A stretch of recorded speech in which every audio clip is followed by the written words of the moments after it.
Good morning, everybody. There is a sir. There is a new with my friends. So let's start our morning community discourse today.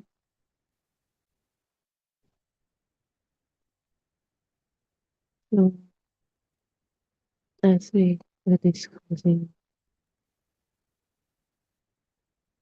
you resolution is real. It means real, but an illusion. Okay, not someone, but happening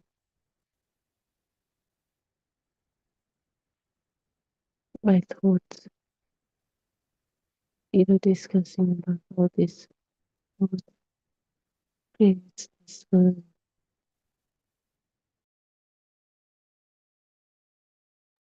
that is so convincing that we really, they are really out there existing.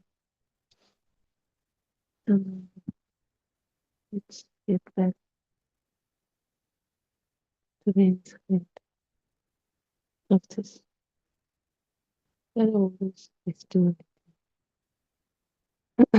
something unless is observe that thing. And what feels real, what appears together,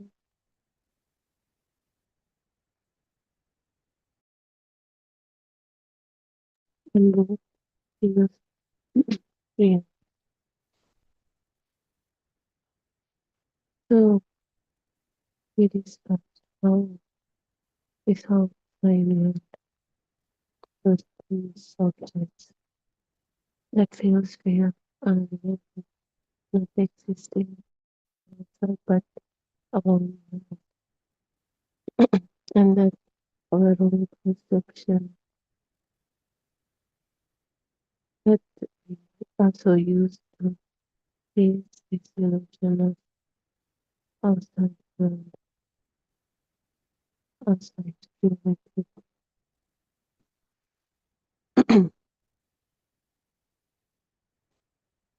So let's look at these so that appears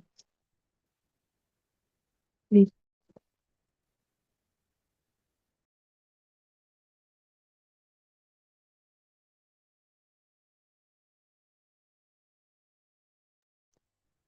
that appears with those thoughts, objects. So asking self is also thought. The thought that the same way the thought of tree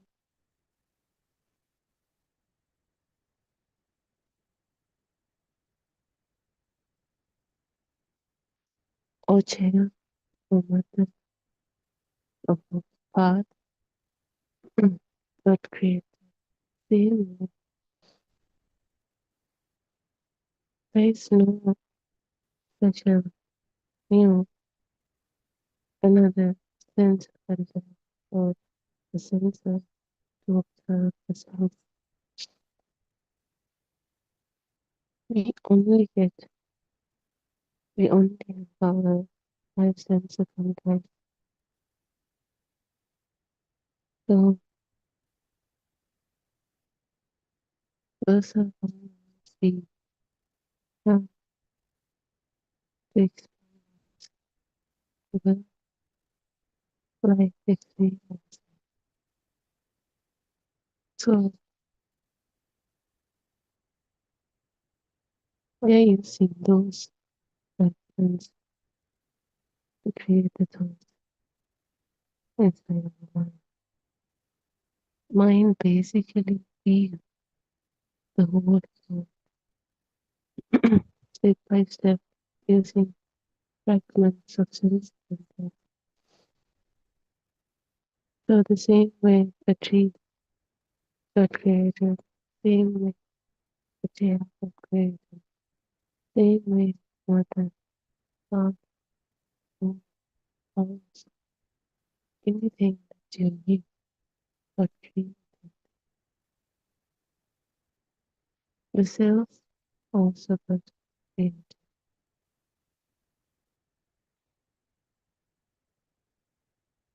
So how did the self got created?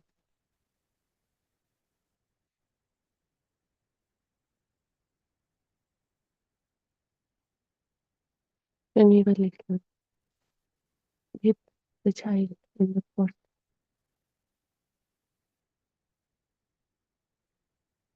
got any idea about the self? There is this self, look like this, shape like this, weight like this, hands like this. No, you have no idea about anything. Child in the pot, just do simple things about that. They also appear in discipline, different from and the child is observed. It's not even a person, so just sensible that's occurring and disappearing. There is no thought or self. There's no nothing about this existent. Just some sense content. And later, slowly, the child starts to learn about the self. The slowly starts to get created. The look of it, the shape of it, gently, light, weight, and the parts, different ways. It starts to learn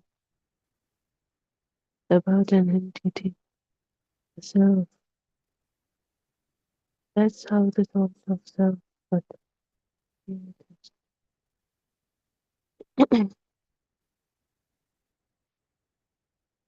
Well, here, thought is not the problem, but the problem is that now, as adults, we strongly feel a real existence of a self, that thought, that self. We strongly feel it. But the child in the heart didn't feel that self really existed. The child felt the child was only sensible, but now we have this outlook, this image of a self, and we feel, we have that feel that it existed, the existence of this self. If it's just a simple passing thought, then that's not a problem. But now we don't feel like a passing thought. We feel like if beneath this entity, this thought, this self exists, we strongly feel the existence of that. We don't have to do anything. We just sit and still we feel this is in the mind, we get that strong feeling of existence of the self.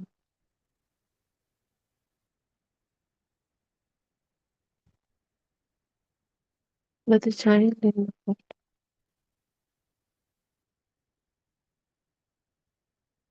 the child never affected is the existence of the self. Only in the fifth those sense of control. Not that even they felt issues of heaven and ceased. So as you can see, this thought of self was created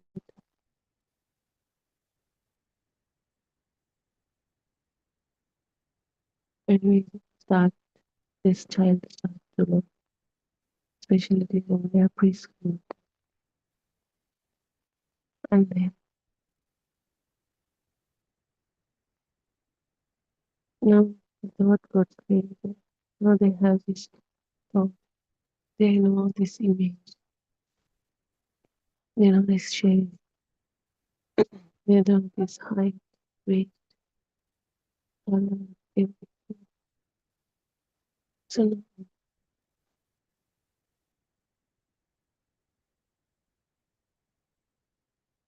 even without saying anything, this thought of self starts to become powerful slowly, because even if everyone tells us this is you, that's this you, and the thought becomes powerful. We take it, we believe it, and as an adult, we have reached to the point we strongly feel an existence. We strongly feel this thought is something real, not as a thought, but as a real thing. It is look, it is shape, it is education, lot of information. And we think this thought not as a thought, but as a self existing. Because we, as we say, this little thing itself thought. And mind is used to take thought as the real objects, things that exist. So now even the self is not a thought anymore. Now the self is really an entity called me, and we feel it exists. Not that it really exists, but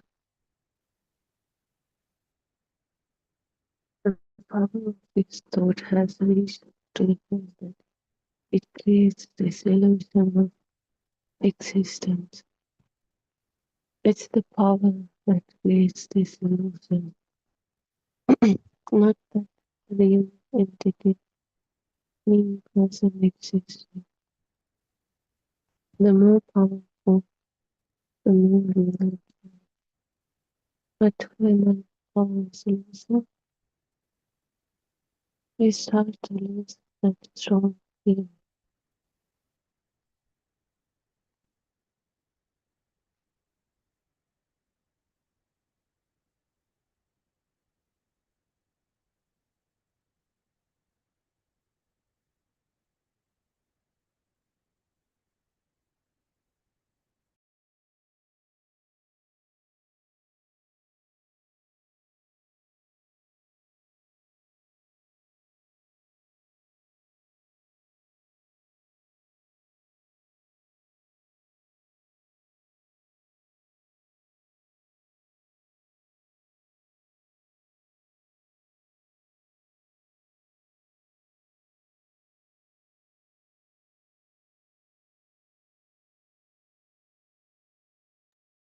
So now the third sense becomes stronger to the point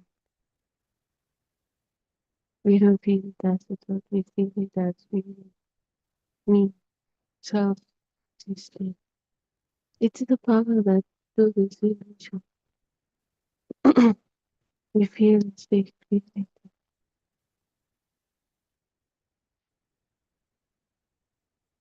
So now if someone doesn't learn the truth, how this is the truth, what they feel is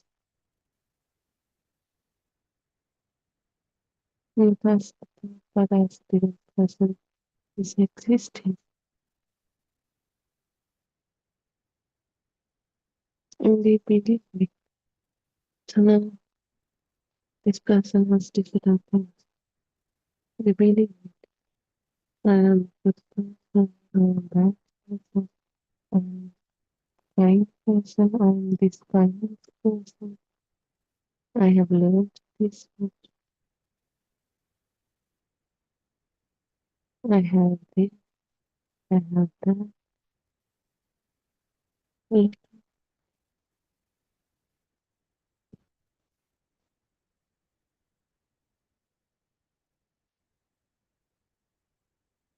So yeah, with all those things come from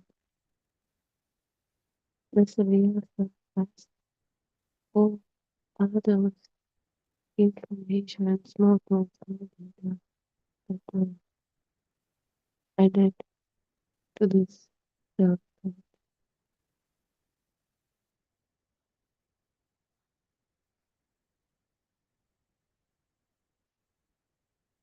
The more data, the more information added to the self, the more powerful. Because we use it again and again.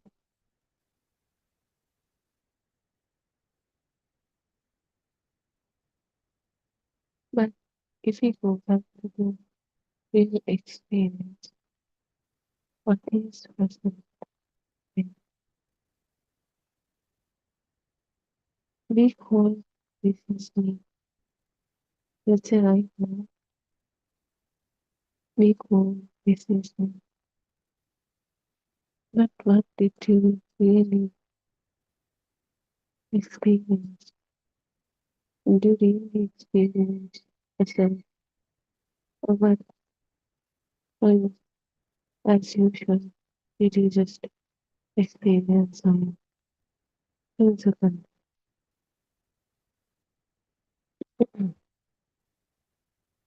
And in this, in those 10-second times, it you experience inside.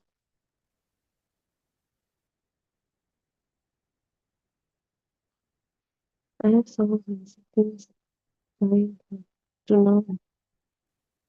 The only thing we experience is 10-second and allow also to understand something. It never changes. And there's no way from one of those we can experience, we can observe the whole time. Because eyes can only give us colors, ear can only give us sound, so and so. So even right now,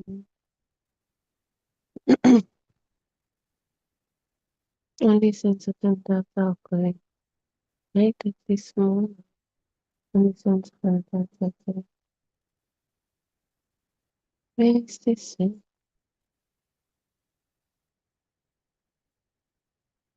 You can say you zoom in front of the mirror, and this is the sun. But who said it's the sun? It's just a picture, just a bunch of them. Did the picture say it by yourself?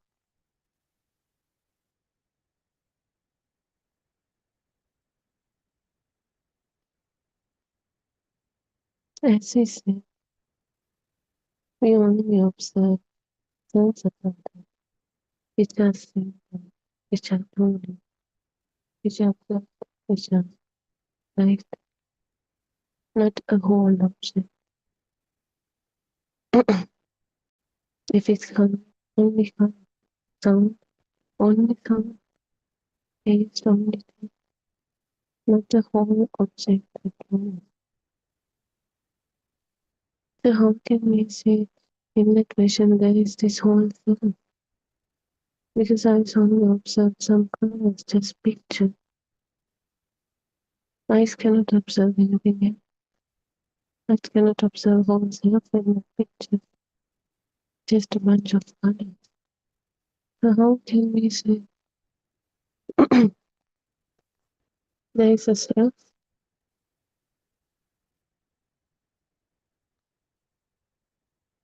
But still,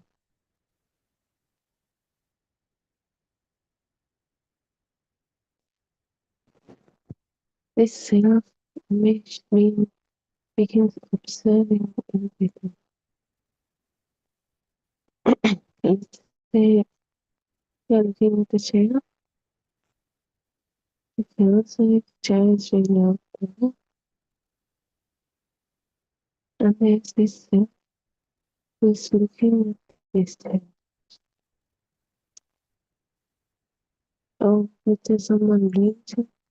There is a person who bleeds. And there's this me who is affected by that. There's always this self. And even if we thinking process happens, but we take it as this self is thinking. I am the one who's thinking. I am the one who's talking. I am the one who's doing. It's always revolve around this self. This happened to me. This is my fault. This is my feeling. This is my life. I am thinking. I am doing. I am affected by this. But is there any other situation in the contact to observe that this self? No. The only thing that was there is always these other five things. From those we get the things from that. Then how can there be a self as we know the feel of the creation? The same way the self also gets each and every time when outside object, let's take tree, the tree gets created.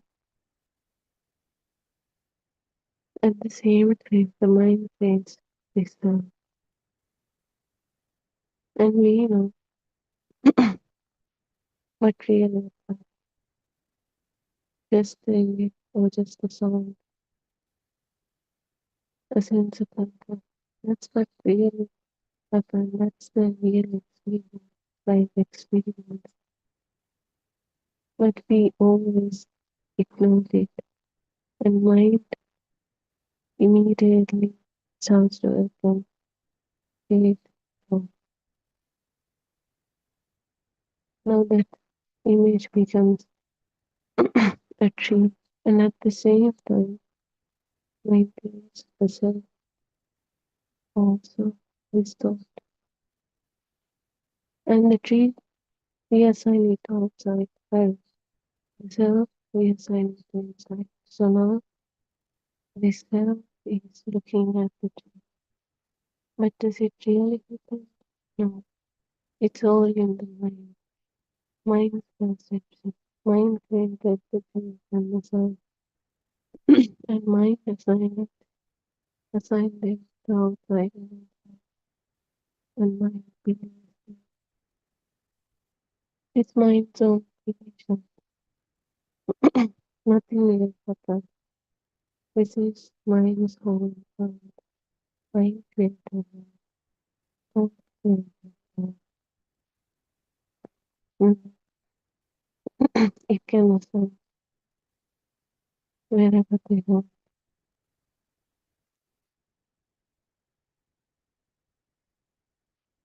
It's mind's perception. But since we are used to it for a long time, we don't question what comes. It feels as scary. But there's no dream or ourselves to begin. Only sensible but prepared the mind to feel those thoughts and desires and believe them as the day. So what we have done, a sense of content of God. Thoughts are just mind's creation. But how we can stop thoughts. Mind is used to create thoughts. So now we can't stop thoughts. But thoughts are not the problem. The problem is those creative thoughts, taking them as the reality and taking them as they exist out there. That's the problem. That's the wrong. That's the wrong perception. If we see through it, then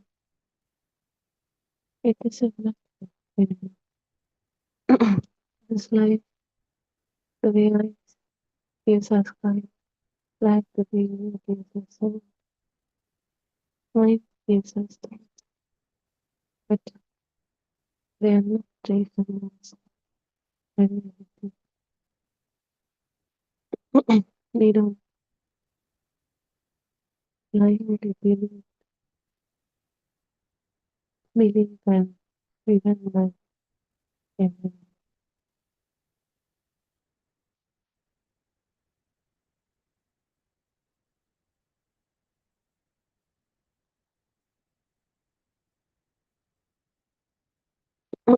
So let's get back to this.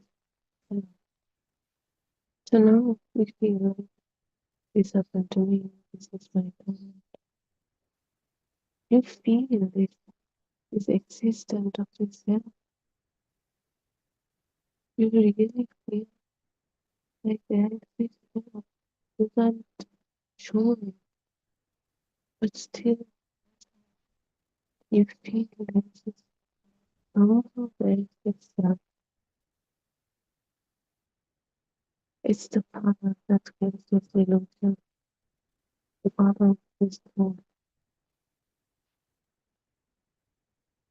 Not that a real self is existing, but the power that creates in it the mirror that there is a sun. You know, we get those have different things. Let's say we think about an elephant right now. Did the elephant physically think or did we physically touch it? No. Yet, when we get that thought, we feel like we saw it, we touched it, we know what is the elephant thought means. It feels like it appeared, but it didn't appear physically. But we feel like we experienced the elephant as well. We saw it right now, we touched it right now.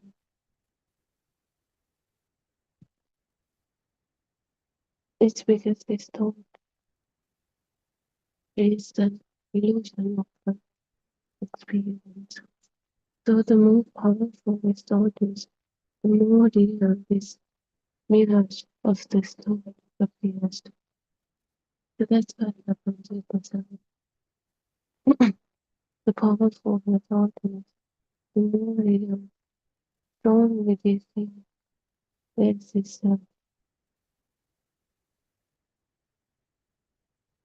it's the power that creates this illusion of reality.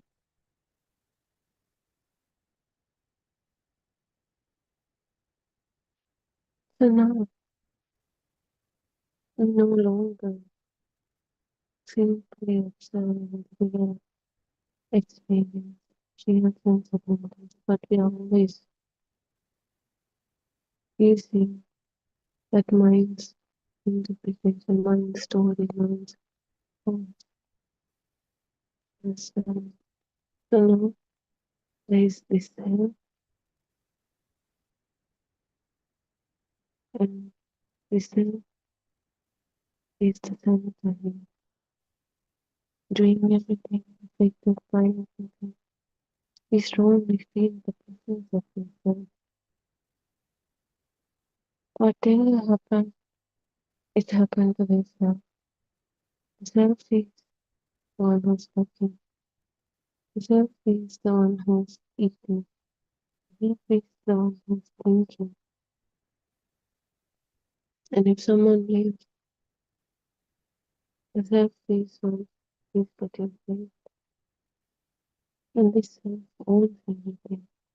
This happened to me. This is my thought. This is my feeling. This is my life. Everything. Everything comes to revolve around this self. But is it really an existence of? No, it's the thought that got created.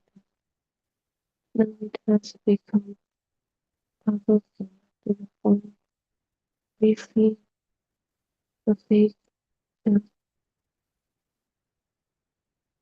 existing.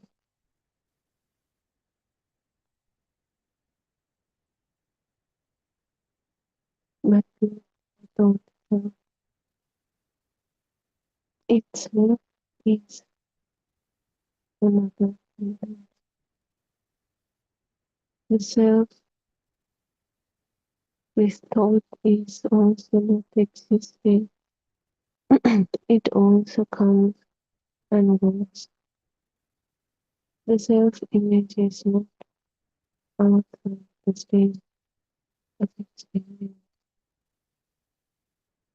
It also a simple thought that gets created when the conditions are met. Not that self-existing.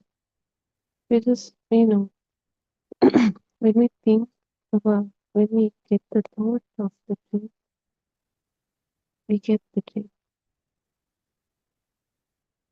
And if we didn't get the thought, there is no truth.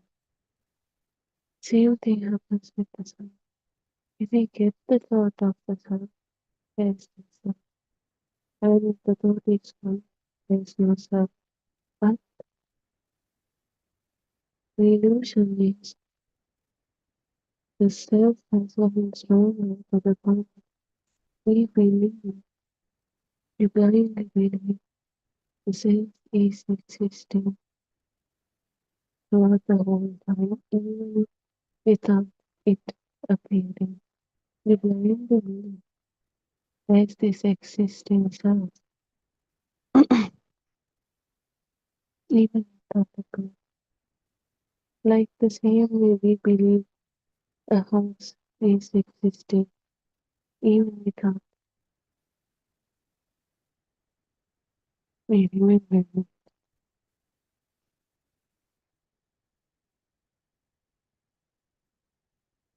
This is the existent feeling that runs this illusion.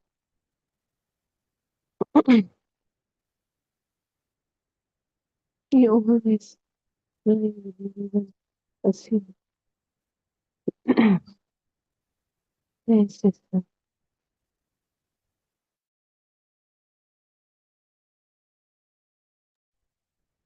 but they don't let this bunch of thoughts appear. Let's say a thought appear, then immediately another thought says, I am thinking of, I know what is that thought, I did that. But what is that? The only thing we can take sensations, the sound, the image, smell, taste, another thought itself. What can we find a permanent observer standing apart from all our experiences? Or do we have another new sensor to observe himself? No. Or does the observer itself appear another internal structure, another thought?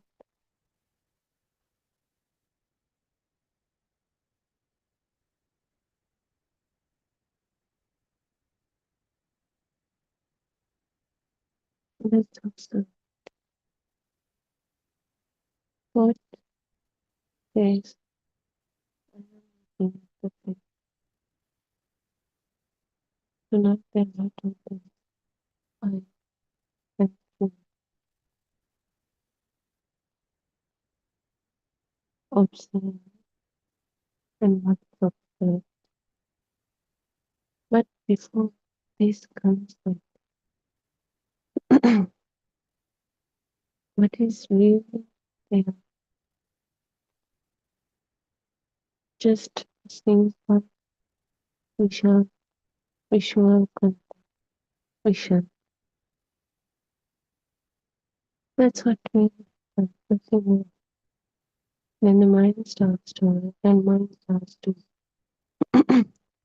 narrate the story.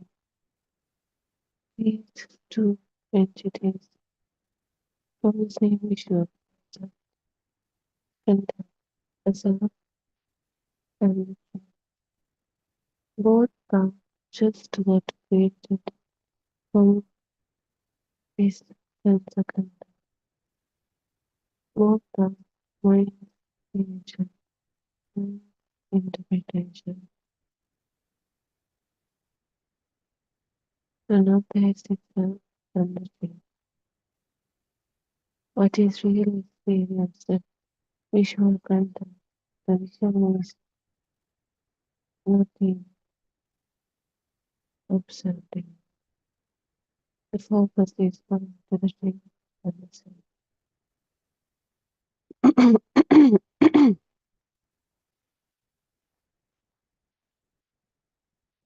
And the relationship between self and self is great. Now it's not a vision of God. Now it's very actually. And the thing is, we is in this way throughout our entire life.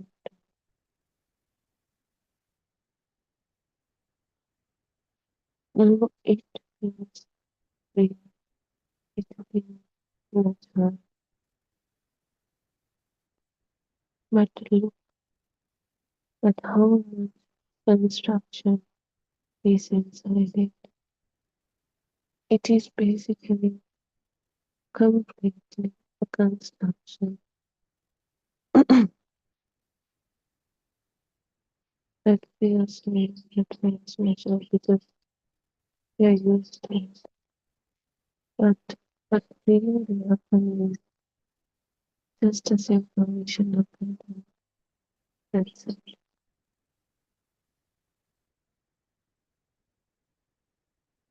Now look how it has become complicated. That simple vision could have ended there, but instead It has become complicated and turned toward a complete new reality, mind-created, thought-created. Not that it's reality, but it creates a feeling of reality, but it's a big.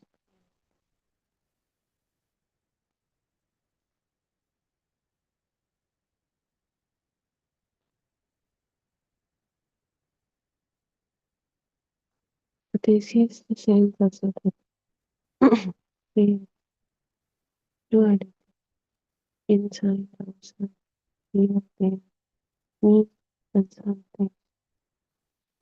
Within my experience and external world,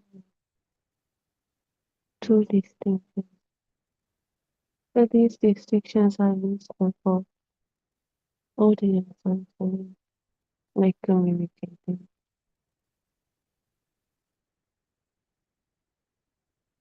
But taking them as the reality, that's wrong, because that's what we have been doing.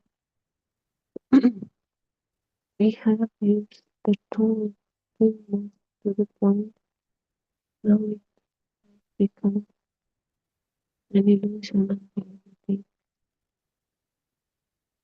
We can't even know more as a tool, but we see it as the real.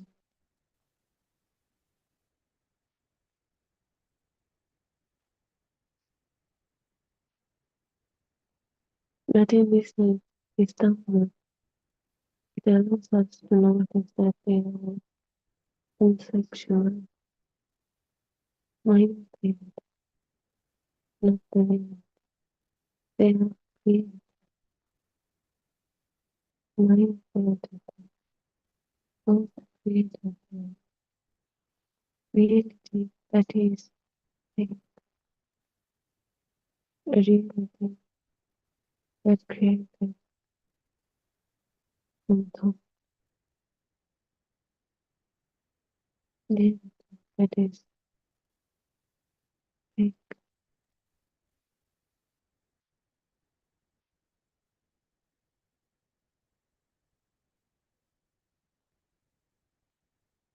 We were so used to.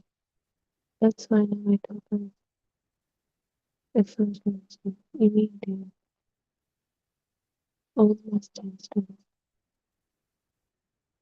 It always the experience in an immediate mind relates to themselves and something.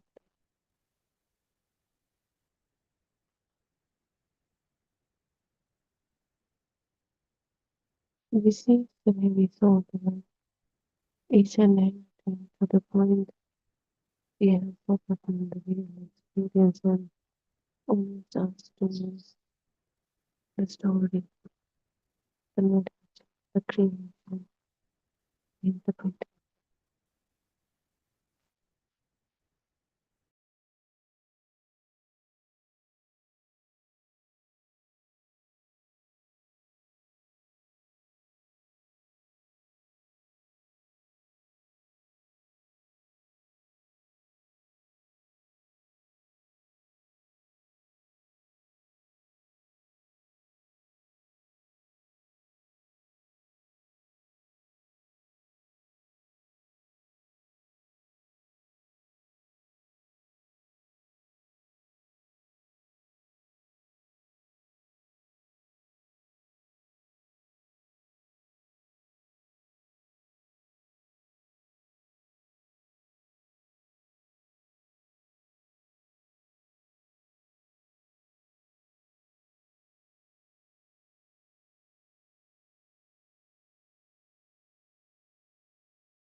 So, the thing is, any summer, what we are supposed to do is not to stop those.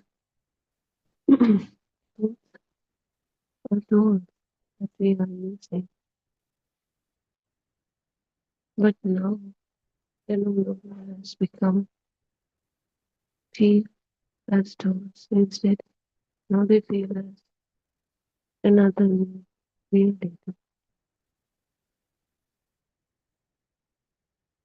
So that means to me, the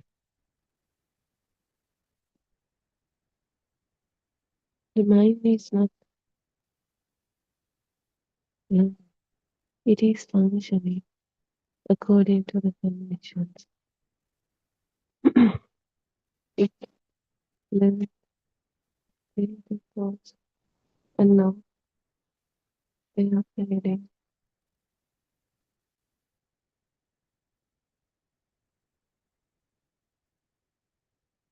as they are supposed to. Nobody does it. It happens automatically, naturally. It's a natural thing. Mind, its thoughts. The same way ears, its the same way eyes gives us vision. Mind gives us thoughts now. So we cannot stop it. But the thing is, we have to see this mind's thoughts as a creation, as something useful, not as the whole reality,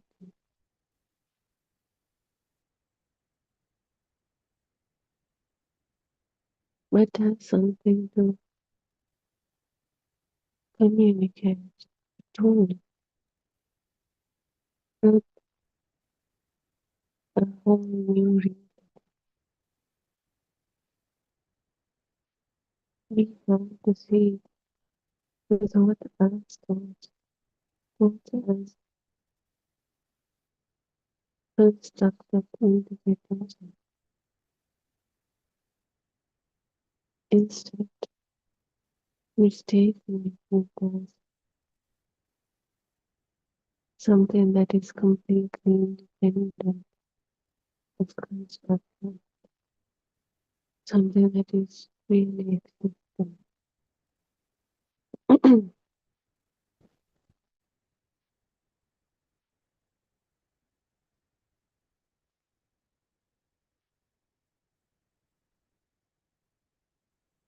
Just mistaking and not whatever. Now imagine a map. A map can be incredibly important. It can show roads, rivers, buildings, distances, but the map is not alive. Thought is like this. It can be used for, it can be accurate in ordinary life, but it remains representation. It's always a representation. But the problem begins when the mind forgets that as a tool.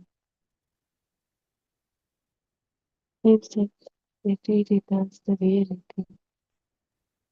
When the map becomes a territory, thought becomes real, existing thing, the whole new reality, and the story becomes the event, and the self-image becomes real existing self. So, in this time,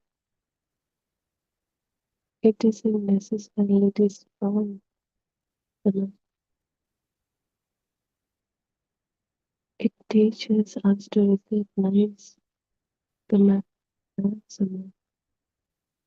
So the thought appears as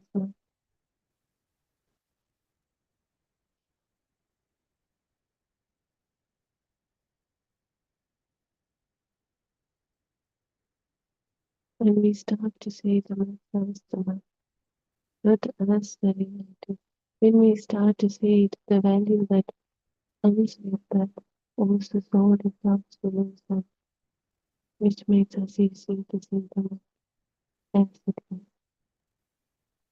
And how it should be.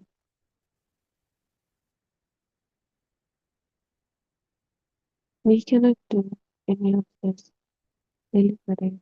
We can't force anything. The only thing we can do is to see the truth. See is and really as a truth as it feeling, or is it just like we said, a map that was mistaken for the land? So let's very gently feel another morning of the response for the day. There was some really good.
Good morning, Teruan Saranai, dear friends of Dhamma. Welcome to the English Zoom talk. We would like to pay our respects to our Honorable Aryan Bahansa, and we thank you all for attending this Dhamma Zoom talk. Yesterday, our Buddothpado Dhamma friend gave us an introduction and an overview about the philosophy of the Buddha and about how a thought is created. And she explained to us about how this thought gives us a false view that I exist. Today, we will learn about the dependent origination, also known as the Paticca Samuppada. The dependent origination teaches us about how a thought is formed and how this thought creates a world outside, which is an illusion.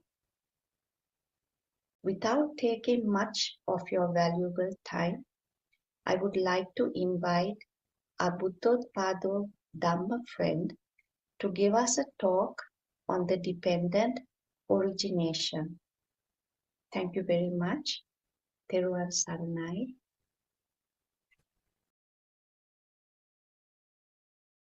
Teruvan Saranai Aryan Bahansa. Please accept my humble worship. Teruvan Saranai everyone. Today we are planning to continue our discussion on dependent and origination. Before that, if we ask why people suffer due to not knowing the reality of their existence. If we look at the sufferings, people suffer in their thoughts and lost in the cycle of samsara, that is the cycle of birth and death, not knowing the absolute truth. The Buddha said once, "One thing only do I teach, suffering and its end to reach." So only one thing Buddha has told the world, that is suffering and the way to end it. You keep on suffering because you have not received the true message of Dhamma. Through this Zoom, we are ready to reveal the truth to the world. The message received through our noble friend who experienced the end of suffering through his own experimental experience. It is the story of how you get rid of your old sorrows.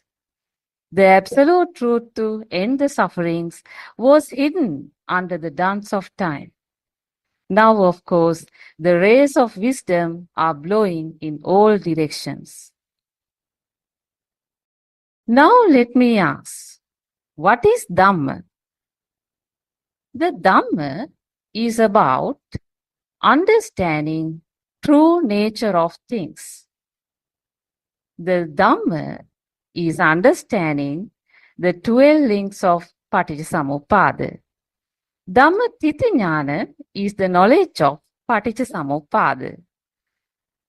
All Dhamma are impermanent, compounded, arising owing to a cause, perishable and ceasing. That is Dhamma. So, to understand what is Dhamma, you need to understand origination of Dhamma. Once you understand Paticca, you will realize what is Dhamma about. So understanding Dhamma means it is an insight into the true nature of our existence. The understanding brings liberation, the release of the mind from all bonds and fetters and issues in the cessation of dukkha or suffering. It is very correct to say the Dhamma is understanding the 12 link of Paticca. Paticca translated into English as dependent origination. In other words, depends on causes and condition, which is the Dhamma of cause and effect.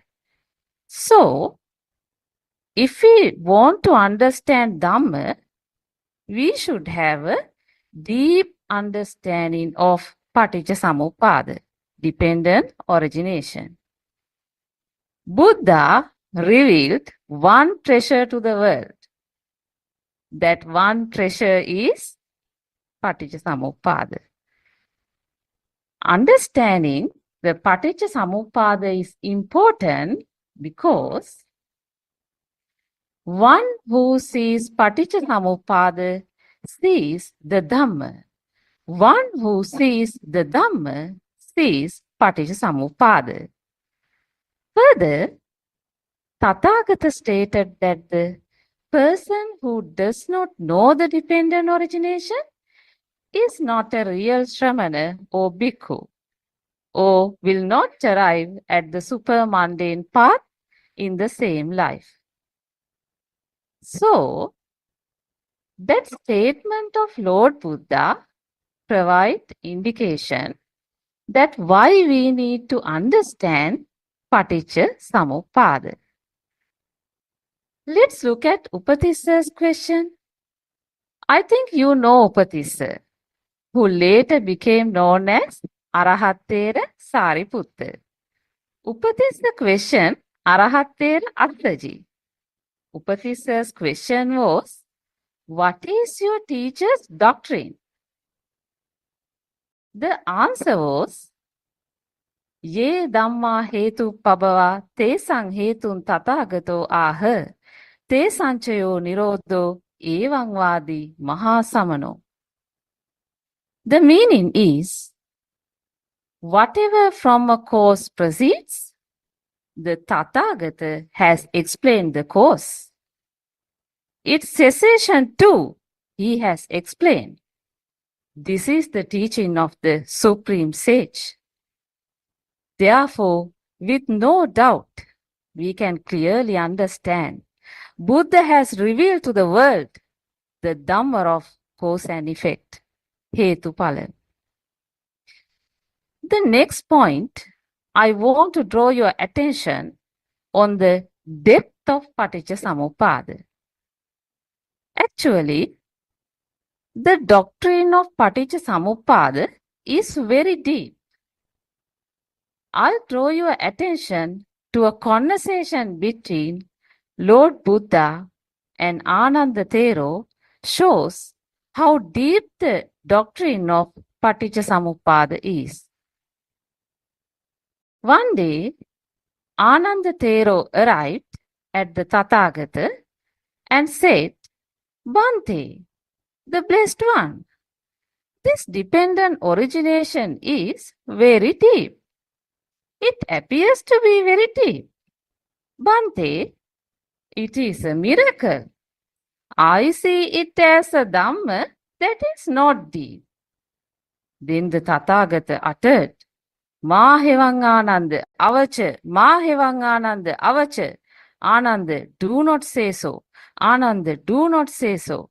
Ananda, this dependent origination is deep. Appears to be something deep. Being not having realized this Dhamma, go from confusion to confusion, unable to overcome woeful states and samsara. Here the confusion means people lost in samsara, that is the cycle of birth and death, due to not understanding Paticca. Now I think we can understand that Tathagata himself has shown us how deep the doctrine of Paticca is. Now, let's take a brief look into Anuloma and Patiloma Paticca. After enlightenment, Buddha contemplated kind of deep thinking over the dependent arising as to how things arise, we call Anuloma Paticcasamuppada.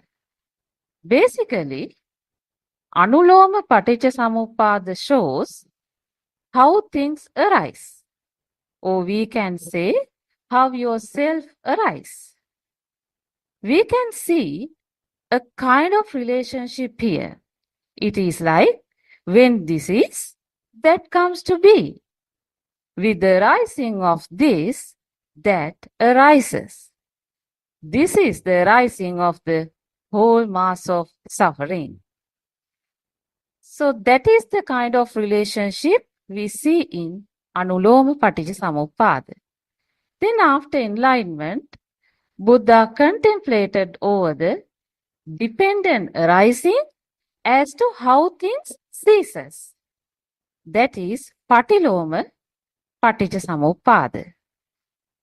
The relationship we can see there is kind of like when this is not, that does not come to be. With the cessation of this, that ceases.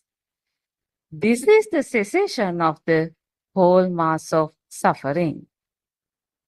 So if we sum up, the kind of relationship we can see in Paticcasamuppada is when this is, that is. This arising, that arises. When this is not, that is not. This ceasing, that ceases. Because of A arises B. Because of B arises C. When there is no A, there is no B or C. Imasmin sati idang hoti. Imasmin asati idang nahoti. Now, let's first look at Paticcasamuppada in order of arising.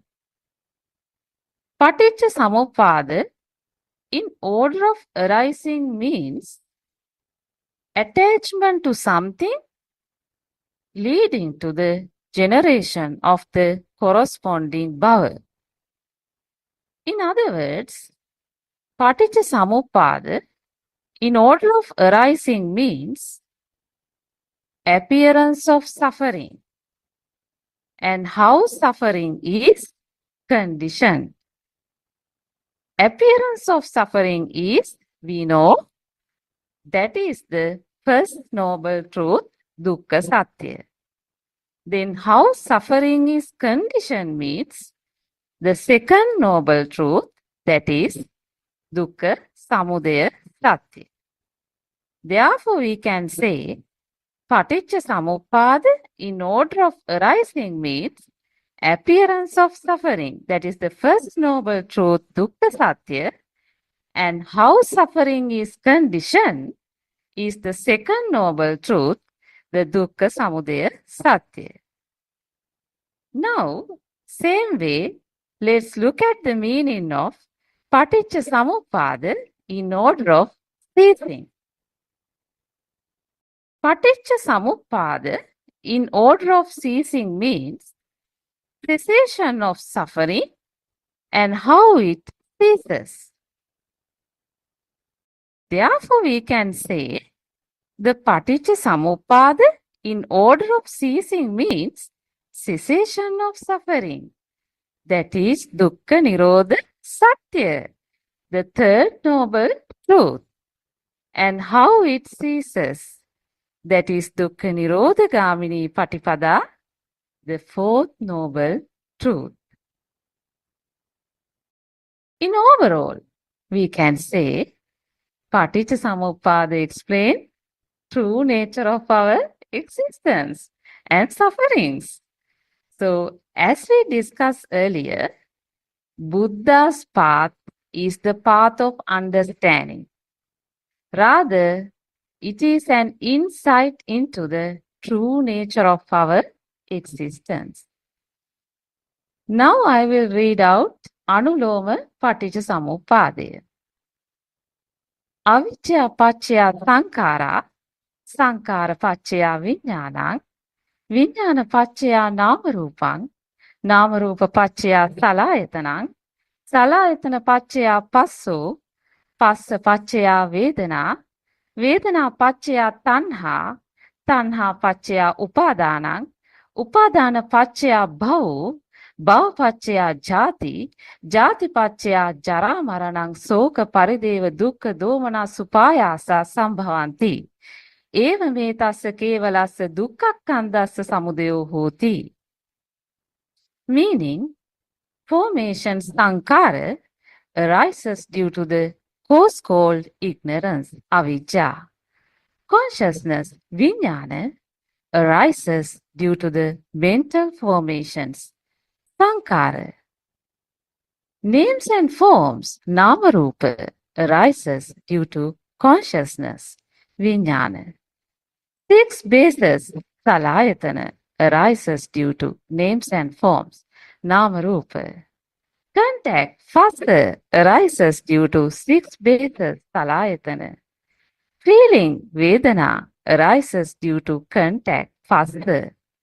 Craving, tanha, arises due to feeling, vedana. Clinging, upadana, arises due to craving, tanha.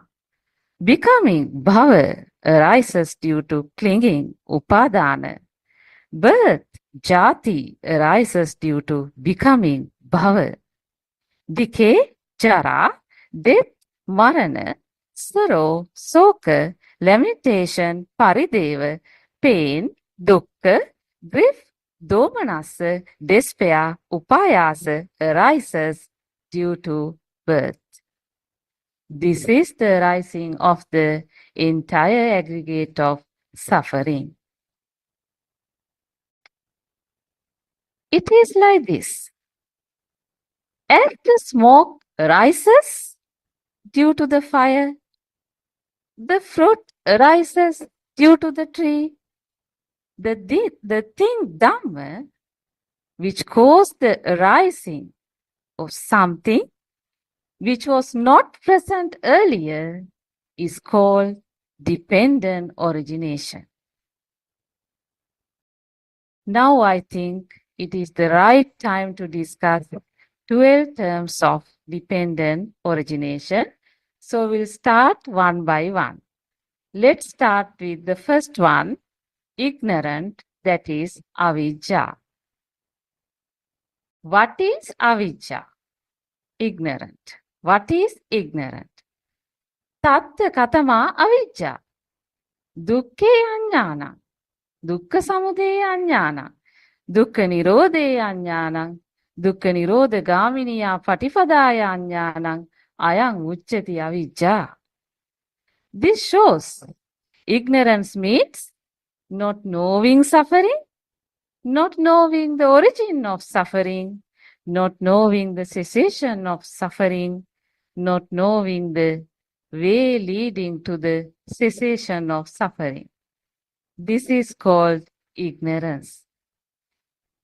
Actually, ignorance means not knowing or understanding true nature of our existence.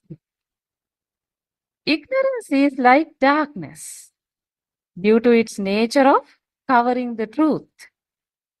It is like a colored glass due to its nature of distorting facts. The person who looks at the world through a blue glass sees everything as blue. Similarly, the person who looks at or thinks about his five aggregates, Panchaskandha, Rupa Vedana, Sanya, Sankara, Vijnana, and the world outside with an ignorant mind will see them not as they are, but in another form according to the film of ignorance. So, as per the Buddha's teaching, suffering cannot be separated from the five aggregates of clinging. Pancha Upadanaskandha. The five aggregates of clinging, Pancha Upadanaskandha, Rupa Vedana Sanya Sankara Vijnana, and the suffering, dukkha, are the same. What is suffering? Buddha asked, and also Buddha answered. Buddha has well explained. It should be said that it is the 5 aggregates of clinging. Pancha Upadanaskandha is the suffering. So Buddha has told that to the world. Therefore, reason for the suffering is the 5 aggregates of clinging. That is Pancha Upadanaskandha. If we understand the 5 aggregates of clinging, Pancha Upadanaskandha, will able to relieve from the suffering.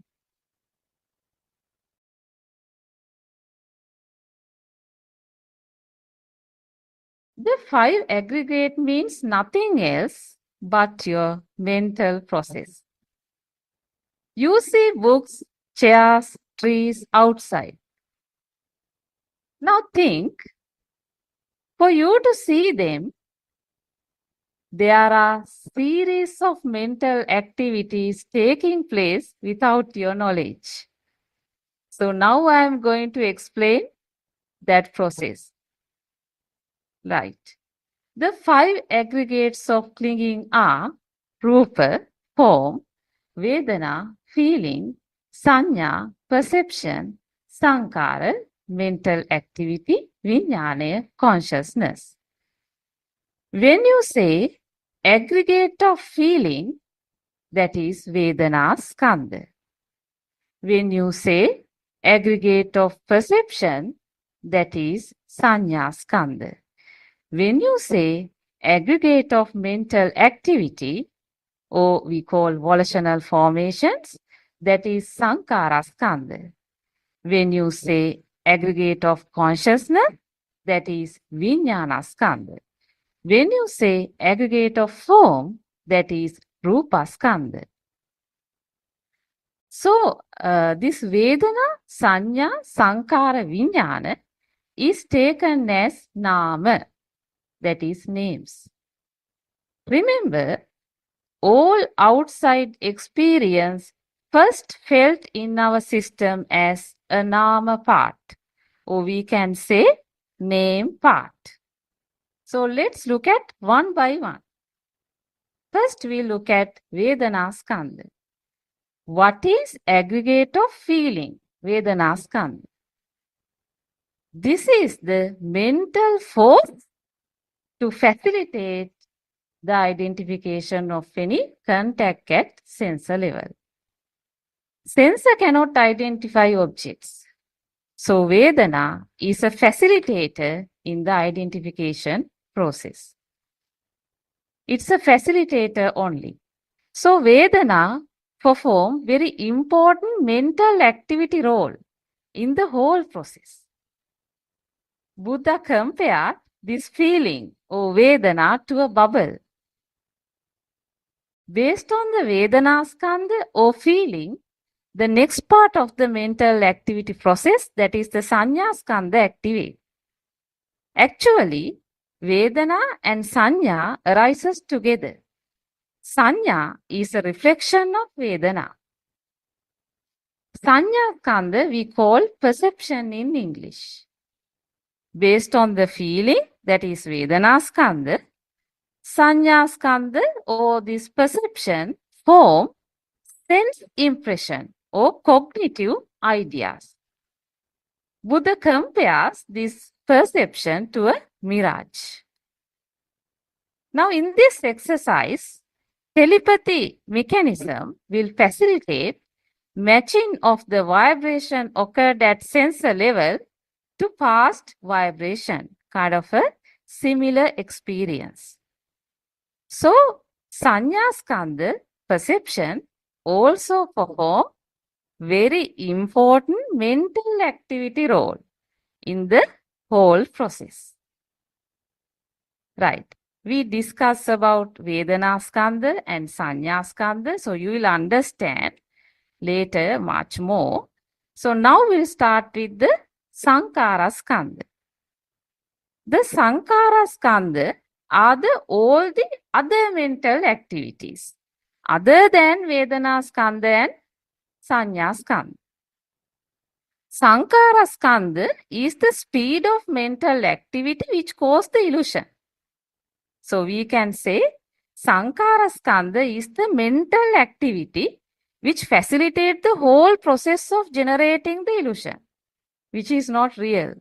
But due to the speed of occurrence function of Sankara Skandha, the form or illusion is created. So if I ask why this form is not real, because it appears as real due to the frequencies of vibration. This is not done by anyone. Complete natural process. Buddha compared mental formation to a plantain trunk without a hardwood, that is a banana trunk. So we discuss about Sankara Skandha. Now we will look at Rupa Skandha. So what is Rupa Skandha then? We already know all outside experience first felt in our system as a nama part. We can say name part.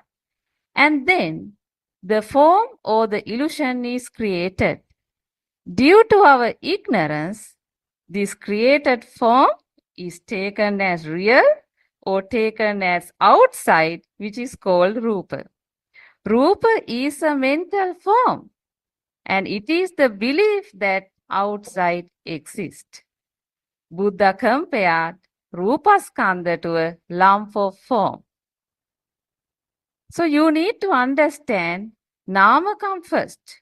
Rupa or form is secondary to that. That is why Nama Rupa and not Rupa Nama. So Nama Rupa are correlated. So they need each other to form the illusion. But remember, that is the place where two extremes of I-ness and outside is created. This is the place where you create duality. This duality brings energy or power to your system. Okay, so let's see what is Vijnana Skandha then. So what is aggregate of consciousness? Vijnana Skandha. Right, this is the last one under the 5 aggregate. Vijnana Skandha is the cognitive consciousness of the things.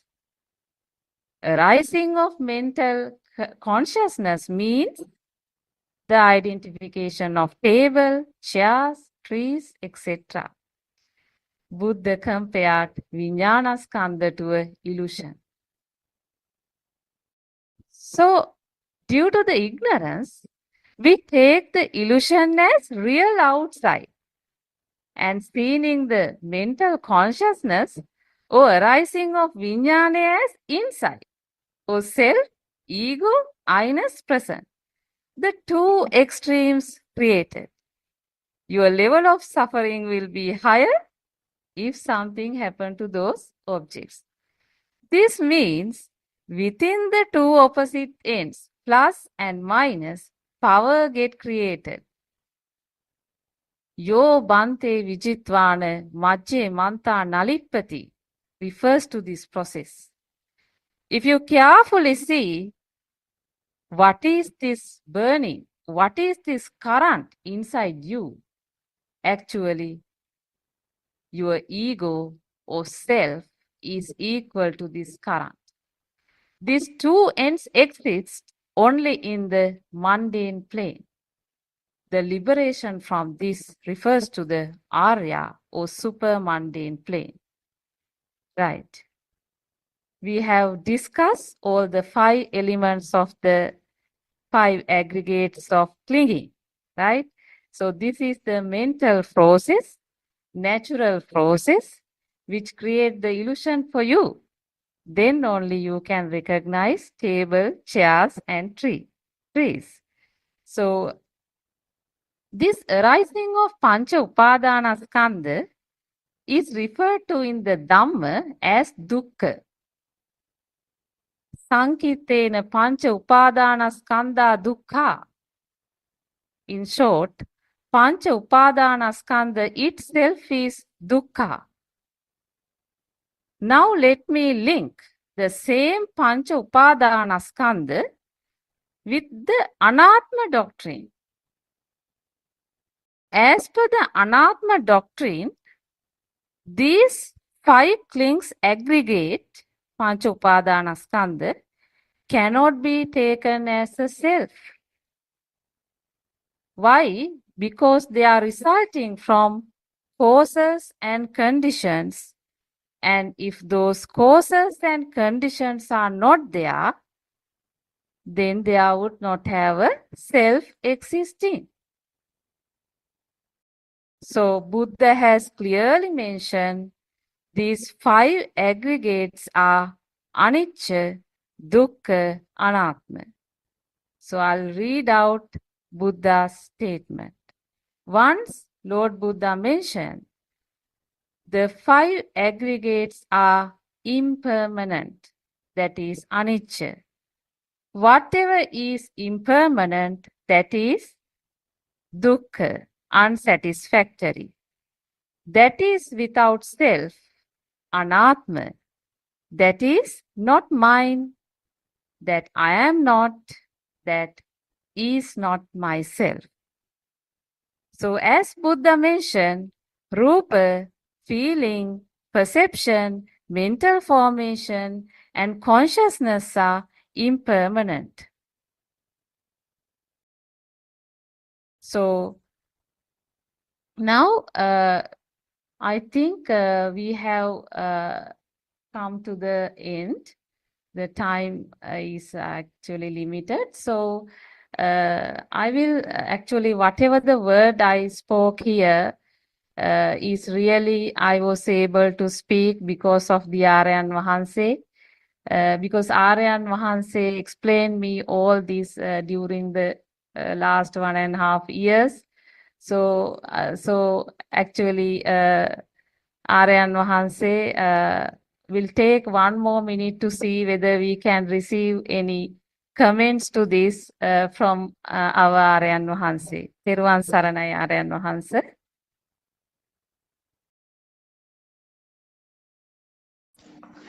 Thiruvan Saranai.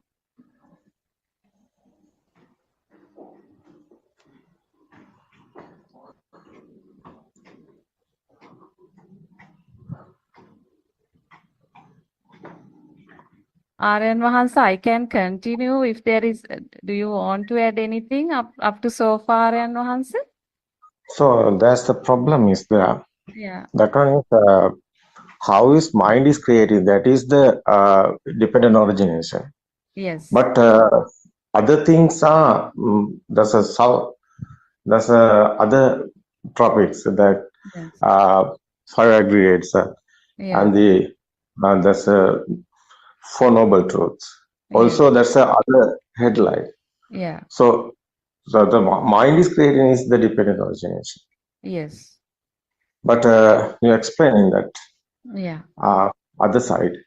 It is Yeah. not the today's head. There's explaining because we want to first know how is this mind creating. There's a Yeah. dependent origination. Only the mind creating is. Yeah. Okay, But Aryan that is a theory points. But we Yeah. want practical side. Okay, Aryan. I'll do that. Yeah, how is mind creating? That is the dependent Yeah. origination. Yes. So that's Okay. the explanation is Buddha's. It's okay. I think you can. I will continue, so Aryan. other thing is Buddha's words are the Buddha's words, Yeah. but everything is not the Buddha's words. Yeah. Sometimes I explain my experience, so Yeah. it is we won't correct it because Buddha's words are everybody knows. There's a Tripitakas are there and the many books are there. So we can't tell them my experience. I can tell my experience is my experience, but I can't tell that is the Buddha said that.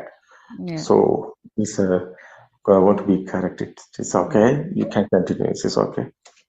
Thiruvan Saranai Aryan Vahanse. Actually, our Aryan Vahanse is sharing to the world his own experimental experience, but all that experience is well in line with the Tripitaka and Buddha's wording. So let me come to the topic back. So right.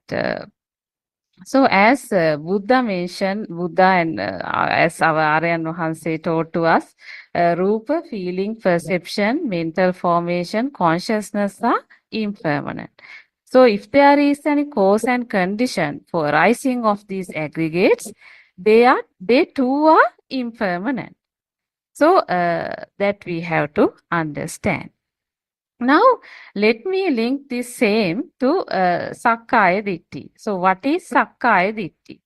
Sakkaya Ditthi means the view that there is a self existing behind or within these five aggregates, that is Rupa, Vedana, Sanya, Sankara, Vijnana. So, elimination of Sakkaya Ditthi is necessary to attain the stream entry Sotapatti. Now I will come to the practical side of this as instructed by Aryan Vahanse. So you will understand the frequency of vibration does all this. So speed of occurrence of the mental activity is the skandha. It appear, it disappear, so nobody doing it. So as per the message we received from our noble friend Aryan Vahanse, so ignorance means not knowing the pure truth. So because of the ignorance, we continue to believe that we exist and we experience the outside world as real. So it is always when we fail to see the true nature of things that our view become clouded. We fail to see mirages, illusions and deception.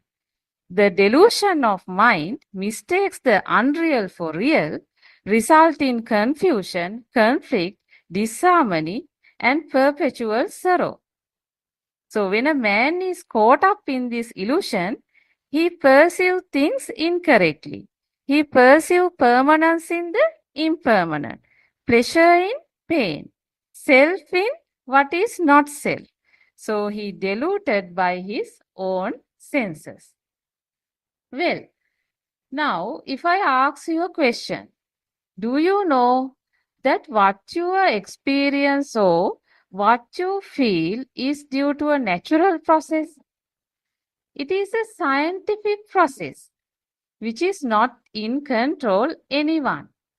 Your experience, what you feel is not in control of yourself. Actually, if you understand, you continue to suffer in your thoughts.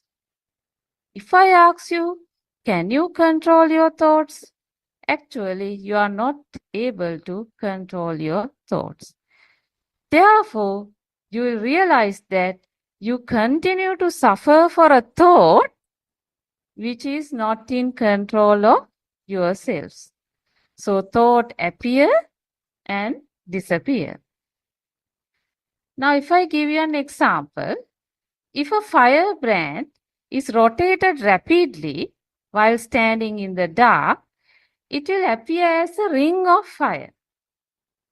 Anyone can understand that there is no ring of fire in reality, though it appears so.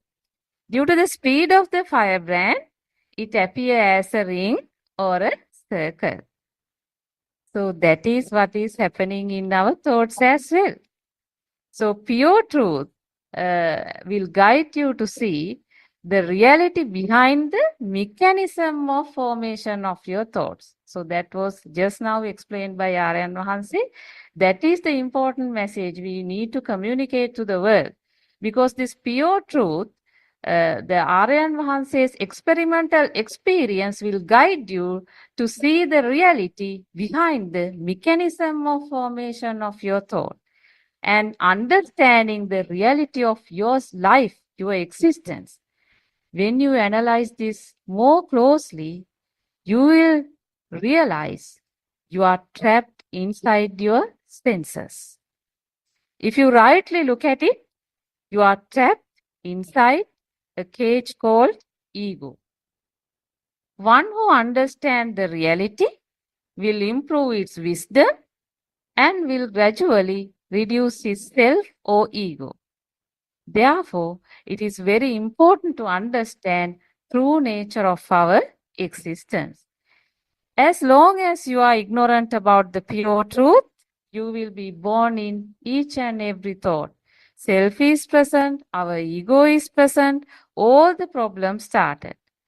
This means as long as we are ignorant about the pure truth, we'll always be in suffering. So, right understanding or insight remove illusions and help the man to cognize the real nature of their underlying all appearances. So when we discuss True Dhamma section, we'll explain you the scientific process which was taught by our Aryan Vahanse behind the formation of your thoughts and your existence. So as we listen to our noble friend Aryan Vahanse, our ignorance will reduce once we understand the message of true Dhamma. That is called Satya Jnana.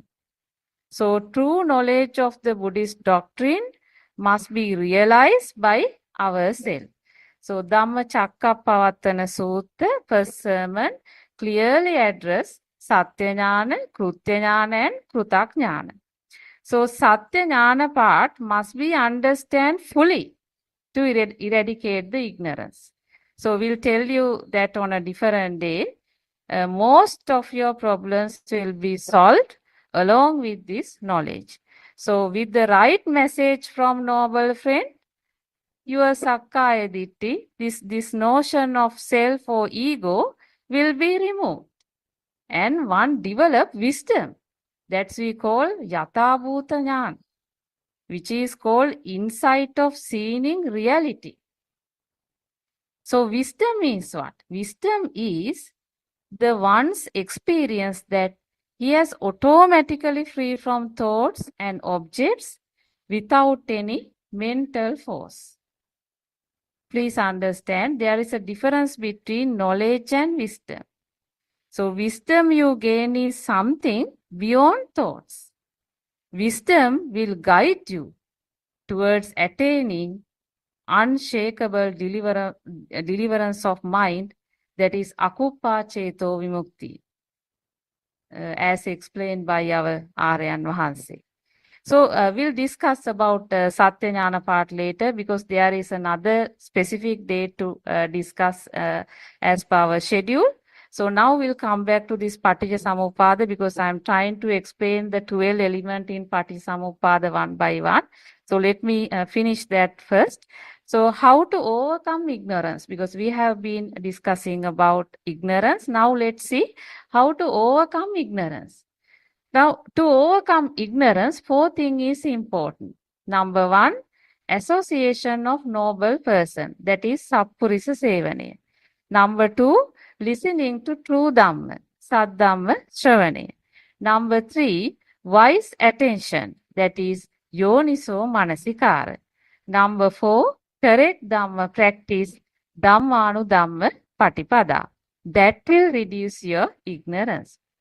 Now, if I ask you why association of noble person is mentioned first in order by Lord Buddha, the reason is this element of true Dhamma or Satya Jnana must be received from someone with experimental experience.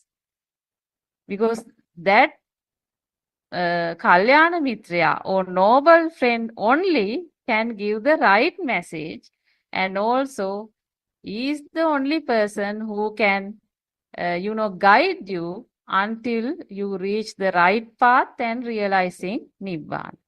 So I hope you understand why it is important. So I think you have to associate our Aryan Vahanse and take continuous guidance to clarify this Satya Jnana part. If you are interested to get rid of your sufferings, so you definitely take that approach. So okay, so if now we discuss about Vijja, so what is Avijja? So Dukkhe Jnanam, Dukkha Samudaya Jnanam, Dukkha Nirodhe Jnanam, Dukkha Nirodhagamini Patipada Jnana, Ayang Uchati Bhikkave Vijja. So I hope you can understand. So we have to, once we learn what is suffering. So basically, we'll able to see. I mean, all these problems arises due to mind. So once we understand how the mind is created, definitely we'll able to have vijja. Right. Now, let me come to the second principle in the doctrine of dependent origination. That is volitional formations, what do you call sankara. So, avidya pachaya sankara. Avidya pachaya sankara. That meaning dependent on ignorance, arise producing sankara or volitional formation. So, dependent on ignorance, arise producing sankara or volitional formation. So, tatta katame avidya pachaya sankara, punyāvi sankaro, apunyāvi sankaro, anenjavi sankaro, kaya sankaro, vachi sankaro, chitta sankaro. So, there are several kinds of sankara, that is volitional formations. The first one is punyavi sankaro, that is meritorious volitional formation. Then apunyavi sankaro, non-meritorious volitional formation. Anenjavi sankaro, imperturbable volitional formations. Then kaya sankara, that is the bodily volitional formation. So these are the mental formations arising from many bodily activities. So then vachi sankara, the verbal volitional formation. These are the mental formation arising from when using words. And then chitta sankara, the mental volitional formation. These are the mental volitional formation arising other than kaya or vachi sankara. So I hope you now understand the types of volitional formation. Now coming back to our dependent origination, avidya pachaya sankara, meaning due to our ignorance, we create thoughts. From that point on, we being to feel jealousy, revenge, attachment, aversion. All these are sankara. Sankara can be lobha, dvesha, moha, greed, hatred, delusion. So, Buddha stated that radiant is the mind at the birth. It is soiled only by defilement. So, our Aryan Vahanse also explained to us this concept very well.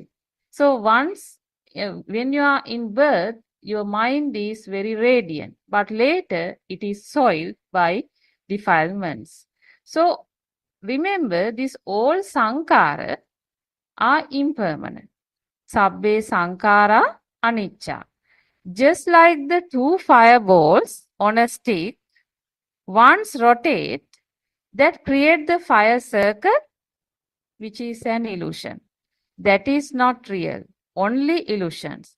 So as explained to us by Aryan Vahansa, at every moment, a stimulus, a thought comes to our mind. It immediately disappears. So everything that happens only at this moment. I think that is in line with the Buddha's wording also, autta sambhutang uttanam bhavisati. So as explained by Aryan Vahanse, this means whatever experience you have at this moment never come from past. And the experience will never last either. It would completely be destroyed in the same moment. Nothing will remain. So you have to understand the nature of your mind. So I'll take one wording from Dhammapada. I think all of you are familiar with that. Mano pubbangama dhamma, mano setta, manomaya. What is the meaning of that? Mind proceeds things. Mind dominates them. Mind creates them. So we have to understand the world is led by mind or thought. Okay, so it is quite clear that our existence is the mind or consciousness. Therefore, free from mind is the way to free from suffering. Right. Now let me talk about the third principle in Paටිසමුප්පාද, that is the consciousness or viññānaya. Sankara paccaya viññānam, meaning dependent on sankara arises consciousness. So, what is Sankara Paccaya Viññāna? Tatta Kataman Sankara Paccaya Viññāna, Chakku Viññāna, Sota Viññāna, Grana Viññāna, Jivha Viññāna, Kaya Viññāna, Mano Viññāna, Idang Uchati Sankara Paccaya Viññāna. So, what is consciousness? The six consciousness of eye consciousness, ear consciousness, nose consciousness, tongue consciousness, body consciousness, and mind consciousness. Right? So, this, if you look to the Vibhanga Pali, you will see eye conscious means Chakku Viññāna, ear consciousness Sota Viññāna, nose consciousness Grana Viññāna, tongue consciousness Jivha Viññāna, body consciousness Kaya Viññāna, mind consciousness Mano Viññāna. So those are the 6 types of consciousness caused by formations, Sankara. So all these consciousness arising due to the condition. So they ceases when the conditions not present. So as explained by Aryan Mahanse, the mind consciousness, thought or viññānaya is formed by the stimuli coming from the 5 senses. The feeling of being alive is your mind consciousness, a thought. So later you will understand that there is nothing as thought either. A thought arises and disappears immediately. There are 5 sensitivities which help the rise of consciousness. So they are ear sensitivity, that is the Chakku Prasada. Number 2, eye sensitivity, Chakku Prasada. Then ear sensitivity, Sota Prasada. Nose sensitivity, Grana Prasada. Tongue sensitivity, Jivha Prasada. And body sensitivity, Kaya Prasada. For example, the sensitivity in the eye, Chakku Prasada, helps the consciousness to arise, which is called Chakku Viññānaya. So the things that we cognize through consciousness are called object. Object means Arammanaya, Aramunu. So, as per our Aryan Mahanse, at a blink of an eye, billions of consciousness would have started and fallen away. So each unit of consciousness consists rising and cessation, Uppada and Bhanga. So that is so then what is the mind? So there is nothing called mind. Mind means Chitta Chaitasika. So arising of the mind consciousness means it is the state of mind. There is nothing called mind. Arising of the mind conscious means the mind. So we need to understand. So formation of consciousness arises only when conditions present, which is not done by anybody. It is a natural process, right? For example, there cannot be any I-ness in eye consciousness. For example, you are not able to control eye consciousness, Chakku Viññānaya happening. So now you understand that arising of consciousness occurs when the conditions arise. It is a natural process. You can't control the arising of consciousness. Therefore, considering as I see or I hear is due to your ignorance of not understanding the cause and effect principle shown in Paticcasamuppada. Actually, as explained by Aryan Vahanse to us, your sensor will not identify the object. So, Chakku Vinyana is a state of feeling or a spark. So, continuous spark, which is a natural process, will cause formation of form of color or light. Kind of a image or photo. Light is created in the prasada. So prasada means the birth of prasada means the creation of the light and the rising of the chakku vinyane there itself. So we call vision. But remember, your eye consciousness has awareness only. It does not know what the object is. So mind consciousness, on the other hand, is a different stage in which these colors and shapes are identified as real objects. So you will recognize chairs, then tables at the mind consciousness level. So mind consciousness result will be based on data that were introduced us when we were very small. And Aryan Vahanse explained to us this identification process happens in a telepathy mechanism, right?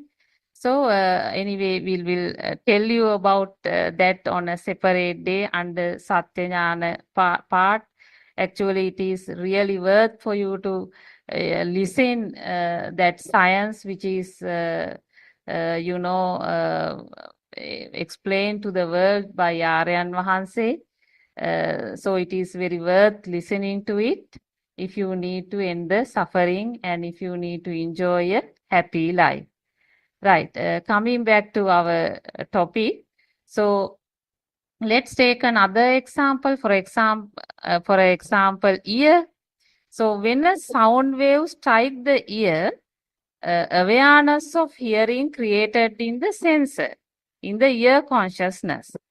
But it does not know what the sound is. So I hope you can understand the sensor, how the sensor works. Right. So we have been now discussing about the consciousness vinyana. So vinyanang anidassanang anantang sabbato pabang. This means that thought ceases to materialize at that moment for the one who realized the wisdom. One who realized the truth of mind, consciousness, there is no outside and there is no self or inside. You come out of the illusion. You know, there is no way to experience the outside world. Chakku vinyane cannot recognize object. So what you can feel is the illusion that is your mind consciousness. So that illusion will be different from person to person, even for a same object. For example, when I say ice cream, one would get an illusion of a chocolate ice cream. Another would get an illusion of a vanilla ice cream. So for the same object, illusion would be different. So what you experience is what you created in your mind, whether you like it or not. So, in the Rohitassa Sutta, the Buddha told this very beautiful quote. So, in this one fathom long body alone, with its perception and thoughts, do I proclaim the world, the origin of the world, the cessation of the world, and path leading to the cessation of the world. So that means what? What is world? World is your mind. So your world is created in the mind consciousness. So if you can free from mind, you free from the world, right? So, so in my explanation, I use, like Aryan Mahansi actually told us that telepathy mechanism. So mind consciousness result will be based on data that were introduced to us when we were very small. But Aryan Mahansi clearly told us there is nothing called data or memory. So there is no thing. You will not find things in this world. So it is only all are vibration. So you have to understand that. Anyway, we'll explain all that once we discuss Satyajnana part. Right. So I think it is enough about the Vijnana. Now let's discuss the fourth principle of Paticcasamuppada, that is names and forms, that is Nama Rupa. Right. We'll start Nama Rupa section. So what is Nama? Nama means the feeling, perception, mental activity and consciousness. They are called Nama. So as we discussed on the previous section, thought means that is the illusion of the mind or Vijnana Mayava we called Chitta. You actually live in thoughts. Now you understand thoughts actually does not exist, Upada and Vanga. So that is there. So what is Vijnana Pachaya Nama Rupa? So Tatta Katamang Vijnana Pachaya Nama Rupang, Atti Namang Atti Rupang, Tatta Katamang Namang, Vedana Skando, Sanya Skando, Sankara Skando, Idang Uchati Nama. So the three aggregates, the aggregate of feeling, that is Vedana Skanda, aggregate of perception, Sanya Skanda, and aggregate of formation, Sankara Skanda, are the name part. We call Nama. Right. So when you say Vijnana Pachaya Nama Rupang, meaning depend on consciousness arises names and forms. So Nama, as we discussed, three mental factors. So feeling or sensation means Vedana. All these are actually Chaitasika part. Feeling, perception, mental formation are Chaitasika part. So feeling or sensation means Vedana. Perception is Sanya. Then mental formation means Sankara. So these three mental factors we can identify as Nama.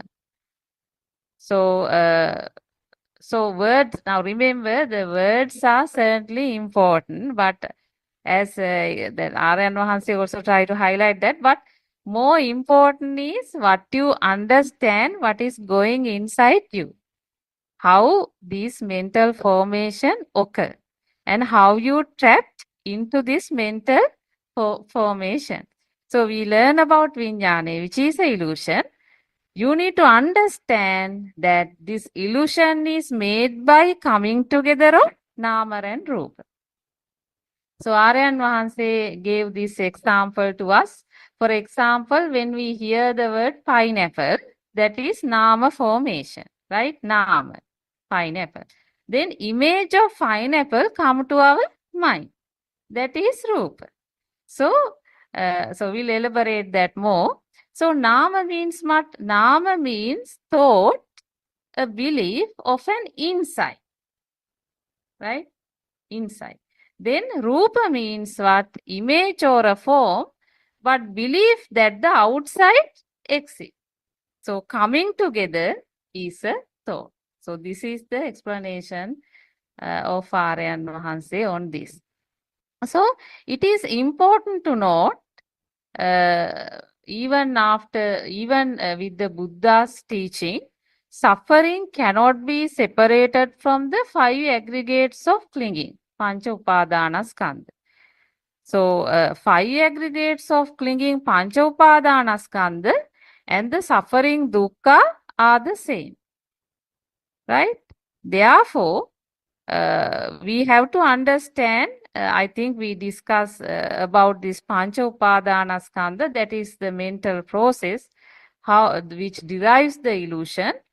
So if we understand that, that means we understand how the thoughts are formed, how these illusions are created in our mind. Right. Now, I will come back to the important part. Let me ask you a question. Can you experience the outside world? Always what you experience is your mind consciousness. That mind consciousness or illusion is the one created by your system automatically, which is different from person to person, irrespective of the fact that everyone experiences the same world. So, who create this illusion? That is your system output. So, you need to experience that names and forms generated from your system, whether you like it or not. So this is very important point you need to understand. If you think that the created chocolate ice cream as your thinking, or it is as your thought, that is your mistake. That is your ignorance. If you analyze this closely, this Nama Rupa, names and forms created naturally. It is not done by anyone else. It is not done by you. It is out of control of yourself. So you cannot control Nama Rupa or names and forms happening. If you think it is yours, then that is your ignorance. That is the point, as well explained by our Aryan Vahanse. You have created an inside and outside. You have created the duality. You have created two ends. But truly, these two sides doesn't exist. There is nothing as Ajata inside or Bahidda outside. I hope you understand. One side is that we believe we are here, that is I-ness, and we believe that the outside world exists. The two sides creates duality. The duality will generate current or power in your system. So which will cause the created objects or illusion in your system as real. So due to this, you will be more attached towards them. I think we have to end the session. Time has come to end. So I will ask Aryan Vahanse to add any comment on this. Avasarai Aryan Vahanse. Please accept my humble worship, Aryan Vahanse. තෙරුවන් සරණයි. Teruvan Saranai Aryan Vahanse. තෙරුවන් සරණයි. That's I think it's a theory part is going today. Yes, Not a Aryan practical Vahanse. side. It is not a practical side. Yeah, Practical side is a vibration here. yeah, Everything is a vibration.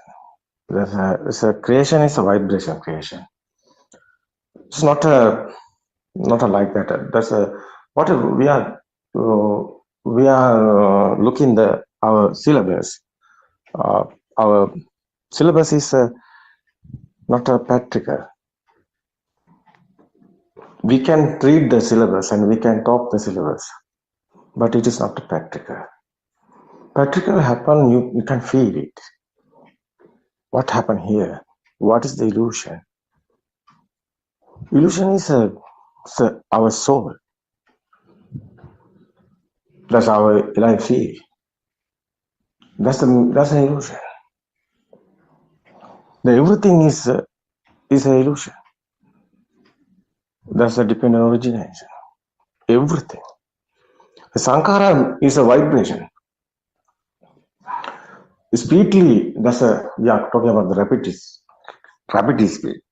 So, what is this five aggregates? What is these five senses? These five senses are creating, that is the world, that is the illusion world, is the sensual world, not real. So we can talk the suffering How is suffering coming? This illusion is the case. So, really, Buddha won't end in the suffering. How is the end in this suffering? We are in the illusion now. So, someone understood this. Someone understood what is illusion. He can be happy. So, someone in the illusion, like a blind person. How is end in the suffering? It's not happening. That is why this dependent origination is everywhere. That's the illusion.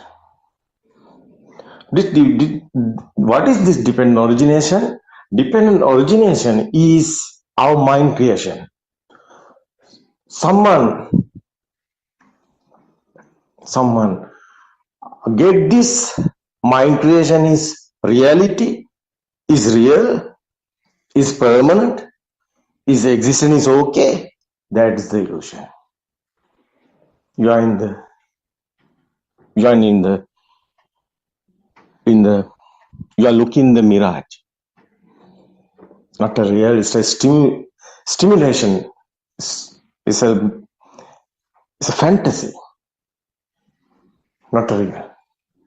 So, we won't talk the suffering and origin of suffering and cessation of suffering and way to the cessation of suffering. We want to talk that.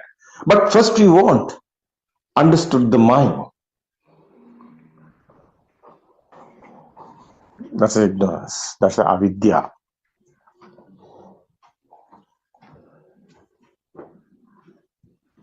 What is this real? It's a vibration. Non-vibration is the real. Vibration is the illusion. This your colors, your forms, your eye is illusion. Your ear, sound is not real. It's illusion. It's censoring, it's sensually. It's happening in the sense. Something happened in your ear, you are deaf. You haven't a sound. This sound is outside door. Where the sound? Sound is vibration. Sound is not a sound. Sound is a wave. It's a vibration only. What is these colors? These are vibrations. This is not real. It's your eye is creating, that's your colors. That's your forms. You are blind, where's your colors? Where's your lights? That's where it is gone. It's not real. So this is this is the case, human mind, every living mind. That is why in suffering. Because they are thinking, they have death. They are thinking, they have birth. But this birth and death also some miracle. It's a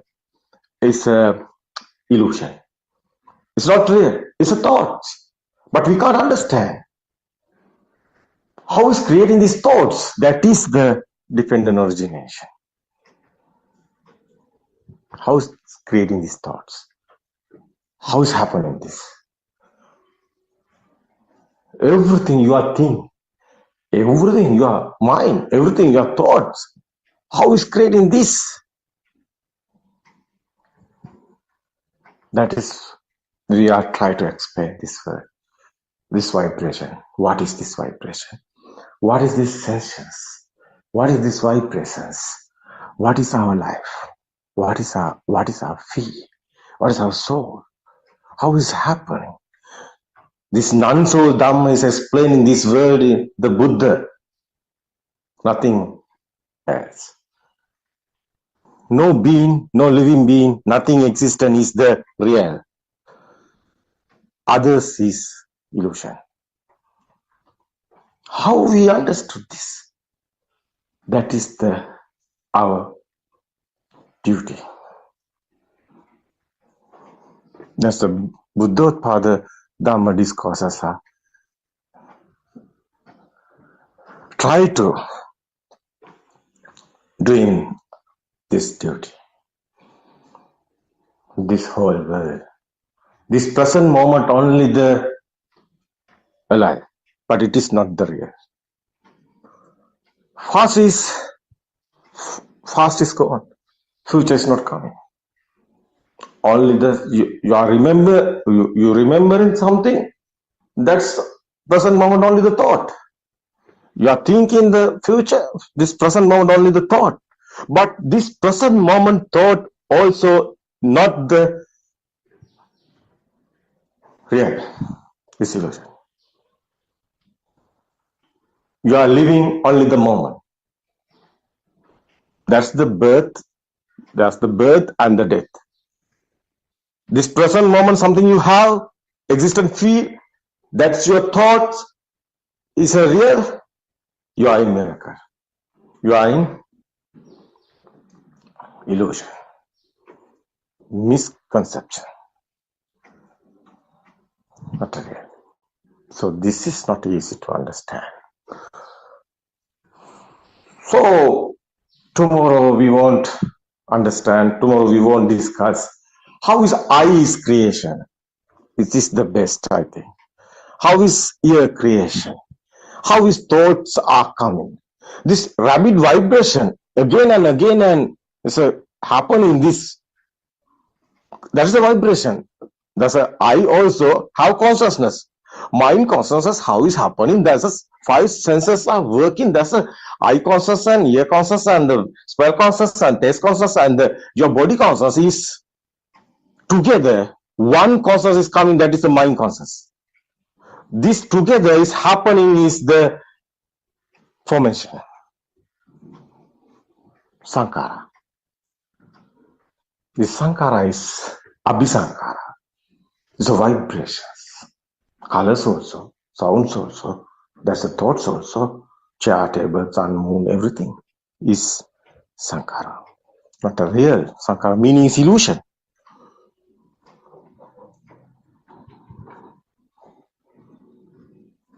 This is today, I think, is the most popular. This word is topic. What is the real world? What is the real is here? Is nothingness. That's a Buddha's explanation. Somebody's understood this. Calm and cool. No pain, no burning, no suffering. Because understand what? Everything is normally happening. You can see, you can hear, you can smell, you can taste, you can body sense feeling, and you can think. Normally is you can do that your job and your business and you're studying, everything is normally going into your life. But you understood what is real. You are in calm and cool. What's the happen is okay, doesn't matter. You are in the cool. Is the understand one.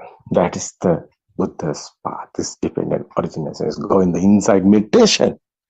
Inside meditation is understand one. Not concentration meditation. Concentration meditation is okay. You little bit you do that is because it's the calm coming that your mind is coming not complicate. Your mind is coming to that's a cool down. Yeah. So that's a meditation is good. It's okay. Concentration meditation is not bad. Concentration meditation, whole world people are doing. Because Hindus are doing, that's a Christians also doing, that's a other religions also doing. It is not the Buddha's explanation. Buddha's explanation is never heard before. Dhamma is inside meditation. It's not a concentration meditation.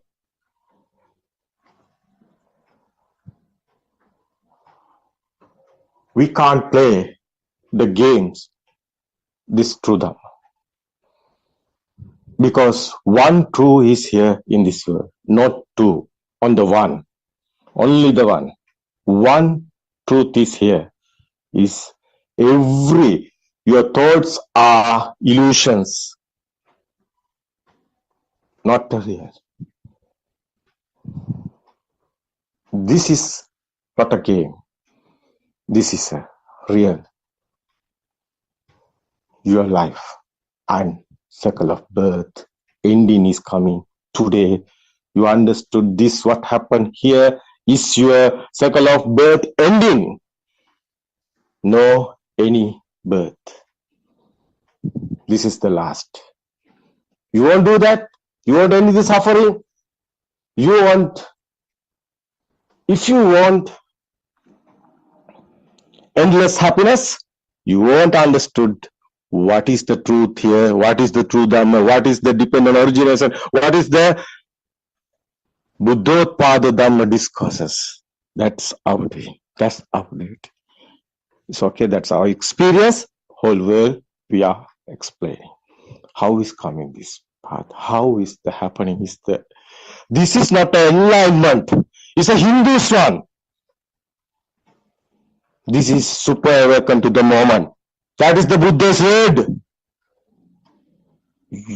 Please keep and be careful using the English word, because this is not a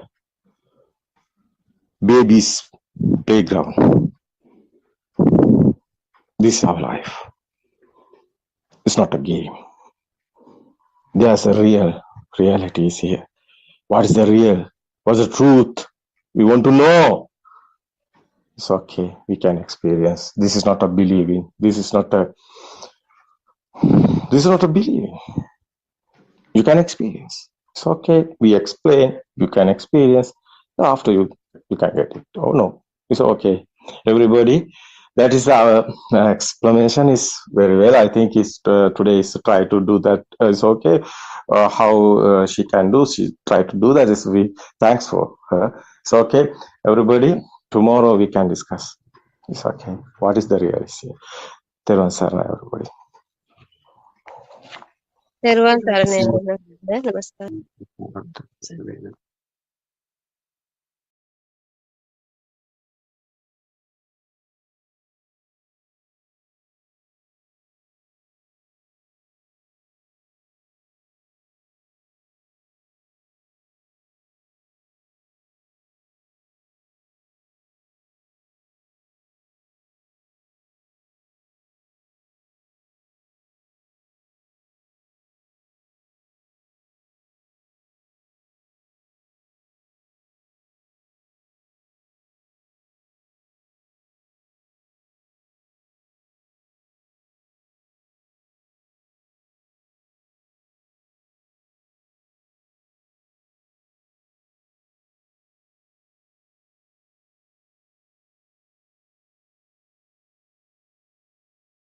Teruvan Saranai Aryan Master. Teruvan Saranai everyone. Welcome to the new Buddothpado English Zoom sessions. These sessions will be held daily at 8:30 a.m. Sri Lankan time. Those who listen to Buddothpado sermons are truly fortunate because Buddothpado sermons presents a very rare Dhamma discourses never heard before. We want to share Buddothpado Dhamma discourses to the world, so every human being can be free from suffering, live in peace and eternal bliss. Buddothpado Dhamma discourses reveals the true essence of Lord Buddha's doctrine, which was hidden under the dunes of time. And it guides us to the practical path to Nibbana, which is Vidarshana meditation. Did you ever wonder what is life? Why are we born? Why do we die? And why do we suffer? Sometimes you are happy, but sometimes you are sad. What is this oscillating life? This is a never-ending circle. We do everything to be happy, isn't it? But even when we are happy, we feel that there is something missing in life. Though we try to cover up suffering in various ways by offering pujas and doing various rituals, the death is inevitable, isn't it? So, is there a way out of this suffering? Yes. And Lord Buddha in Dhammacakkappavattana Sutra revealed to the world how to end this suffering. It was the never heard before Dhamma, the dependent origination Dhamma, or Paticca Samuppada Dharma. There we can see how the thoughts are created and how we suffer because of a thought and how to get rid of suffering. The clear path to Nibbana through Satya, Krutya, Krutajnana. This is the ultimate truth. This is the true Dhamma which Lord Buddha has revealed to the world. And this is what you can listen from Buddothpado sermons too. But to understand this true Dhamma, we need the guidance of our Kalyana Mitra, Buddothpado Aryan Mahansa. Buddothpado sermons will help you to find the correct path to Nibbana. This is a gradual process. While on the path, you will definitely feel the difference within you because your defilements start to diminish. Lord Buddha said, those who worship me with flowers and lamps are not real worshippers, but those who follow and practice my teaching are the real worshippers. So today, we want to share Buddothpado sermons to the world so every human being can find solace, peace, and tranquility and be free from all suffering. Path to freedom from thoughts. Path to freedom from suffering. Path to seeing the truth.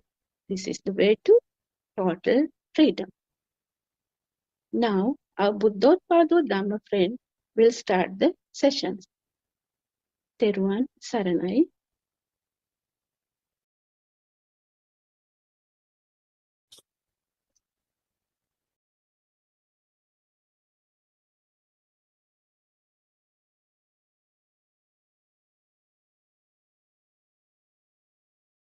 Well, may the Noble Triple Gem bless you all. First of all, we humbly pay our homage to the Perfect One, the fully awakened One, the Supreme Buddha. And I hope everyone is well and happy today. As we are in an individual journey of understanding the world and the self, we also feel like that we might have to, not we might, we have to share the whatever we gain in this path to others as well, so that we share the knowledge and the actual individual experiences we gain in this path. So today we are actually starting for the first time a new series of Buddothpado Dhamma discussions. It's not a discussion as such today. So I'm kind of going to give you an overview of everything as possible. So in that, I would say I take a humble effort to explain things, but if I do a mistake, I apologize. Because the angle we look into these things can be slightly different from the way someone else might not. It might. So it's actually, that is actually why we are trying to do this, because the Dhamma, the Lord Buddha has taught us a lot of things, and the way we look at it, there can be so many different angles that we are looking at it, but we are just humbly explaining something that we learn. And in this path, we have been guided by Aran Hanse as well.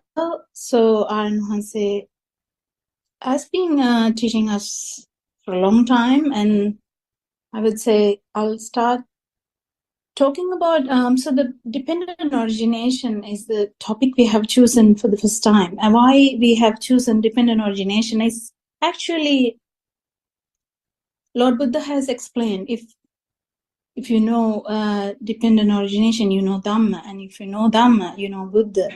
So we are actually trying to look into that from another perspective. So when we talk about dependent origination, it's actually a set of words, I would say. I'm not going to actually go deep into these words.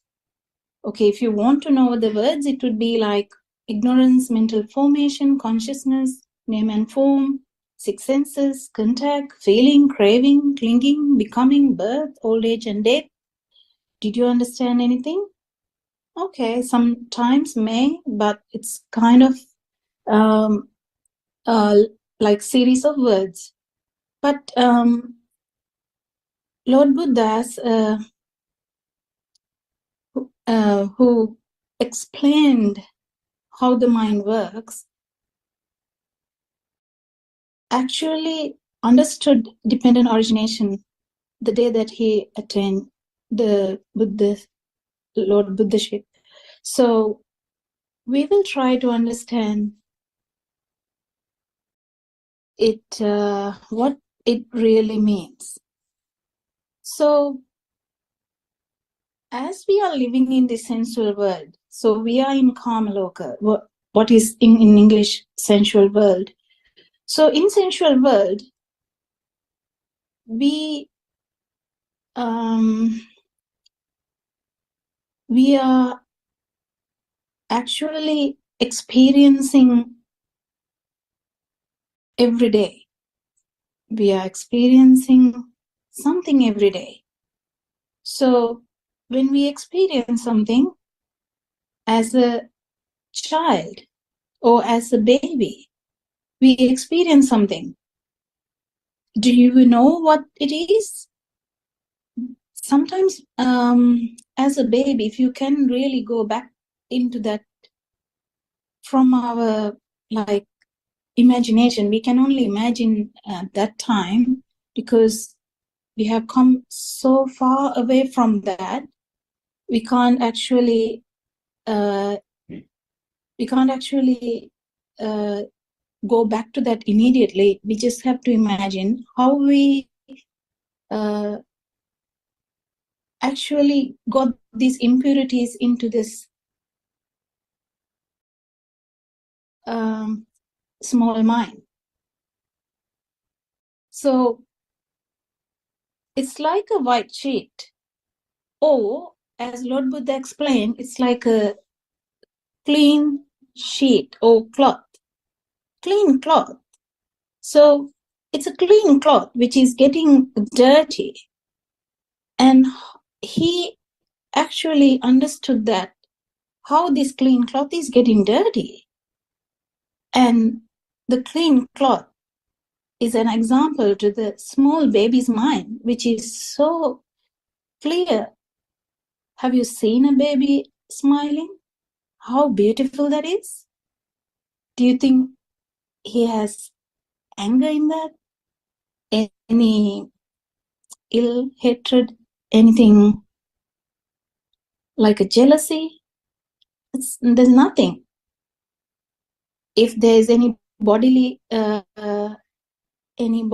harm, the baby will cry, but that's it. So how did this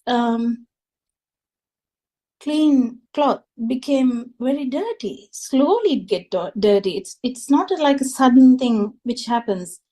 But is this happening according to a plan? Not really. It's really a process which happens automatically. It's not someone actually making it dirty. Is the baby making it dirty? Not really. That clear mind, the clean mind, is getting the glaciers. So that's the dependent origination in a different nutshell. Like if you try to explain how this mind got into this problem of having all these defilements and impurities, and at the same time, the Lord Buddha understood at the time of the attaining the nirvana, he understood there is a process. What is the process?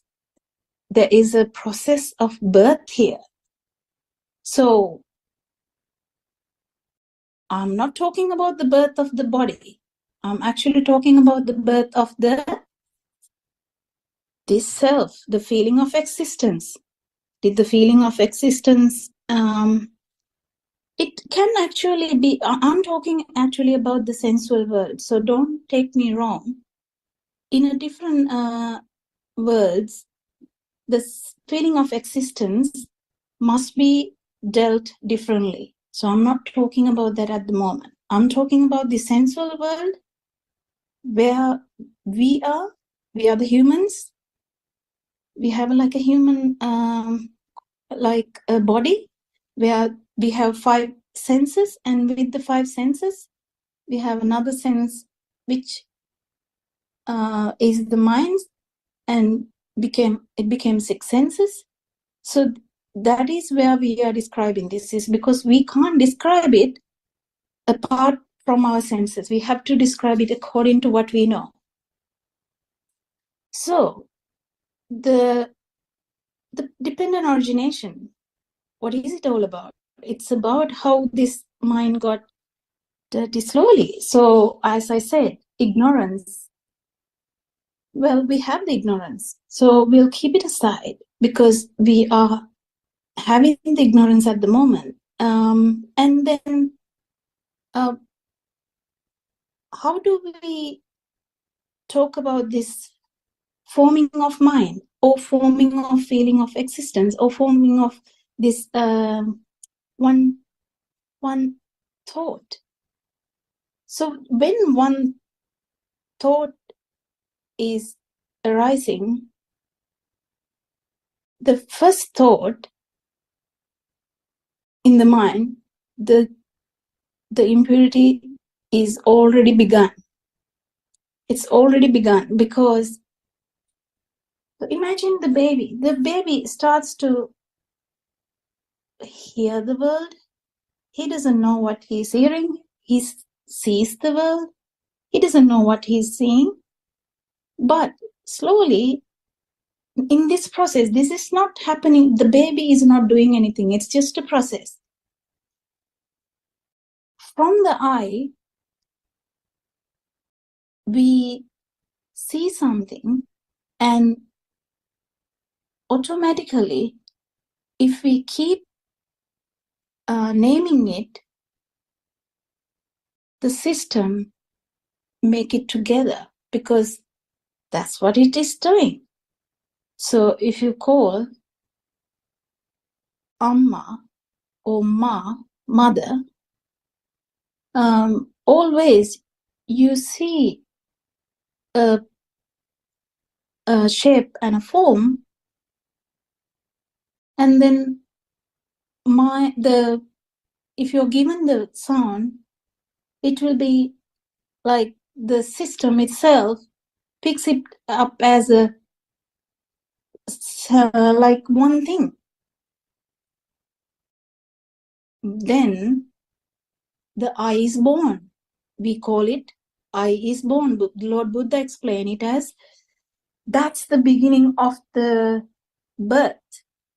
Why? Because 2 senses are now forming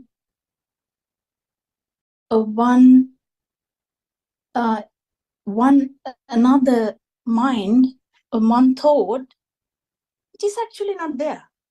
Do you get it? Do you think there's another sense other than this 5 senses? No, but this ability of humans, it's not only humans, it's all animals.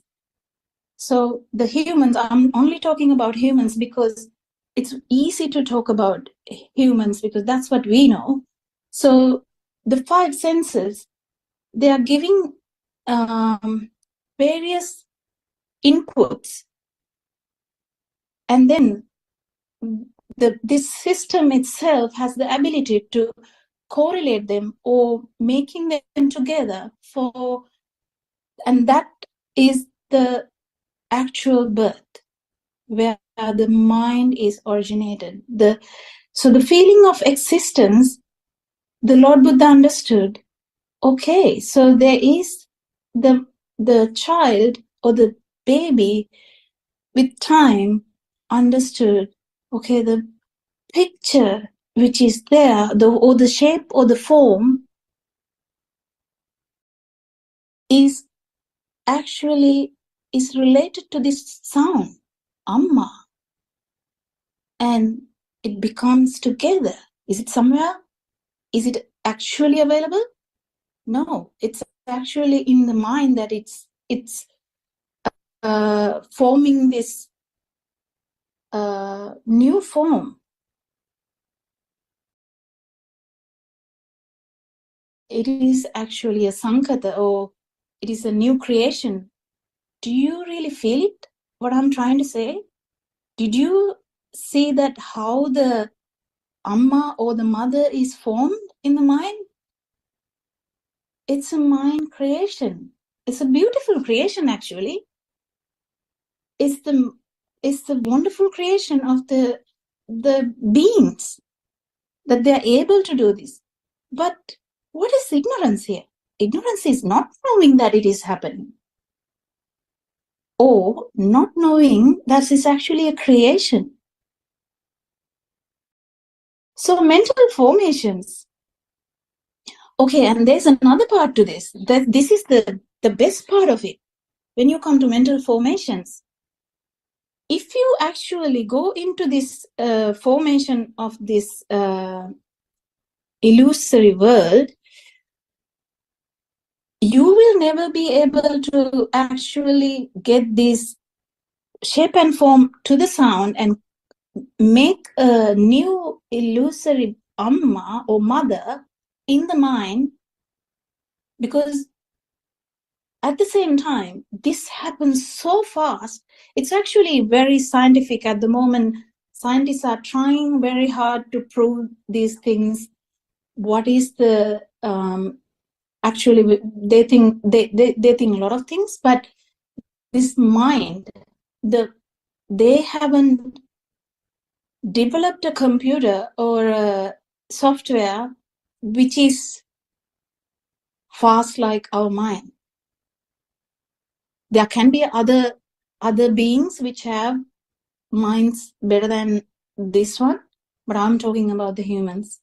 So the humans are trying to make another software which is faster than our mind, which has never happened, because they're always slower than the mind, because the mind is trying to develop something which is faster than the own mind. So this fast happening of these mental formations is the real reason why we feel that there is something. Okay, this goes very deep. If I keep talking, I don't know. So if you think that you saw a form and a shape, even that shape and the form is actually created because of that fast formation. It's so fast that you feel that it's static. It's there are beautiful examples, like imagine there is okay, I can give you an example like this. There is firework above the Sydney Bridge, 31st of December. If you have seen it in the TV, or in Sri Lanka, there is so many fireworks, or even Toran. So you know that it's a firework, don't you? We know that. So are we do we have ignorance there? No, we know that it's a firework. But aren't they beautiful? Then when they are beautifully making the fully like imagine a word. Don't you see that there's a word? But we know that it is illusion, don't we? We know that there only is some lights which are happening very fast, which appear as one thing. Do you get the point? It appears as one thing. It's the same thing which happens in the eye, that this creation is so beautiful. I mean, I'm calling it beautiful because this is really interesting. Not that actually the creation is beautiful, but actually the way of creating this illusion is so fantastic that we forget that it's the illusion. So the eye, even the shape and form that we see is in itself is for the creation. So if someone asks, so have we seen actual shape and form? We don't know, because it's only, we can appreciate only what we can appreciate. We have to come to that's a full understanding. Humans can appreciate only what human senses are able to appreciate.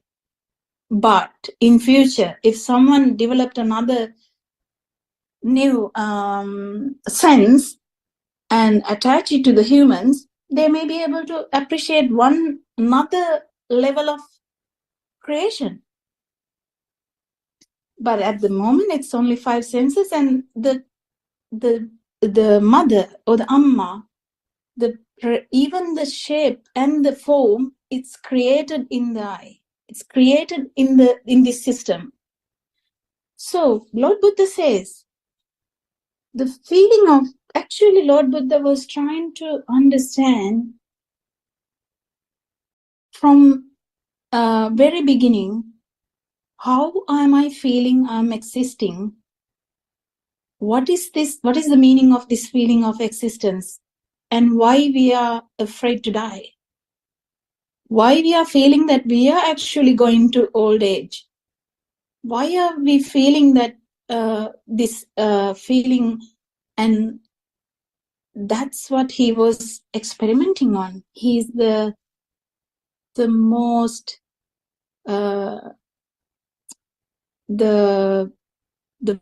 the highest person with wisdom. So he was his the whole idea was trying to find out how on earth this happened. So ignorance and mental formation, which happens with this fast formation of mind, bring about the consciousness. That's just this process, because this is happening so fast. You feel something is there static, you feel the difference. As I told, we can appreciate only what we have in these our senses. So because it's happening so fast, we feel something. We can't really avoid this. That is how it is. So we feel the consciousness. Well, for instance, just imagine the world is slowing down. Our chitta, this formation of mind, slows down. We won't be able to actually do this mental formation like this. We will never know what we will be actually forming, because the slowing of this actually will hinder what we form, because it's just a formation. And do you understand even the word? It's a mental formation. It's beautifully worded here, mental formation.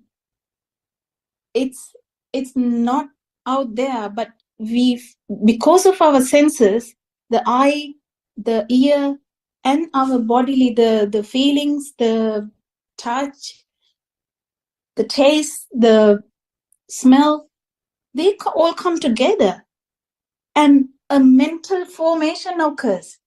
And that mental formation, is it there actually? Well, we never know, because that's a mental formation. We are actually forming it according to our senses. And that's where the consciousness occurs. This is a natural phenomena, and this is a natural process. No one is doing it.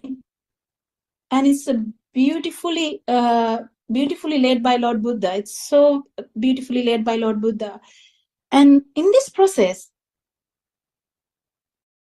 the problem is when these forms and the sound and everything, the feeling and the actual, the form and the shape we saw, everything get together, name and form, we already have formed the 6 senses. It's not only 5 senses now. Why? Because there's another sense. Is it somewhere actually located in the brain? No, it's a sense which is originated in this combination of 5 senses. It's a natural phenomenon that this combination happens, and that's where the contact happens. When this new sense is originated, when the 6 senses are formed, the contact happens. You can't avoid it, because it's happening, because you take that new sense or the mind formation so seriously, and the contact is unavoidable. And the feeling is unavoidable. If the contact happens, you have to have a feeling, because there is a feel that there is something. In sensual world, this would be actually a mother. So you feel it. Have you ever felt it? Have you ever thought about it? So it's actually not the actual form, shape and the form I'm talking about. I'm talking about the new feeling you got because of this mental formation. Did you feel it? And if you feel it, can you avoid craving? No, you can't. It's not someone craving about it. It's actually this process makes it like an attachment, because there's a new feeling here. So the craving occurs. Is someone craving? No, this is just a bond or an attachment, or like a magnetic force. It is there, and you just get clingy. So it comes to the becoming. What is the becoming? There, the mother is actually there. You become. The mother is another becoming. So they actually exist. There's another thing happening behind that, because when the mother, you feel the mother is existing, this feeling of existence also is originated. My friends, it's very difficult to explain, but this feeling of existence is then and there originated with this becoming. That's called jati, or the birth. So, in a nutshell, I would like to say this, I'm actually talking about one thought that child was able to form. So someone might say, No, dependent origination is about the bigger picture, the human from birth to death. No, I'm talking about birth of one thought, how this mind actually originated. So slowly, this baby is learning. What do you mean by learning? Actually, learning means you are forming mental formations and making them together to form several entities. So what are they? Mother, father, brother, sister, grandfather, grandmother, what else? My house. So the baby is learning. What is it? What does it do to that system? Is there a baby learning it? No, the system is actually getting updated all the time from this each and every thought. And what is the underlying process ongoing is this Pono Bhavikas thing, this each and every bhava, or the becoming or birth back in the background, because you feel that there is existence of something, at the same time, this feeling of existence gives you the feeling of existence in yourself. Because apart from the shape and form, origination in that sense, there's a different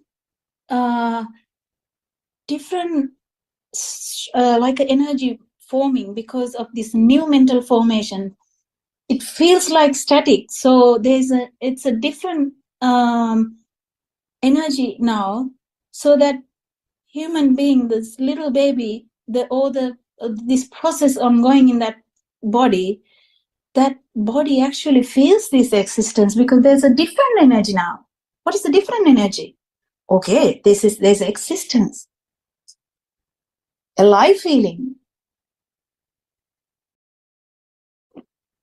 It's different to the initial one. It's different to the clean cloth that you had. This is actually happening slowly with the mind developing into. So you might tell the baby is learning, the child is learning. Now the child has become a young adult. The young adult is still learning. So what's happening?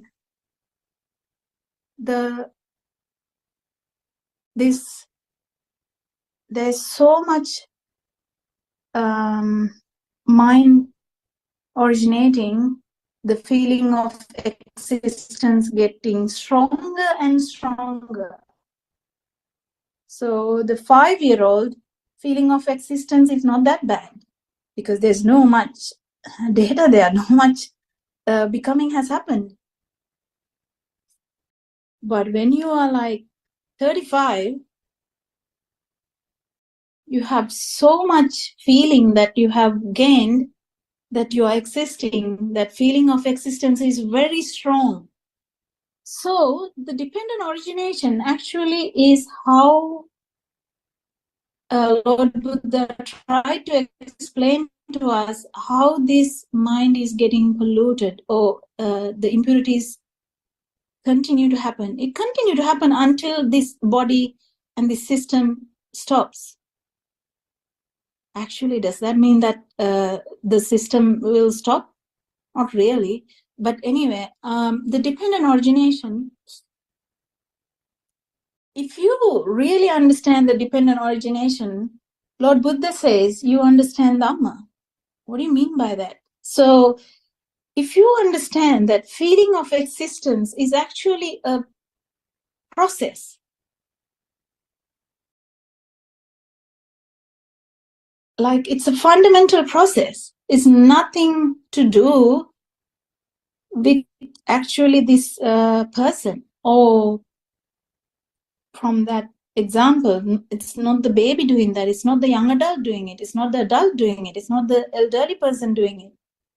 It's actually happening. No one can actually stop it. Even if it's a baby in the jungle, no human being to tell that this is the mother. You don't need someone to tell that it's the mother. You will interpret in some way that the name part of it will happen in some way. That's how the animals get it. Do animals call by Amma, Tata, Malli, Ayya, and nothing like that? But don't they have a own way of communication? So they are naming in their own way. Do we know that? No, we don't, unless we go into that mindset. But from the human perspective, we are actually getting this creation. It's I think the basic creation, but it's the most complicated creation in the world. That's why no one has even been able to beat that creation yet. I don't know whether it will happen in the future, but no one has been able to beat that creation yet. It's such a natural phenomena happening. These mental formations, which is happening due to the fast formation of mind or each thought or chitta in that words, this fast pace of things, we can't stop it. It will keep happening. Even for Lord Buddha, it will keep happening.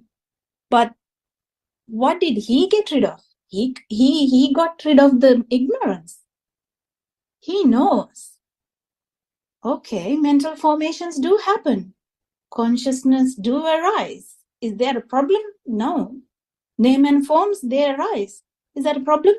No. But what is the problem? Problem is the feeling, we take it as real. We take it as we feel it.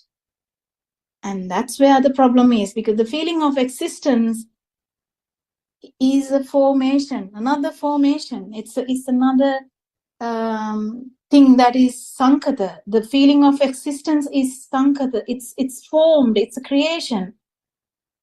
If we don't know that, we feel that we are feeling. That's the most problematic thing in here. This the creation of mind. That's what it did.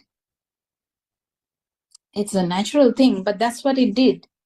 So this cycle of samsara keep happening because there's no end. This feeling of existence is given a value. So there's someone to die. Actually, it's so good that Lord Buddha understood this and explained to other humans, come and understand how this existence or the birth happens. Birth happens in the eye. How? Because if it's in the sensual world, birth happens when the mother or the chair or the apple arises, because it's a formation of 6 senses together, and you feel that it's real. When you feel that it's real, that's where the becoming happens. That's where, friends, that I want to emphasize, that becoming happens when you feel that this formation is real.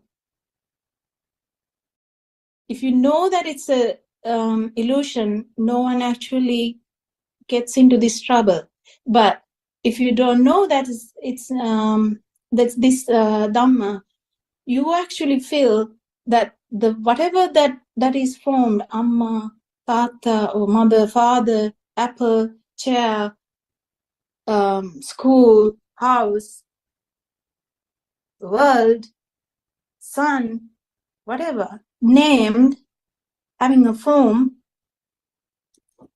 when they come together and we feel it's real. And when we feel it real, the feeling of existence originates. That's where the birth happens. That's in sensual world. But even in the other worlds, even when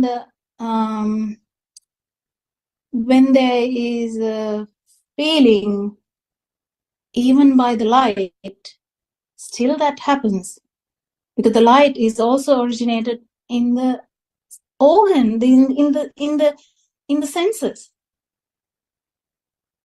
So finally, nothing is actually there. It's originated. That's the cause and effect, the origination. So this, what is it? Dependent origination. It depends on all these mental formations. If this happens, this happens. You can't really avoid anything. You can't really stop it. If this happens, this happens. You can't really do anything about it, but you have to just know it. The ignorance is the basic part that we have to fight. And so the dependent origination is like a set of words that Lord Buddha told us so that we could understand as actually a process. Because in human mindset, we like to actually word it down, because we are full of words, full of protocols, full of maybe equations. We like things in order. So the perfect one, the Lord Buddha actually explained it in such a way that the humans can get it, because otherwise no one will understand that. So they are being organized into a pattern: ignorance, mental formation, consciousness, name and form.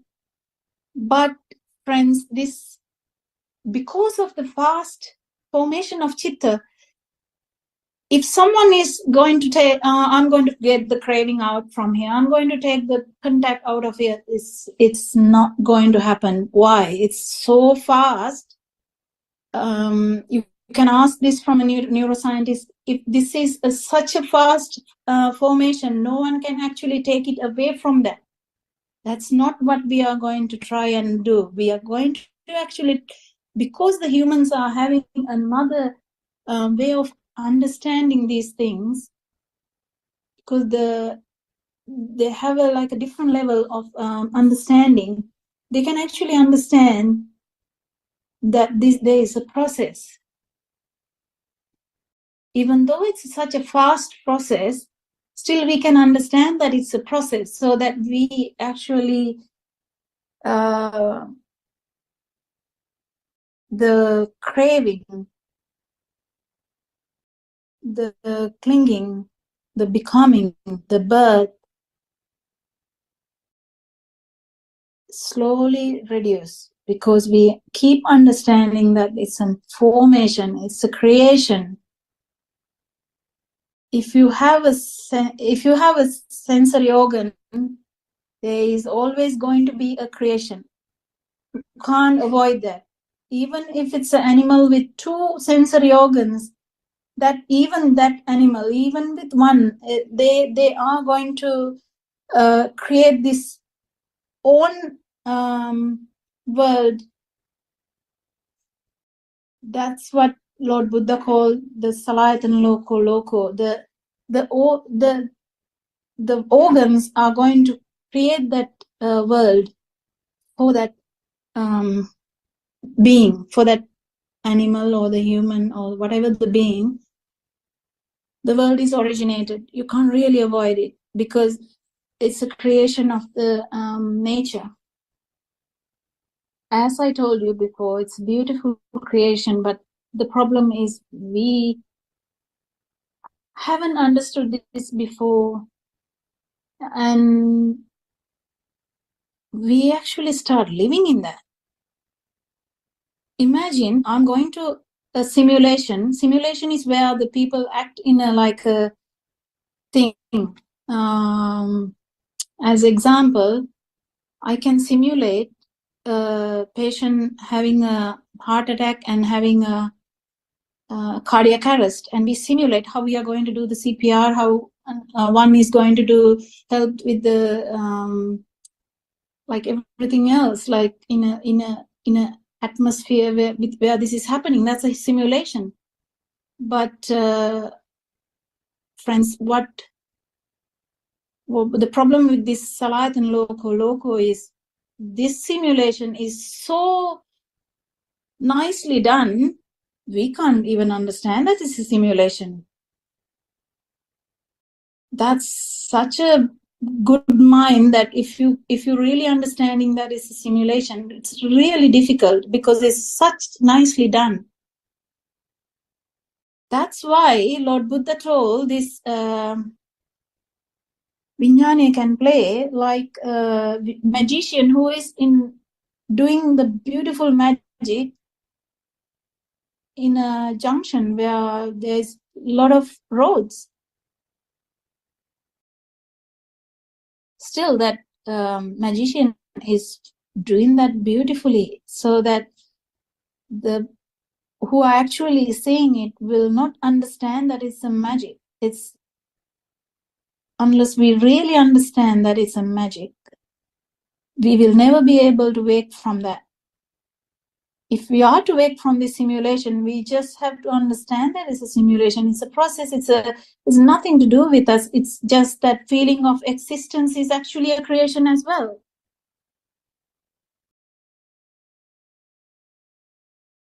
The most problematic part of it is this fast formation of mind. Is such a fast thing. Not even fraction of seconds. It's even smaller than that.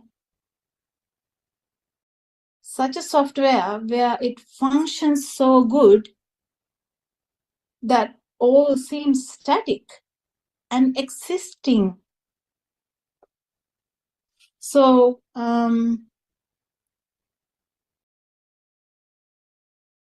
I think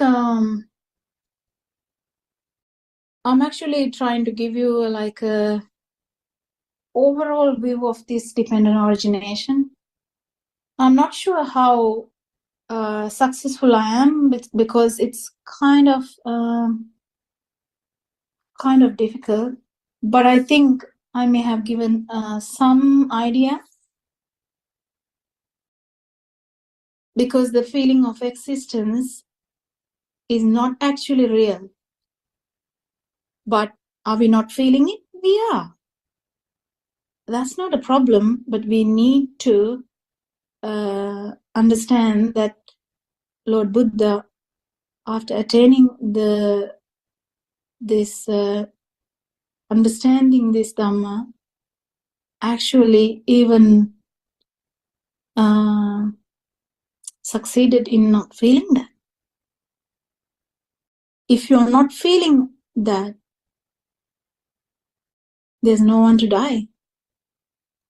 Does that mean the function is gone? No, because this is actually the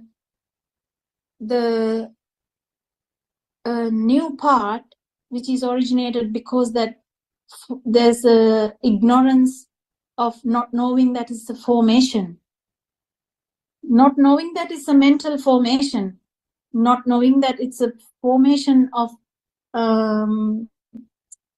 or creation of your senses, not knowing that the feeling is a creation, not knowing that actually craving is also a creation of feeling. So if one is happening, the other one is already happening. It's always dependent on the previous one. So if the ignorance is there, you can't really avoid being born each time with a thought. And each time you are trying to maintain the feeling of existence, because you this phono-bhavika is like you actually get a liking for this feeling as well. That's the bhavatanha. Like you feel that the feeling of existence is real, and you actually even like starting liking that. How come is that? How bad is that? Something is a creation and you start liking that. Where are we going to end? Nowhere. It will be a cycle of liking, cycle of never-ending cycle of liking, because it's something that the thing we like is actually a creation of the mind. Does that mean that outside is empty? No, not really, because how do I know what is there outside? Because these senses are not able to go beyond the senses. Even if we put a new sense, like imagine the science get into that level that they attach a new sense, still it is limited to that sense, new sense as well. So it will be 7 senses, but what's the use? We are again getting bounded by this number of senses we have, and the world it is originating, creating. So the creation is we need to understand that it's the creation. This is difficult. Sometimes for some, this will be like too much.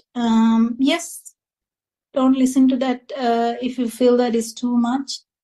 But there may be someone who actually would like to try and understand, what is this? Who I am? This is a question that is being asked multiple times again and again in the world. Who am I? But then answers are so widely different, people get really confused. Until you gain the nirvana, I think the confusion is there, because until you become the arahant, the ignorance is there. In some form, the ignorance is always there. And there's 3 worlds that we go through, sensual world, the rupa and the arupa. So ignorance is there in whatever the level. So in this talk, I have been talking about the sensual world mainly, because we are trying to understand, why did this clean cloth become so dirty? How did it become dirty? How did this beautiful small baby, without any defilements, without any impurities, became a young adult or a child full of hatred, full of jealousy? How did that happen? If a human being in somewhere in this world is wondering about what is happening, then it's time for you to do a little bit of research about it. Why don't you? Lord Buddha has explained such beautifully how these mental formations are occurring. And what's the importance of knowing that? Well, if you want to beat death, well, you have to stop this feeling of existence happening, the birth. How do you stop the birth? You have to stop the becoming. How do you stop the becoming? You have to stop being clingy. How do you stop the being clingy? How you have to stop craving. So how do you stop craving if the feeling happens? So the every time you feel that something is happening to you, you can't really get rid of that, because you feel that it's happening to you. It's happening to me. You are feeling it. So if you feel you are feeling it, no way you can get rid of that problem, because you're going to become of that. if you feel that there is something out there, you feel you are existent too. You can't get rid of that feeling unless we go through this truth again and again and again, understand that's actually a mental creation. So I think I have tried enough today to try and explain this dependent origination. I know it's a bit too much sometimes and too much words, but I tried hard to explain it in simple terms. This fast formation of mental creations is the main factor that avoids us to understand this happening, and it will continue to happen even though we understand that if the ignorance is gone, the mental formations will keep happening. It's not going to stop. But the problem that we are stopping here is the craving and the becoming. We stop that because then the jati stops and the feeling of existence is gone. The human beings is not going to be a slave of your six senses. It's then becomes beyond six senses.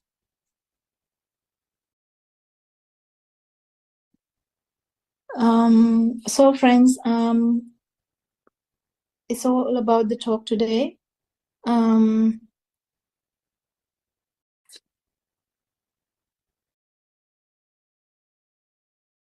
May Nobel Triple Gem bless you all. Thank you very much.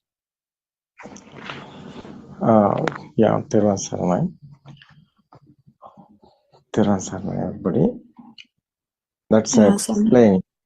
Yeah, Teran Saranai. Thanks for that explaining.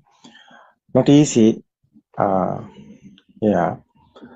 This real dependent origination today, the whole world have question. What is the real dependent origination? What's the practical is happening? Everybody know how every Buddhas understood this. This one is the understand. Dependent origination. Someone understood this real dependent origination. So first time in this world, someone understood, that's the Samma Sambuddha. So someone understood this Dhamma, he became a Buddha Shravaka. That's a Buddha's son, like that. Sutra is there. Someone understood this real dependent origination, Dhamma. So inside is happening the chain automatically. It's want to be real, it's a truth. Otherwise, it won't be the someone understood what to be the experience. It's a practical experience, not a believing, not a thinking. It's want to be happening.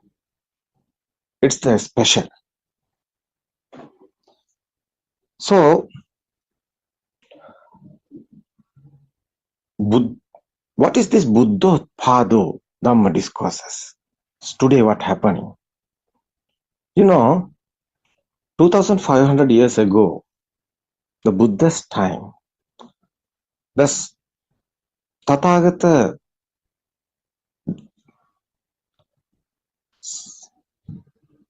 Thero, so Buddha, Tathagata Samma Sambuddha, we are talking. So, what happened after becoming today? You can realize whole world Buddhist people doing the concentration meditation. But it's not Buddha's, never heard before them. What is Buddha explain the 5 teachers after became a Buddha? It's not a concentration meditation. There's a before came a Buddha. There's a Siddhartha Tapasa time. It's doing that. Buddha did that.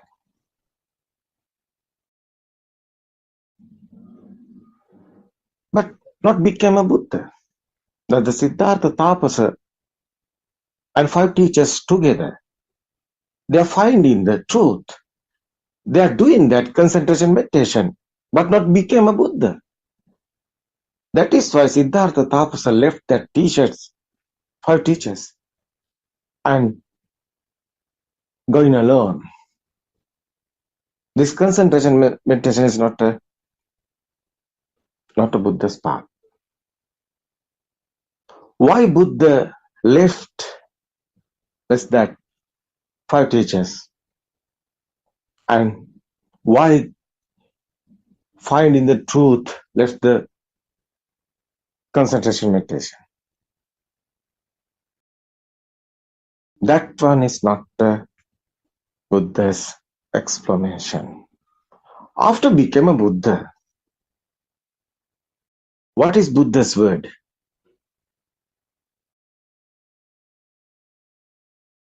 Buddha telling the 5 teachers is the first time after became a Buddha.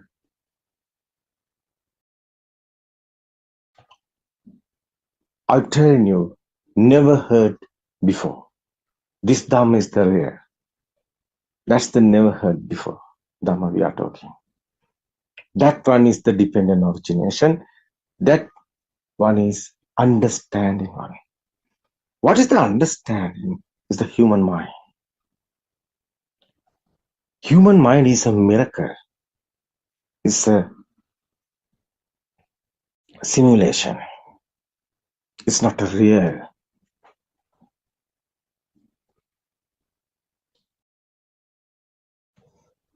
It is true. No being, no living being, nothing existent. That is the Buddha's teaching.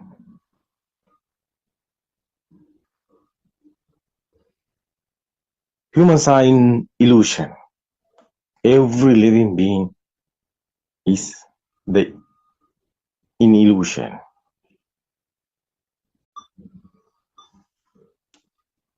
So, this difficult one is this real Buddha's explanation. Understand. It's very difficult, we know.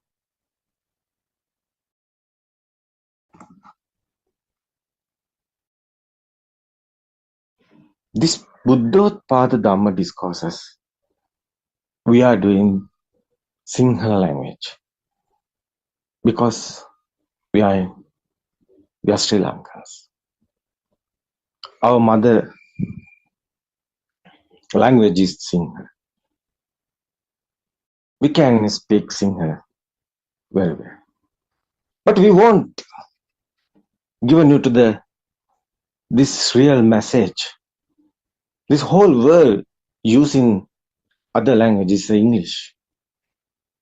International language is English one.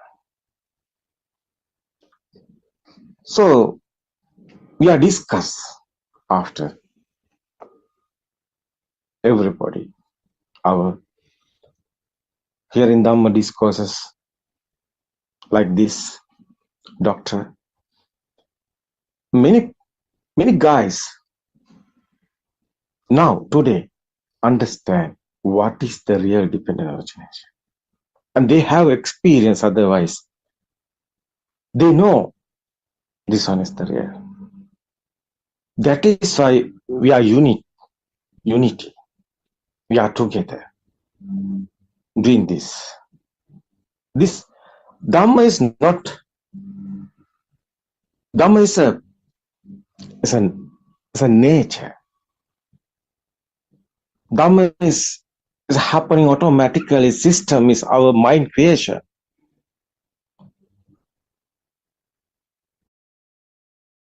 This one, someone understood what is the real. No one is here. No soul, non-soul. No living being. Otherwise, our mind is automatically creating this sensuality. This mind is creating these six senses. This world is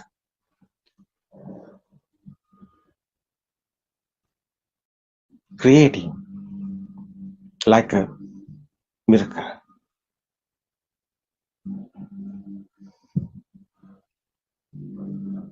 It's not real. It's illusion. We are in simulation type of world. We have death. We are thinking we have death. We are thinking we are born. But these are thoughts. Every time these six senses creating that, thoughts are coming, thoughts are creating. Every time is happening this. These senses are creating, is automatically is happening. No one is doing. Nobody is doing. You are also not doing. You are also the thoughts only. So you can realize. Future is, you are remembering something fast. This present moment is only the thought. You are think something future. This present moment only the thoughts. Only the thought. This present moment thought is otherwise not real. That is the nothingness. This one not easy to understand. How is coming today? Your thoughts, chair, table, mother, father, sun, moon. How is coming this?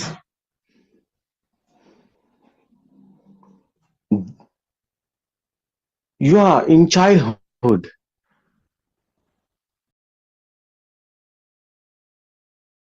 That's a baby. Before kindergarten, baby. Don't know anything. That's the radiant mind.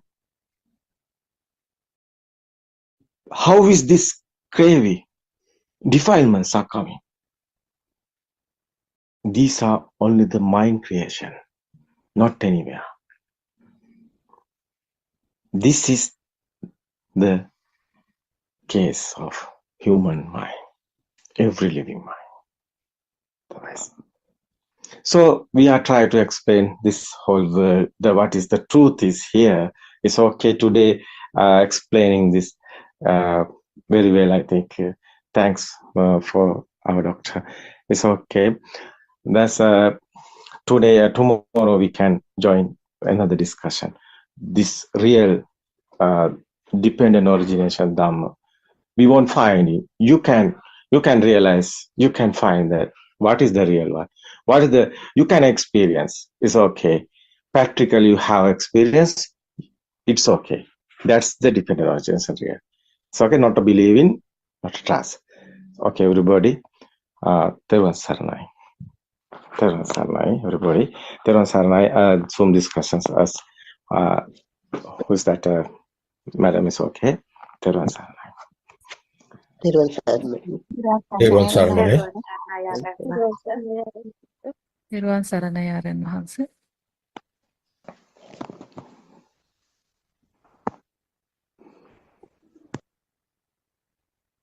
භාග්‍යතාව යනවනේ. හරි.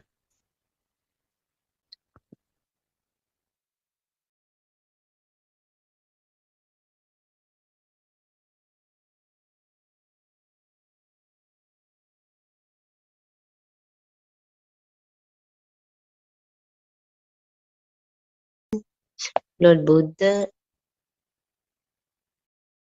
teaching reality of life is we are living on word that is formation. In Pali, Chittena Niyati Lok Chittena Parikasati. Refer to Sabasa Sutra in Majjhima Nikaya. To overcome our defilements, we have to practice Dasana Pahatabba. We have to see reality of our thought, reality of thought, all this nature of our mind is thought are arising and pass away. That is the cause and effect. It is the reality Lord Buddha speaks to us. We have to pay attention to listen real Dhamma for that we have to associate noble friendship. Likewise, we have to contemplate Dhamma what you listen. We have to listen and contemplate pure Dhamma, wished by Lord Buddha to understand the roots of suffering and address that at their source. While you are practicing Dhamma, if have to clarify regarding Dhamma, I kindly invite you, Buddothpado now to share the pinnacle of Buddha teaching Nirvana, the ultimate liberation from the cycle of birth and death. Kindly please make sure you mute your mic and turn off your video camera. Let's take this great opportunity to clear and unclear errors of Dhamma. Just a few moments, we are on the join with us till we are silent. Therwan Saranai.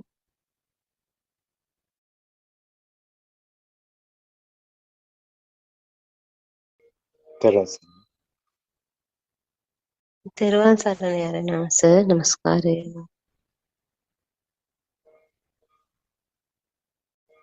Let's take this great opportunity to clear and unclear us of Dhamma.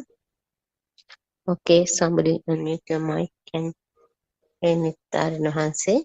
Therwan Saranai.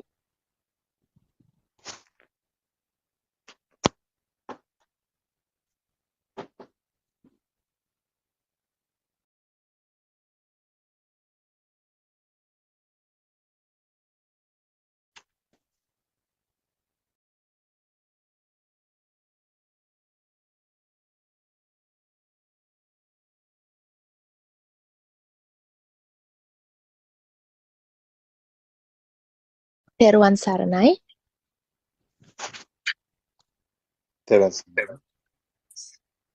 Aryan Vahansa, I have a question with regard to the practical side of things of the Dhamma. I have been observing my defilements and their nature and how they are born in the moment, and whether I immerse myself in those defilements. One thing that I've noticed, I would like to ask you that because I am a woman, I have noticed, I think I can explain this in this Zoom. There is no issue because we have doctors who join us as well. They can correct me if I am wrong. I have noticed that the hormones and its functions and how they function in the cycle also has an impact on the way the thoughts are created and the way the feelings are created. And I was wondering if there is a connection to the notion that you always explain that there is no self and it is just a process. So I want to see if that is actually a valid connection.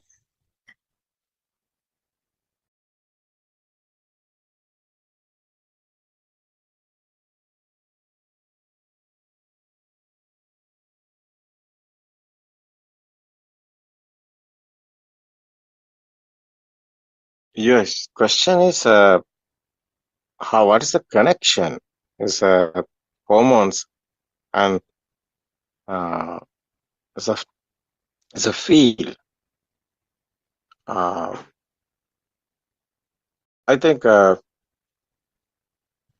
may I correct your question? Not clear to me. Okay, the Ask me again. question, Yeah. yes, the question is whether there is a connection between a woman's menstrual cycle and the hormones and the feelings and thoughts that arise in those moments, and how there is no self involved in that process. I want to know if this is actually an accurate explanation of it, because that is how I sort of understood the way it happens for myself. It's a process. Yeah, it's hormones and feelings. That's connecting. That's your question is the process is non-soul is here. Yes. So how is this creation? That's the question. So how is I want this? to know if it's correct, that Yeah, explanation, it that is it's a correct. process. Yeah. You're correct. Yeah. It is correct. Yeah.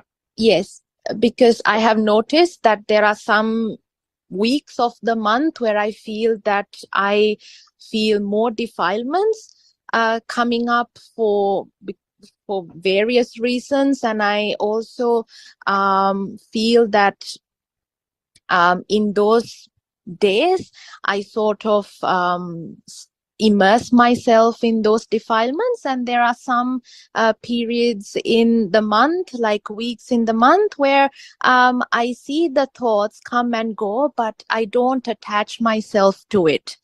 So I just wanted to know if there is a connection between that and whether that process actually happens.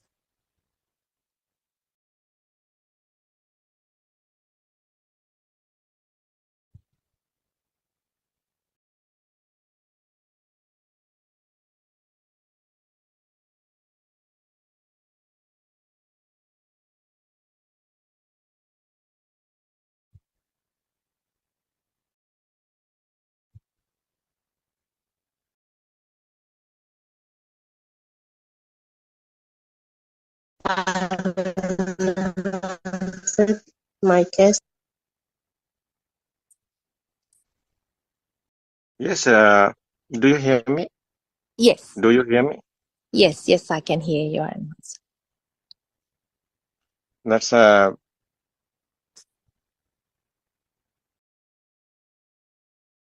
a question is not clear to me. Yeah. Where are you sitting in Sri Lanka or Sri Lankan one or your foreign one? You are in America? I'm Yes. from Melbourne, but these days I'm in Sri Lanka for a holiday. Oh, it's okay. It's okay. Your question is again, you asked me what's the final question, is not the Yes. first part. Yeah, so what I want to know is if this is a correct explanation when I say that because this is how I've understood it, because of the hormonal process, some days of the month I feel as if I have these defilements and I see them very clearly, and I end up attaching myself to it without control. And there are some times in the month I feel that I see these thoughts and feelings come and go, but I don't attach myself to it. And this is an observation that I have done for a few months, and I want to see if there's a relation of like the hormonal function to that as well, because it's a process without a soul and without a soul and a self.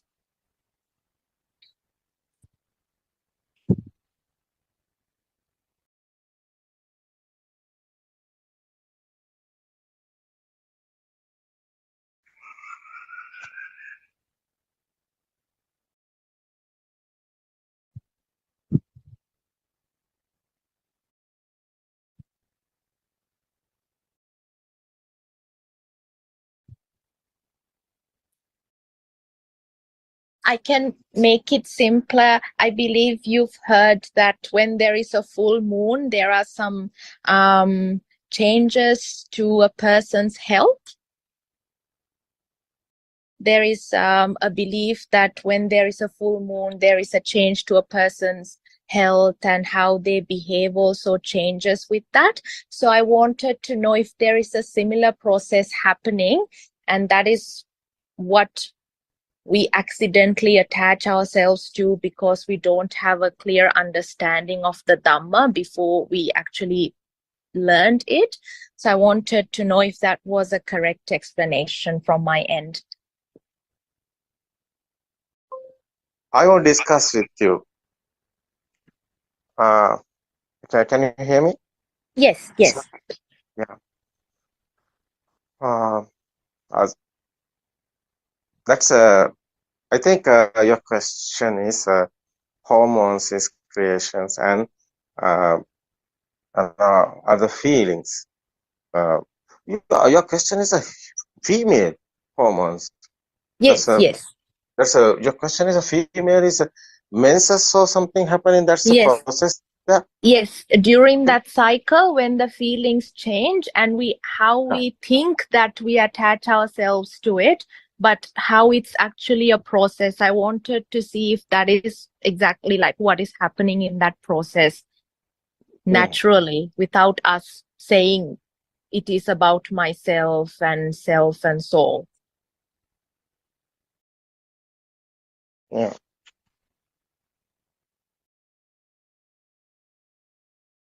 Now, I want to tell you something. There's a physical body is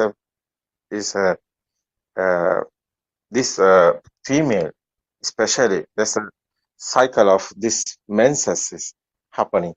That's your question is want to be asking the doctor because it's the physical body is operations there. So Dhamma is the other one, but it's okay. Now I I'm not a wanted to doctor. see if there's a connection.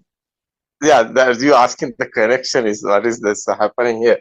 Why the anger is coming on? There's a ladies, many ladies, so menses happening. There's hormones changing. So many feelings are changing. Yeah, irritable. Yes. Yeah, so that's the physical body's creation is here. Yeah. So it's just a process then. Are you a doctor? No, I'm not a doctor. It's okay. It's okay. Your question is that's the feelings you're asking. The Dhamma is that there's the defilements. There's the some type of connect is here. You are thinking this hormones creations is a physical body's operation. There's a no non-soul is here. It's okay. It's a process is here. It's okay. You accept it. No, it's okay. But you have, you accept. Yeah, but you have some type of question. Is how is this happening? No, how is this happening? How is this ladies this feelings changing is happening? Because it's a process. Not non-soul is here. It's unconsciously happening. No, it's unconsciously, yes. I want to know if defilements have arise easily in that state, in that irritable state. It is not a defilement related. Okay. Yeah, it is not a defilement related. That is unconscious there because it is a hormone creations there. So you feel this. This body, like a robot. Body is creation. There's a body pain. Something happen. Your body some type of damages something happen, your body have a pain, but it's a body pain. It is not your sadness or suffering or coming your it's a other side. Body pain is the other one. That's a your suffering of the, for example, suffering is a mentally. That's a body pain is a body pain. This two type of this. That's a body pain is coming to neuron. That's a true neuron. Are you hear me? Yes, yes, I can hear you. Okay. Yes. It's that's a we are talking about the suffering and sadness. It is not it's the other one. That one is the other one. Other side is that we are talking about the sadness and suffering is our mental formation. No, it is our mind. Yeah, mental formation. But hormone creation is not a mental formation. It is our body. That's a physical body. That's a neurons. That's a creation is there. Hormone changing. That's a you something happened. Something touch your leg, fingers. You have pain, but it is a body. It is not your mental formation. It is not. It is a body pain. If you touch fire, immediately your hand is get out. No, it is a function, reflection. That is neuron one. But there's a pain is there. That's a you know that's your skin coming hot or cool or something happen. Very hot day is coming. Is your skin is very no, that's a setting is coming and you can't tolerate. That's a your pain is there, more pain. So it's a body, it's a neurons, it's a hormones creations. It is not a mental formation. It's not your mind. Understood this? Yes. But it is same thing. That's a pain. If you think that's pain, it is coming to mental formation. It is coming to your mind consciousness. You are thinking. That's your body have some pain. You are thinking about that. That is after coming your mental formation. That is your mind. That's your coming to sadness. So something happened to your leg. You are thinking, my leg is something happened. The leg have pain, but you're thinking, my leg. That's your soul is there. That time, your soul is creation is there, not Dhamma. That's not Dhamma. That's a lay persons thinking this one, not a Dhamma understood guys. So that's a lay person is what is thinking. They are thinking my leg is damaged. It's a thought. It's a sadness is coming because my leg is damaged. That's a thinking. That's a mental formation. That's a mind. That's a sadness. But your leg have something happen. Your leg something happen. There's a pain. Pain is a body pain. It's the other one. Your mind have sadness. My leg is happen. You're thinking. That's thinking is a other one. It is not a body pain. You are thinking the body pain is how is a pain is pain is coming. No, again and again pain is coming. But if you're thinking, it's a thought. It's given you to sad. But that one is the other one. this body, physical body have pain. It's a burning, yeah, it's a pain there. But it is other one. It is not a sadness. Understood this? Are you Yes. understand? Yes. Yes. So this hormones like this happening. Body, physical body creation. This is the physical body how creation. This type of creation. During the cycle, if you're getting anger, there's a menses, there's a cycles happening, no? Irritable. But just anger only. If you take it's a mental formation, but it is a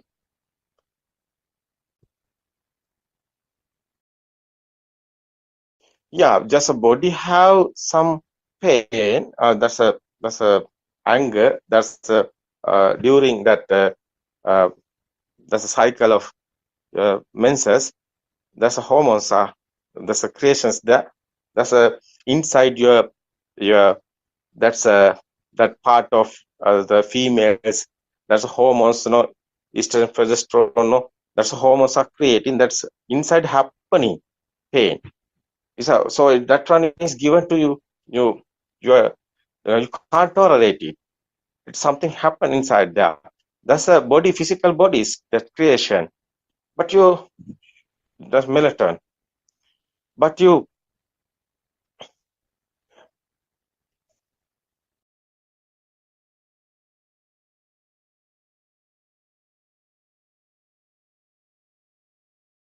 don't get it mental formations. It's okay. It is a body. It's a just anger. Yeah, it's okay. It is a body. Is that type of your leg happen damage something. That type of your weather is changing. Your skin is giving you that's pain. Everything is. It's not a mental. These are not a mental formations. These are your body pains.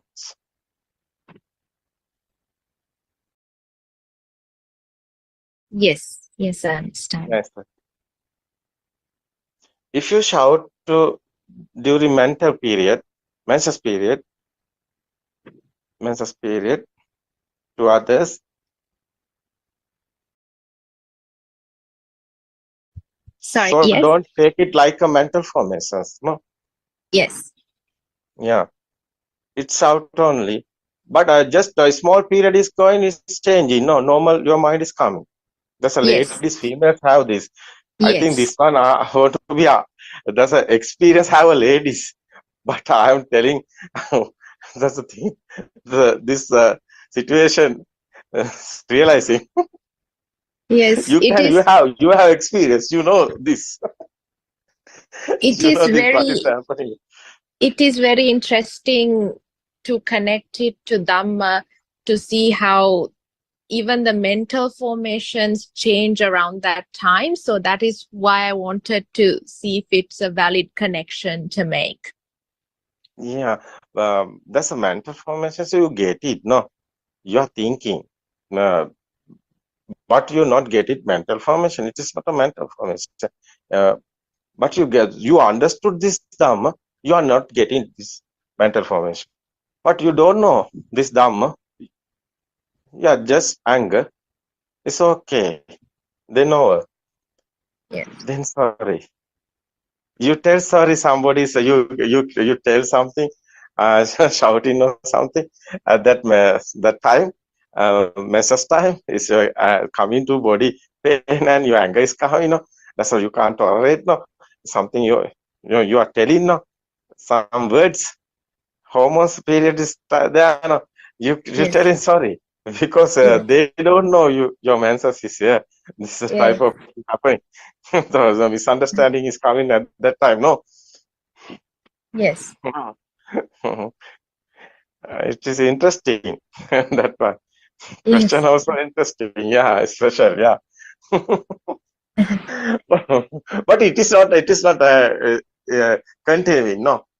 It is a No, it small is not. It's period is not. there. Yeah. It's Yeah. not. Yeah, Yeah. it is not a permanent. Yeah, Yes, it's not permanent. that Yes. that anger is an unconsciousness anger, no? You can Yes. you can understand it because you know Dhamma. I know. Yes. I think you are listening this Dhamma. You are I think you understood this non-soul Dhamma. Nobody is here. It's a process is here. You told this Yes. before the question. I think Yes. Yes, I've been conscious anger observing only this. defilements. Conscious anger only defilements. Conscious. So you are. Conscious anger. Yeah, that's a defilements. This is a body I pain. understand.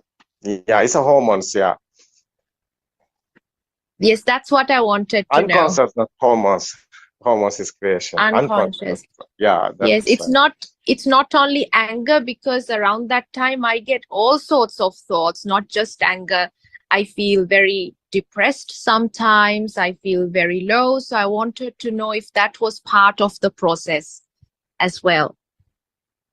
Yeah, you have Just to like, realize the more hormones only. yes, Yeah, this is only a hormone. yes, It's yes. okay. Yeah, I'm very happy. I'm very happy because you understood this Dharma. Yeah, it is very nice. Are you Sri Lankan guy or Australian guy? I'm Sri Lankan. It's I've okay. It's spoken to you, but in Sinhala. no, it's okay. It's okay. I think this is a English Zoom discussion, especially Yes. to my English. Otherwise, want to be uh, established. My English. Now I Yeah, felt I could ask this question better in English but because I have seen the it. same time, unconscious sadness is there, no? Yeah, same Yes, time. yes, Yeah, true. Yes, yeah. You have experience. That is why you are telling this, no? Depression yes, also. You are telling that. Yeah. Otherwise. yes. What is the understanding? This is the understood one, no? Yeah. Nobody, yeah, just you understood this Dhamma, you think like a robot.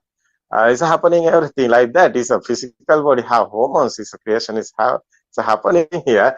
It's mind, yeah, mind is not Yes, uh, real.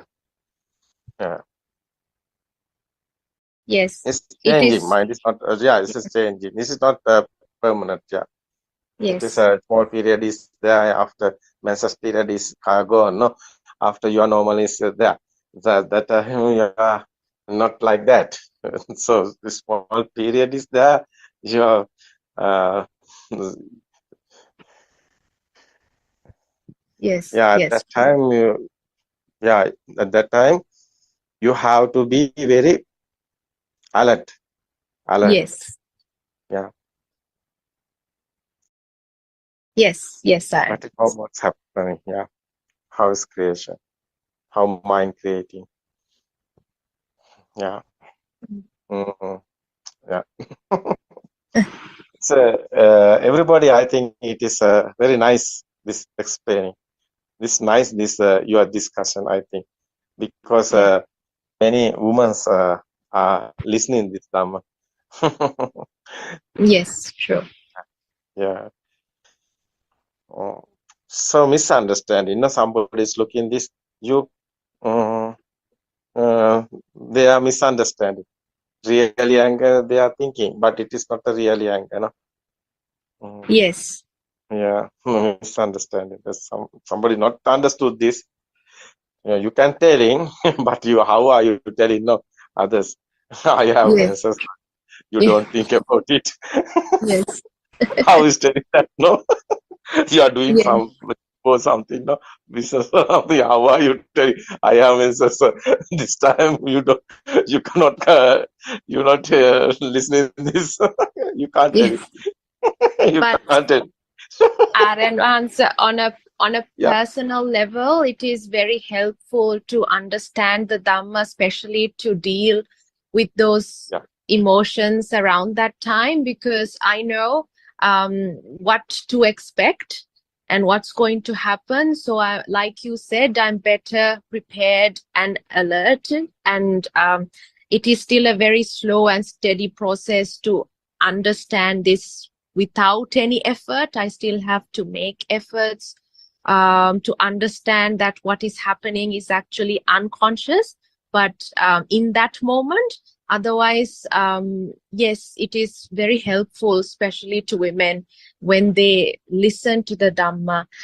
They can understand what is actually happening to their body, and they can really have some level of control as well. I think it is very helpful. Yeah, it's okay. Thank you. Yes. Thank you so much. It's okay. You Thank have you. another questions? No, Have that you- was it. That was the It's okay. question I had, It's okay. Arnaz. It's okay. Yes. It's okay. Right. Thank you. It's Teruvan saranai, Arnaz. Terus. Okay, so now this is the chance for the another person. Sarana.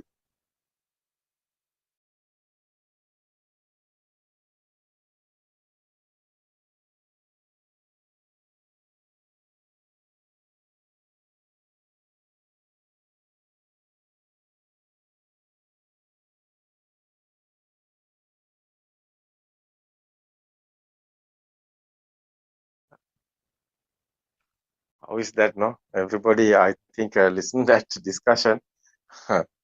That's a consciousness. Anger is a planning, that's a non-conscious. That's a unconscious. Anger is not a planning. And just that moment is coming and God. Yeah. So females have this that's critical times at that time. No. So I think it's a ladies. I want to tell him sorry for that. This is how is telling no how so this time. Yeah. Yeah. People want misunderstand. I think men should understand this. Otherwise, no. It's okay. Others have any questions? There are some.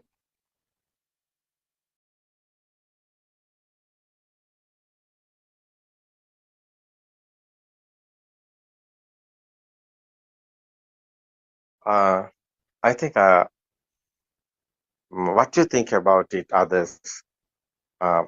So you have experience like that. Yeah, this unconscious anger is like this. This especially this type of because this here how many you have like this same experience. I think. What do you think about it? I asking others. So females, I think you have experience like this same. What do you think about it? Yeah, your mic is unmuted. Yeah, your ideas given in this. What do you think about it? I asking others. What do you think about it? That explaining and that's question. Because it is special. It is a rare this question otherwise this discussion. First time I are asking me, not single discussions. No, I haven't. Yeah, not coming like this question. First time this question type of asking. What do you think about it? Teruvan No, saranai. it's okay. Yeah, everybody is humans. No, people. We can discuss it. Don't be shy because this is a physical. We have experience. You have this type of experience as a woman, so especially want to be taught this because of whole. So people, every people, this one want to be understood. Ladies have this type of unconsciousness. You know, that's a situation is here. emotions, unconscious emotions. Yeah, what do you think about it? Teruan Sarnai Aryan Mahansa. Teruan Sarnai. Aryan Mahansa, personally, I feel if you think about it according to the Dhamma, maybe one could think that the body and the pain comes only when a mind is formed, and that there's no such thing as mind, it's an illusion. So if a person has that issue at a certain part of the month, then maybe the person should understand that there is no I, there is no me, it's an illusion, and try to understand that situation and manage the 3-4 days Aryan Mahansa. Maybe be conscious when the person gets upset. Just be conscious that there's no person here. Then that might help to reduce the anger and look at it in a better way, Aryan Mahansa. That's what I think. Teruan Sarnai Aryan Mahansa. Teruan Sarnai. Yeah. It's a natural, no? Natural phenomenon. It's understand. Yes, others, what do you think about it? Yes, thank you for explanations. Kumudali, no? How? Thank you. Yeah. No, you're not asking the question today. Aryan Mahansa, if there's others who would like to ask questions, I can wait for some time and then ask you, Aryan Mahansa. It's okay. Thank you. Teruan Sarnai Aryan Mahansa. What do you think about I think that there are discussions we have. So Kokila is there, is a doctor, no? What do you think about it? Kokila, I was thinking about the question. It has it's a bit a tricky question because yes, physical body has its own problems, hormones and side effects of hormones. Yeah, all of these things are there. But as soon as you think too much about it or focus too much about it, it becomes conscious. So it's really a very difficult margin there. When you say go according to the Dhamma, it's a very difficult, I would say a very linear margin there, because as soon as you start focusing on that, it can become a defilement, actual one, rather than just an emotion coming from the system. So it would be only you or the person who is having the problem will know whether it is the conscious problem or the unconscious problem. So it's a tricky part because it is only you who will know that. Because if you keep concentrating on all the changes that the body does, because see, imagine we have like a flower. Flower go through a change, like so many changes and production, but they don't have, like, that process is ongoing. There's no problem of defilements there. Because of our thinking process and avidya, I forgot the English word for that, and avidya and tanha, there is a mixture of things which the demarcation becomes very difficult. So I think, Aryan Mahansa, the more you understand Dhamma, more you will be able to actually understand what is coming from the body. Because imagine you feel the anger, or you feel irritability, whatever. When you focus on it and you think this is due to my hormonal system and so on, it already is becoming a problem. So I think if you have the awareness in any of these situations, you'll be okay. But if the awareness is not there, then you actually can fall into the defilements and self and all these things. That's what I thought, Aaron, once.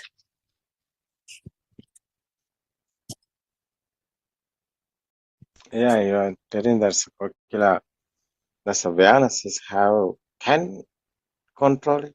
Are you telling that? No. The problems will occur, but if you're aware, then it's not a problem. But only that person will know that. Yeah, awareness is there. It's okay. You know this, but how is it? I think it can't control. It can't be controlled, but you will know that. But the problem is when you focus on that, and because I know some people who focus too much on that, and that become a vicious cycle. Without awareness is coming that one at that moment. Yeah. What you thinking? That time. That's a menses time. Ladies have this, but awareness is the lady can control it. I think it can't control. No, Arana. What I'm trying to say is, when it becomes a thought, then it becomes a vicious cycle. So the depression in this period time becomes a vicious cycle if you keep thinking about it. So I'm telling you, you have awareness. So you can control it. You're not actually Not going. know it. You know it. Just you know it. That you're not controlling it. Problem is, people without knowing any Dhamma, just ordinary people, will be thinking too much about these hormonal effects, thinking my body is doing this, so they keep thinking about it. So that because that's awareness is there. She know this menses time. She know I'm coming to this type of that's a situation. So she can she will just know. Be careful. Be careful. No, there's others contacts and she can control. No, others not going to. Sometimes she can get a holiday to job. No, she leave that day. She can leave the job. Yeah. But the what I'm trying to focus is like someone actually can get into like another level by keep thinking about these changes also, if you focus too much on that. So it's a bit of a different thing I'm trying to focus, I don't know, because I have seen so many people focusing too much on it. So because they are actually turning into my leg, as you said, my wound, my leg, and I'm suffering. That thought process ruins the whole system. So they take it as my period is making my emotions bad, so I'm becoming a angry person. So that thought process poisons the whole system. That's what I'm trying to say, Aaron. It's okay.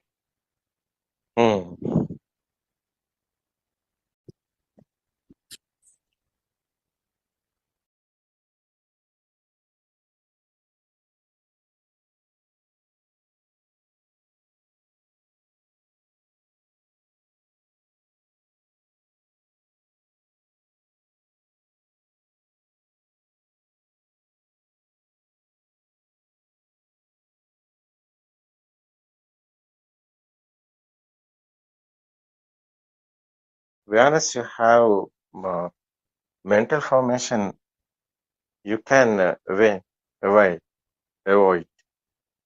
No, that's your theory, no? Yeah, I don't know answer because otherwise you get carried away by the.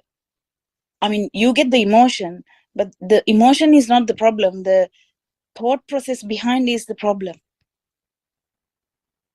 Thought process. I mean, thought process in the sense the thing like Yeah. they keep thinking about it. Yeah. You know, like I'm suffering, I'm sad, or this that these thoughts associated with the emotion gives us the trouble. Yeah. But Dhamma understood is can, no? No Is problem. No problem. Yeah. So I think it is good explanation. Answer, I think, as you have said before, I know in Sinhala sermons you have said, when, I mean, I'm not, I can't say it as my experience, but I really understand that can happen because there's no male female here.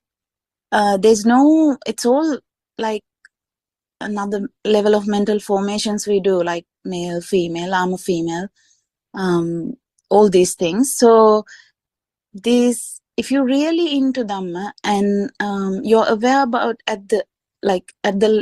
really into the moment, then these all become like no problem, and even these changes will subside. Additional problems will subside. It will be only the basic emotions or basic feelings you will have, but everything else will subside. That's what I think. You have told that in Sinhala sermons as well, Aranansa, in past.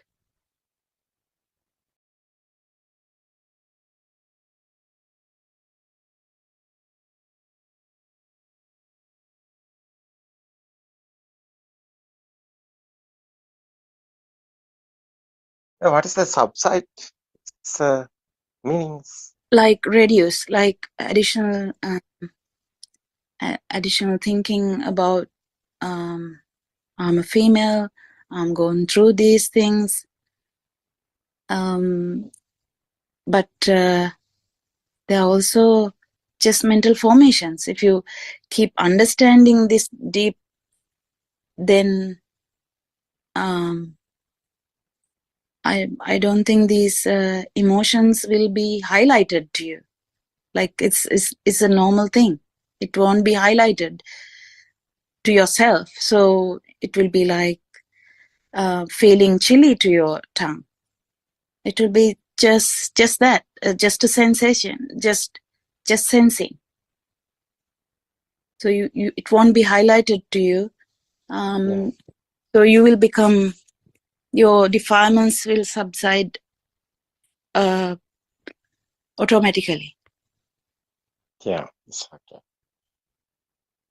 Yeah, that's understanding people. No, that's understood. That's someone understood this Dhamma. That's a additional. That's a type of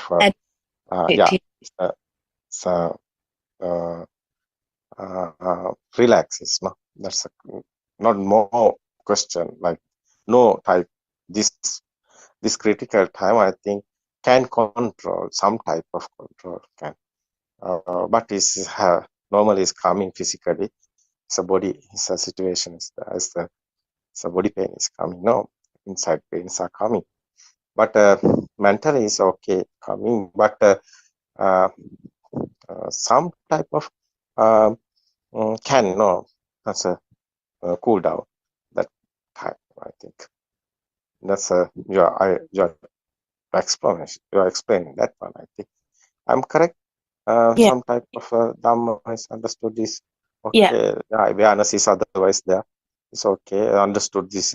This physical body is okay. There's a I think some type of can control it, but it's not 100%. I think it is not happening 100%.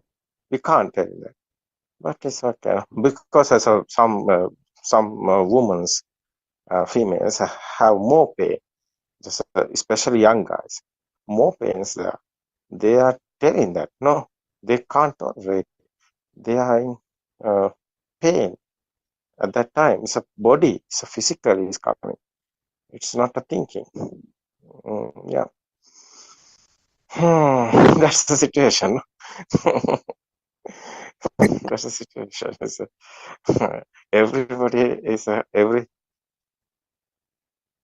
females have this type of every females have this type of experience have.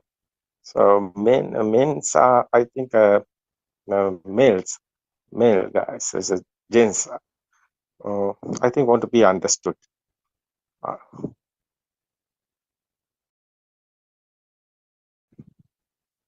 Yeah, men's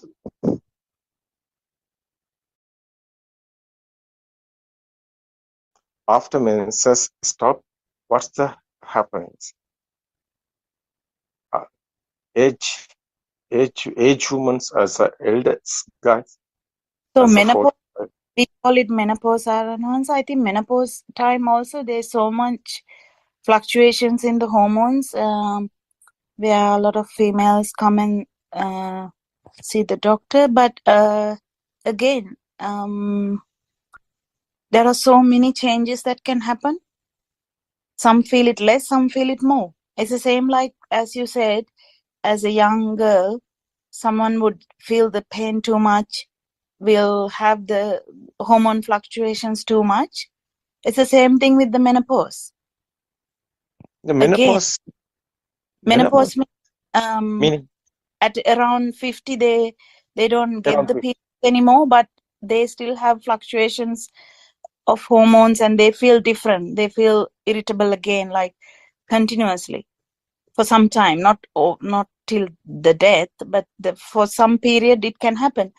But again, it's just a natural thing to happen. Yes, anyone can take medicines for these things. That has nothing to do with, I mean, it's like Sivpasa, like you take medicine for anything.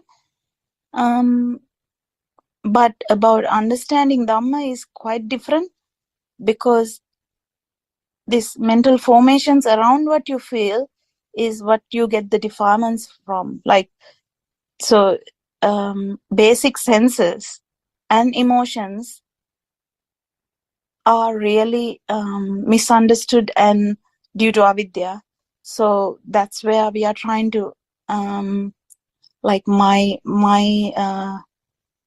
like, you know, my all these things, where everything becomes amplified. I would say every problem becomes amplified, multiplied, amplified, because of this, the feeling of this is happening to me. And that's where the problem is. Otherwise, these changes are normal. You can take medicine, but I think defilements, you just have to understand how the mind is formed and that there is no self there. It's just a process. And it's really easy to understand. When you're into it, everything falls according to that law. I mean, not law, like it's a natural thing natural phenomenon, I would say. Yeah, it's very good explained. I think everybody understood this. Everybody that's coming to this experience, knowledge experience. Your explanations given to everybody. I think some type of understanding. So what's happening here and what's the Dhamma is. What's the understood people's. How is that?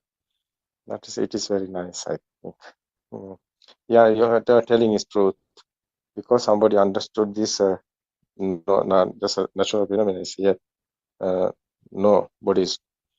So no, so everybody's happening this. Otherwise, not only one, not to him, only him. This case, not That's a non-soul. No, that is not a me happen type of feel.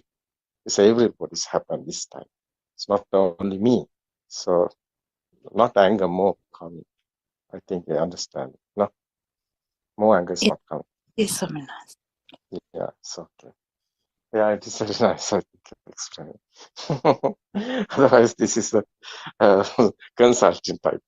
When, given you, Yes, everybody's otherwise you are doctor, you have experience. So ladies, otherwise you are lady. It's okay. Explaining is very nice. Thank you so much. It's okay. Okay, Kokila. Have any questions to Kokila? You have any questions? Ask me. And I here and there get questions, Aranuhansa. I actually, I can't remember anything now because sometimes I get that. What do you think about these days Sinhala Dhamma discussions? We are introducing that's a practically side. It's a I think you know this. Your phone coming message. The 7 days package. 7 days package is there. So 2 days is Buddha's explaining. That's a Dhamma doctrine. Buddha's explaining dependent origination. So 2 days is we are talking about Sinhala word is darshana. That's a true Dhamma. No, it's explaining what is happening here. 2 days, first 2 days. Other days outside is not existent. It is your mind. That's a experience is how it's coming. And the 4th day is your mind is not real. It's an illusion. Otherwise, it's not permanent. The 5th day is a non-existent feel. How is experience? That's a 6th day. It's a non-soul experience. How is get it? So what is the experience? How is the practicing? And so 7 days a relaxing day. That type of package is given to everybody to this Dhamma path is we are talking about inside meditation. It's a spiritual that's a path is here. That's a real one. It's a Nibbana path. It's a real. It's happening here. You can experience this super awareness is coming. This type of non-soul experience you have. You can get non-soul experience. This type of practicing. That is my explaining. It's otherwise it's a doing. Sri Lankan here is Aranas, Metpal Aranas. There are many Metpal Aranas, Rajangana, Mayangana, Nikaparati, Matharan, Horana Padikan, Ratnapura, Sureva, the many. There's a lady monks, other Aranas, other one is the Bhikkhu Aranas. They are to this present moment, many people doing this practicing. It is a experience. They can experience this. That experience is not a it's a real one. No, experience is a real one. You can experience it. No, it is not a believing. It's a Nibbana, real Nibbana experience you have. So you can get. But I know last week I think you telling us you are the many people's Aranahasas Dhamma discussions, Dhamma explanations are hearing. That's experience. Self is many people have this experience because a long time is hearing this because they are Dhamma explanation is there. Another doing this before.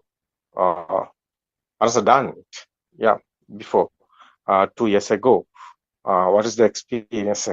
What is the practical side? What is the 1, 2, 3, 4 steps I done before that? But again, this time, I have that. But as this present moment, newcomers here, they are listening this time, but they haven't experienced. So that is why I'm thinking this want to be, they want to be experienced. That is why I try to give them to experience like this practically. It's a package, is 7-day package. This is only just only example. After somebody is doing this, after normally he can doing this more long period. He can manage it. No, they can do. After that, they have experience now. They can realize and they can manage it. No, how is themselves? How is their personal lifestyle is going? This path is nibbana. How is what we do? No, can get experience. Everybody. No. I think it is worth. But your style, you are doing job. Otherwise, you have long period. You are here in this Dhamma. Your feel, I know, non-existent feel you have. Kokila, I talking with you. You have non-existent experience. You have. You know this. What I am telling. Yes. But you're not practicing like this. This type of hard practices is this one. You are not doing that. I know this. But you have experience. I know that. You know what happened here. You know outside is nothing existent. You know otherwise is inside is nothing existent. Mind also nothing existent. Anything. You know that's a nothingness. Outside or inside. The stimulus are coming. Thoughts are coming, but no values. But no value, no inside burning or vibration or anything, nothing happening. So you are in the cool mind. I know you have this experience. I think you are the know. You know how is yourself. What is your experience? You know, it's a others can't tell in this. This Sandittika is a Buddha's word is Sandittika, Kalika, Eipasiko, Panaka Pachuppana Dharma is a Sandittika. What is Sandittika? You can experience it. It's your experience. You will only know. Yes, Saranvans, actually, I think the non-soul experience. I think you have non-soul experience. The my side.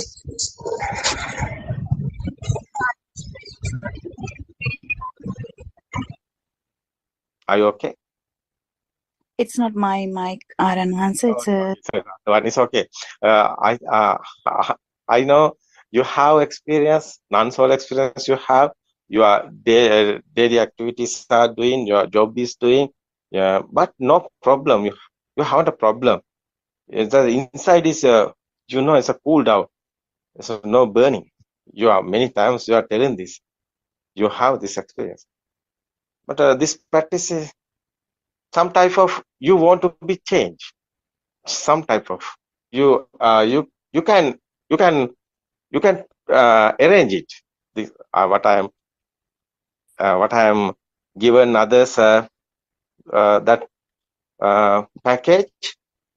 Yeah, it's okay. You know, this is okay. It is a very good. Yeah, newcomers, very nice. It can experience easily a small period doing. It is very nice. Yeah, experience is coming. But many people here, long period is here in this Dhamma, automatically inside burning is gone. They are in the level of the spiritual type.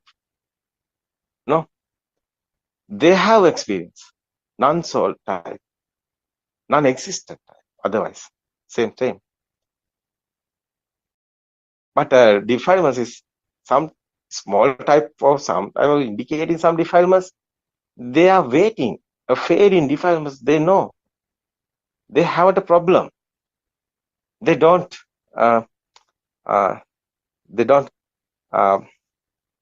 They have a problem. Otherwise, no, you have a problem. I know your how is your mind. I know you have a problem. You know what is Aranasa telling. You Yes, know, sir. it's okay. I'm going the path. Defilements are fading. Now I'm going and defilements fading, and it's smoothly there. So now path is smoothly. Now is no worry. No, your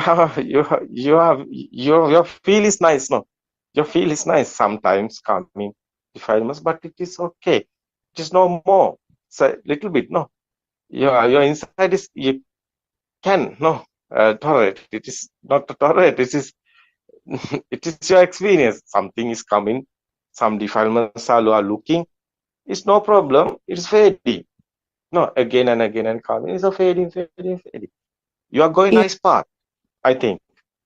Yeah. But the package is not you are not doing. You're not done it. I know that. But I'm telling that the other guys, long period Dhamma discussions hearing is automatically is I think is happening. I want to explain in this finally this there's a 7 o'clock as a practical side I'm explaining. After finally I'm explaining this one as there's a non-existent field. It's there's awareness is there. Non-existent awareness is there.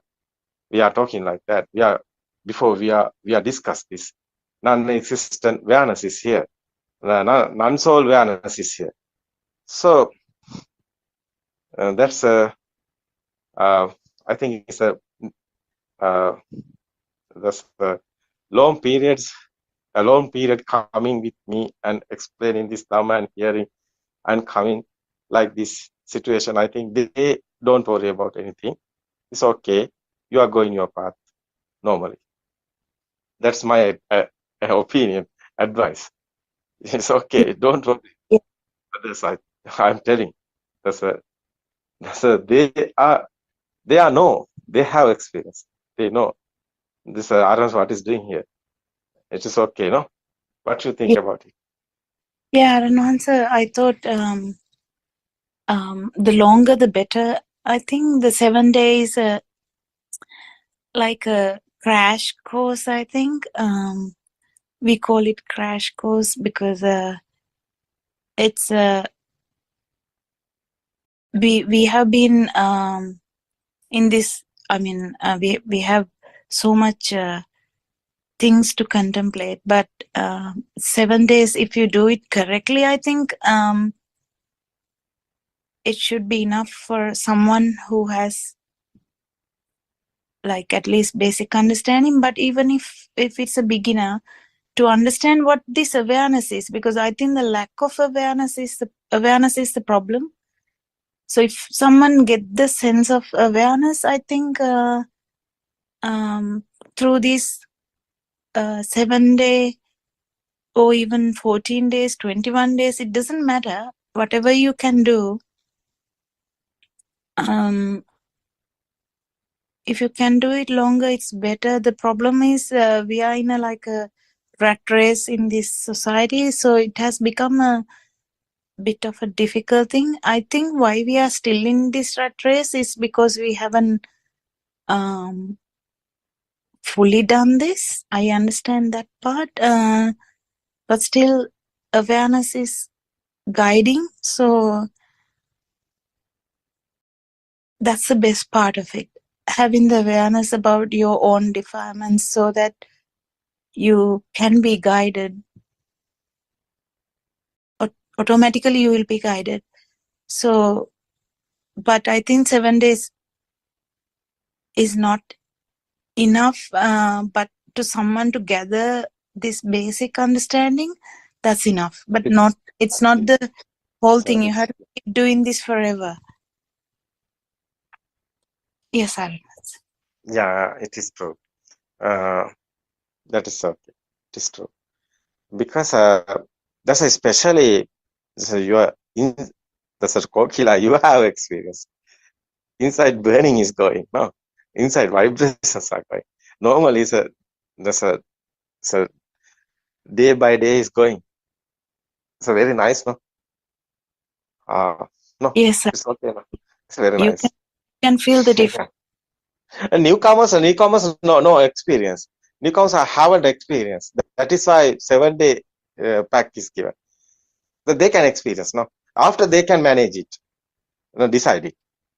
So Yeah. 14 days, so 25 days, 21 days, so random most. Random type is okay. No problem. So someone outside existent, that's a outside non-existent experience practicing is can doing, no? Random. Yes. What is the problem? Where's the problem? Yeah, soul is the problem. It's okay. Non-soul experience, non-soul practicing, he can do. No, that type of random type. After they can manage it. After they can manage it themselves. No, Yes. I'm not given to command. I'm not given to commands. I'm given to ideas. So no, they can study. They can experience it. After they can manage it. How we defilements are going. My defilements how is going easily. He can manage it. No, this is the Yeah. way. So like that. Many type of peoples here. Not one is style. No, variety is there. They can manage. They can arrange. Yes. No, Yeah. it's very nice. Yes, Kokila is okay. Kokila.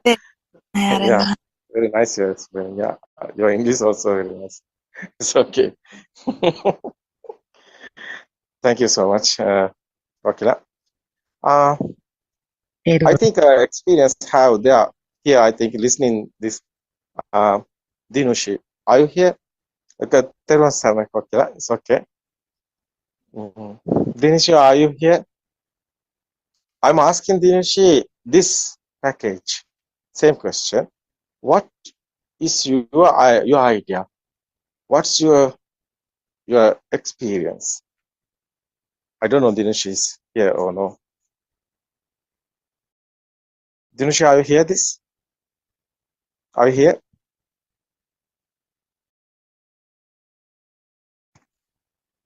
There was Sarmai.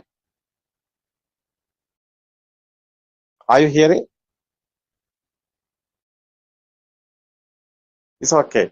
How what's thinking others? Anyone? What you think? Okay, somebody can give your idea.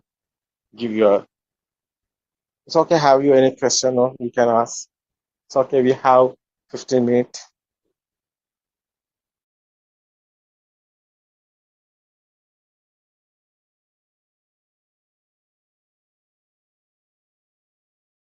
What do you think?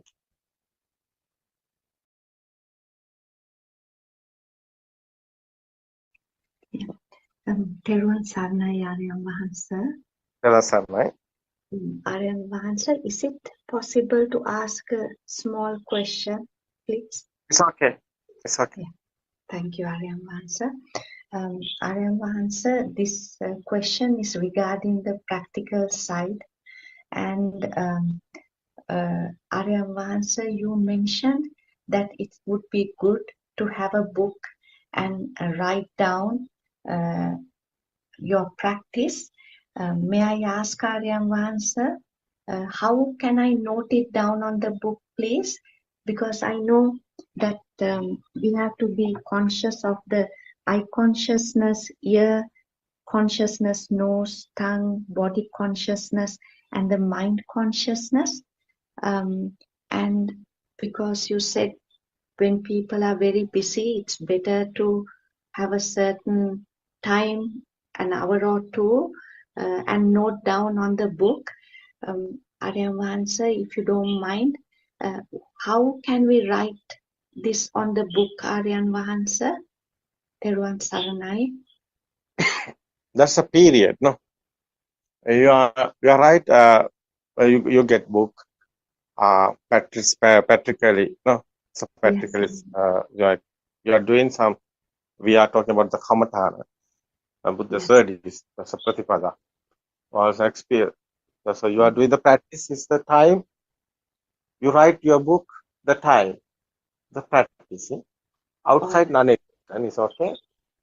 After your stimulus are coming, thoughts, yes, you are realizing this is not, this is, what is this thought? What is this stimulus? So, your is a mind consciousness or your eye consciousness or your, uh, no, that's your- sir, yeah, no uh, study. uh, Body.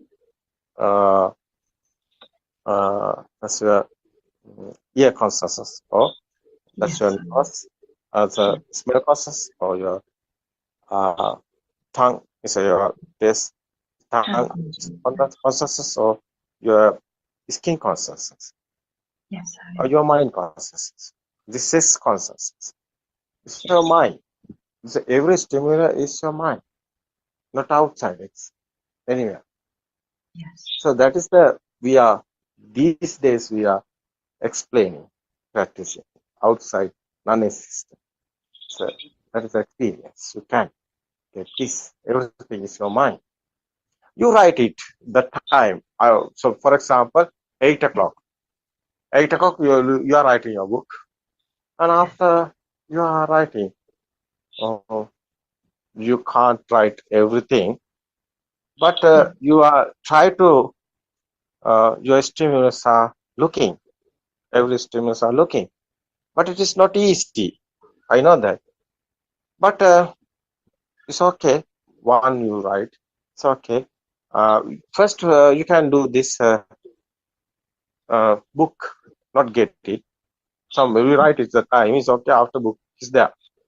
That's your mind have a time. No, you indicating 8 o'clock. I am start. After you are walking or somewhere looking or hearing or the stimulus, it's everything you are thinking is the mind, not outside. yes, You're okay, okay. After 1 hour is okay. After you are ending this practicing, every stimulus are looking this practicing time. So your free time is you get first. You can do this. After you write ending time. So 1 hour is okay. 9 o'clock. For example, you are writing yes, book. It's okay because this your mind is this type of your mind is creative. yes, After 9 o'clock, normal you are working normal day. It's not looking stimulus. Every stimulus you don't want looking because it's not easy. Otherwise, it's no, your mind can't tolerate it. No, mental is your no coming headache like that because you're newcomer, is a beginner. This practicing is can't do. So first time. After again and again and again, your practices is doing. So after evening, you are coming and time is again you write it. Beginning time 4 o'clock, evening time. After you are looking, that's a free time is there. You are looking this your consciousness. You are looking this your stimulus. No, thought. After 1 hour, you are okay. Decide after you write it is a 5 o'clock. It's okay. It's the ending time. You write the ending. It's okay. It is normally you are doing day-to-day activities. It's okay. Evening you are some drink, some plate or something. No, you prepare. It's okay. Normal your day activities are doing. After night time you are coming and again you are right there. It's 8 o'clock night time. It's a beginning time. So after you are looking, you are studying. Same. You can walk. No, it's okay. You can sit down somewhere. You can see some trees or sky or somewhere. Everything's okay. This is what is your stimulus. Okay, you can see it. That's your mind. You can see star. Star's your mind. You can see moon. Moon is your mind. No, you can hear it in some sounds. That's your mind. everything. It's after you write it. It's okay. 10 o'clock or 9 o'clock. You write it. It's the ending time. After you normal, your life is going. It's okay. It's a beginning time. Is doing this is not easy. That is why full day is not easy. After second day is same. After you can your time you can more get it 8 o'clock to 11 o'clock. No, so 3 hours. So 1 hour is the first time. After you get it 2 hours. Another day you get it 3 hours. No? After a little bit you can more than more is doing this. It is practically it's a happening. But first day you are try to full day is doing. This is not happen. Not easy. No? Sir, now normally from 6 to 8 o'clock, I don't see anybody in the house or outside. Then, Aryan sir, is it fine? Like when I take the dustbin out, I can think about the body consciousness, and when I see the trees around, I can say that's my eye consciousness. And when I hear the sound of the birds, I can say it's the ear consciousness. And then if I remember something, I can think of it as my mind consciousness. Yeah. So is it all right, Aryan? Yeah. It will go on like that. Yeah, like, very good. That's the only action is there. Nobody is there. You can realize it. Awareness is given that message. You are also not there. It's a robot like that happening everything. Yes, it's like it's Aryan, it is like the 6 senses are happening one after the other. Yeah. And there's no person. Yeah, it's okay. Yeah. Very good. Very good. You are like a little guy, younger guy. You are talking like a student. No? Very nice discussion with you. You are. I think you are going Nibbana, really Nibbana path. Very nice. Yeah, you're honest guy. Otherwise, I appreciate. It's okay. Thank you very much, Aryan. That's okay. That's a practice is very nice. I think you can do that because you have problem before that. How is doing this? How is going Nibbana path? Now it's okay. No, that's a buffalo experience. Everything. Now you can realize it. Not outside buffalo, outside buffalo sounds. It's your mind consciousness. It's your eye. It's your ear consciousness. No, not outside sound. It's okay. Thank you very much, Aryan. Now you can practice it. Buffalo is okay. Yeah. It's okay. Very nice. Very nice topic. It's okay, everybody. Yeah. Somebody is calling. No. It's okay, everybody. Today I think it's enough. Time is gone. It's okay, everybody. Next week we can meet. Same time. It's okay. Everybody.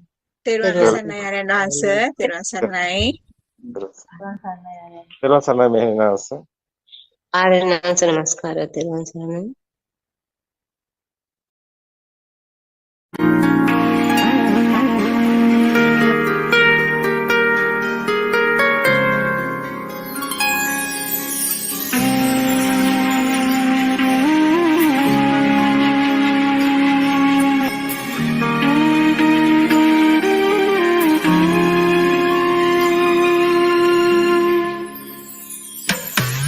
බුද්ධෝත්පාද ආර්ය හිමි පෙසනා බුදුබණ වැටහුණි එලි කළ විට නිවනට යන මාවත මට මංගාවත් වල පැටලී මං එවැනිවන් මග මම් පායුක වඳිනෙමි බුදුමග පින්නූ හිමිහට මම් පායුක වඳිනෙමි බුදුමග පින්නූ හිමිහට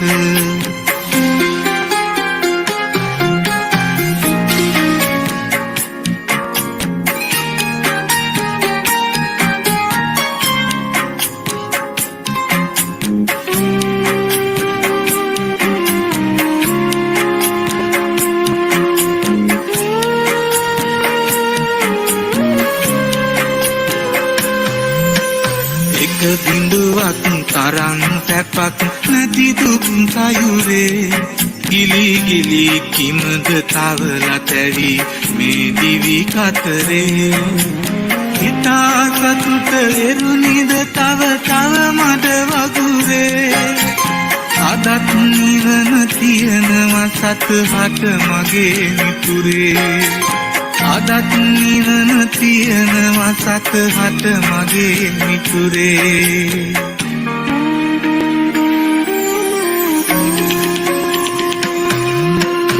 බුද්ධෝත්පාද ආර්ය හිමි දේශනා බුදු බණ වැටහුණි එලි කළ විට නිවනට යන මාවත මට මංගාවත් වල පැටලී මං එවැනි වන් මග මම් පායුක වඳිනෙමි බුදු මග පෙන්වූ හිමිහට මම් පායුක වඳිනෙමි බුදු මග පෙන්වූ හිමිහට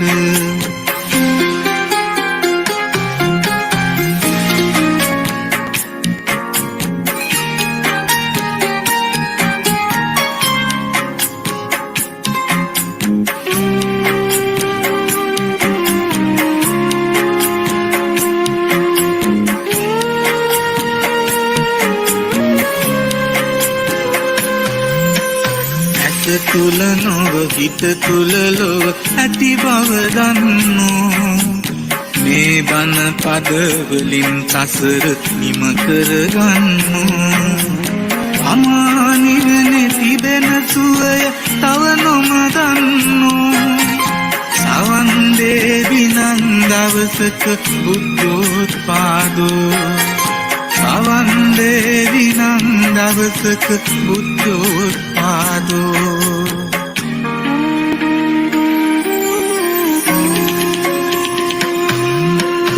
බුද්ධෝත්පාද ආර්ය හිමි දේශනා බුදු බණ වැටහුණි එලි කළ විට නිවනට යන මාවත මට මංගාවත් වල පැටලී මං එවැනි වන් මග මම් පායුක වඳිනෙමි බුදු මග පෙන්වූ හිමිහට මම් පායුක වඳිනෙමි බුදු මග පෙන්වූ හිමිහට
තෙරුවන් සරණයි.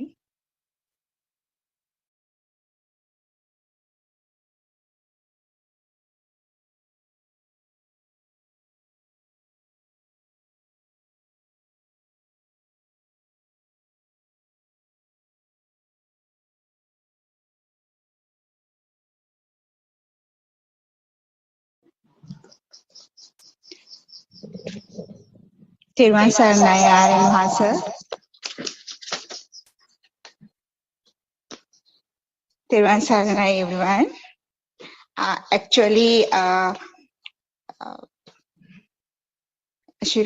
Mrs. Shiromi is the one have to start the program, but I think her mic is not working. Sorry about that. We are a little bit. Are you okay now? Okay. Can you hear me now? Okay. Yes. Now we can hear. Okay. You can start now. Therwan Saranai. තෙරුවන් සරණයි. තෙරුවන් සරණයි Honorable ආරයන් වහන්සේ. තෙරුවන් සරණයි everyone. Now we are participating in another English Zoom discussion with Buddothpado ආරයන් වහන්සේ.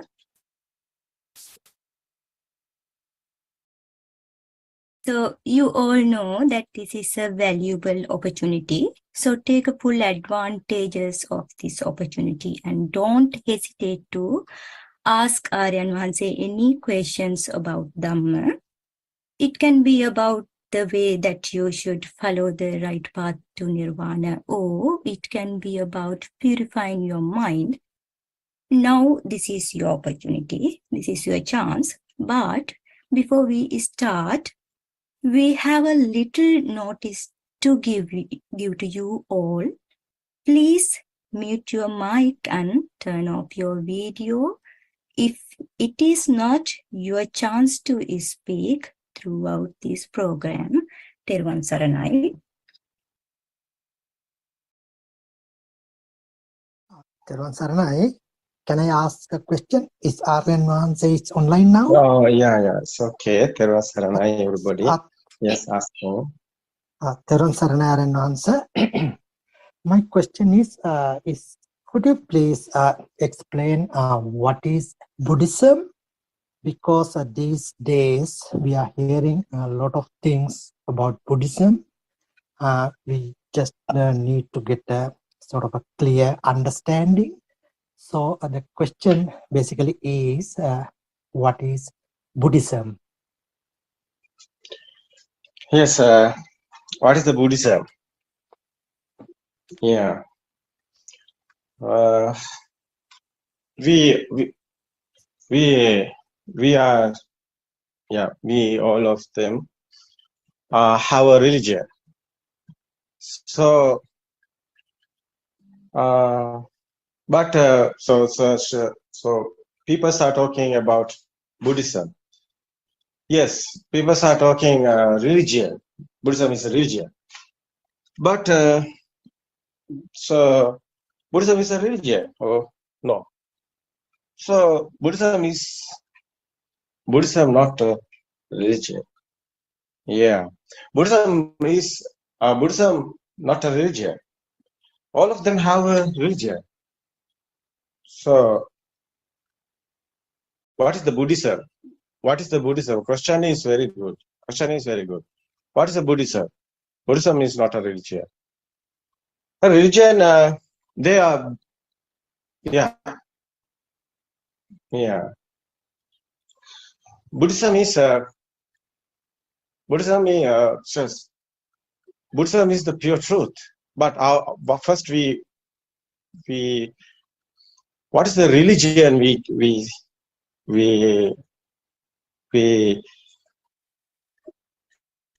want to realize this. What is the religion? Religion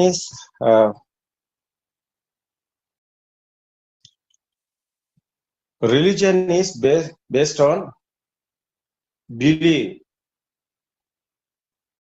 They are believing. So most people are believing the God. This world making a God. So all of them are believing the God.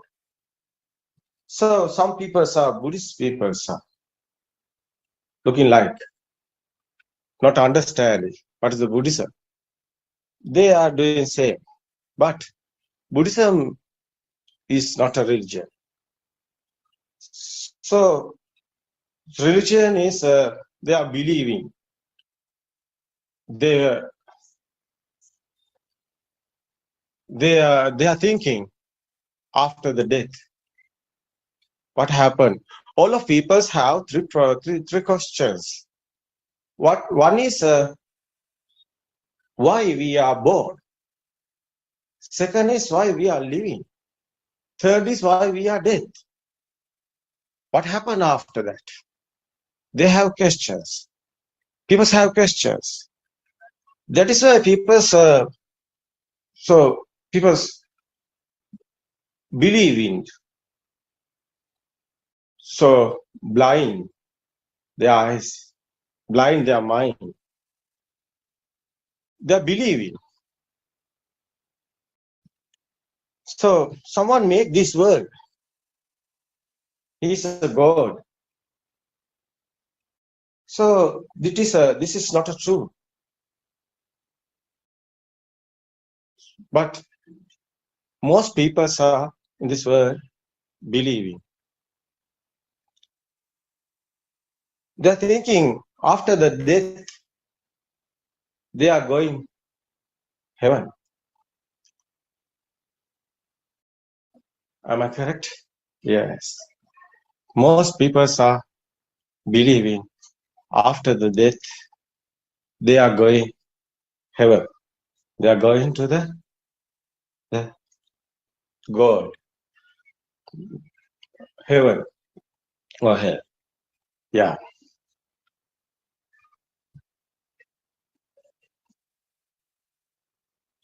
They are think meeting the God.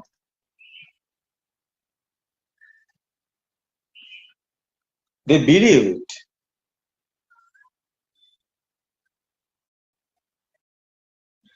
They don't know exactly what happened here. They haven't experienced. After the death, who know what happened? Anybody know? Anybody know? After the practice, no. Yeah.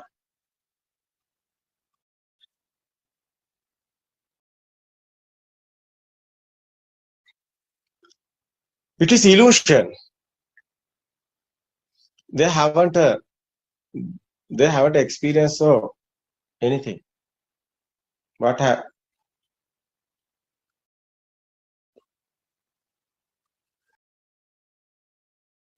They haven't an idea. They haven't an idea after the death. What happened? What happened after the death?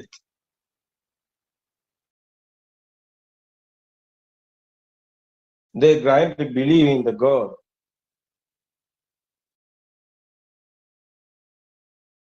They haven't any idea. They are blind. Yeah.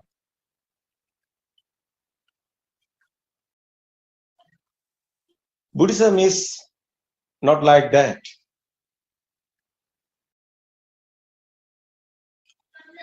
Buddhism is not a believing or blessing.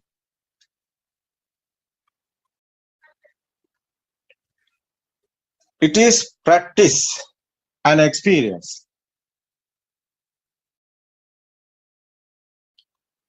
Anytime you can realize.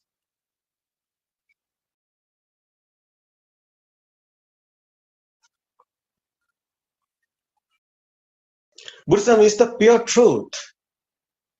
What is the pure truth? You know, what is the truth? What happened this world? What happened you? What happened everybody? You know? You don't know? You are in illusion. Buddha's word is, this whole world is an illusion. Yes.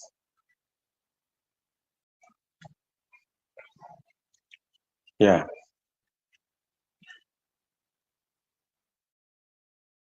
The people are misconception.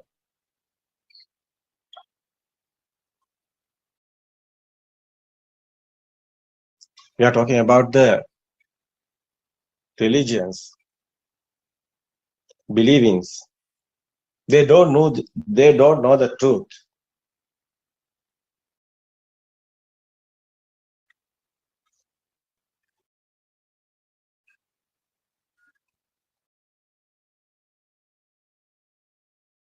In Buddhism, there is Nibbana path. There is nature. What is the nature? What is the Nibbana path?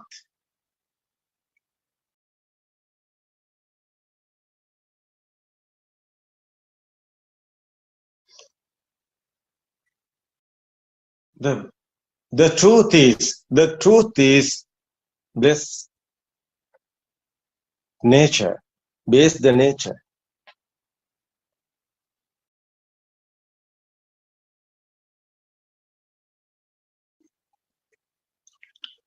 There is nothing existing.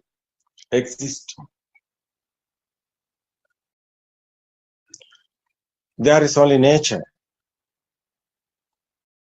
No soul. No God. Nothing existing.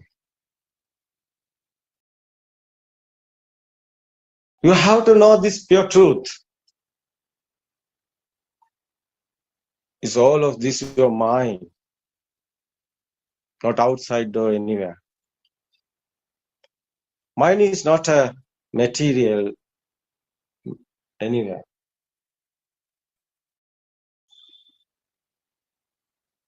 It's a illusion. Yeah.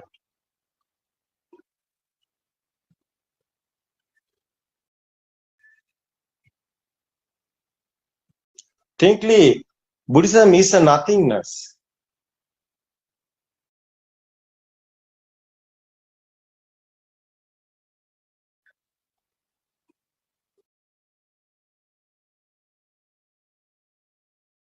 That's a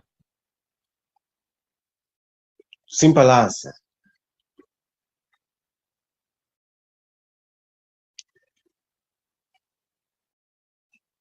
No, it's okay. What is the Buddhism? That's a simple answer. Buddhism is not a religion, and it's not a belief. It's not a soul. nothingness. It just is simply us.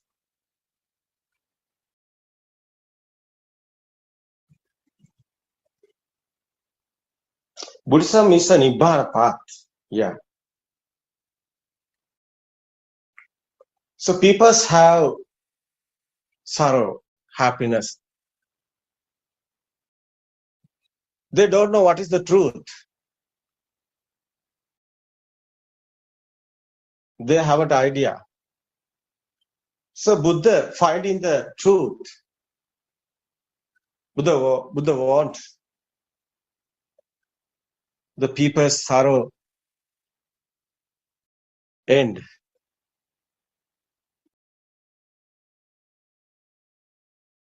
That is why Buddha found in the truth. Yeah.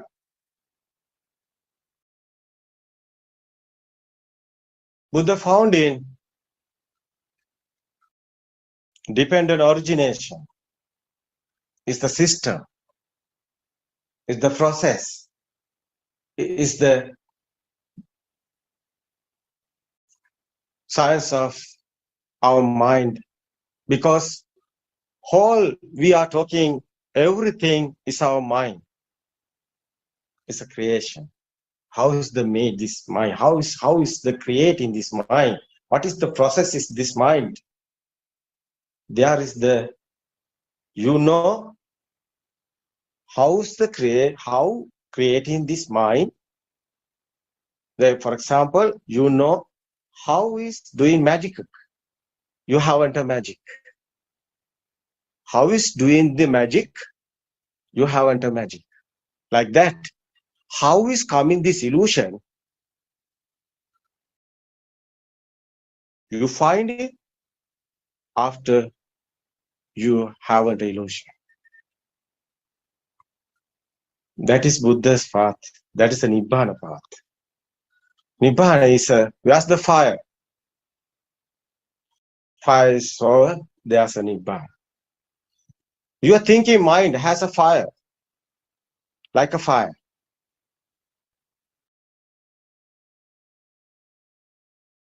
Fire given you sadness, happiness, everything. Why are you worried? Why are you happy? That's the answer is given Buddha. It's the Nibbana path is like that. That is not a believing or anything. It is the spiritual truth. That is the truth. Okay. Saratmat. Okay. I think that answer is happy. Am I correct? So grateful for the explanation. As yes. I understand. Yeah, it's okay. As I understand, Buddha explained nothingness and how to eradicate this suffering, sorrow, etc. Aran simply touched upon those aspects, explaining what Buddhism is simply. Can I ask another question, Aran? Yes. Okay. The next question I would like to ask Aran is that how can we follow the Buddha's path? Because there are a lot of explanations coming these days, and it is very important to know when we follow the Buddha's path, what we should exactly do in this path. So much appreciated if Aran can explain simply how we can follow this Buddha's path and what we should do in this path.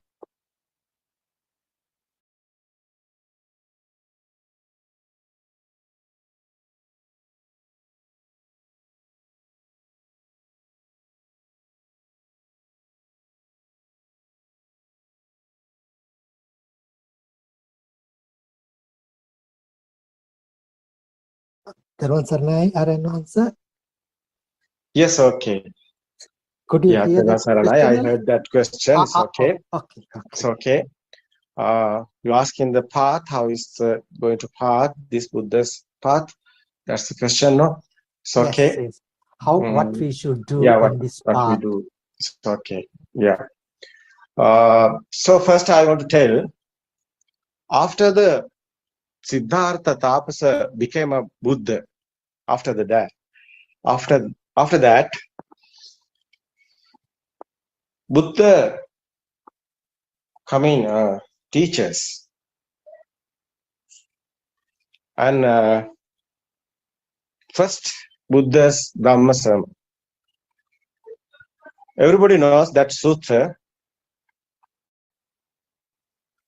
Dhamma Chakkapavatana Sutra. That one is a Buddha's first Dhamma sermon. Buddha met Upaka, Ajivaka, but Buddha never doing Dhamma sermon. So, because this is not easy. So after the Buddhist state, Buddha thinking. So how this message given peoples, they can understand this. They couldn't understood this. They cannot. The peoples are Buddha. No, this Dhamma is very, very, very deeply thing is Buddha understood. This dependent origination is not easy to understand, because these peoples are ignorance. They are praying. They are so misconceptions. Variety of misconceptions. Jatiya, Niganta, Brahma. Many of things they are doing, but there is no truth. So that is why Buddha came. Teachers, found in the teachers, came to teach. 5 teachers. Pasagata also we call in that. So what is the sutras? Buddha said,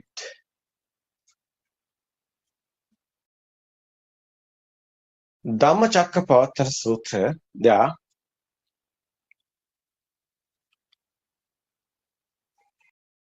So Buddha said, Satyajnana, Krutajnana, Krutajnana, Tiparivattan Dvedasakara. Satyajnana, Krutajnana, Krutajnana, Tiparivattan Dvedasakara is a Buddha's word. So that is the path. First, middle, and end. Full. So package like that. Nibbana. What is Satyajnana? What is Krutajnana? What is Krutajnana? This all this Dhamma is not a believing or anything. This is a practical. This is the experience. Everybody can do this. Yeah. So you can experience this. This is not a believing. So all of them became. One day you understood this Dhamma. dependent origination. You became Buddha's slave. So, son of Buddhas. Buddha telling that, Sambodhi Sutra. Somebody is understood this Dhamma is like a son. Like a Buddha Putreki. Buddha's word is Buddha Putreki. Shravaka Buddha. There is no sorrow or anything.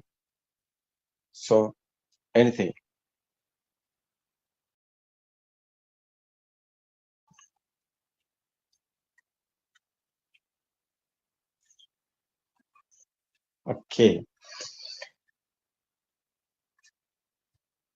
First, we want to see Dhammacakkappavattana Sutra. There is Satyajnana, Krutajnana, Krutakjnana, Triparivartana, Devadasakara. This sutra is there. You can realize that Buddha's path, we are two parts. Buddha's path, easy to see. There is two paths. One path, one is the first and second. Okay, first what you do, second what you do. That is like first what you do. It's the Purva Bhaga Pratipada. Other one is the second. Why like this? First and second, two parts. Because you doing second one.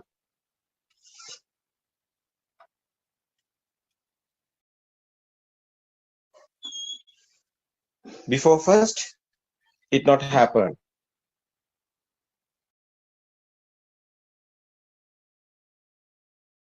It's not happen. Why?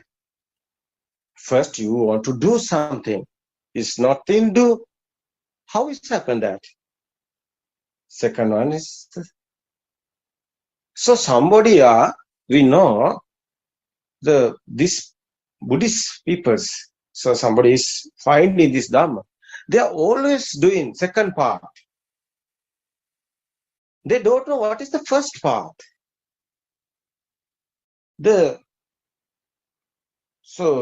Periods, you pass period, you can realize this. Why not became anyone know Arahato, the levels, Buddha's levels not coming. Why? They are doing, but they haven't a result. Why? They are doing second part. So meditation. All of them are doing meditation. So meditation therapy, so conception, so meditation, samatha and vipassana, Buddha's path is, all of them are doing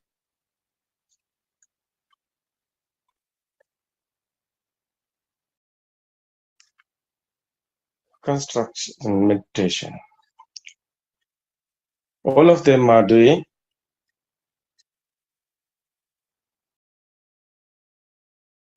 meditation. But you want to do first something. You doing meditation? Are you doing meditation? All of people doing meditation now. They are thinking this is the Buddha. Because where are you looking? There are the statues. What is that? The statues. They are sitting.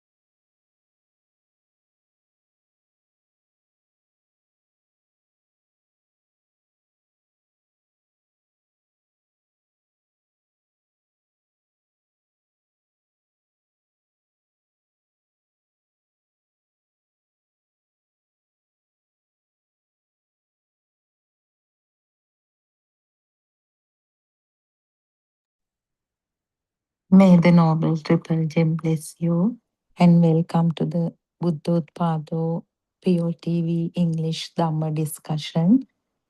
This discussion happens daily from 3 p.m. to 5 p.m. Sri Lankan time with the participation of few Dhamma friends under the guidance and constant monitoring of our spiritual teacher Buddothpado Aryan Wahanse. So we are very uh, happy to announce that this is the reawakening of Gautama Buddha Sasana. And by now, Buddothpado Aryan Wahanse has completed more than 12,000 sermons, which guide anyone, any seeker of truth towards Nibbana. So all these sermons are available in Buddothpado Dhamma.com main website, and they are categorized beautifully according to the themes and also the levels of complexity. And there are numerous YouTube channels. Actually, there are four main YouTube channels as BTV, Buddothpado PeoTV, Buddothpado Practical, and also uh, there is another, series of Zoom discussions that starts from 5 a.m. And then the second discussion starts at 9:30 a.m. And then the English Zoom discussion where we are right now. And then before that at 1:30 p.m. The Sutra Deshana, all Sutra Deshanas of original Buddhist scriptures are being discussed, analyzed, and explained by basically by nuns, monks, and then Buddothpado Aryan Wahanse. Then from 3 p.m. to 5 p.m., the English Dhamma discussion.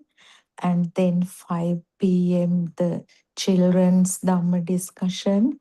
And at 7 o'clock, the groundbreaking revelations, Andolanatmaka Deshana. And then again in the evening, late evening, like 9:30, another Dhamma discussion which caters to newly joined Dhamma friends.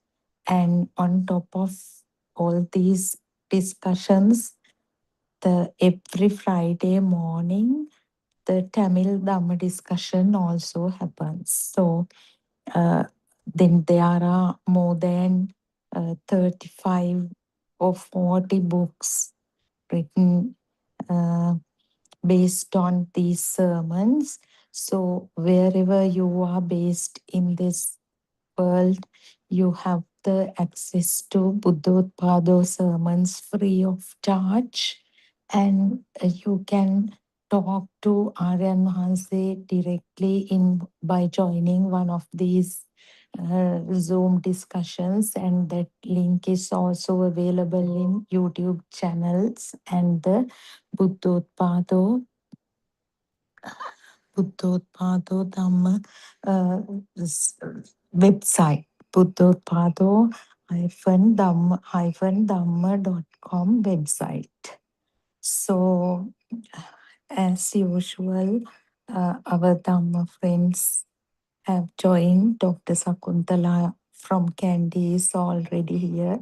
Then Dr. Kokila, Miss Surankika, and Miss Champa will also join. And nowadays, if you listen to Buddothpado Aryan Hanse's sermons, he covers the entire Buddhist philosophy in 2 to 4 hour sermon.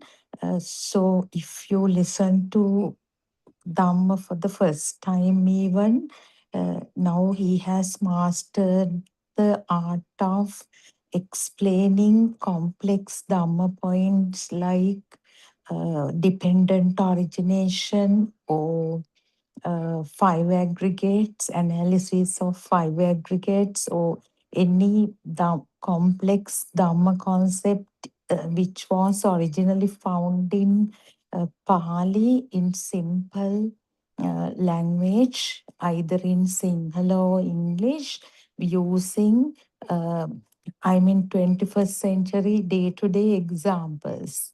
So that way, even a small child can realize this Dhamma. It is in a way reflects the Gautama Buddha era, because we all know at that time, uh, even domestic servants like Kuchuttara, and then village people, uh, and even small children, homeless children like Sunita Sopaka, and helpless, desperate women like Patachara, uh, Kisa Gotami, people like them realize this Dhamma.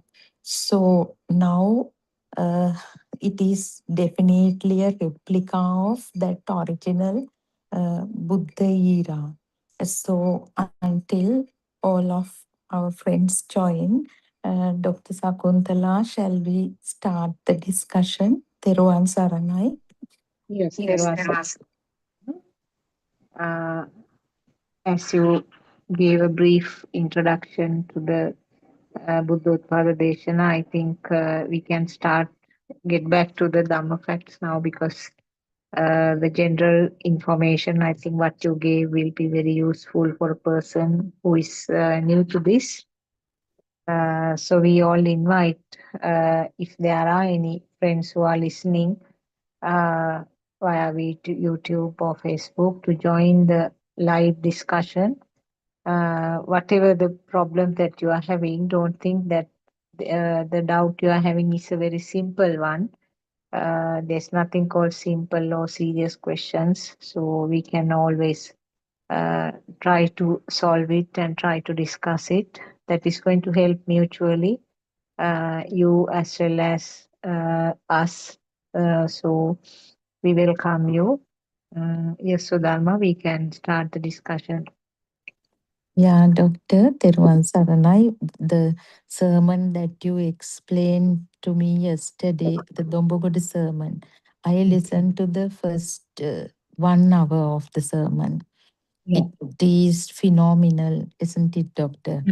Yes. Yeah, the way he presents. Actually, it is equally useful for the people who conduct these practical programs.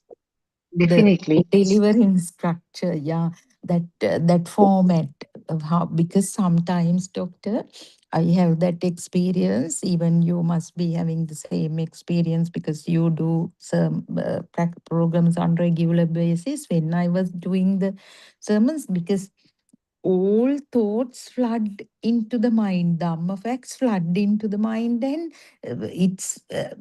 we sometimes get confused which one to be said, how to connect it to this, and we feel, oh, I couldn't tell that now, don't know whether.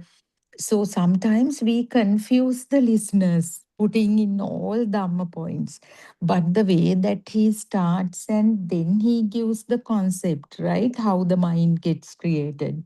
He first, we normally start with Shabda Varna and radiant mind and all theory, because that is how we are used to start from A to Z like thing. No? But that is not the way. Aryan Hanse asked few simple questions.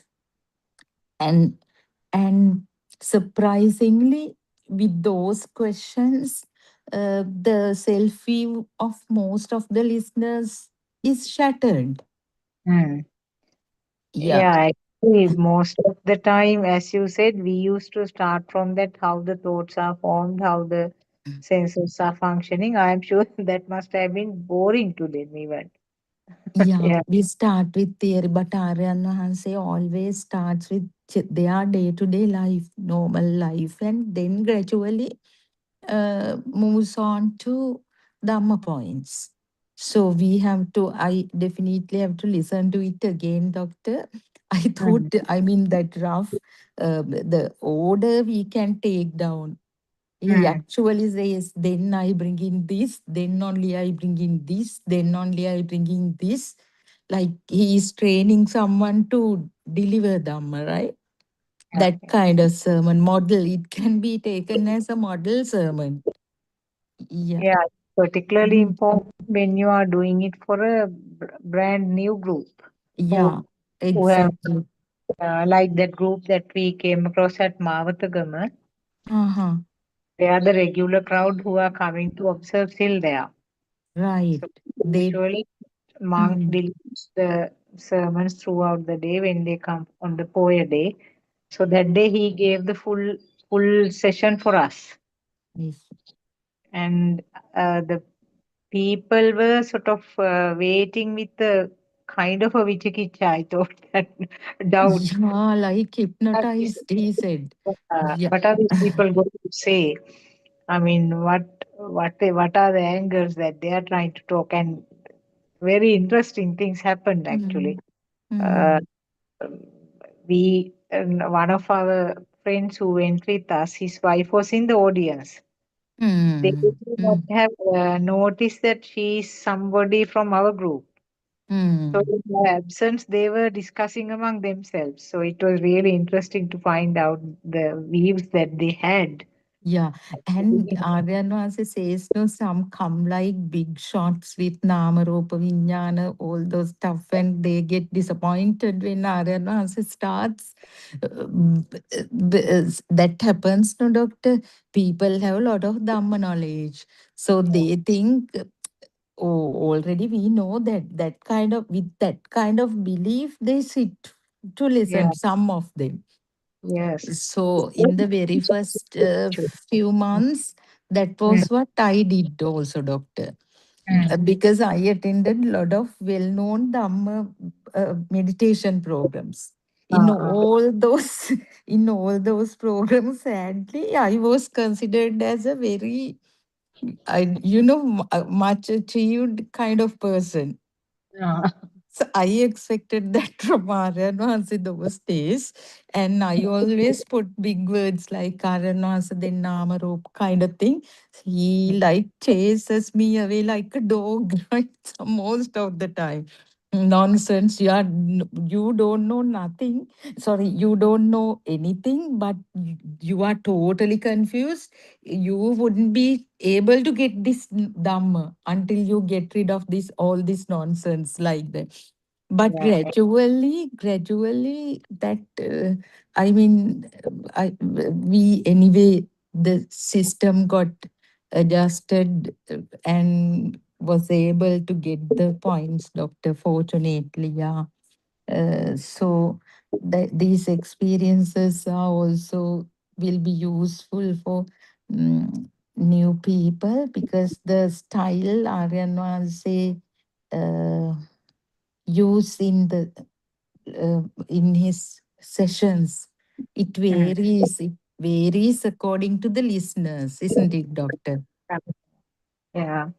Even that Mavatagam crowd, they were very knowledgeable people who knew Uh, quite about the sutras, and uh, hmm, the two gents who were continuously coming up with various topics, hmm. various kinds of. It was a huge challenge actually. Convincing them was a huge challenge. Oh, Had to sort of think about all the other knowledge parts uh, that we have nearly forgotten also to answer their questions. And they were finally actually when Narayan Maha said, so the finally when I was about to finish, just before Narayan Maha comes, I said, don't go home with any doubts. Please ask whatever the questions you are having at the end of the session, get everything cleared before you go. that's a very important thing to Uh, say. After Yeah. the session, I told Susantha to give the mic to them. Those Oh, people who had lots of arguments. Knowledge. Yeah, arguments and And they didn't want to yeah. talk. And finally, I think they bought some books also. Oh, yeah, it's very difficult to get Yeah. it at once, doctor. Yeah. People, I mean, when they feel, but they feel it, no, the truth Mm. is more than knowing, it is felt, no. We got the message and inner feeling that this is the truth is there, no, someone is pushing, this is the path, the kind of thing happens for anyone when they listen to, because that uniqueness is obvious in the first sermon itself.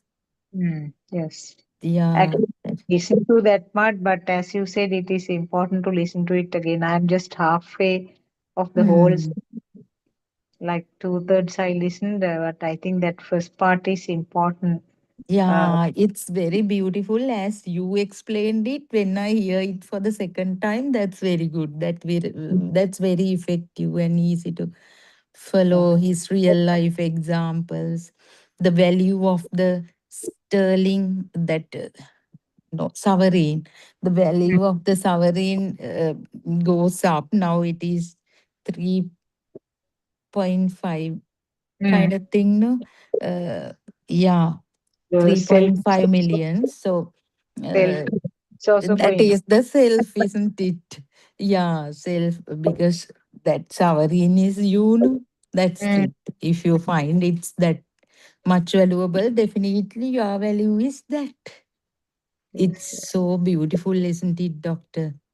And in the morning, I felt something. You can explain that to me, because when I was trying to tell that in the morning forum also, I was unable to convince for some reason, right? Now, doctor, most of the time, we don't feel the presence of the self, no? Okay. We don't feel the presence of the self. Actually, most of the time, now only we know, unknowingly we have experienced nirvana. Yeah. Yes. No burning whatsoever. But at some point, something hits, like some stimulus arises and our presence happens. I mean, it is again the stimulus, that magic, but still that becomes a thing, that identity. When that rises with the awareness that I have been here all this time, no. With that, we feel that we have that ignorance comes when that stimulus arises underneath. Yes. Internally, it's there.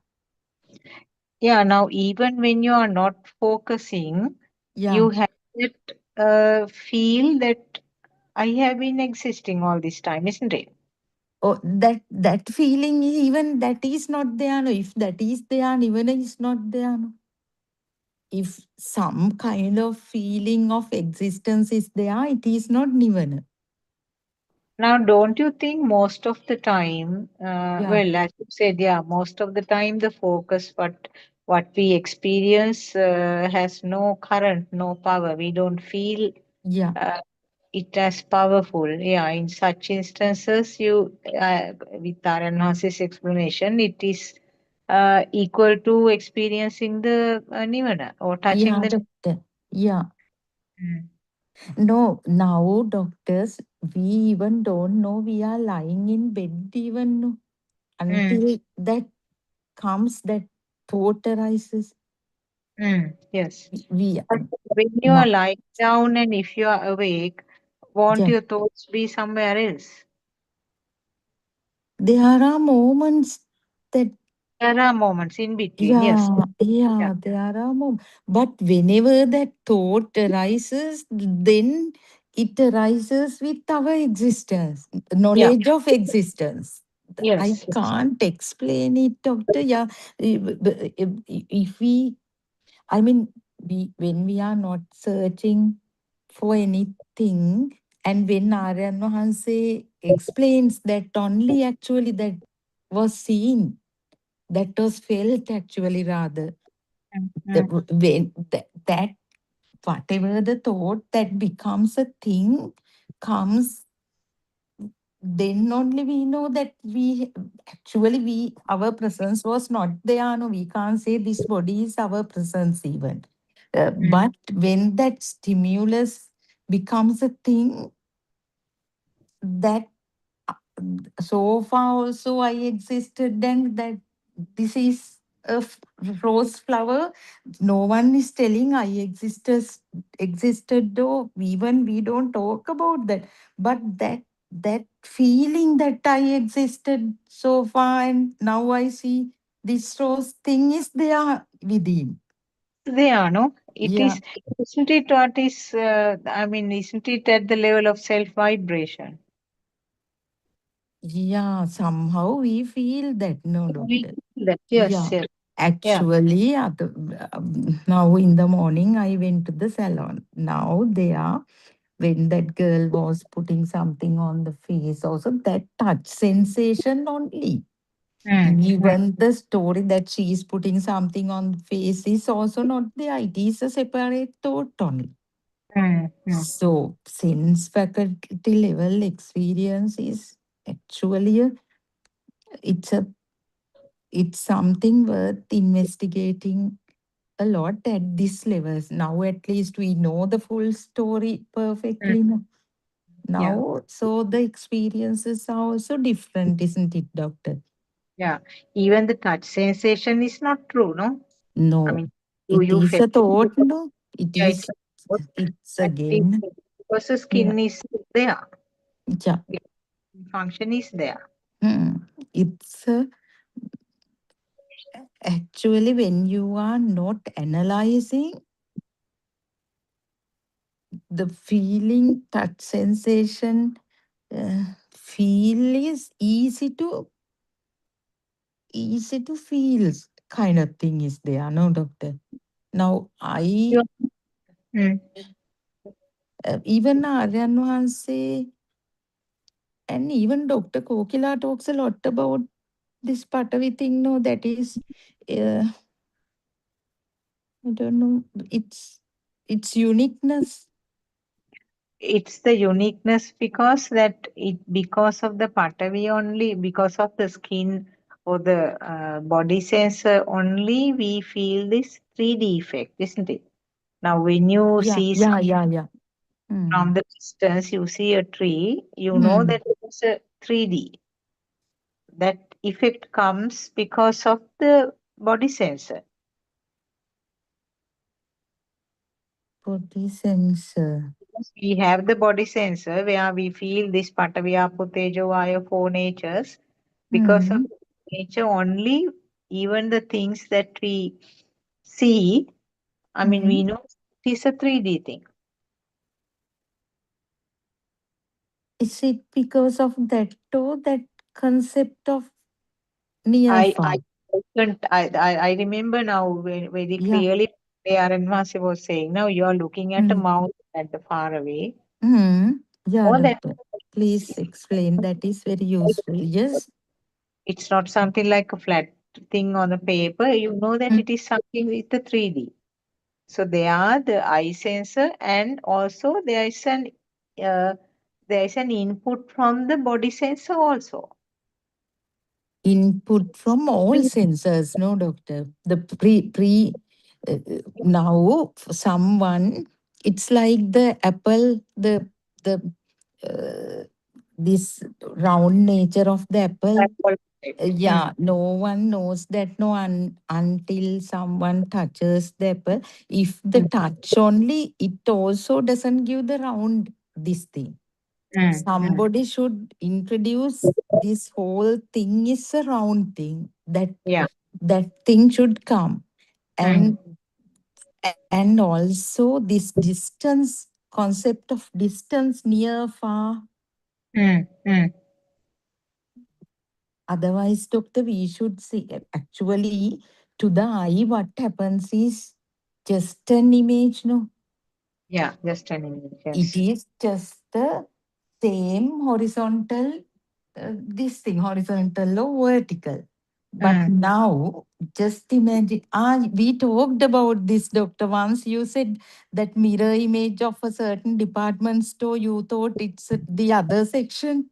Yeah, yeah.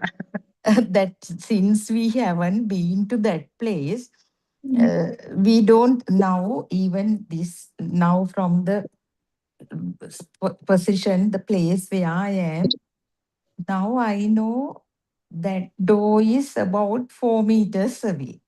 This door is just 2 meters away. There is another door which is 4 meters away approximately. That window is another 3 meters away. So all the stuff, whatever the images, I can like mine can assign distances. But Distance, yeah. just a kid who did not have any idea of the distance near farting, here would see just shapes only, no? Yeah, especially the baby with the radiant mind will not have any idea about the distance. Yeah. And the thickness, as you said, thickness of the dough. It's the now normal. If you have touched a certain dough at some point, you assume that is this thickness. But when you go to these ancient houses, the thickness of the doors is like 3 inches. Yeah. But so always it is the previous perception, isn't it, doctor? Right. It is actually now, even though we say that mind or the thought means the five sense collective function, Yeah. there are many bits and pieces of information in that mental picture. Now, things like distance is one of them. Exactly. Straightforward, you might say that the sound and the taste and the smell and touch of firm nature, those things are the basic things. But in addition to that basic things, there are so many little information which Telepathize. completes the picture. Exactly. Which telepathizes, I mean, in a split second. In a split second, yes. And not only that, along with that, the perception of existence, that this is real. Hmm. Also And same thing, doctor, that we talked about how the mirror image does not have any value, but just the even the empty cream jar has is real for us. yeah. So as you say, that is the 3D effect. 3D effects. 3D effect is a concept only. It's another name form combination. Yeah. None of these perceptions are true, no, because now they're all perceptions. They are all just creations at the sensor level. So combination of the sensors, which forms a different type of a sensor, which means a thought can't be true when the combined raw materials are not true. The five senses, when they are not true, you can't imagine the thought They are which is creation to be true. Yeah. that's right, yes. That video clip, doctor, that you never touch a table, and now actually because of Ayanwase's effort, we actually know that we touch anything thinking that it's my hand or my leg or my bed or, as you say, the handbag or whatever, it's we are just touching and playing with thoughts only. Yes. So that the discussion that you had in the morning was so very nice, very good, very informative. You and Asanti had a discussion about Yeah, today I think some ladies didn't attend, no? So that's why I think. Yeah. That and they are also, doctor, when I was talking to her in the forum, it occurred that now everything is sankara, no formations.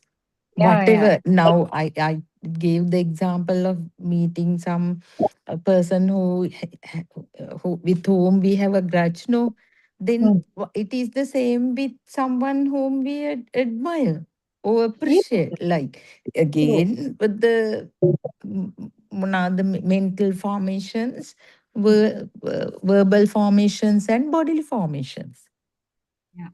And doctor, when that initial thought arises, if even Dr. Kokila used the words direct thought, directed thoughts, and sustained thoughts. That is again vitakka vichara, no? Yeah. So if they don't come, whole lot of, I mean, verbal and bodily formations do not happen.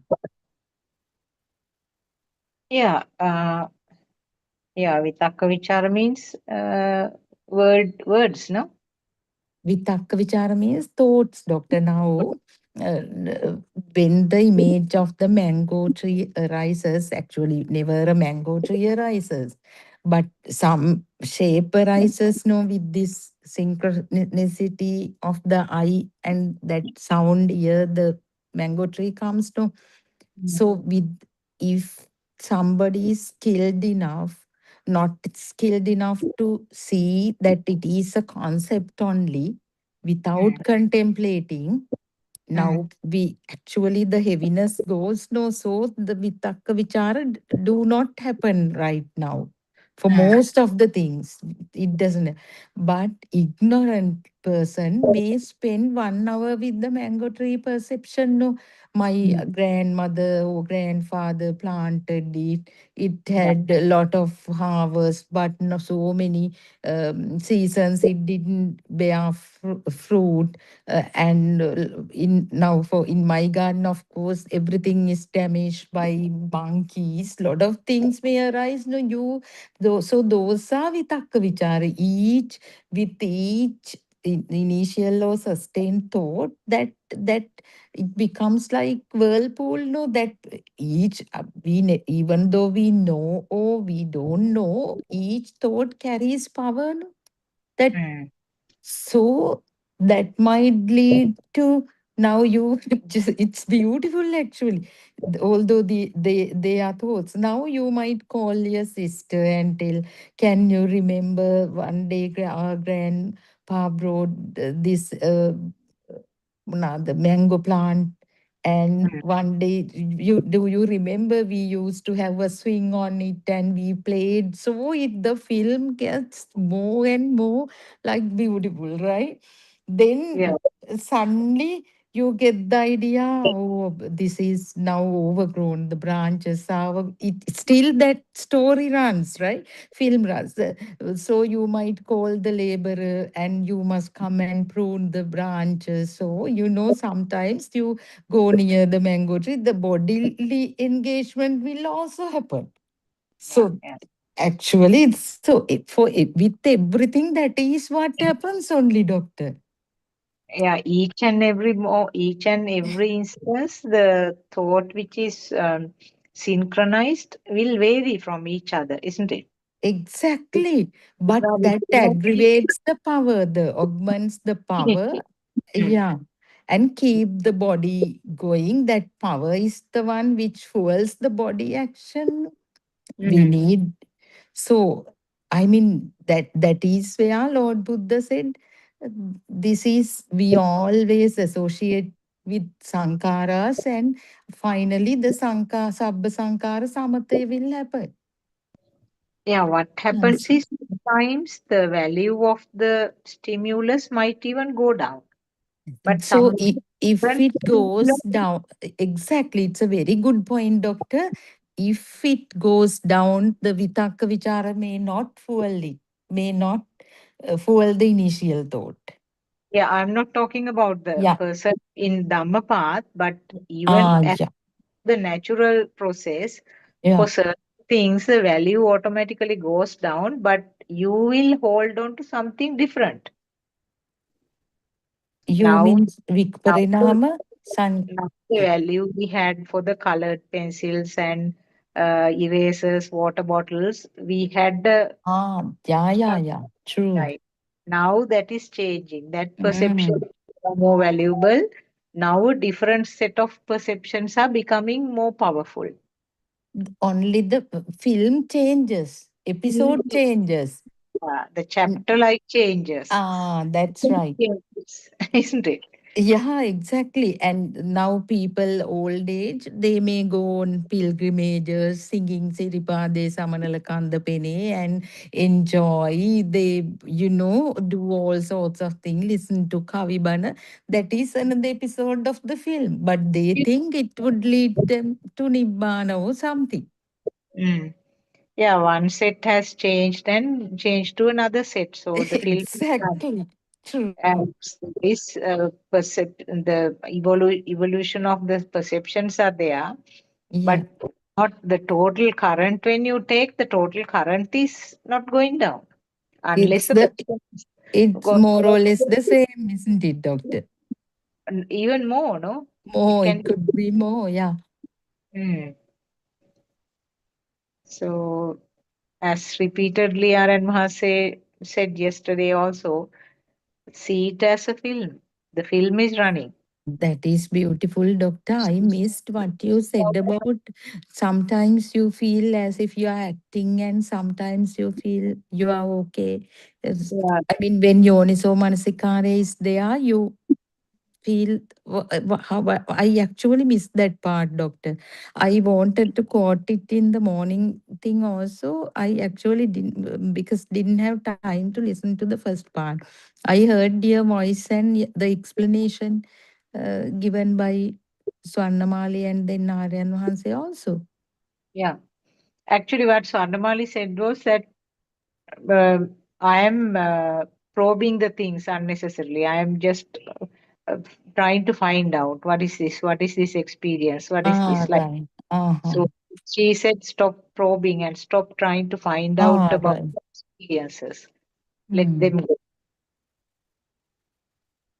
So that may be true because these now these two things that I mentioned about this going to the stage and this thing and that feeling. That's what I was interested in. In which sense you said that you feel as if you are acting. It can happen even an arahant does some acting, no?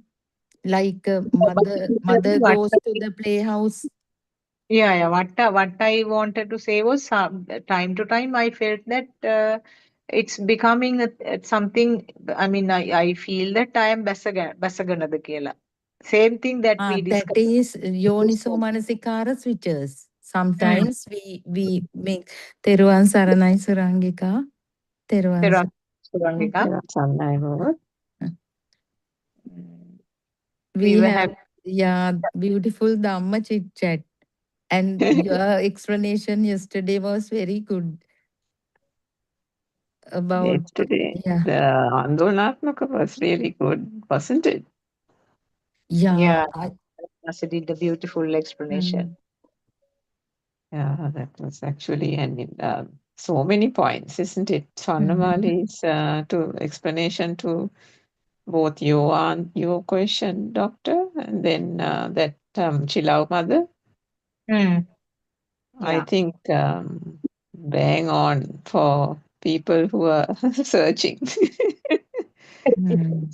Isn't it? I mean, that was so clarifying. Um, yeah, this system was very open and receptive. And Narayan Actually, says, Dr. Kokila said that, isn't it, day before yesterday, that Swarnamali has a way of directly pinpointing Mm. exactly where the issue is, isn't it? Yeah, that's right. It's amazing, actually.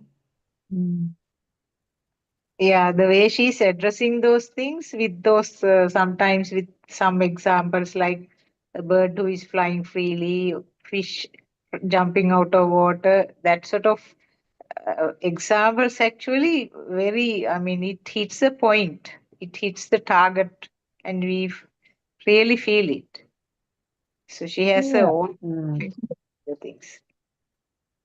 Sorry, I think I disturbed both of you. What was the topic we were discussing? No, that was what we were talking about, Surangika. Dr. Okay. Sakuntala's, yeah. She said, no, sometimes I feel as if I am acting, and sometimes uh, you said Yeah, something, the two doctor. layers. You were, yeah, that I missed Yeah, that. And yeah. these Yeah, two she layers. was saying two layers, no? Yeah. Other things, that I feel sometimes I'm in the audience, but time to time I get onto the stage and acting. That means the stimulus becomes a thing for a while, and then I realize, then I get back to the audience, something like that. When you asked that question, doctor, I wasn't actually convinced that that was what was happening. Maybe I think you are more advanced than that, or your understanding. It's just that maybe your system, you think you are there. Yeah. I don't think that you have actually made it a thing. It may be just not recognizing that it is the sensors, isn't it? Because Maybe, yes. yeah, the outer ripple will anyway happen as a sensory function. Hmm. And you might be mistaking that for the other thing. But you yourself said the inner calmness does not get ruffled, right? Yeah, that is actually for with some stimuli, I feel like that now. That as I experienced when I was with the children, uh, I mean, going to visit various things and going to see various events. So those times I felt it. I No, but felt. you said even if you felt that those sceneries were nice and the events that you went to see were nice, inside that inner calmness didn't shake, isn't it? Yeah, true. Yes. Yeah. So that isn't that a sensor level appreciation of something beautiful is beautiful still, right? Yes. Yeah, I mean, beauty was appreciated. I could Yeah. appreciate beauty. Yeah. But then when you said that actually you think you're coming outside to the external world again, there did you give an example? I said about something which I explained about something called traveling in the train. When you are traveling in the train, you pass so many things. I thought that was just a hypothetical thing that you said, not that it was an actual experience. No, that was the hypothetical one is the one that bird story because I assumed something like that. But the train thing, I have felt it because at that time also I have been listening to this Dhamma, and now when you are passing the things, when you are traveling in a vehicle, you pass so many things and you know what they are, but certainly you don't uh, feel anything uh, particular about those, and they just pass by. And there may But then be, suddenly you saw an accident, is it? yeah. So in such a situation, there is a different way of perceiving that. That is what I felt. That is what I No, wanted sorry, did somebody say something? to. I think Karen once explained that, isn't it, Doctor? I think he said that the mind sensor, now the mind sensor can have all kinds of events, no experiences, but even the mind sensor recognizes that an accident is not a usual event. Right? So the mind sensor will think, accident means something different, something more unique, something out of the ordinary, and therefore the eye consciousness, ear consciousness, everything gets activated to focus on an accident greater than normally seeing a child going on a bicycle or two or three people with dogs having a chit chat, like you must have seen in Australia. Lots of people walking dogs or having chit chats in the morning on the road, something like that. So even that reaction where you now I think I know what might have gone through your mind. You must be thinking now, why did I linger there, right? Yeah, Why did exactly. my attention get drawn for longer than the other ones? And why did my eye rest on the whole event? You took in the detail, you took in the crash site, the people, the this thing, the that thing, right? Mm. But I mean, if you still notice, you'll notice that it is still, it's same just still an incident. Inside, you won't feel that, what do you call it, that paramarshane or something? Mm-hmm. Yes. Paramarsh. If you can remember how you felt before the Dhamma, where, something happens like that and you are almost in it, Yes. isn't it? Your entire body and everything has kind of got projected into that thing. Mm-hmm. The feel is like there, it's quite intense. But now, even if you see something out of the ordinary, you will look twice. But is that still the thing? Is the question, isn't it? No, I think I got your point. Yes, I got your point very clearly. I think that is what happened because there was a difference from the way that other things were perceived. That is a point that, as you said, it is just the nature of the mind sensor. Seeing something different is not something unusual. Yeah, and then what is different for you is not the same for the Sudharma system, the Suranka system, the Kokila system, right? Yeah. That is also the mind sensor will react in different ways. Now, for Dr. Kokila, seeing 3 ambulances coming up the ramp and dumping patients out there is a normal thing for her. But if we had gone to help a neighbor or something in the hospital and then we see the same thing, we are like completely confounded, right? Yeah. Because that is not a usual event for this mind sensor. Mm-hmm. So whatever it is, as Aryan Mahansa says, මොනා වුණත් මෙතන කෙනෙක් නැහැ. Yeah. So that is the thing that ultimately almost we have to kind of, the system, the understanding of the Buddhist philosophy has to be to such an extent that has to be absolutely embedded into this realization. And that is where that true awakening happens, because no matter what happens, how it happens, what happens, there is no person or self here. So as long as we have an iota of doubt on that, then we have this toing and froing, isn't it? And then as long as that toing and froing and that iota of doubt is there, that system is still on the path. So as Prasanna said recently, that Prasanna person, if you are constantly reflecting and constantly doubting yourself and constantly thinking about something, you'll never come to the fruition level. I think he said something like that recently, didn't he? Yeah, he said to Aaron once, and I think in a morning Zoom, මාර්ගයේ ඉන්න තාක්කල් ඵලයක් දකින්නේ නැහැ. Okay. Maybe Sudama can remember as well. Yeah, So he said he contributes to the morning sermon also. yeah, I mean, Dr. Kokila is also here. Teruvan Saranai, Dr. Kokila. Teruvan Saranai, actually, Aran Wahanse added that part, I think, as far as I remember.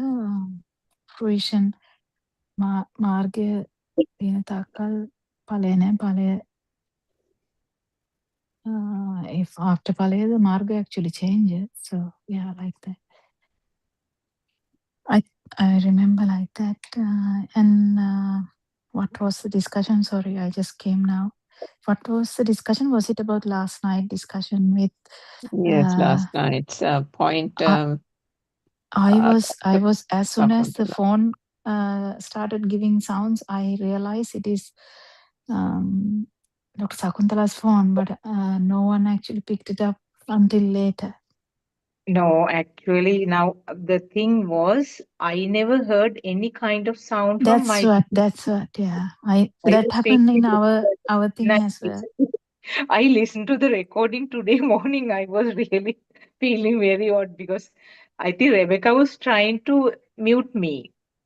And the impression I got was that she was doing it randomly without realizing from whom the sound is coming. So I was again switching it on.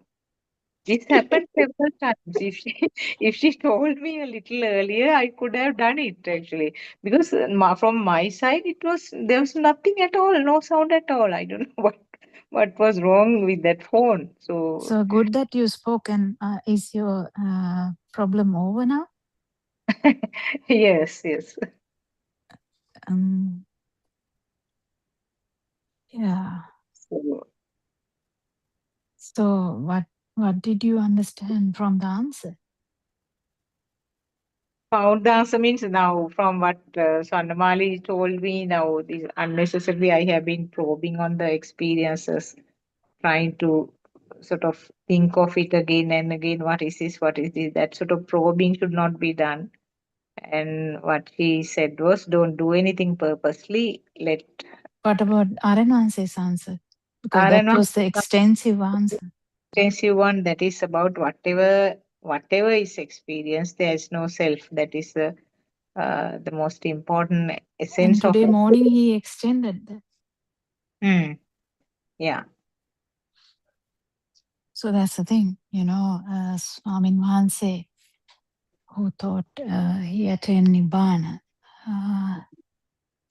When someone is putting the cannula, he got angry. Thought immediately that there is self, same thing. Yes.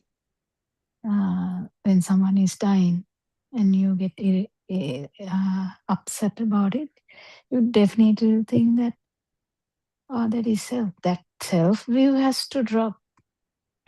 Yeah. That At least way of looking at the life, the way of looking at this situation has to change.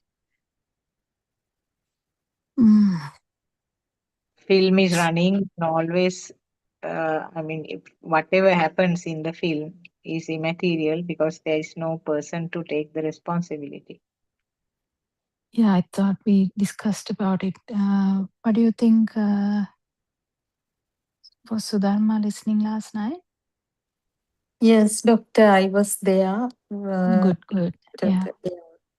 And actually, I wanted to ask Dr. Sakuntala, right now it occurred that even audience is not a place for us, right? Is that so? Or now Yes. being on Yeah. stage Yeah. and audience again with effort, we are saying it. Is it what you, or No, have we being in the audience means it is just another level only because metaphor only? Yeah, metaphor, but it is another level only. But it's as another. Yes, yes. as Surangika clearly said, you are not even in the audience, right? So, yeah, just the film is running, no one to watch it. Mm. Yes. And again, it's another question arose when it was beautiful the way Surangika explained about the mind sensor, that mind sensor definitely identifies that it is an accident, it's not an ordinary thing, and so on. In one of the explanations, Sarnamali gave something, said this to Asanti 2 days ago, I think. Uh, she said, when the mind power goes down, what happens is uh, there won't be a unique focus on any stimuli. The example she gave was like even the immediate friends and families talk would be like birds chirping. So I don't know whether it is relevant to our discussion or what. I mean, how do you feel about it actually? I mean, she was telling any stimulus will have the same weight. But even that should vanish. So that is like one stimuli story, but even that should vanish in an Arahant. But in Arahant, Dr. Aryanwasi says, no, this Vanapita Sundarai, that. No. Yeah. This is about the feel we talk. So we have to be very careful. Yeah, that's what I am. So we feeling that everything is similar is also there. No? So the alive feel, which is vanishing slowly. I don't know whether I'm putting it right. Can you understand, Surangika? Surangika, did you listen to that explanation? Audience story is also the same. So one even as one single thing,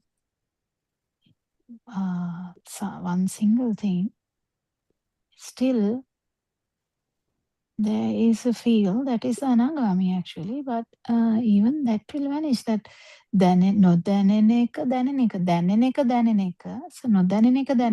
all these things vanish in an ara. There is no alive feel at all. That's what Aranwansi is saying. Beyond everything. And we can't just guess it. It's a feel that we have to feel. That's what Aranwansi keep asking.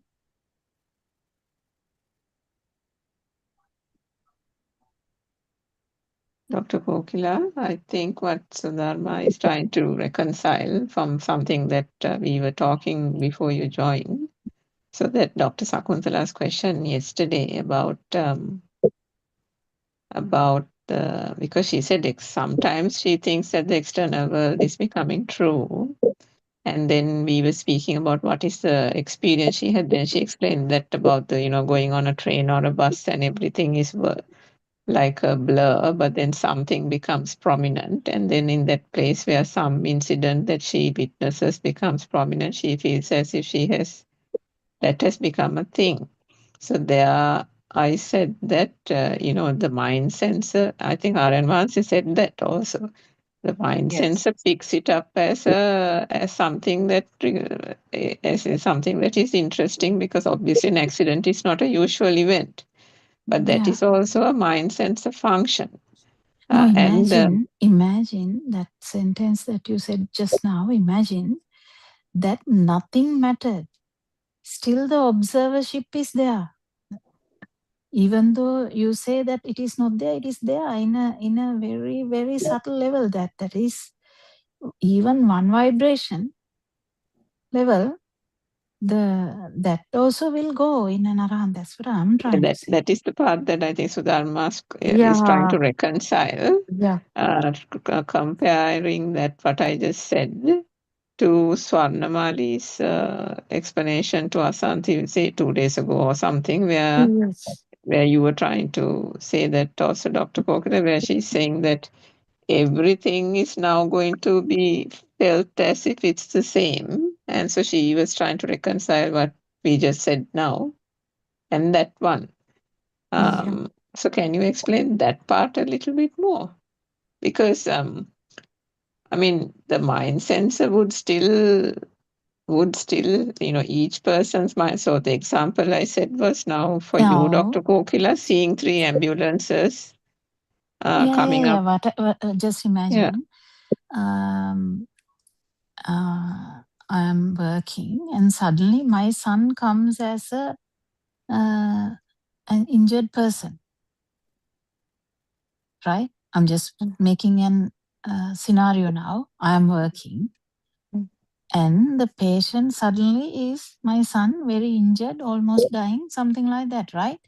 Now imagine the focus. This word focus is, I'm using, be careful, try to get it and see. Focus. Will not the system focus on that? Yeah, the system will focus. The system will also focus on recognize. that. That's what I said even 2 days before to Dr. Sakuntala when she talked about the bird. This intent focus is also not a self. The problem here is not this thing. Actually, losing the self view has to happen. And then after that, whether you focused very intently or not, whether you're floating or whether you are intently focused on something or you are crying, whether you are screaming because your body is burning, doesn't necessarily matter. Yeah, I think you just made it a bit more complicated, isn't it, Sudama? But No, it's very... Surangika, that's clear. Even what the Aryan no, Manse says is that what we always discuss is that because no. What I meant was yeah. What I meant was she just presented another layer which is worth expanding on. That's what I meant when I said two. Exactly. Yeah. So two things there, isn't it? One is now for Dr. Sakuntala's purposes, that first part is important. The first part that for Dr. Sakuntala, the mind sensor in that system first has to accept the fact that that mind sensor can have different unusual events, which is different to the Sudama system, the Kokila system, and the Suraka system. Yes. And then comes Dr. Kokila's layer. I mean, not Dr. Kokila's layer, the next layer, Yeah. isn't it? Where Exactly. even if that is there is something there. So first it's the normality of the mind sensor picking out an unusual event for that system. Then the morning Aryan Manse said, yeah, even if it is that, then there still sensations. is There is yeah, no I self. haven't listened to the morning, sorry. Yeah, the two messages in the morning one was bodily sensations is not a self.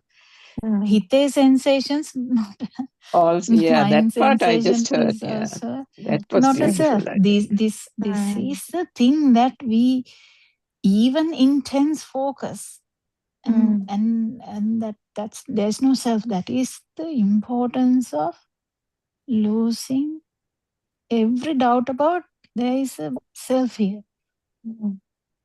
Yeah, no, that part, Dr. Kokila, that intense focus is also not a self. That part now, how do we, that part from, remember the chair example?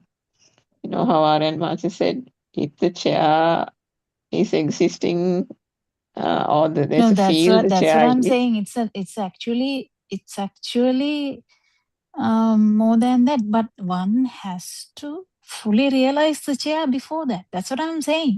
මේක අර නිකන් අශ්වලෝමයක් 100ක් කඩකට business. Not 100, must be like 1,000 hairs.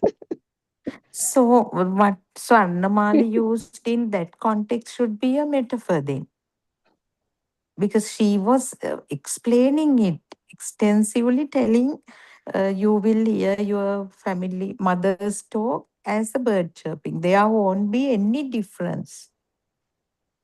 She was telling every stimulus will be the same for you.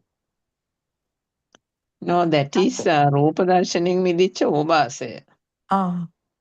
Okay. ඒකත්ත සංඥා. Something. ඒකත්ත සංඥා, අනාගාමී, isn't it, Dr. Kokila?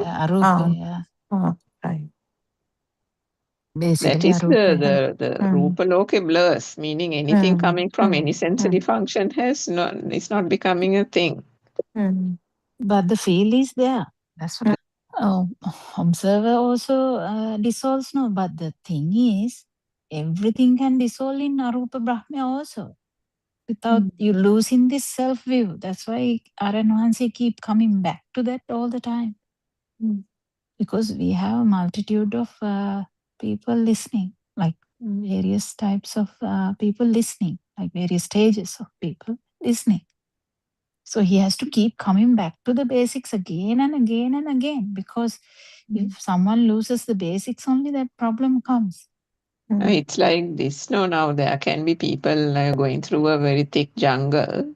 Some people who have traversed the path will progress quickly, right, towards the thicket and go past various hedges and all these kind of thorny bushes and all. the beginners are still right at the beginning of the path. But if the practitioners have gone really fast ahead, leaving the beginners behind, they are still trying to find their way through the first 100 meters in the jungle. So the Yeah, practitioner has to come back, isn't it? come back. Come back Yeah. to the beginning and show them, at least come along halfway, take them a little bit, and then again come back and check whether they are coming in the correct direction. Something like that, isn't it? Yeah, And always. If we understand this observership or the how this is there, how we have this thing. Now remember, as Sudharma was trying to say. Now Sudharma was trying to put a comment there, saying Arahant Rahat person also Rahat Aryan Vahanse also sees everything as normal. Yes. But after the changes, after the full realization, then it doesn't necessarily matter. Yeah. And don't forget, it's an actual change. It's an actual noticeable change. He said that Yeah, it's an actual ඇතුළාන්තයේ noticeable change. change. ඇතුළාන්තයේ තියෙන ආරෝපණය නැතිවීම දැනෙනවා. That's why And Ananda every තේරෝ yes, knew that he didn't. No, the While he ආරෝපණය is completely gone බව දැනෙනවා. yeah. And always But he says that to remind everyone. And But in again, if that someone come and ask about too much, he would say, "අනේ ඔක පැත්තකින් තියන්න මේ අම්මා නිවන් දකිනවා." Because if someone actually stick on to one side of it, it's totally problematic. And in Surangika's metaphor, Aryan Vahase brings all the senior or junior or all the practitioners back to the starting point, and we also go through the forest again, and then we notice the things that we didn't notice in the first journey. Isn't that what happens in the journey through the forest? It's a beautiful metaphor. Yeah. Yeah.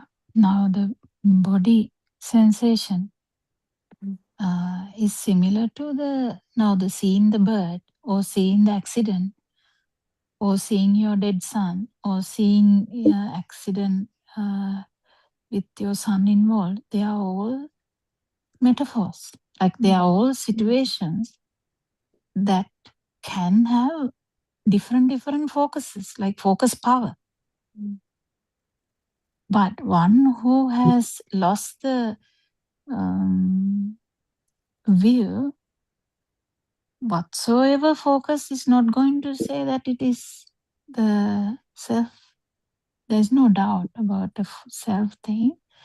But then he was talking about something deeper today morning. But as usual, when I listen to today morning one, I always have problems in listening properly. Not like the morning, because 7 o'clock one, I listen morning without any disturbance. Today morning one, he was trying to started doctor with burning. When that mama is that burning. That's what he said. There are no two things as mama and burning. He just came in and he started from there. That burning is this one is going down, no, up. So he explained more. I can't recall actually. So this Swarnamali is that thing that Sudama brought up. Actually, I mean, he said it's Anagami, but I mean now Ranvansa said Arahathood. So one can't, just it can be a more profound experience, but of course, I mean, there's nothing I can say about it at all. But there could be possibly a more profound understanding there also, isn't it? If she said that to Asanti, saying everything blurs because Rupadarshini Vidicha Obase now we know for some time now. So I don't think that might not have been what Swarnamali mentioned. It could be something far beyond that, isn't it? Yeah, She's more into Arupa anyway. Yeah. So it could be far more than the Rupadarshini Midicha. Rupadarshini is form realm, no? So that was because she hasn't said anything like that before, no? So No, it she could never. be a new Yeah. experience based on that the recent experience she had. So I mean I don't know. I mean that's just beyond our comprehension. Exactly. She always said no, but then what? Then what? Let it happen. If you need something, you eat it. If you want to enjoy it, that was her advice before. Yeah, this thing was actually very kind of a new thing that she said. Yeah, I mean sometimes these type of things you just got to let it be, because I mean the word finding it through thoughts and words is not going to be impossible anyway, isn't it? That much we know, no? So it's almost like a discovery that comes in its own time. What made me to question is Surangika, because Arahanthood we know everything is seen clearly. Now mother is mother, son is son, the neighbor is neighbor, stranger is stranger. That is there. No? But a No life feel is zero not there, burning. so you have to be careful in there. Which one, doctor? Self. Alive feel. Alive feel is not there, but then those differences will be noticed. No? The sound. Even alive feel we can't say, because alive feel power is not there.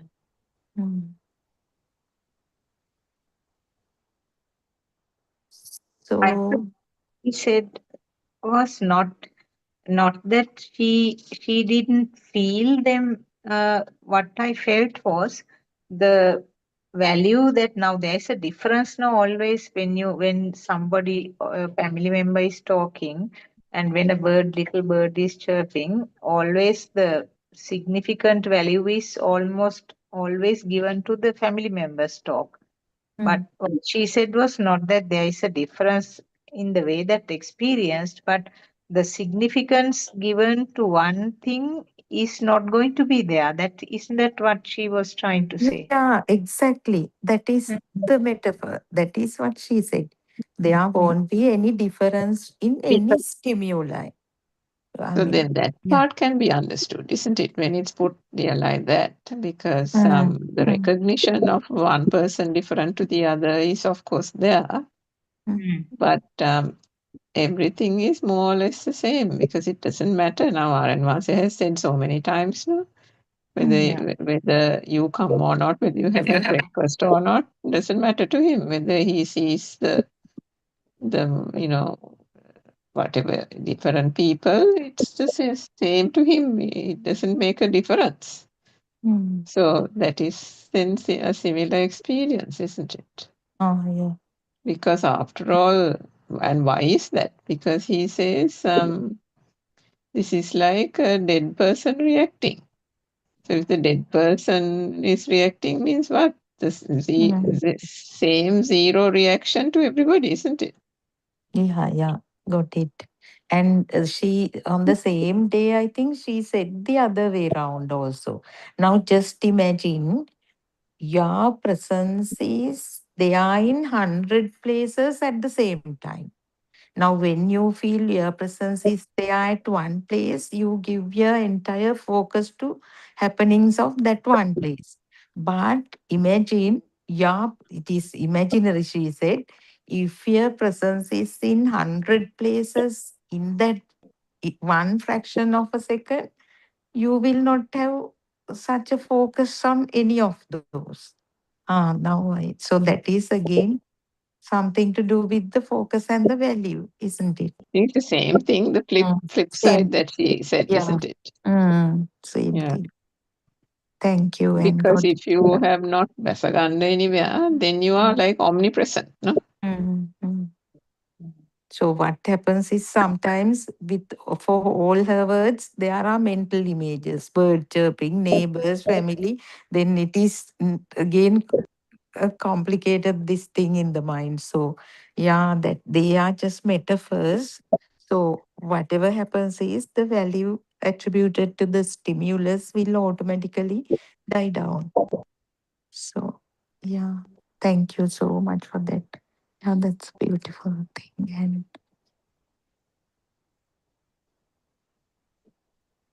And Dr. Kokila, we were talking about this touch sensation and this Pattervi touch sensation. You always explain it as a unique thing, no? But sadly, actually, I have forgotten the explanation you make for that. It's a unique sense, and one can What is it? touch sensation. You always say, no, it's unique and very important. One should thoroughly understand it, the touch sensation. That comes to the Vedananupasana as well, but touch itself doesn't need the mental phenomena always, because eyesight and sound usually, once the mind is formed, the original form is gone. The little baby, original, you can't really say original, but before the mind is formed, there's only sparks in the eye or sparks in the ear. But after the mind is formed, it's always you see the chair, or you hear the birds, or you hear the mother. That's how it's normal. That's how the mind works.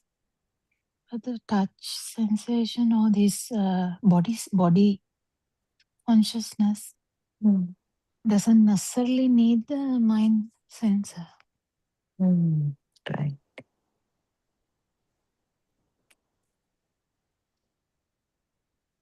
It necessarily doesn't get entangled with the mind sensor so fast, or without.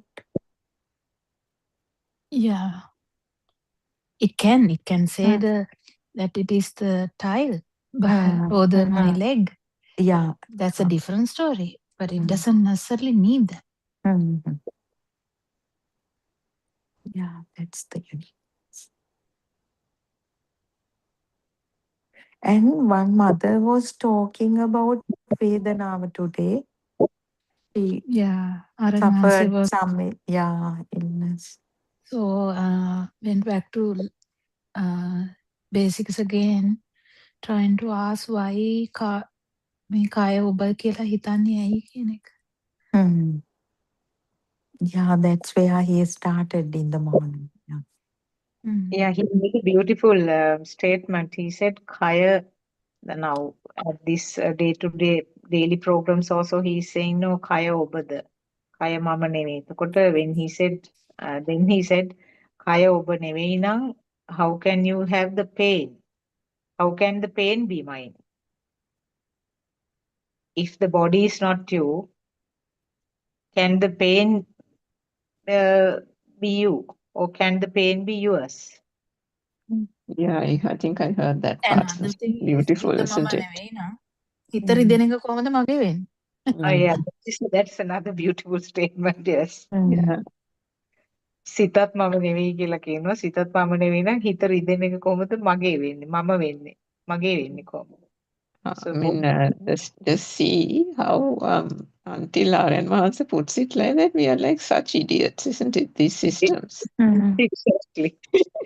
When he says this, oh my God, yes, this is Yeah, what he has. you do the oh my God moment, like, as if no wonder he says that, ඕගොල්ලෝ මොනවද මේ විදර්ශනා කරනවා කියලා කරන්නේ. It seems no wonder, no? And regarding that mother, what I felt was she has taken it just as a fact. Body is not mine. That's how she put it in. Body is not mine, I know, but it is paining. What I felt was That she very hasn't mother, done I think. enough, enough contemplation, enough practice. I mean, prior to that, we have to do a lot of practice and see it through ourselves, and you need to make effort. No, otherwise, if we take Aryan says word, the body is not me, and to expect that there won't be any pain and I won't be troubled by the pain is just it will not happen. So that's how I felt when she was explaining the experience. Actually, so yeah, I mean, sometimes you feel because some people really find it difficult to do that reflection, isn't it? So, I mean, these forums are so good because everybody has actually that patience and the patience to explain to people over and over again. I mean, Asanti is so good at that over the years, how much she has explained to people. That also comes from this Dhamma, isn't it? Because any other forum, they would have said, now how many times to tell you? Yeah, yeah. Isn't it amazing Yeah, how over and she over again Asanti herself might have explained to that mother more than 10 times? exactly. And That is beautiful. she shows lot of patience now. Earlier she was not that. She was like the tone Yeah. was also different, kind of irritated. But now she is very patient and going to A's and B's and explaining, re-explaining. I felt that in the morning. Yeah. Yeah, there is a huge difference actually. Yes, Yeah. very great difference. Yes. Mhm.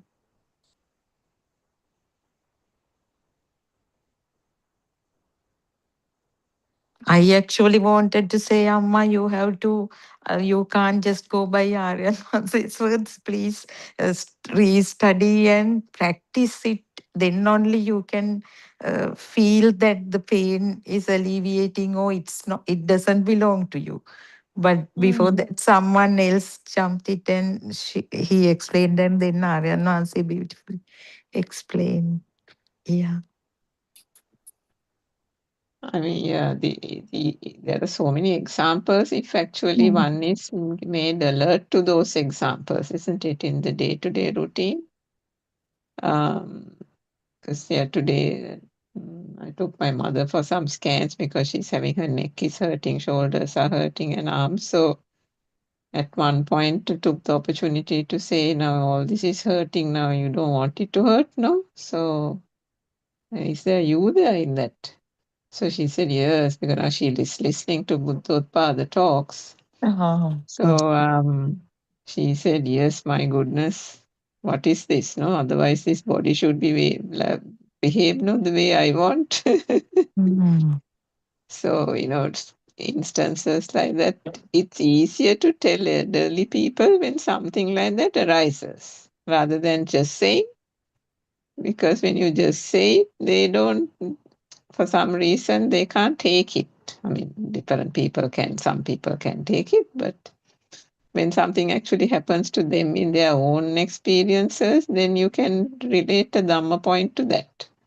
And then it goes in better. So even that Velimada mother, if she was having a pain and then Narayan wants giving a sermon about the pain and whether the pain is the self and that type of thing will, I'm sure, now go into her kind of reflection more, isn't it, rather than hypothetically talking about pain.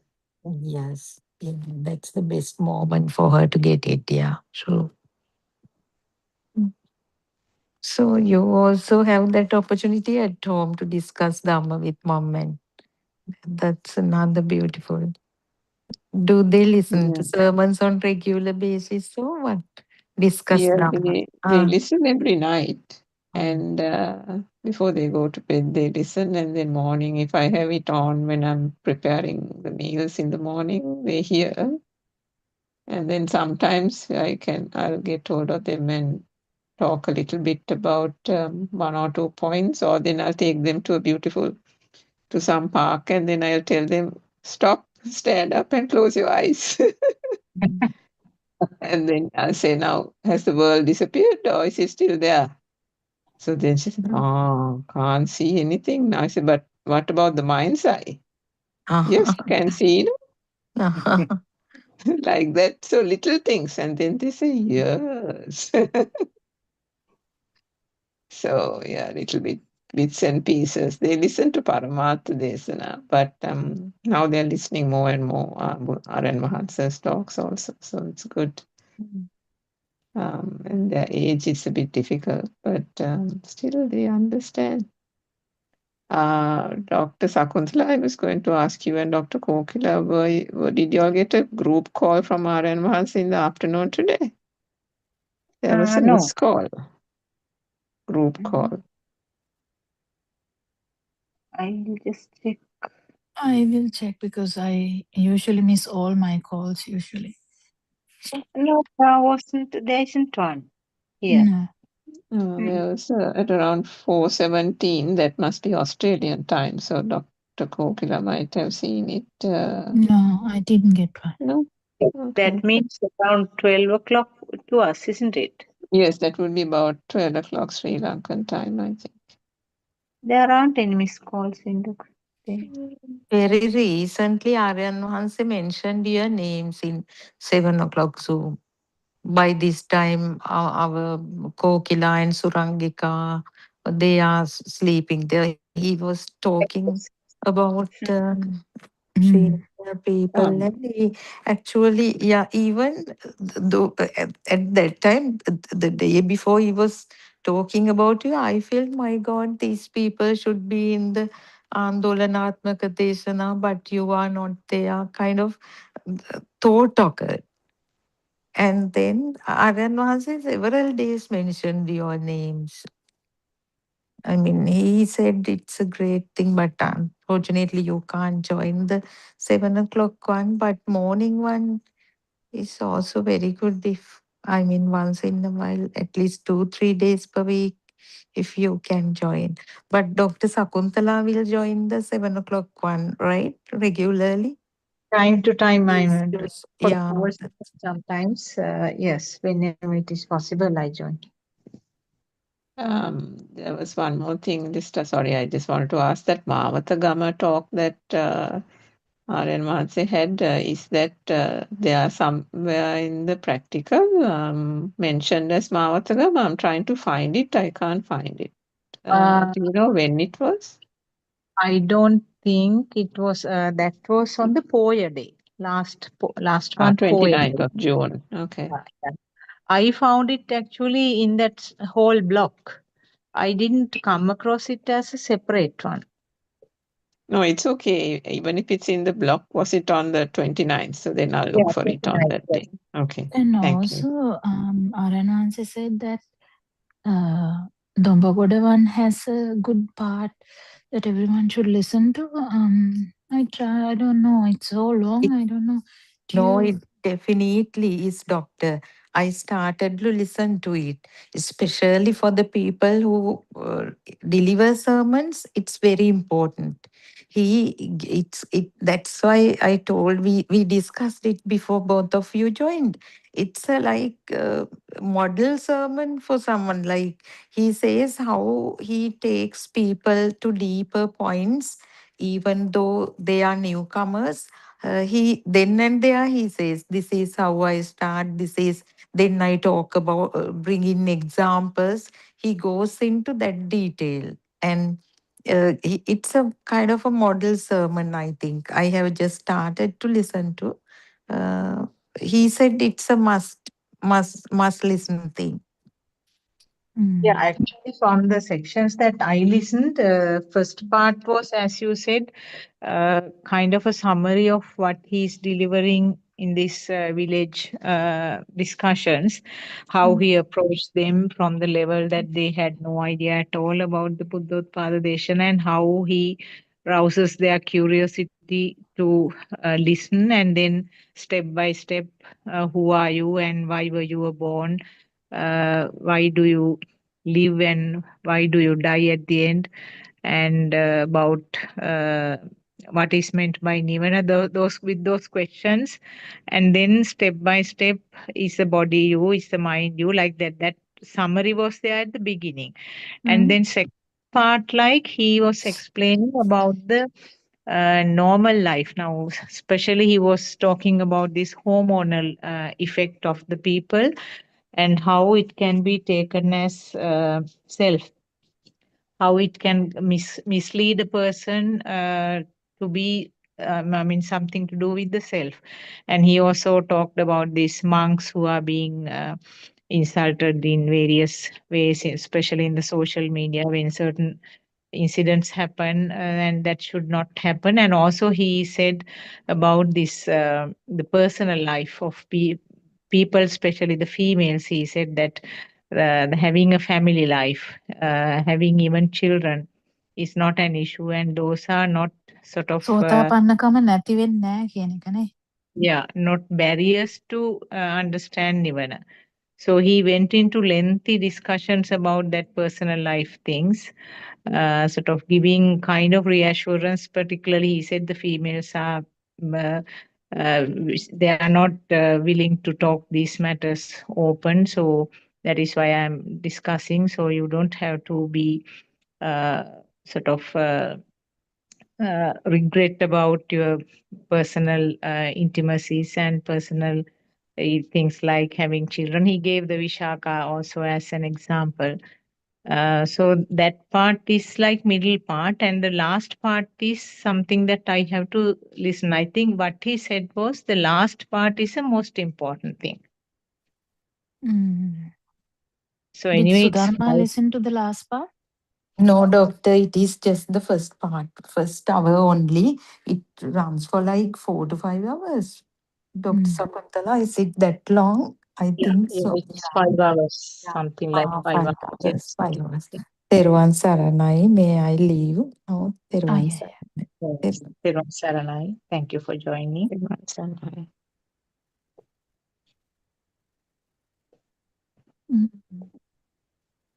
Because he today morning also not documented. He said that. Actually, that Dr. Sakuntala, that's very good, isn't it? That model talk. I mean, if that can be translated to English, or Yes, even yes. to jot down the chapter 1, chapter 2, you know how he says Nirvana journey, chapter 1, chapter 2, I mean, a chapter or something, he says. Then, as I think for newcomers, even taking that same approach Aryan Mahatsa takes might be more methodical than, randomly jumping here and there and saying various things. Yeah, actually, Because he Sudharma and prepares me the also stage, discussed. he prepares their mind to it, isn't it? Yes, yes. That's what we two also were discussing right at the beginning, that we had the habit of sort of talking about how the mind is formed, what is meant by mind, and how the thoughts are formed. That is how we started in these programs, which is, may have been really boring to the people who were listening. So That's particularly, particularly, and Sudharma was saying the thoughts are coming so fast. Should tell this, should tell this, should tell this, and at the end we feel, oh, couldn't tell these facts, couldn't explain this, and so many things have been lined up, and trying to put everything out, and not the way that we have to do. Actually, now we are picking up the correct method from our enhancer. And actually, when the Dhamma is realized more and more, anything is enough to say the Dhamma, isn't it? Actually, it should be like that. From a polkenda, even you can say the Dhamma. Yes. But it's another ball game altogether to say it to the village mother, which is a challenge. And I suppose the more the field is there, the easier it is. But then Dr. Kokila, the other challenge is to tell people, even in these countries who are, kind of slightly far removed from wanting to understand the deeper meaning as a means of assuaging the suffering forever type of thing, isn't it? Because now in these places, as Aryan Masi says, come looking for greener pastures, and so far they are all happy. At least they look happy, they think that they're happy, So to convince them that this Dhamma, is for everybody. And the other thing is, I think there is a fear that old traditional misconception that Buddhism will take them away from the families, and the family will get, somebody will go to the jungle or monastery, and that's the end of the family. That kind of thing is also there, I think, still in these societies. Mm. And So, need to sit down and Aryan was also said 2-3 days, 5 days of meditation, and the family is somewhere else. One person has gone into these 10-day retreats. I mean, I used to do it as well, but then that was fine because I was single. I didn't leave some children behind, destitute or without food, no. But there are some, I mean, you don't have to leave people like that. You can have provided for them, but there are some negative connotations in those also that has now influenced the true message from being accepted, isn't it? yeah, once even my children once asked that why these clergy or monks are like abusing children, like it was like a talk at that time, and they have generalized it. They feel that if they are in like that situation, they are seeking pleasure in different ways. Then all clergy are in the same bucket kind of thing. Everything is in the same bucket in their mind. Yeah, I mean, they don't know. No, they must be thinking, the Christians, the Catholic fathers, and the bishops, and so why not the Buddhist monks? Also, they must be thinking, especially if they have no. No, they I mean, hear we have an something. upbringing in Sri Lanka, no, so for us, we don't think like that. But for children For in them these, it is similar. yeah, for nowadays, the young children born in these countries, they don't know the difference. No? And we can't say it is wrong also because these things keep happening also. Here and there, Samanera gets raped or something like that. So that's what Aranhansa is saying. This just by that you can't say anything. But at the same time, if someone is, because the Sotapanna Marga and Sotapanna Phala is also different, no? So that's the thing. There was another point yesterday, I think before Dr. Sakuntala, or before the Chilau mother also, I think, asked that some gentleman asked a question about the Sayadatu. Yeah. That was also a good explanation. No, Aryan Mansa went deeper there. Can you remind that? I mean, can you say that? So that was where he, now for the last couple of weeks, he's been talking about Vijnana Dhatu, Sayada, Anidhatu Baudapattana business. But this one, somebody was trying to talk about I don't know whether it was a Pali thing or something that person was asking.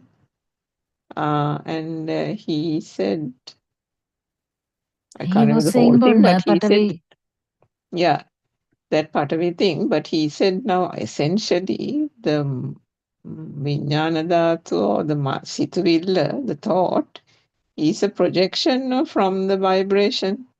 The vibration, the manifestation of the sensory perceptions, the light, the sound getting together, coming together, and the thought and the projection of the thought and the power is the me, the self-view, the wrong self-view.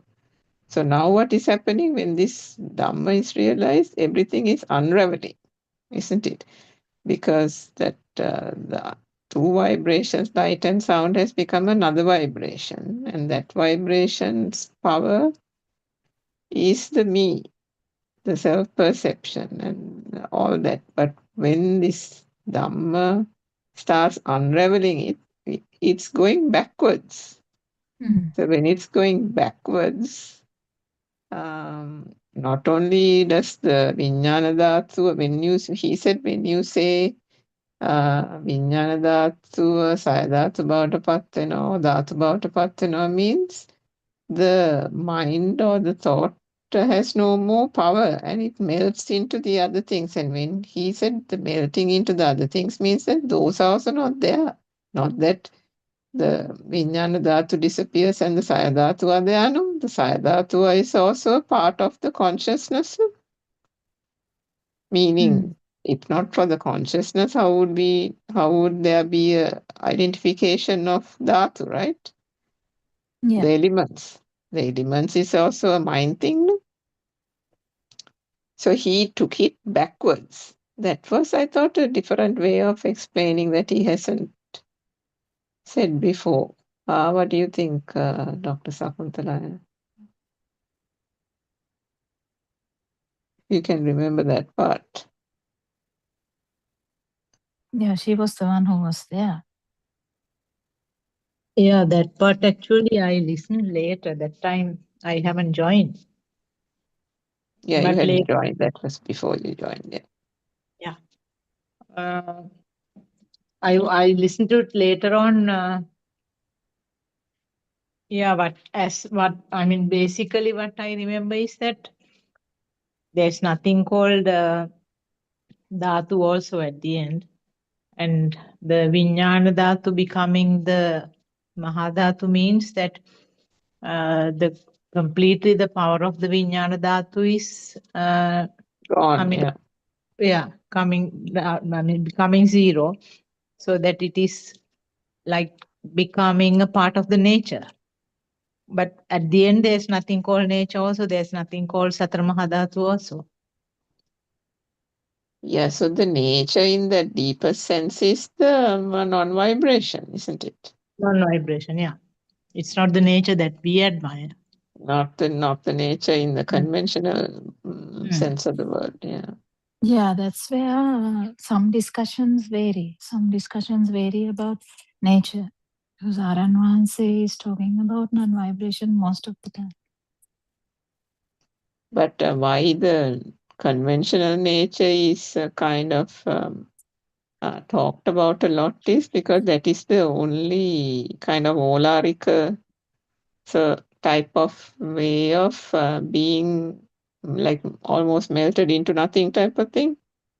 Yeah, no. It is easy because actually the consciousness can melt in those situations. Yeah, because the dhatu, what is dhatu in English, by the way? Elements. Yeah, elements. Because the 4 great elements is the almost basic type of thing because this kind of physical body is there, isn't it, Dr. Kopika? That's why Aran Mahansa also says that, he lies on the ground and feels as if he's melted into the ground type of thing, into nothingness. It's because that thing is the thing that is closest to that, or maybe if he makes it, I don't know, maybe I'm not explaining properly, but yeah.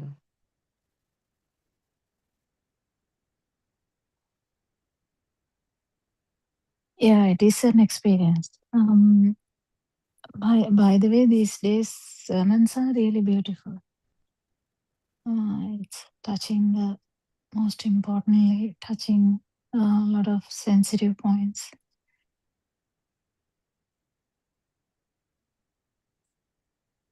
What was the morning one? I didn't listen to. I just started only. I haven't listened to much. It's mainly It started from on the path, no? And something. Yeah, mainly because that mother was talking about the Vedana being mine. He started, now I can't remember exactly how. Even yesterday one, I said, no, I can't remember what something. And I actually went back to and see, I haven't listened to that part. I have listened to only midway. So like that, the evening one is morning sermon is always a bit disturbed.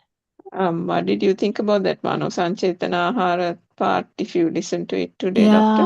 Yeah, actually, I went back and listened to that, and I realized I haven't. That was actually Aran Wanse was trying to say,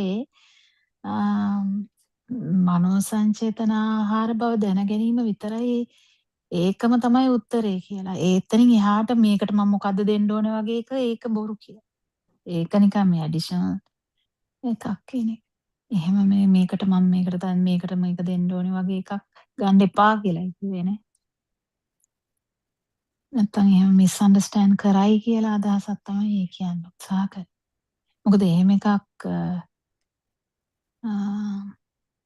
හිතන්න පුළුවන් නේ. දැන් මේකට මම මොකද කරන්නේ වගේ.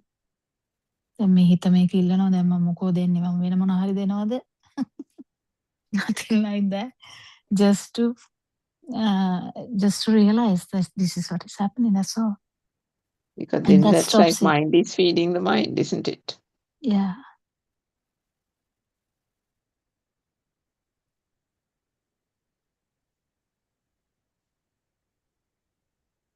It is.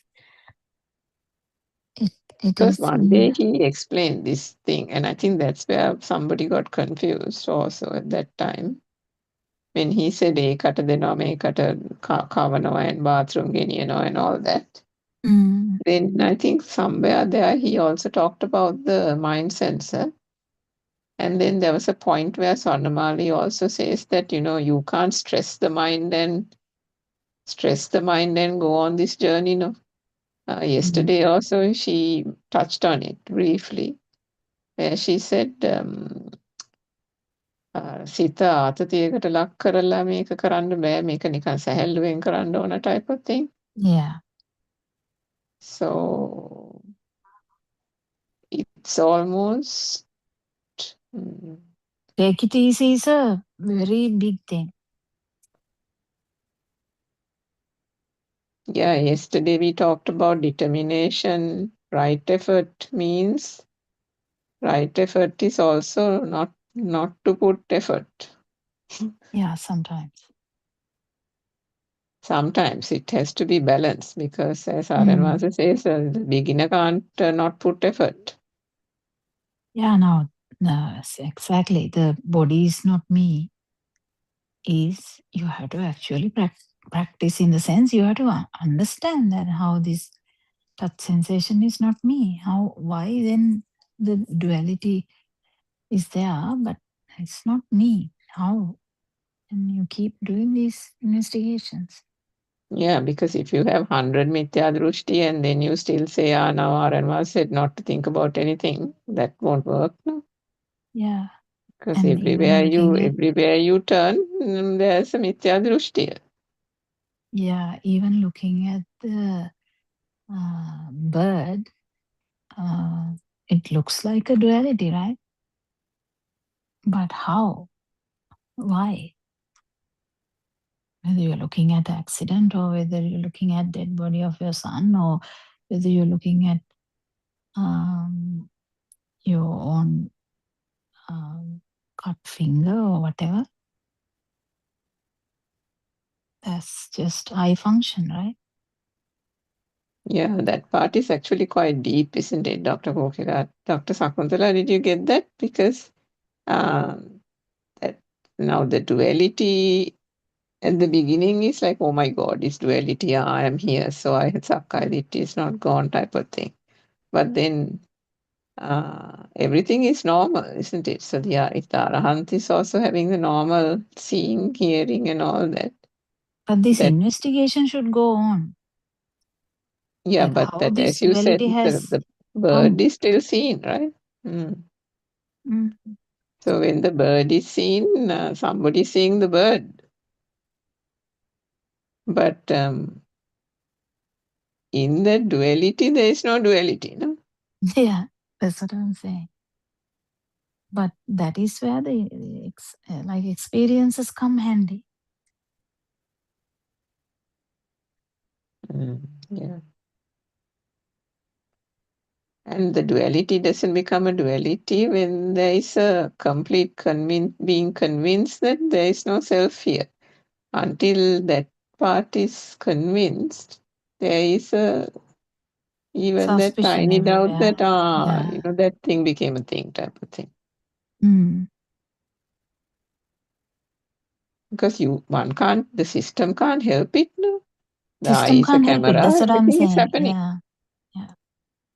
And even, sudden Atma Sanyava, you can't help it. Now, there is a point there, actually, Surangika. So, imagine someone actually doesn't have self view. This power is there. Self, what is it? Power is Perception. there till Arahanthood, isn't it? Yeah, the Itta Sanyava, Atma Sanyava, it is slowly dissolving. That's why there is a path. Mm. Yeah, that part is a bit deep. And Aranhanse tried to tell that day before. I don't know. He tries to tell that මොහොතකට නිවන දකිනවා thing can happen at any time. Like even when Aranhanse is saying Dhamma, he said. But then කෙලෙස් අඩු වෙන එක වෙනම කතාවක්, right? Like something like that, right? Yeah, I think he said something like that, no? When he was trying to explain to Swarnavali. Yes. Yeah.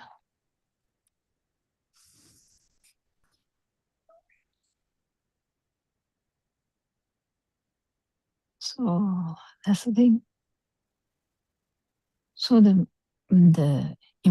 it's both important.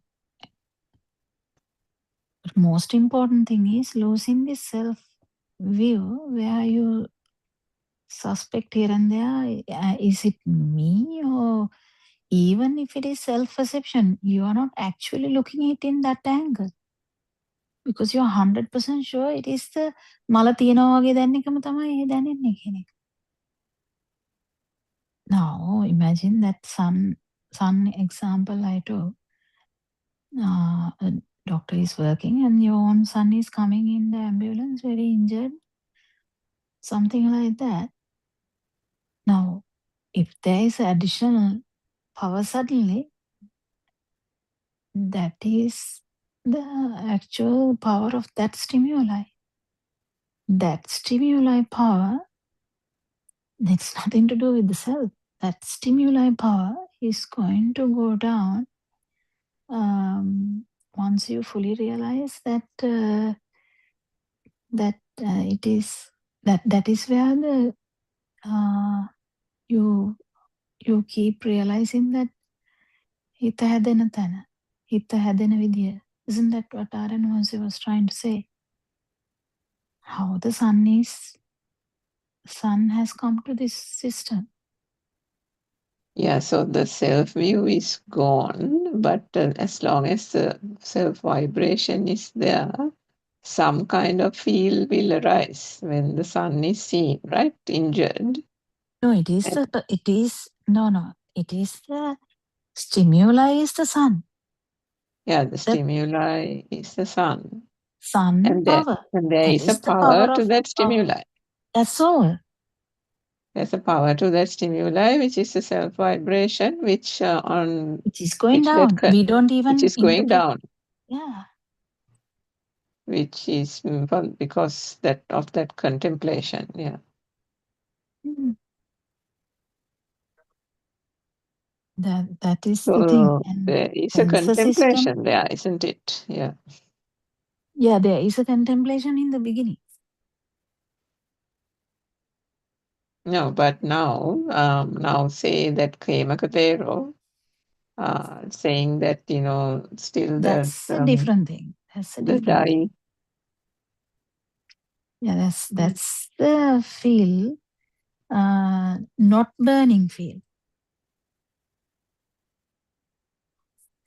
Now, feels, there is so many feels now. That's what I'm that's the saying. feel, no? That's just the feel, not a burning feel. Yeah, of course. Yeah. Not a burning කතාවක් නෑ එතන. That's just the feel which also has to go, yeah. Yeah, that's what I'm saying. Not burning feel also can't be highlighted. Becoming anyatavi, no? Yeah. නොදැනෙන එක දැනෙනවනේ. නොදැනෙන බව දැනෙනවා. දැනෙන එකත් නැති වෙන්න ඕන. ඒක නැති වෙනවා. සාන්‍යතාවය. Yeah. So there are so many things which we don't have to actually contemplate too much, but should know. Just know. Because Yeah, that passing is these, where the address needs to be known. yeah, yeah. Mhm.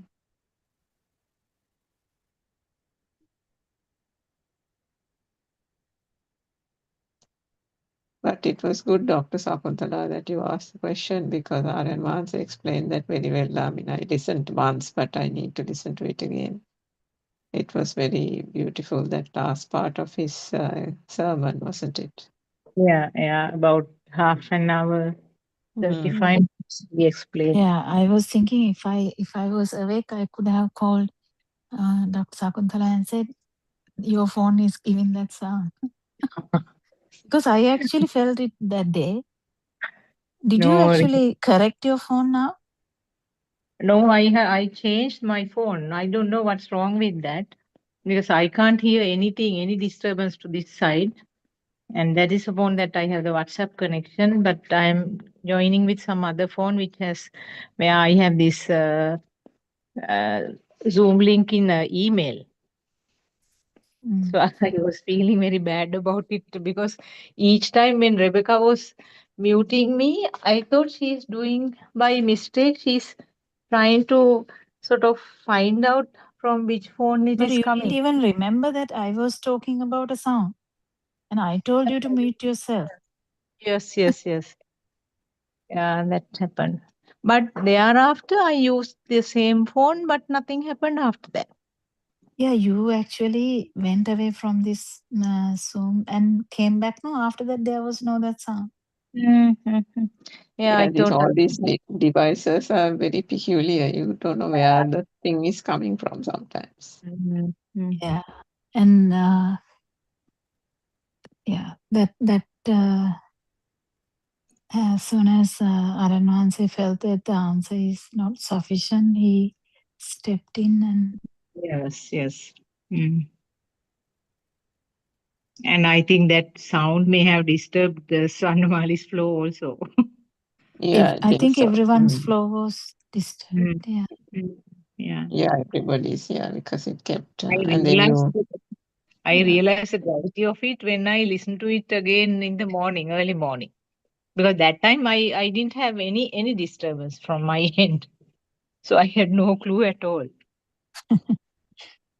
Yeah, it's a very good thing. Lesson. Lesson for us also is to ask, can it be from my side? Yes. I sometimes there's do it. no other way to find out, isn't it, rather than asking like that. Yeah. Yeah, I will try to listen to the Dombagoda one. I actually listened to part of it.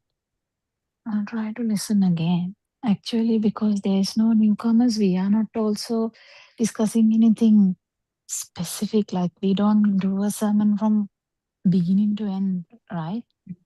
From your end, yes. Yeah, we don't do a sermon beginning to end.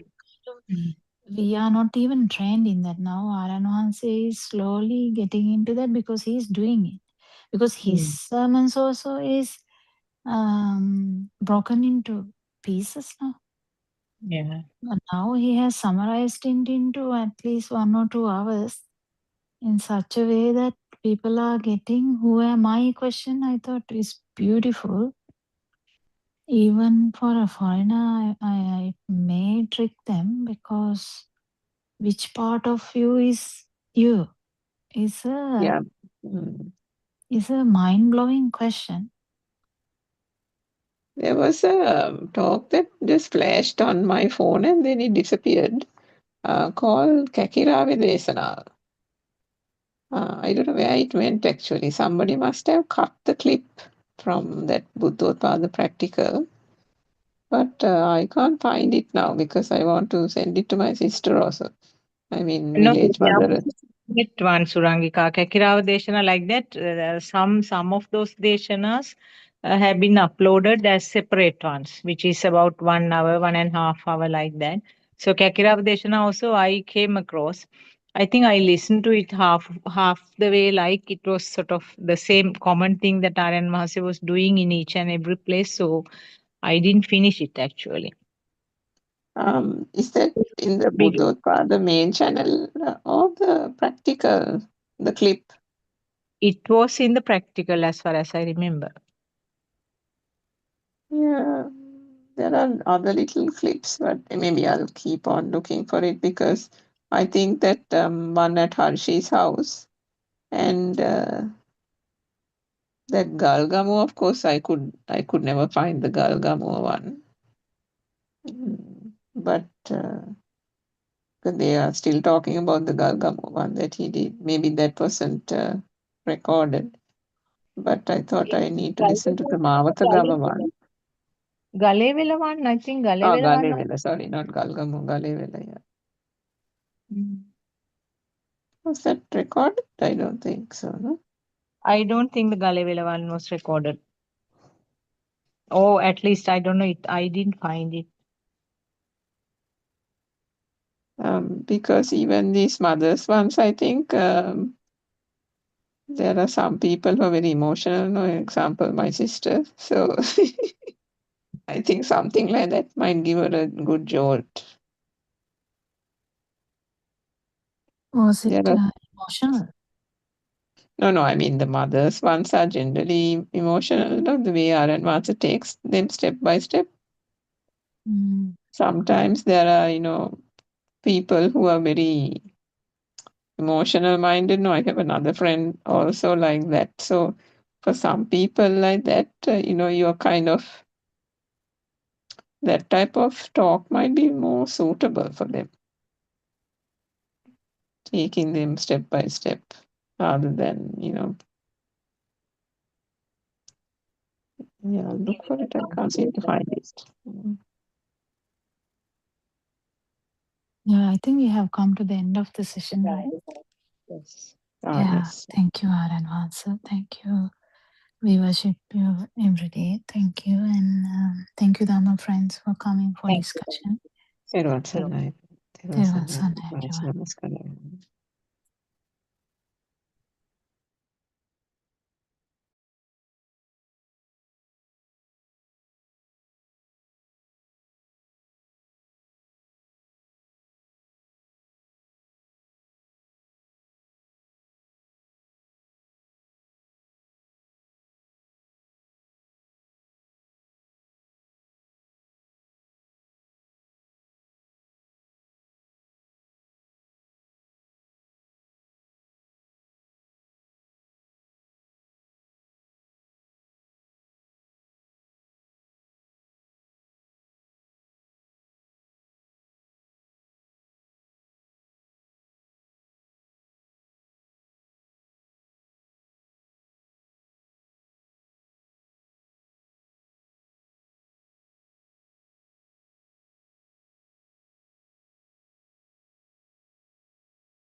Is that okay? Is our advances there?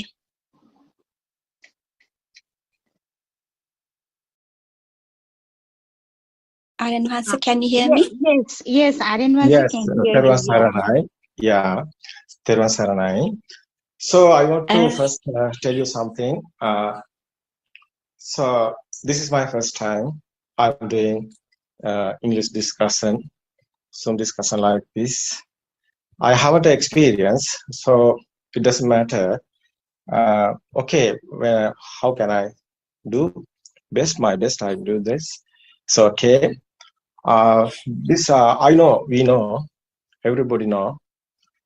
The Buddothpado Dhamma discussion is a very worth all of them because this is very rare, not easy. The Buddha always talking. This Dhamma is not to understanding to simple. We are thinking simple, but it is not simple. It's very deeply message there. So whole world talking what is Dhamma, but so we hearing. So anybody, so variety of Dhammas discussion, but so every time I realize this, all of them are talking. So varieties of Buddha said this, Buddha said this, Buddha like this, Buddha doing this. That book is there. There is this one is there. So what is the truth? What is the original? What is the pure truth? So everyone have problems. Why? So 2,500 years after now, what happened? These peoples. We are Buddhism, yeah, but we are in real path or wrong path. So I always realize this: we are not in real path. We are not in real path. When I was a childhood, my mother and father, they don't know what is the pure truth. I asking them, but they don't know. What they do, I am also doing that. No? We all of them are like that. We all of them are like that. But we don't know what happened to end of our death. So we don't know what happened us. We are watching, we found in, no? We are trying. So when I was a child, I always doing meditation. I was a younger, I always doing meditation. So I'm breathing, looking, and I'm thinking, this is the truth. This is the path. I asking monks, this is the path. So I am doing that. I don't know what is what's the truth. They are doing. I also doing. One day I am climbing a mountain. There's a forest. There's a Bodhinagalaran. So Sri Lanka. So that's my childhood, my student. I'm a 10 years old or 15 years old. So that's my first time. That's my first time. I'm going to RNN. I'm looking what they are doing. So I'm hiding the tree. I'm watching. So one monk coming, this mountain climbing and doing meditation. I'm looking there. What is doing? Nothing. The only meditation, you know. They are doing same. Everybody know that. After that monk is so going. After that, I'm realized that what happened? What happened there? What happened? So I'm doing this like that. I'm coming. So after many years, after that, that is the beginning. After that, many years I'm doing this like this. So this is the path. We are going so meditation centers and we are studying there. This is the path. Many so teachers. We are so looking and discussing and everything. What we want to do. Do my best. So I have a free time. So normally we are free in mind. So every day I am doing meditation. So when I was 20, my age is 20. So I'm some kind of understanding level. So I realizing one day became so that's the pure truth. I find in the pure truth. One day I became like a Buddha. What's the doing? What's the do that? I also do that. Nobody, sometimes I don't know who are in there, Sri Lanka, there or anywhere world in there. But I am trying. I don't know, but I am trying. That's my journey. That's my journey is how difficult is I'm coming this. So many years, so many things happen. Personal life, many things happen. But one path is continually doing. That is the meditation. Always I'm doing meditation. 30 years meditation, I have history. So I uploaded the video 2022. So this moment. So continually, what I am doing the last season. How I am coming. What is my history? What is the truth? I understanding everything. End of this journey. End of this journey. So many things happens there. So I always explain them. My experience I explain this Buddothpado YouTube channel. So finally, so I understood what is the truth. So many of fault I have. I have many things. My experience is coming and doing. No. So sometimes going down, it is not the path. I struggling, and fell down too. So everything, sometimes this is not a path. Yeah. Experience. Yeah. This is everybody know. Everybody. So this path is not easy. It's very difficult. Many things happen. Your life sometimes became dangerous. Have you experienced? You know that. How difficult is this? very difficult. But so you can hear today too. And so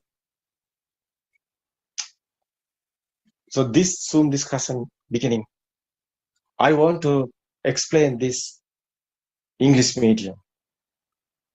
So Sinhala, can you speak Sinhala? You can hear Sinhala YouTube channel. So Buddothpado YouTube channel, there's a Sinhala discussion, more than 2,000 more. So many of there are. But I want to explain this properly in English media. Give this message to world, because this is very worth. What is this experience? What I am doing? What happened? It's all of them are worth. Okay, today is the first day. Now I'm going another journey. Whole world. So opening the real truth. I understood this path. I understood this real one. What is the real truth? You can analyze. You get this experience. You search this. You can study this. Yeah. You accept this after your experience.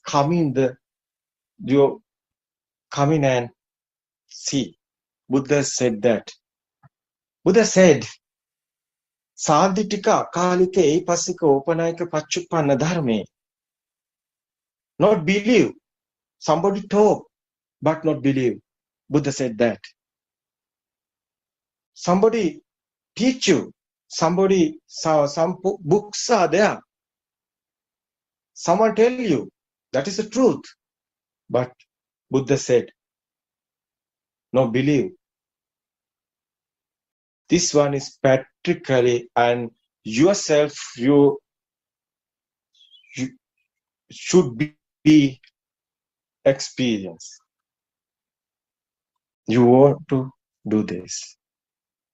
Okay, this is the another journey to whole world. So this is it's first day. So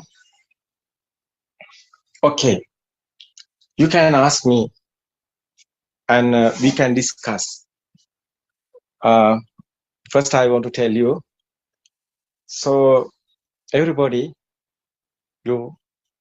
we are together, want to be friendly discussing. Okay, so this Dhamma is so I'm studying English and I'm studying how is, so I explain this. So I want your help, and so I try this. Yeah, want to first. So beginning is the best. Beginning, I want to do this. Yeah, today is the first day. Okay, asking your question. Okay. Therwan Sarnai Ayan Wahansa. Therwan Sarnai. I first thank you to Ayan Wahansa for this effort to spread the pure ultimate truth to the whole world. This is a very good deed and it's really appreciated. And may I ask a question, Ayan Wahansa? Okay. So as you said, Ayan Wahansa, there are so many misunderstandings about who is the Buddha, what is the Buddha, what is enlightenment, has Buddha become an enlightenment or not, things like that. So therefore, I thought to ask this question, who is Buddha? what is the difference between Buddha and enlightenment? First time you gave me a big question. No, it is the first and last question. I think everybody's Yeah, curious it's about okay, the it's okay, silence. it's okay. Doesn't matter. Yeah, it's okay. Okay, I given you the answer. Yeah.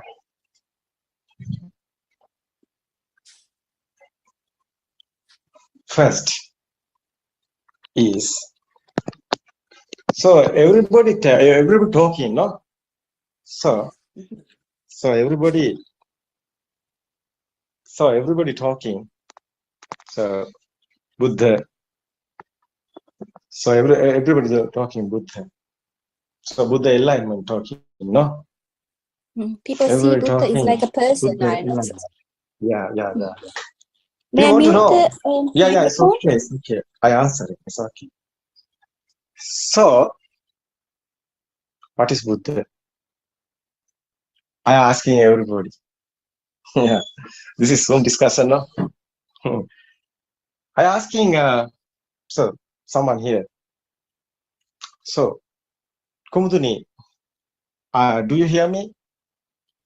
Teruan Sarnai Aryan Vahansa. Yes, I do.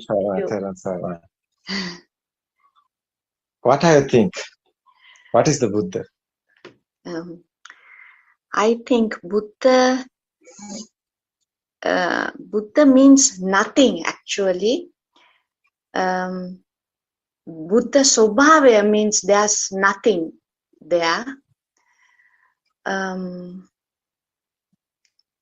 That is what I think. Buddha Sobhavaya means there's nothing there.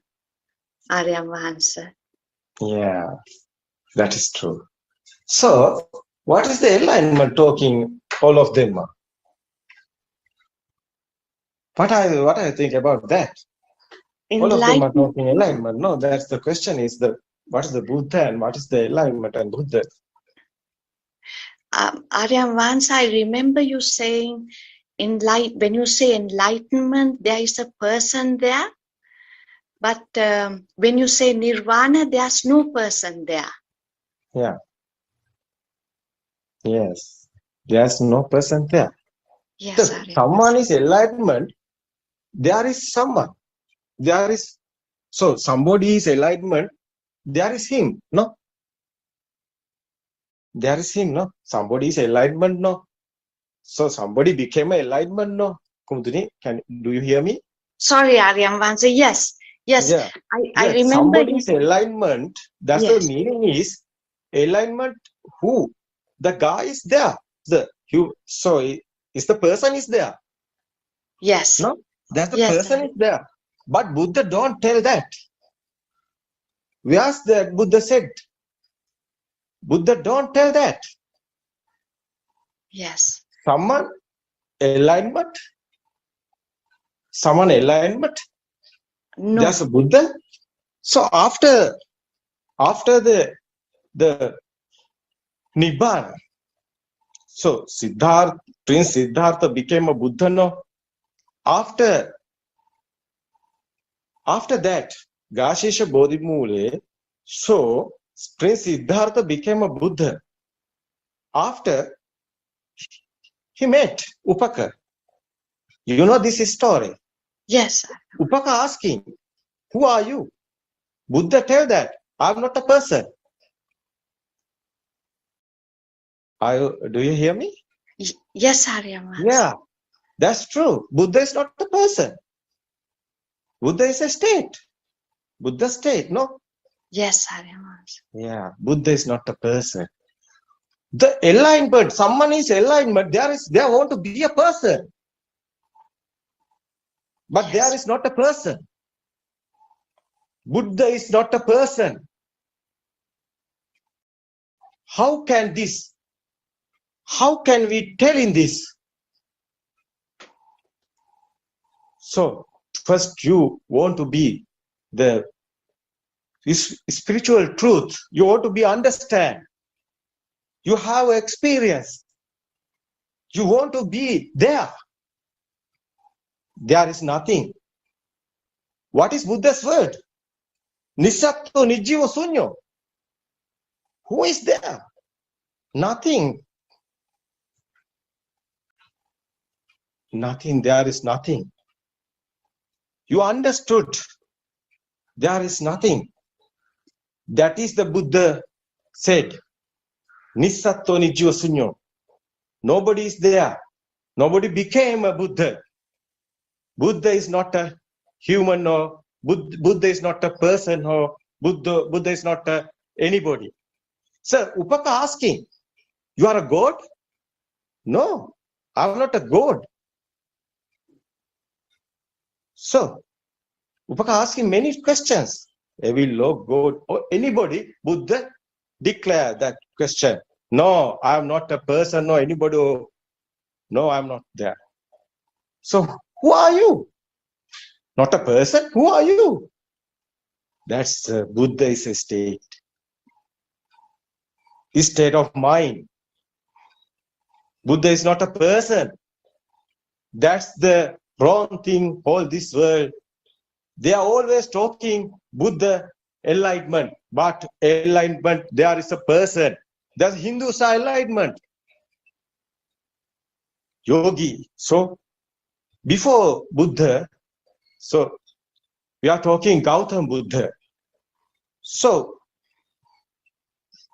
Gautama Buddha, so when at that period, before that Gautama, so Buddha, Siddhartha friends became a Buddha. But before that, there is no Buddhas. There is no Buddhas, but enlightenment is there. Enlightenment is there. What is that enlightenment? It is not talking about Buddha's enlightenment. Buddha not enlightenment. It's a Hindu's word. It's a Hindus. Who is to explain this Buddha? Hindus. Hindus are talking about Buddha. Who is talking about Buddha? Somebody is coming this path and end of after experience, coming and after telling that. What is the Buddha? No. That is not Buddha. What is the Buddha? Okay. We can realize. Okay, we can think. What is the Buddha? Prince Siddhartha, yeah, left the kingdom to find the truth.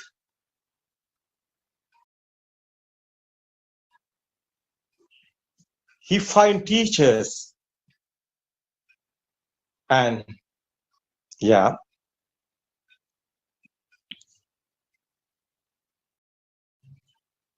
he find the teachers and so okay, he find the teachers. No, after he finds, we call him Pasagata also. You know this story. Yeah. Buddha found teachers, 6 teachers. So we are calling Pasagata also, like that. So they are in level.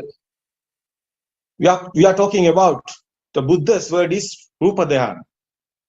That level, that's the mind, not a outside, inside mind level. Inside mind became that level. It is Rupa Dhyana level. So mind cool down, come in the so path. That is the samadhi we are talking. That meditation you are doing, you know this. This is the Pasagata also. They are in Rupa Dhyana state, one state, yeah. But Buddha not accept this, because Buddha want so close the sorrow. Buddha wants to know What is the truth? There is no end of sorrow because they are in here. They are enlightened, some kind of enlightenment. But Buddha left this. So after Buddha meet Alar Kala Uddaka Ramputra, they are another level. They are in another level. So Arupa, we calling Buddha's word is Arupa Dhyana. It's another level. It's like another enlightenment. But Buddha's answer not there. What is Buddha's? So find the finding. It's the end of the sorrow. These people are sadness and sorrow, suffering. They are suffering. Why Buddha? So Prince Siddhartha left the kingdom. He is a king. He became a king. He left the kingdom. Why? People are suffering. People are in a sadness. What is this doing? So, what is the truth? Buddha finds the truth. Buddha don't want enlightenment. Buddha don't want enlightenment. Buddha don't want this level and that enlightenment. That is why Buddha left Alalkara Uddaka Ramputra. Buddha left Alalkala Uddaka Ramputra, other so teachers. So all teachers Buddha left. After that, Buddha haven't a teacher. After that, Buddha haven't a teachers. No one teach Buddha. Buddha left all teachers because there is no spiritual truth. There is no spiritual truth, and enlightenment is not a spiritual truth. They are not so close, they are suffering. One they are again suffering. That is why Buddha left. That's teachers. That is why Buddha left them. Okay. After what is Buddha's doing? Yeah, Buddha left them. After what is Buddha doing? You can. Buddha alone start. What? Yeah. To find the truth.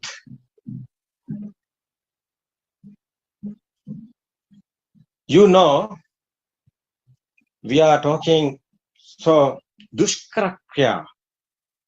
So like that, Buddha, after suffering, Buddha is struggling 6 years. Yeah, Buddha is struggling 6 years. He realized he doing. So how his mind is, the suffering is happen mind, no? Your suffering is suffering. So how are you suffering? Your mind. You think you are suffering your mind.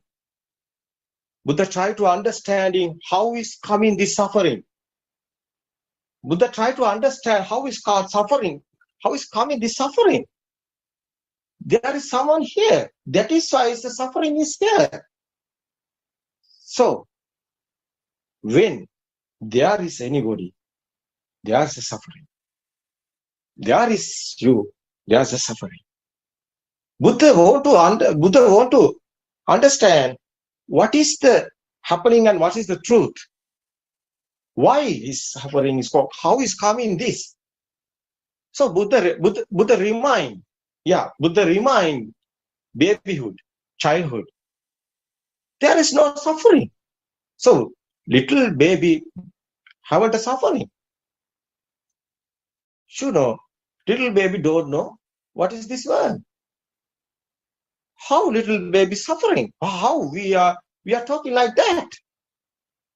Why we like little baby suffering? So little baby don't know. So boy or girl or Sri Lanka or so anything little baby don't know. We are talking about before the kindergarten. So little baby. The after kindergarten is level, but how is that? That time, so others are so given a sound. Mother, what is this? This is a chair. This is a table. What is this? What is this? What is this? All babies don't know what is this. Mother, father, so teacher, so everybody start talking. So sounds. So looking something, looking something and asking what is this. Is like a camera, but they are not sounds. But we are talking sounds. So others are given sounds. These are combined in sound and forms, sound and colors. How is this happening? That's the Buddha's understanding, the doing this. So realizing this. How is this? How is this happen? How is this happen? After that, we know this is chair, this is table. How is coming this? What's this? Yeah. That is dependent origination. No? Cause and effect. Buddha's word, cause and effect. Buddha understood that that's the, what is that happening here? Buddha realizing, yeah,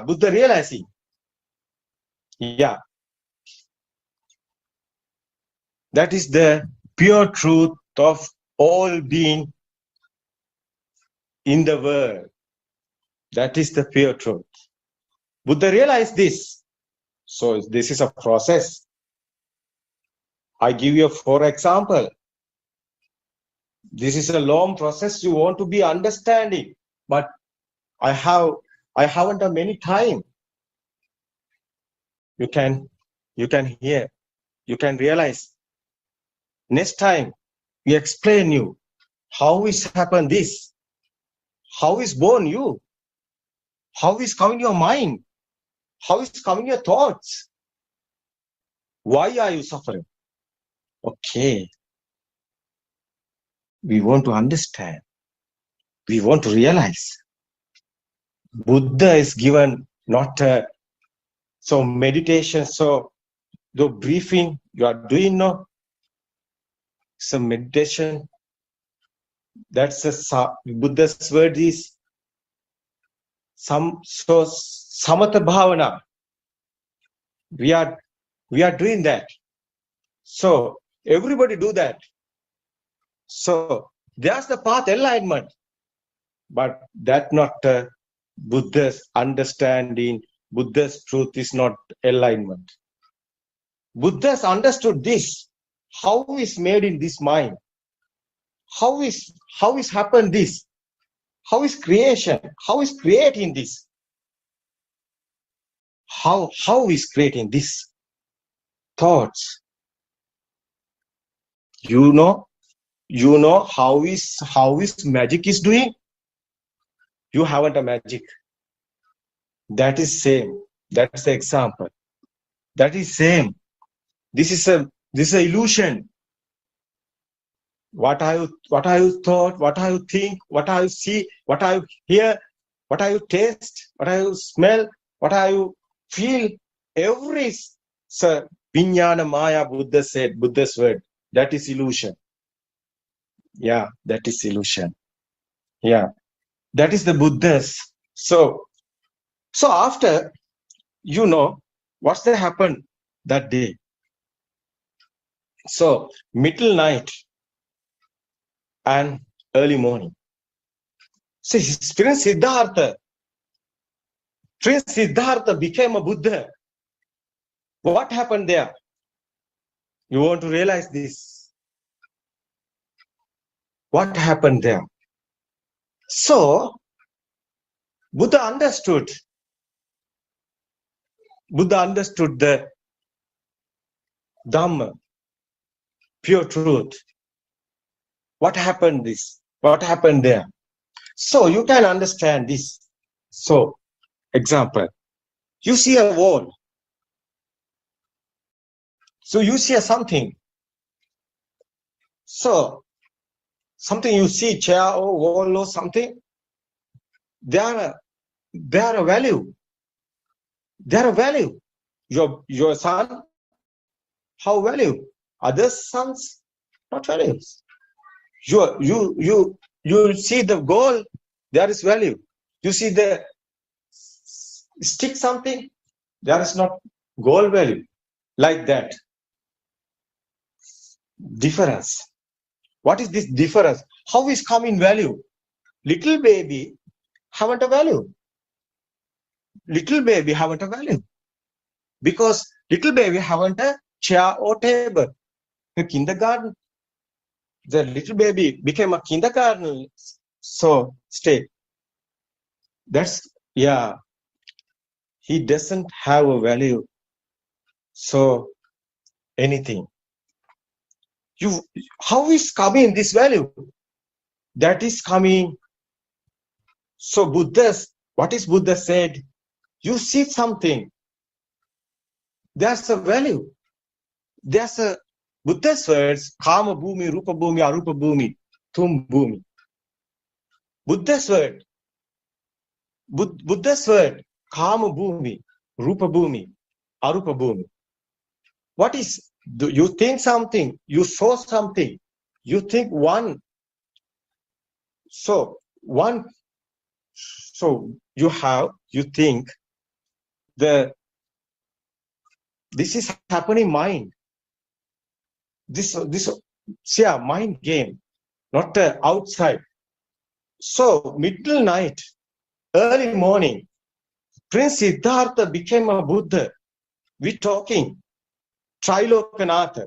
We're talking Trilokanatha. What is Trilokanatha? 3 levels. What's 3? This is mind level.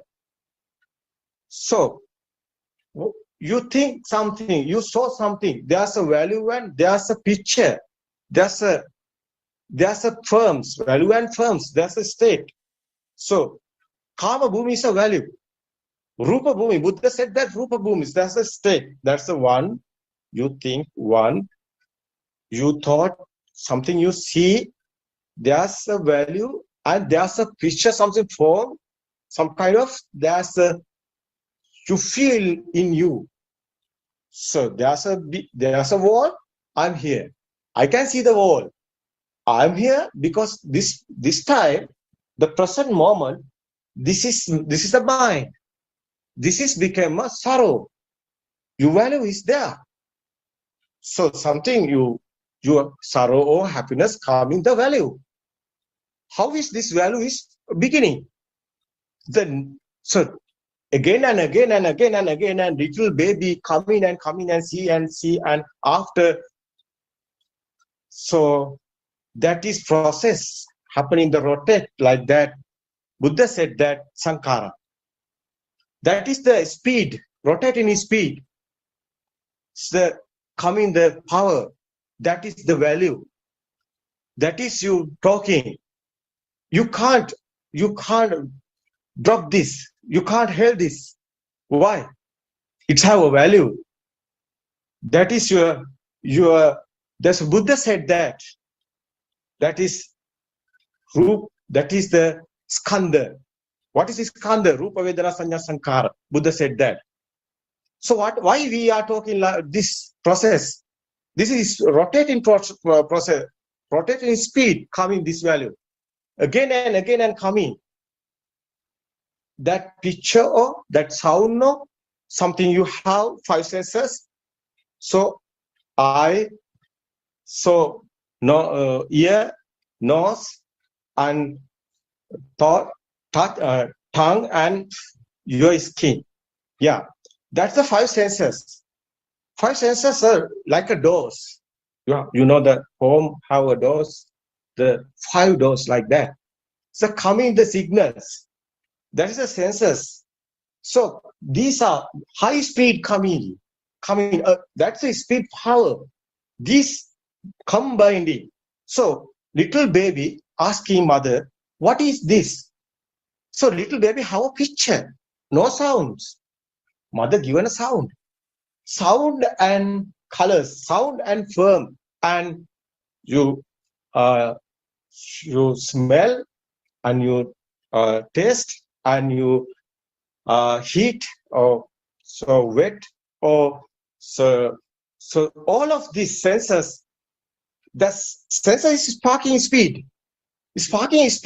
So one sense, sparking speed became like that camera, like that picture.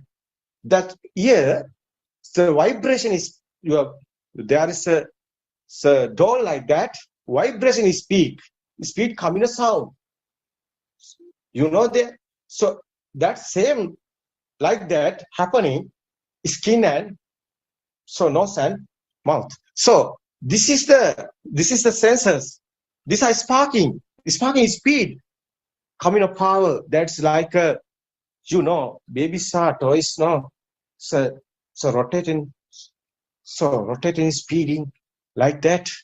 That's the sankhara. That's the Buddha's word is abhisankhara. This is a speeding speed. Yeah. That's the living inside. That's the living. Human minds exist. No? Yeah. Yeah, that is you want to be understood.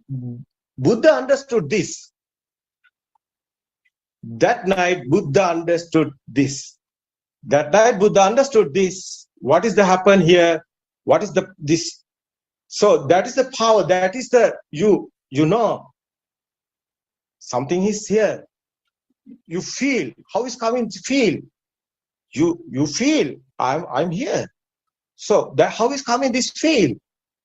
This is coming that the value and that forms and so like five senses so combining and coming this.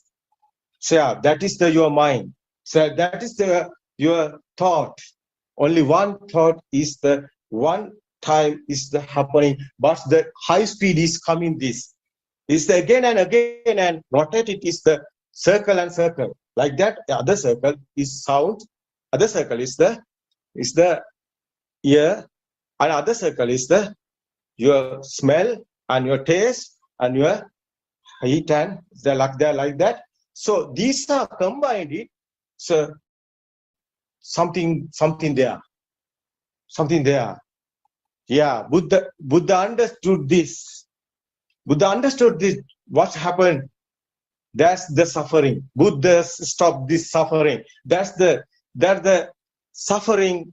You understand. You want to be understanding how is coming this. The mind is coming this. So there's no anybody or something. There's a process. Yeah, Buddha destroy this all mind. So Buddha destroyed these three levels of minds. So Trilokanatha Samma Sambuddha. Buddha's word is Prince Siddhartha became a Buddha. How it happened? So I understood after Buddha's mind is become no one here. No one here is the process. No one here is the process. Buddha told that. Yeah, not at all, anything. Where's you? You are the mind. Where something is there, sound is there. There is a chair is a sound. So variety. So Sri Lankans are talking table. So putuva. So Tamils are talking other sound. So Japanese are talking other sound. So Englishmen are talking chair. There is a chair. No, it's only sound. There is no chair. Buddha realized this. This is the alignment. What is the alignment? Alignment is, there is not an alignment. There is not an alignment. This is that is understanding and became no one here. This is the truth. This is the spiritual truth. This is the path you want. Yeah, no one suffering here. No one suffering. Yeah. There is no any gold or any there, or there is no anybody. There is no God, or there is no anyone. Understood? Everything is delusion. Everything is delusion. Yes, everything is delusion. So false beliefs and human minds. Yeah, nothing else. That is the Buddha's. So there is not a alignment. Nobody is there. Nobody is there. So Prince Siddhartha is dead. Mind is dead. Because understood this Dhamma. After Siddhartha understood, no one here. No one here. That is the Buddha. Buddha is a nature like that. There is no there. There is no anything. There is no anything. There is no anything. There is no anyone existing. Yeah, there is no existing anything. So that's you want to be realized. Everybody want to be realized. Buddha is not an alignment. So I like to say, so Father's journey. You are talking about enlightenment, but there is not an alignment. You are talking the light, but there is not a light. You are talking about the lamp, but there is not a lamp. There is not enlightenment. There is not light. There is not torch or anything. It's your mind. It's your illusion. You go. You see that. Where's the you come and all of them are. You see the God. Where's the God? Okay, come here. Why are you lying? Why are you afraid? Don't be afraid. No one here. Anybody not in here. There is Buddha. You want to be understood. What is Dhamma? What is real Dhamma? What is spiritual truth? No suffering, no anybody, no there, anything not here. You understood this. What is Buddha's real word? What is Buddha? There is no enlightenment. Don't tell lies. There is not enlightenment. So you want to be understood. Everybody want to be understood. What is Buddha? Buddha is not a human. Buddha is not a Siddhartha. Prince Siddhartha became a Buddha, understood that. Buddha left the teachers. They are enlightenments. Buddha left the enlightenment. Don't tell lies. We like to say, everybody, this world, you thinking, it's your mind. You sacrifice your mind. All of this are your mind. God is your mind. Death is your mind. Mother, what is this? That's picture. So, mother tell. So, this is a death. What? This is a death? So you realize this. So babies are, so before kindergarten levels, babies are They are playing. Their mom, death, after their home, middle. That's the dead body. But that baby, her child, play in the round the body. Why? Baby don't know the death. How is death coming? Death is the only word that little baby asking the mother, what is this? This is, son, this is a death. This is a death. How is this coming? Sound only. What is eye? Eye is a picture, camera. What is here? Ears come in sound. They combined in, and that's the bit of the power. That's the we are talking about the value. That's the we are talking about this illusion. It's in your mind. That states Buddha win. What is Buddha's game? What is Buddha win? We are talking Panchamaro Jinonato. What is Panchamaro Jinonato? All of them are mine. What is Mara daughters? You talking. The Buddha's war. Buddha wins. Evil's war. What is evil? There is good guy and bad guys. Where's the good guy and bad guys? Your mind. What is the evil and devil? So your mind. No one here. No. You not want to believe this. You can realize how is mind build up. How is mind creation. This all you can all this process understand. Buddha said this all. So Buddha said this. You can realize Tripitaka, Sri Lanka, there is a Tripitaka. So Buddha's word is there. What is the word? You can realize this. Yeah, come and study this. What is Buddha's word? What is Buddha said? You can sambo the sutra, you can see. Marun Bamun Milisun Devyan Saita Asuta Putakjana Bhumi Mam Miduni Natang Samma Sambuddha Inokem. This is singular words. This book's there. There's a sutra is there. The Buddha words is there. That's the meaning is. You know the meaning. Nothing is here. God. So something you thinking no? Yeah.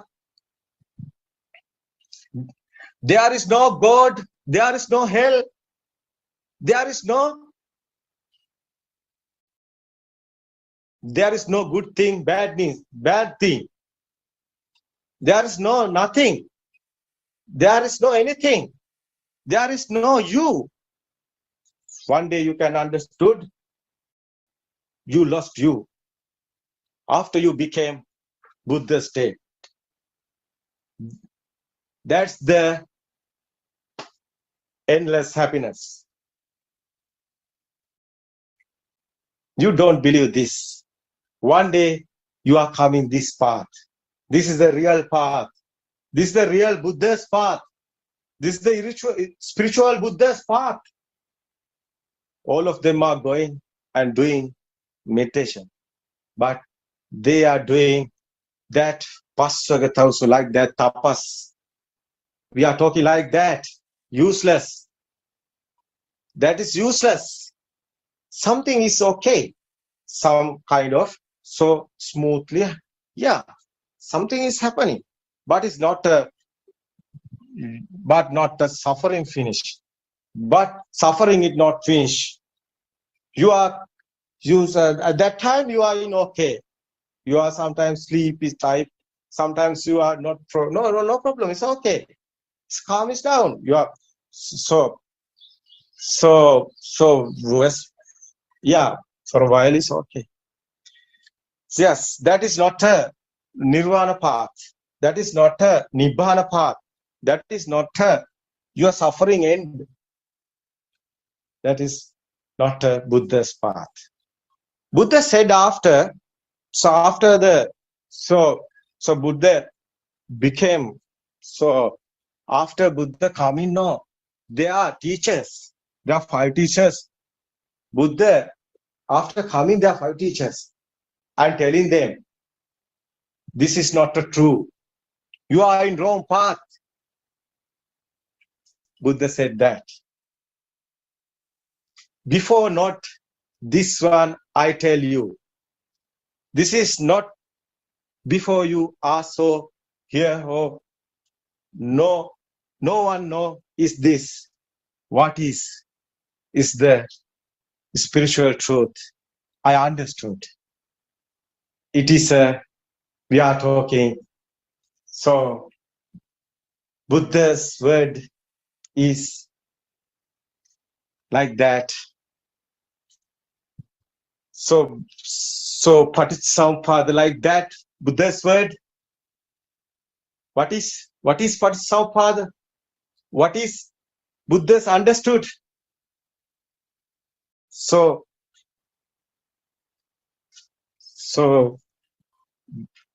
dependent origination is the Buddha's path. That is Paticcasamuppada path.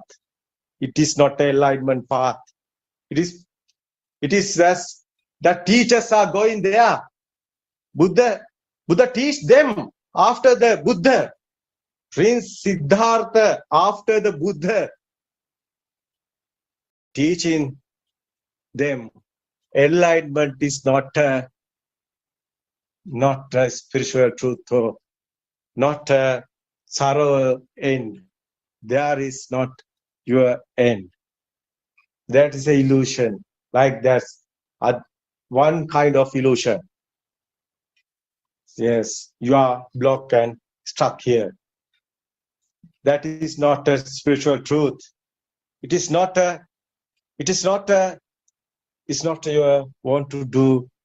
You are watching, you are finding pure truth. You are finding what is Buddha's path. You are going that true path. You want to be a true path. You want to be this after 2,500 years after. This one not believing. No, this is not a believing. This is an experience one. You can understand in this. After you come and you. So Buddha's word is come and see. Come and analyze. Come and realize this. So you are so continue. You're converting Buddha's soul level. You're converting your mind converting after you became same like Buddha's level. So end of happiness. That is the end of happiness. That is endless happiness. Yeah. Stop. They are suffering. Yeah, that is the path. It's okay. Yeah. Go for discussion now. It's okay. Yeah. we can. Yeah, that's the time is now. It's okay. 6 and 10 o'clock. Okay, you're asking one question. So what is Buddha? What is your other question? Yes. I thank you, Aaron Wahansa. You explained, well explained, actually. I thank you for that. Yeah. My second, is that okay for me to ask second question if anybody else wants? First, I want to ask you, are you satisfied? So yes, that is excellent explanation, Aaron Wahansa. Yes. Yeah, it covers everything. So I want to know the others. What is that? Them ideas. So okay, your mic. May I add something, Aaron Wahansa? It's okay. Yeah, I would like to add something. I agree with your explanation. It is very clear and very pointing. So when we are talking about always, we are hearing that 4 stages of enlightenment, which is coming from Hindu religion or Hindu words. So I believe that is a noble attainment level of noble attainments, because these attainments are called noble because they related directly to the goal of the noble search, that happiness free from aging, illness, death, and from defilements and from sorrow. I think Aryan Mahanse try to explain that situation. I believe it, isn't it, Aryan Mahanse?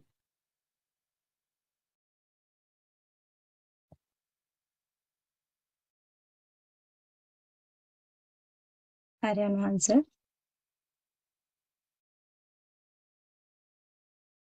Yeah, I asking others is yes. Anybody has some idea or some your explanation is this? I don't know. Says some so you satisfy or you have any idea or you have something added. This explain. So many of them are here. Okay. So mic is unmute is after that you can talk. So yeah, discussion is going to do. So, but this is the so at this moment is all of them are talking Buddha alignment, but they are in illusion. So that is not Buddha's word. So Buddha not alignment, but you got these books and everything is like that. There is writing like that, but because this word is English words. So, but we want to so we want to explain what's the happening here. So anybody is here to join us and discuss this. So, what I think like Kumuduni, are you here? Yes, I'm here, Aryan Mahanse. Yeah. But it's for me, it's difficult to explain the Four Noble Truths. I think she asked that question about the Four Noble Truths. Mrs. Shiromi, I think. Yeah. Yeah. It is the when we say enlightenment, it doesn't match what we are experiencing when the pure truth, when we are practicing in this path.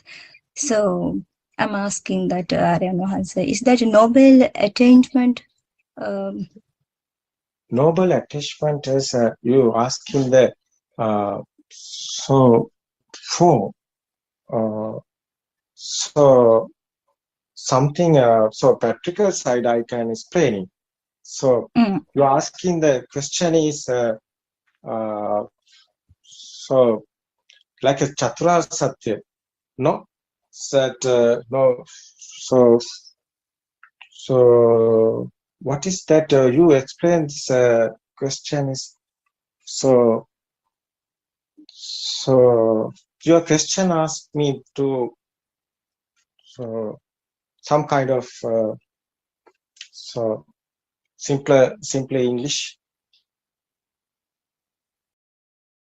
Yeah, if you can, Aryan Mahanse, explain the Sotapanna state and the Sakadagami and Anagami and Arihat status. No, it's we are making this. Yeah, that's the one path is the Nibbana. So one path is the Nibbana. So we want to go. That's the path. Yeah. So Buddha said, so ekaina maggo ayam bhikkave. That is you can see that sutras. Ekaina maggo ayam bhikkave. It's a ekaina magai. So what is that? What is that? One word. One path is the Nibbana path. So four type of levels. Four type of levels is yeah. Four type of levels. Soan, Sakadagami, Anagami, Arahat. That is like a that is a levels. Yeah, mind's level. So this mind, So everything you have value. This all of these are so Kama Bhumi, Rupa Bhumi, and Arupa Bhumi. So like Trilokanatha Samma Sambuddha said, Buddha. So Buddha is the end of the what's the mind is mind is how his mind is building. How his mind is building is that's the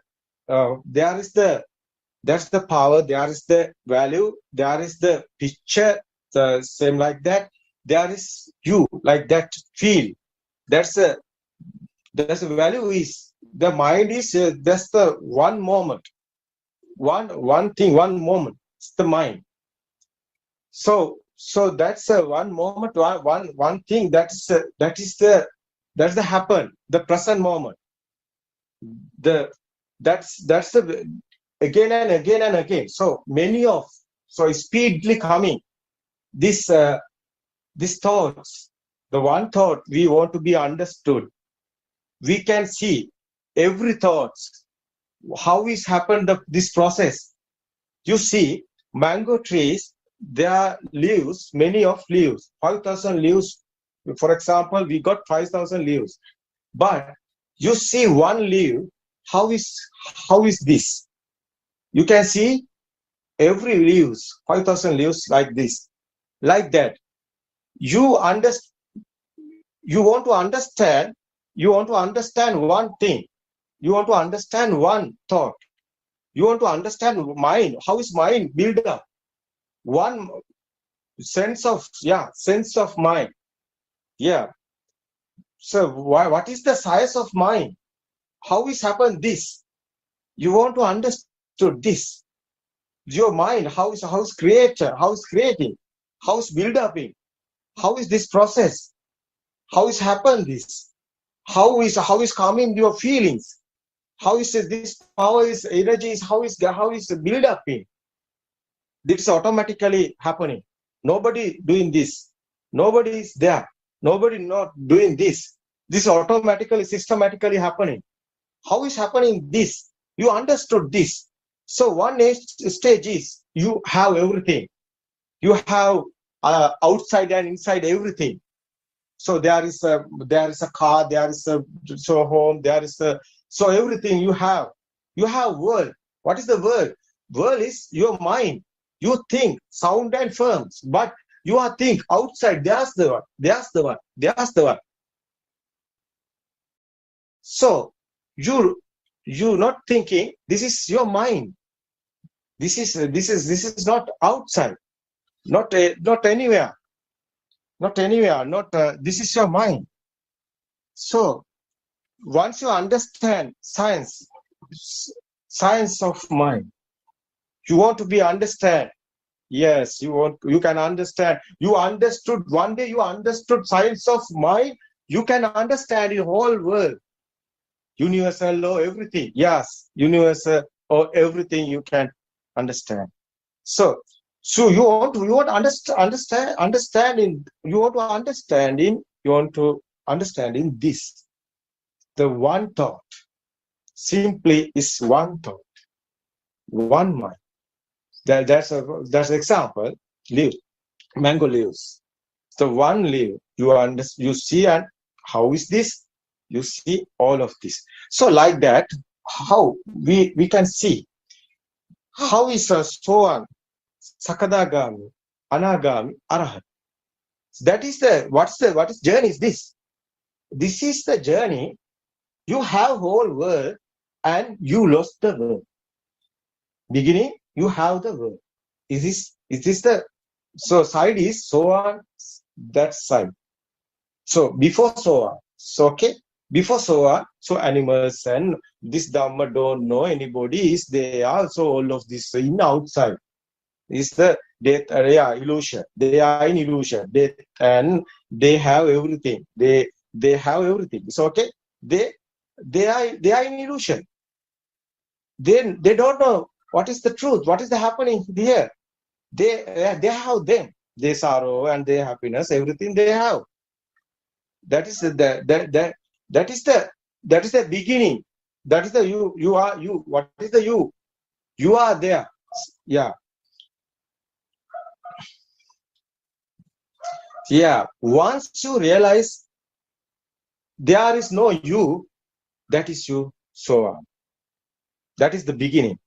This path is beginning. Yeah, that is the start in this path.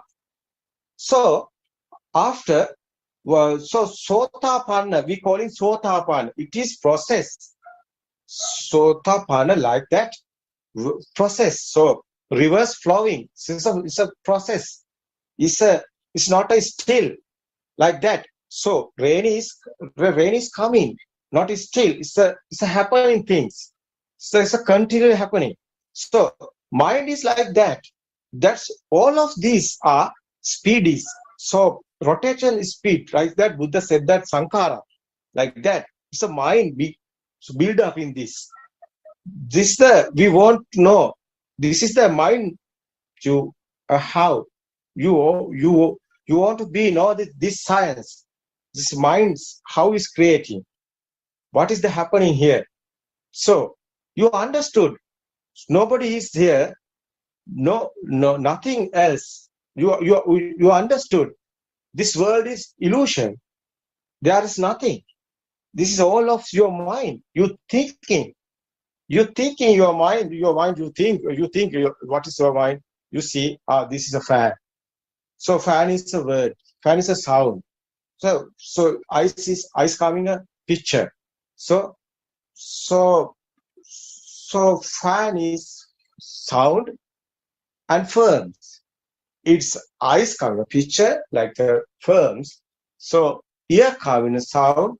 So this firms and sounds combined it. So that is a rotation. So speedily and happen in this. So thing, value, so power is we are talking. It's the energy is there. So you have feel there. Yeah. It's there. Yeah. You can. Yeah. This all of you can experiment your mind. So this is not out. Yeah. That's experiment you have. You do this. You practically. You realize this. You analyze this. How is happened this? This is the path. The statement of Soa, Sakadaga, Ragami. What is this? Outside is not. It's the mind. Fan. Experiment is your process is you want to be experiment this process. So the fan is sounds and firm. That's sound and firm is not outside. You are blind. You can see. It's your sense. You hear something happen. You can hear. Sound is not there. Your senses is failed. Everything is lost. It is your sense. No outside. Can you realize that? It is your senses. No outside. Okay, you're thinking everything. You're thinking this is a fan. So, this is a mango tree we call him. But Sri Lankans are talking mango, abagasa. So Indians are talking another sound. Japanese are talking other sounds. What is there? Outside there is a mango tree? No. Like that. Sounds and firms, where? No. Anywhere. It's your senses. Senses. So you understood this. You haven't outside anything. So all of this your mind. That is your anagam. You understood outside is not there. That is sotapanna. You understood mind haven't there. Mind haven't anything. Outside is okay. Outside nothing, anything. You understood as a sotapanna. So bhumi. So after you think mind have something. we can happen. Mind have something. Your mind have fan? No, there is no fan. You understood this. Your mind haven't a fan. Your outside haven't a fan. No, delusion and illusion. Outside lost, inside lost. What happened? Yeah, delusion and illusion. After you haven't anything. That is the anagami bhumi. That is the anagami. What is the sotapanna bhumi? You come in this path. Your value is lost. That's something you hear. That's your feel is losing. That feel is losing. That is the path is sotapanna. You can realize this. That is the sotapanna level. It's you can see outside is not something there. So your mind couldn't be happen. No, mind haven't anything. So that's anagami. So outside is not there. So delusion and illusion. Illusion is not. Outside is delusion and illusion. So you haven't anything, nothing else. So that's the anagami. Why? Why are you anagami? Meaning is not coming. The last. This is the last. You born in last. This is your last. Yeah. This is your last life. This is your last birth. Yeah. It's to became no. You haven't anything after nothing. You haven't. You haven't you. You also something is there. Wall is there. You is there. Why? Wall is there. Who see the world? You. That's a mirror. You can see that Buddha's so you can see that Buddha's word sutra. So Buddha teach this. So Rahula, Buddha's son. So Rahula Kumar. So Ambalitika Rahula was the sutra. Buddha said this. So outside nothing. That is the mirror, like that. Your mind. But mirror, there is nothing. So outside and inside, delusion, illusion and delusion. Nothing else. Buddha teach this. Buddha's son, Rahula. So sutra there, Ambalitika Rahula. So what's there? There is nothing. There is you. Wall is there. Who's seeing this wall? You. You are here. That is the mirror. Wall is not there. You are not here. Wall is a sound and firm. You understood that. After you miss you. Yeah. That is. Yeah. Yeah. That is you want to be understanding. That is you want to be understood. That's understanding became a level. That is Buddha's bhavana. That is the Buddha's meditation. Not others. Not, yeah. That is the vidarshana. That is Buddha's word. Buddha's word. That is Buddha's given all of them news. This is the spiritual truth.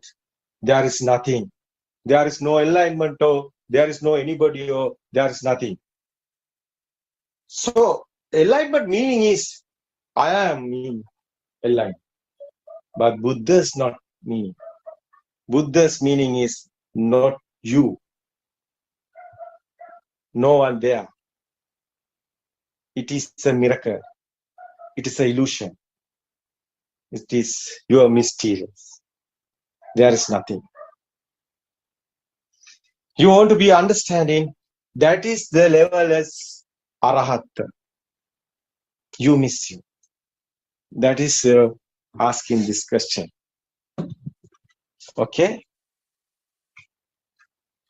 How is your questions answering? Are you satisfied? This answer? That is a good explanation, Aryan Hansa. Really appreciate it. It is very clear and very pointing. You clear explain and everything very clear. So I got it everything. Thank you so much. So it's the thank you too. So everybody, so others are very thanks too. So the Zoom discussion, I first time doing this English medium, so some type of so errors. So sorry for this, but I want to explain what's the Buddha's word. So my experience, I want to give all of them. I want to give all of them. You can analyze, you can realize this. Yeah, you don't believe this, but one day you so experience coming. Yeah, your experience is coming. It's okay. Okay, that day you and I know too. All of them are same. Why? There is nothing. So that day is coming in the future, I think. You all of them are, and I know one here. All of them are so oneness. That is the spiritual truth. Okay, today's time is gone, has passed. It's okay. So that's who is the handling this? Okay, Teruvan Saranai. Okay, next week, same time, Sunday. Okay, we meet again and discuss the Dhamma again. It's okay. Teruvan Saranai, all of them. Teruvan Saranai to ask this question. Everyone. Terwan Saranai, Yeah, thank you for joining Zoom Dhamma discussion. Everyone, Saranai.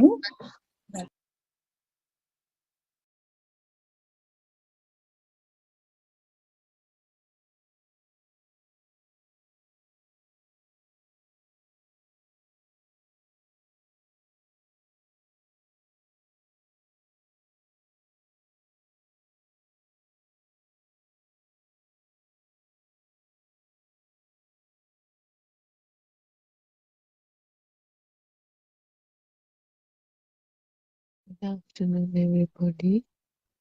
Teruvan Saranai, Teruvan Saranai, everybody. Let's continue with the book reading.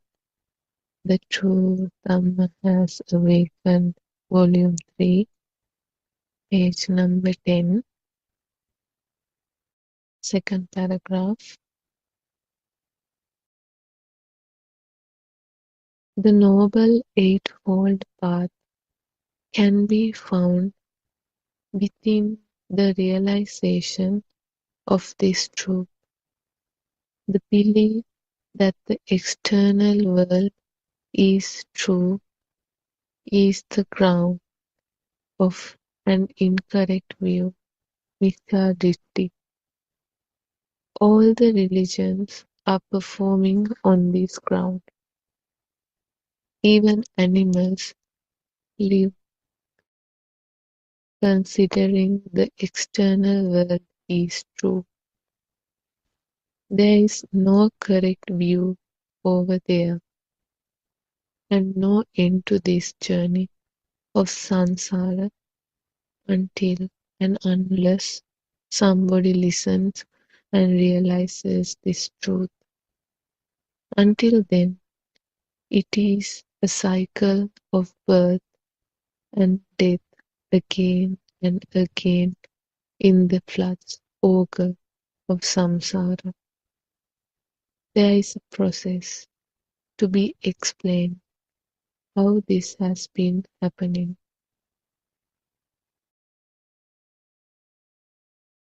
It is enough for you right now, Mother. You have expected to listen few words of Dhamma and requested so by implying today's specialty. These are the three great occasions. Now you need to cultivate very pleasant feeling in your mind. This is not a big issue. It is very simple. Don't take too hard. Think very lightly. Only this moment existing. Keep concentration and remind this again and again frequently.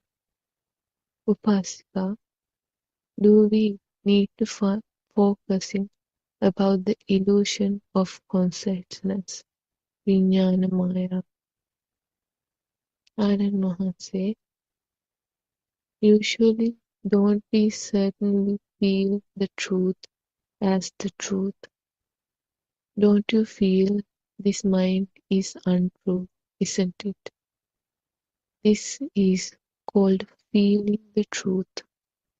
This is not a process of suffering with the heavy mind thinking that it is a great burden going through the path of Dhamma.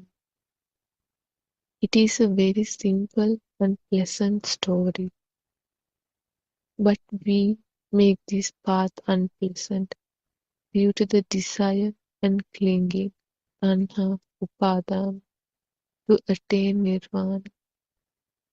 Without knowing, this is a hindrance, nivarana, of the illusion of the consciousness. The snake will bite you if you grab it from anywhere other than the head. That is why we ask to listen these sermons with an attentive mind. Actually, this is a simple story. We need to see it very simply. We do not have to take this as a burden. Sometimes you may watch with mind. This is not a process of keep watching the mind continuously. We just be mindful a little. It is usual that the mind is going to outside world because you have been dealing with the outside world for last 70 years. Therefore, the mind going outside is not uncommon. When we listen to Dhamma regularly, we feel the truth, which is that there is nothing as such.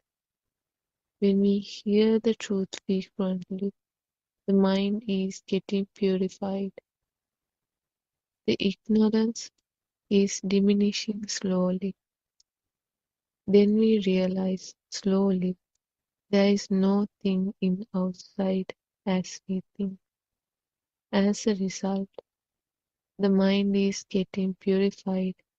Then you will realize slowly and gradually that there is no truth in outside things.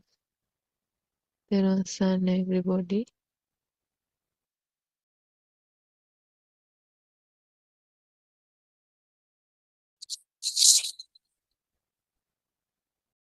Theron Sanai. We worship our Envanse with so much gratitude. Thank you very much, sir. We'll start the discussion today.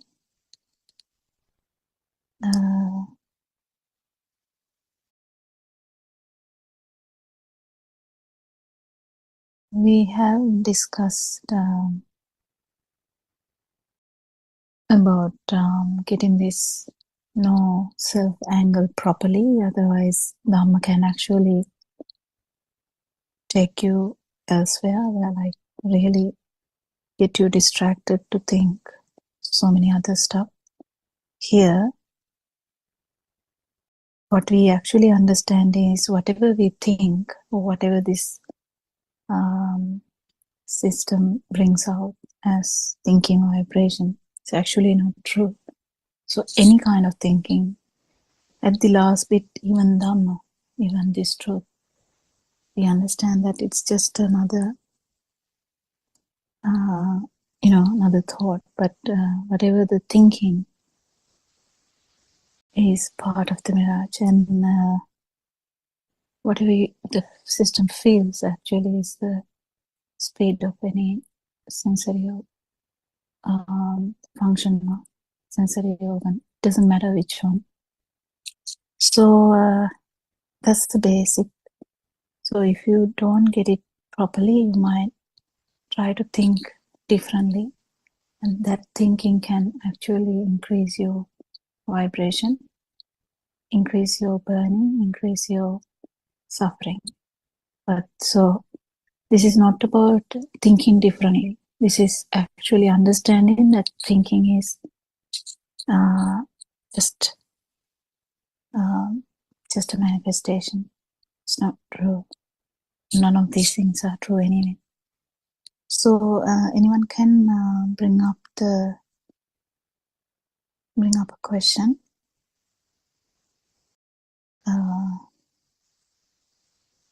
The book read about the Nivarana, but I can't actually remember Nivarana in English. I don't know if Surangika can remember.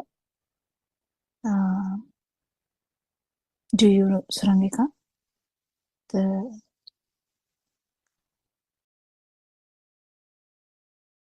Therwan Sanai, Dr. Kopila. I think Nivarana, the defilements, isn't it? Is it Kamachanda different? means craving. Vyapada is aversion. Kamachanda, Vyapada. Thinamidda is what I think we discussed sloth and torpor, laziness, the idle feeling is the third one. The other one is skeptical doubt. Kamachanda, Vyapada. Thinamidda, Vichikicha. I think it's Kukucha. He's, I think Is that's it like ego, restlessness? isn't it? Is that ego? No. Ego or Uddacha? restlessness? Yeah, Uddacha is kind of ego, isn't it?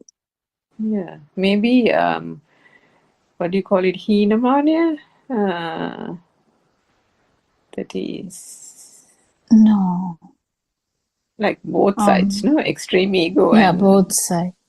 Yeah, both Yeah, extreme. but Kukucha, I'm not sure. I I'm also thought not quite sure. restlessness is also part of it, but I'm not sure. Oh, actually, you're right. I think it's restlessness as well, isn't it? I can check it up. But anyway, we can talk about the rest. So it's craving, aversion, sloth and torpor, or idleness. I think from the third one is probably the lack of determination, isn't it? Because determination plays a vital part with the correct balance.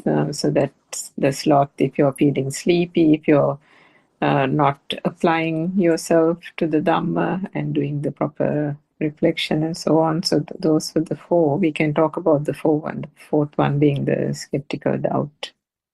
Yes, Dr. Govind.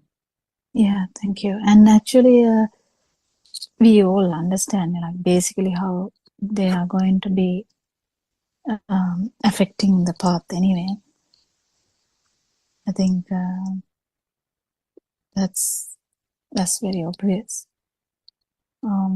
If our cravings are so much, we don't even stop to listen to any of these things anyway. And if we are really in a aversion situation, no, just imagine if you're really angry in a moment and someone comes and tells, do you know that there's no thing, you will just get slapped probably, because that there's no way that you can take something like that in that kind of situation. So because they are the extreme levels of vibrations where you can't really rationalize anything anyway. The other three are actually the being very lazy to think about it, even though you hear it, you're like, oh, okay, And doubts, yes, we have so much doubts. According to our views, we have so much doubts. I mean, we were talking about how, a mind which is trained to think scientifically, how their mind can have doubts, or something like, if someone believed that there's no afterlife or something like that, and how that will affect this Dhamma. There are so many ways that whatever the views you have, that can affect. So the more we have, more the waves we have, and doubts will be there. It's okay, but it is going to be a difficult thing, because you have to actually rationalize all your doubts to actually get into this understanding. Restlessness is kind of when there is a vibration, when there is an ego, there's always restlessness.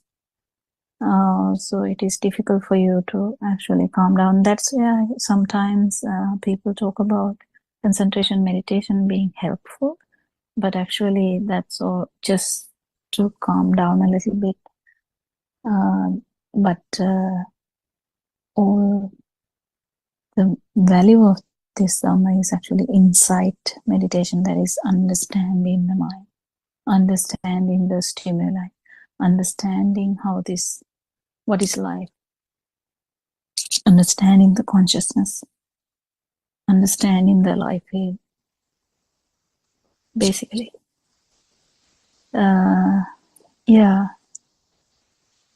There's a, Dr. Kokia, yeah. Kamachanda is apparently sensual desire. So that's Sensual like desire. what do you call that word? Sensual world, isn't it? Basic sense, yeah. And the Vyapada is ill will, and so it's sensual desire, ill will, sloth and torpor, and idleness, and then doubt is doubt, and that final one is restlessness as well as remorse. I think you mentioned remorse as well. Remorse is actually a good one to discuss, because how do you describe remorse?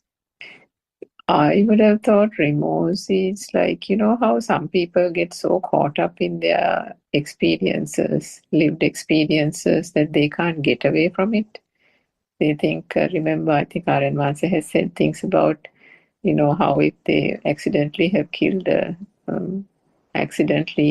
some creature or an animal has died by some act of what they had done, that keeps nagging at them, or something they've done in the past or in their childhood, how it keeps on nagging at them, that they are overcome by grief and they can't get over it. Like sometimes 20, 30 years have gone by and they're still thinking about it and they can't move away from it. Maybe those are things that, it doesn't have to be such a big thing. It can be even small things. That's remorse, isn't it? Remorse, as in suffering due to something that they think they have done, because the I and the self has become real for them. Yeah, that was.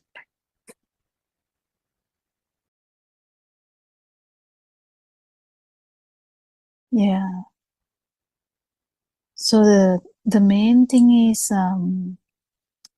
we don't really talk about them too much, because we kind of concentrate on Dhamma a lot. But these things are part and parcel of our life anyway. Before listening to Dhamma, we always had ill will, we always had sensual desires, we all had. But what this says is, it delays you getting into feeling Dhamma, that's all. It delays. It doesn't stop you from that. It just delays. So, anyone can actually start. We can start the discussion. Joel, do you have any questions, or is there anything And to the question he asked yesterday, I'm not 100% sure actually when we start in the English one, but because I haven't seen the flyer yet. And so I'm not sure, even myself, not sure.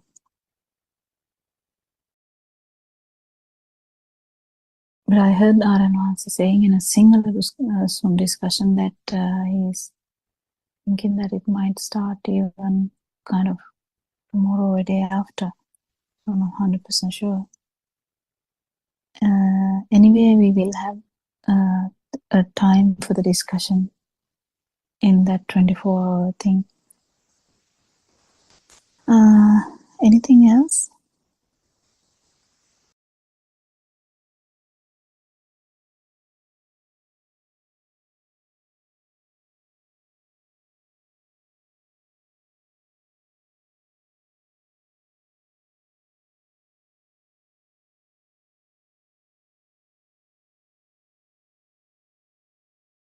Maybe Dr. Pofila, that point that Sudama raised yesterday was very good, but that was towards the end of the program. And she mentioned, but Aaron Hansa had explained maybe in a private conversation at the pagoda perhaps, but how his explanation had really cleared those doubts that she had with regard to death being a thought. Perhaps for the benefit of our listeners, that if you can elaborate on that, how death is just a thought and the suffering comes from the thoughts that build up to that actual one act of the breath going out, isn't it? The act of the breath going out is just a function. The function ceases to function. But it is the process of thoughts multiplying and becoming powerful in the lead up to that act or function is the thing that actually causes the suffering. So in that sense, thinking about death is probably the reference that Renvansi was trying to say, because I think Sudharma she said she had a fear about death, and that was probably why she might have asked the question. Yeah, actually, death is a concept because the child or even like baby doesn't know about a death anyway. So they can actually fall into a like deep well and die, but still from our point of view, child is dying, but the child doesn't know about a death. So the breathing will stop because of the drowning, but still the depth, the concept is not there. The difference about the adult is, or even a grown-up child is, you're fully aware about something called death. How do you get that idea? Is even little children, we know when their parents are, their dead bodies are on the coffin, they will play around that area because they can't understand that parent has passed away. They feel like they are sleeping. So they just can't comprehend that.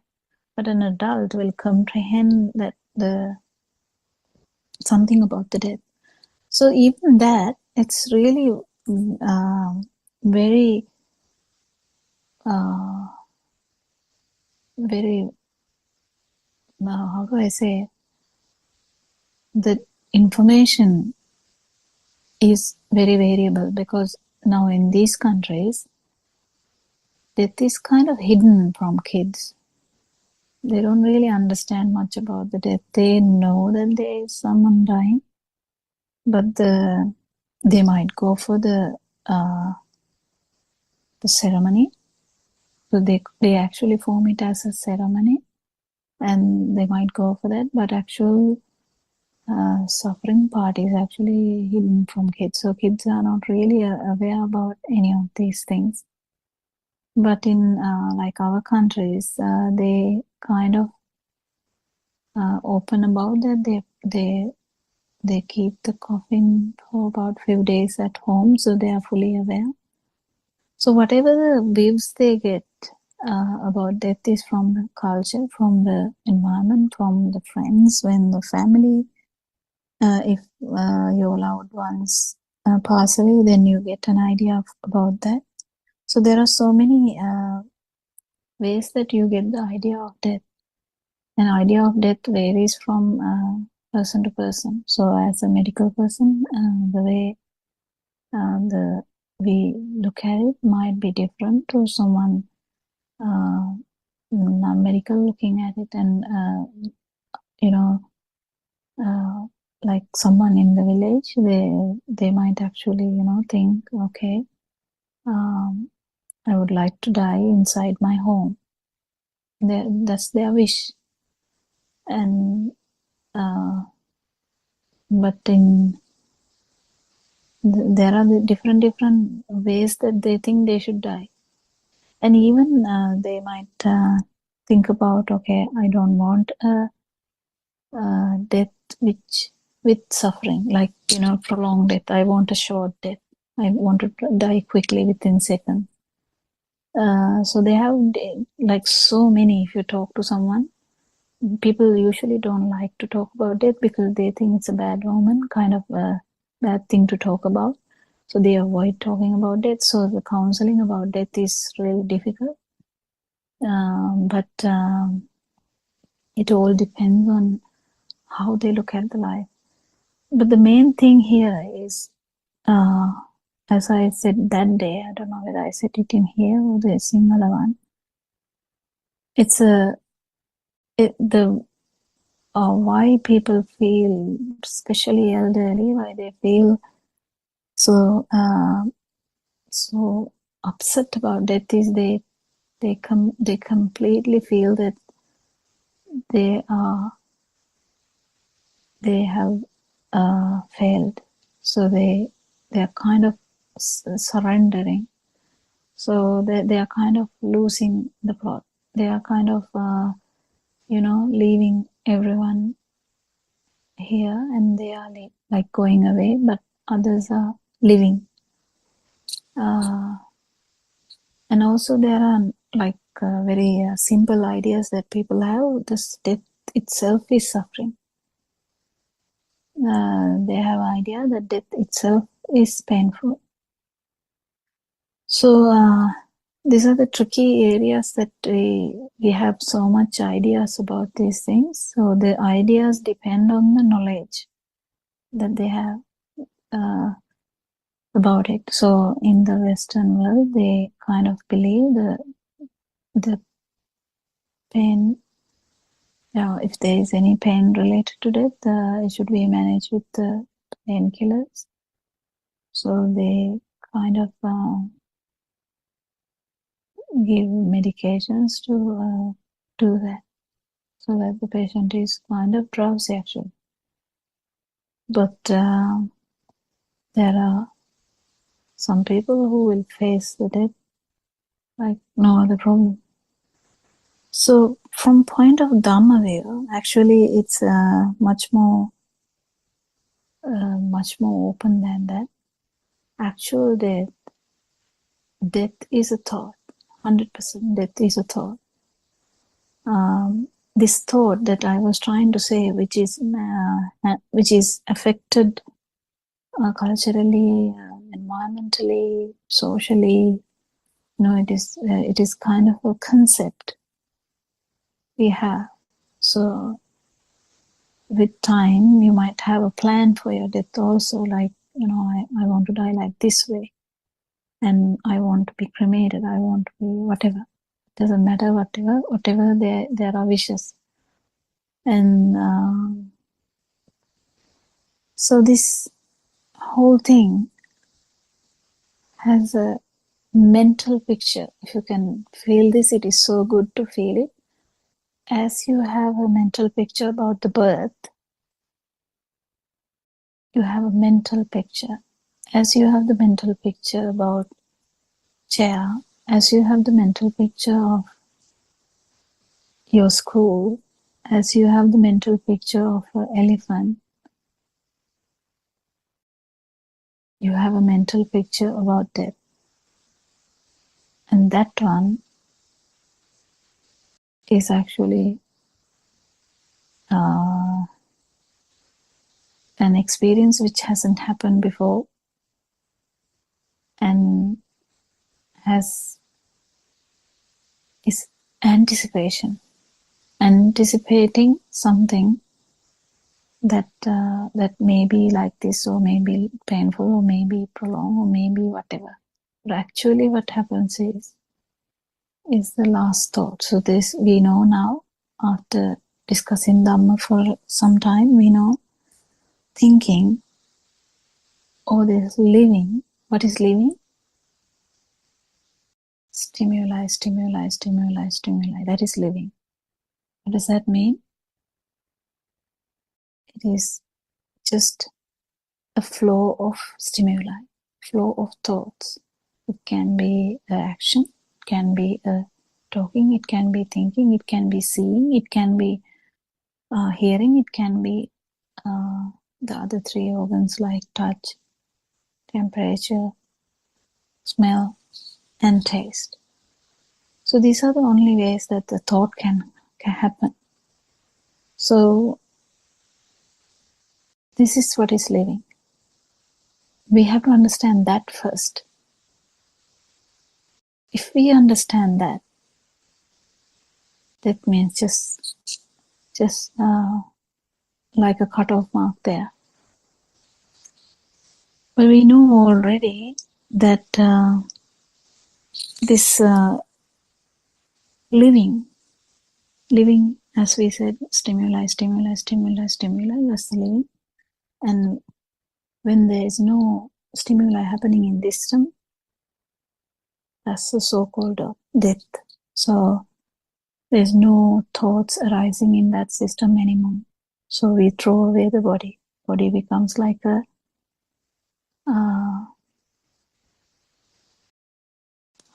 pile of wood. So that's what is happening. So all the beliefs around that thought is just beliefs.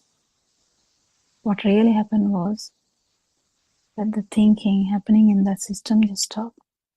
In the sense, not only thinking, the consciousness.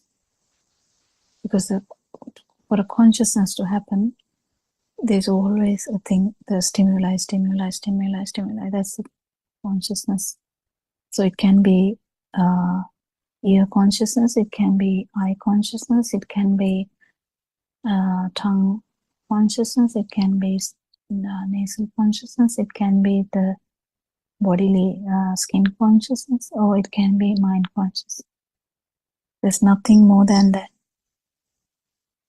So it's very important for you to understand what is living, to understand what is the end point.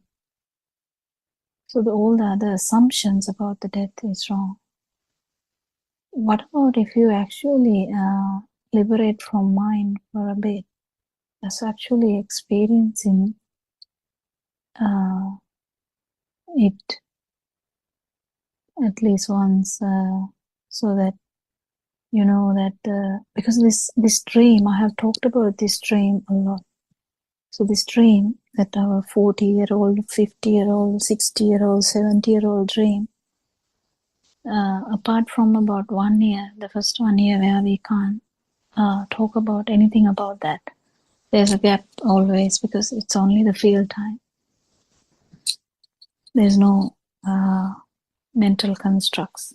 So as soon as the mental constructs start to occur with so much power, only it has the ability to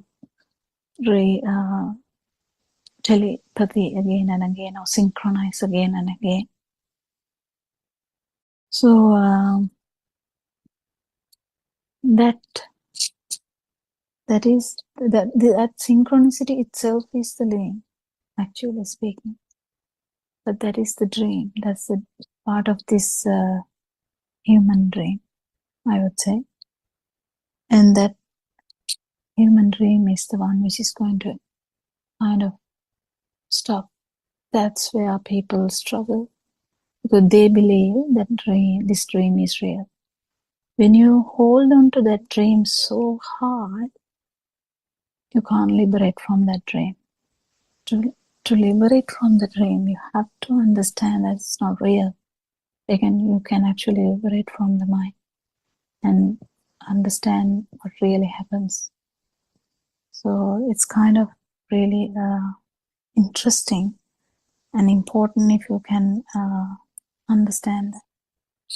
So the mind, or this, when we call it mind, it's like as if there's something, but it's not. It's just again that this synchronicity which happens, because if you see a chair today for the first time as a 2-year-old, that in different whatever the forms, it's going to be chair. Then you have that idea of chair. So that is a synchronicity. You feel like this is the dream. So you have chair at one time, chair at the house at one time, university at one time, whatever, doesn't matter. There's the ongoing dream. This ongoing dream gives you the idea that it is real, and you grab into that. You kind of hanging into that. I can't go. I want to hang on to this dream. Even if the dream is so bad, imagine the dream is so bad, someone doesn't like the dream. You can hate the dream, isn't it? You can hate your own dream. But still, even the last fraction of a second, there's an urge to maintain the dream. How does that happen? It happens from this self-vibration. It happens due to this misunderstanding that we have, that this dream is a true dream. This is very important, because a lot of us struggle liberating from the mind because of this very strong clinging to the dream, because you feel that all the perceptions are true.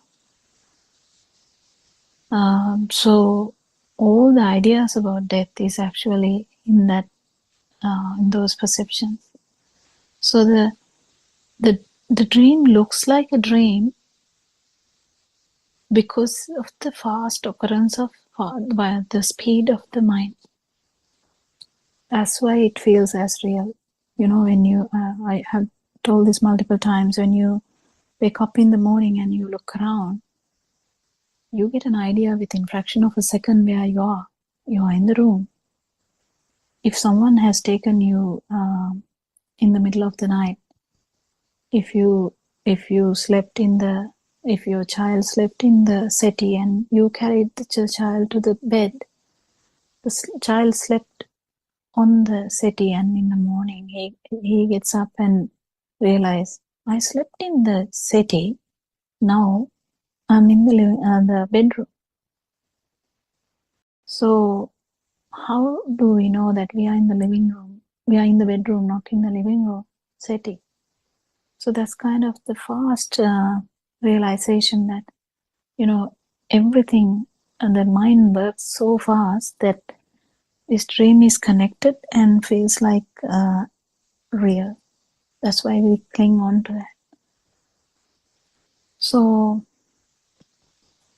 even though we kind of understand that it's a thought, the next level is try and understanding that it's actually a perception as well.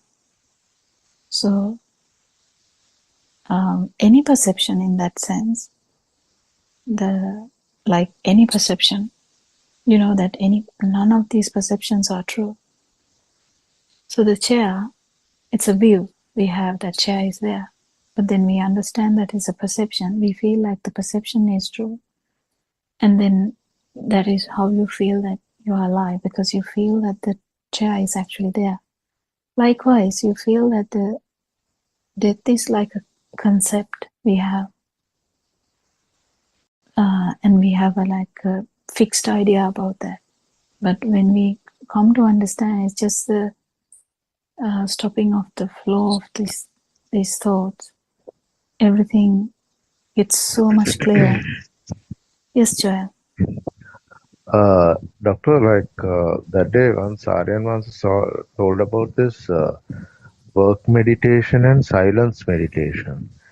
Can you explain it to me how it works and how I can practice it? Yeah. Work meditation is you do whatever, washing, your day-to-day life. You get up, you brush your teeth, you dress, you go to some place, you come home, you do some activities, you may be cooking, maybe cleaning up, whatever. They're the work meditation. So whatever activity you do, you can understand that there's no self. It's a really good one. Even when you're washing your plate,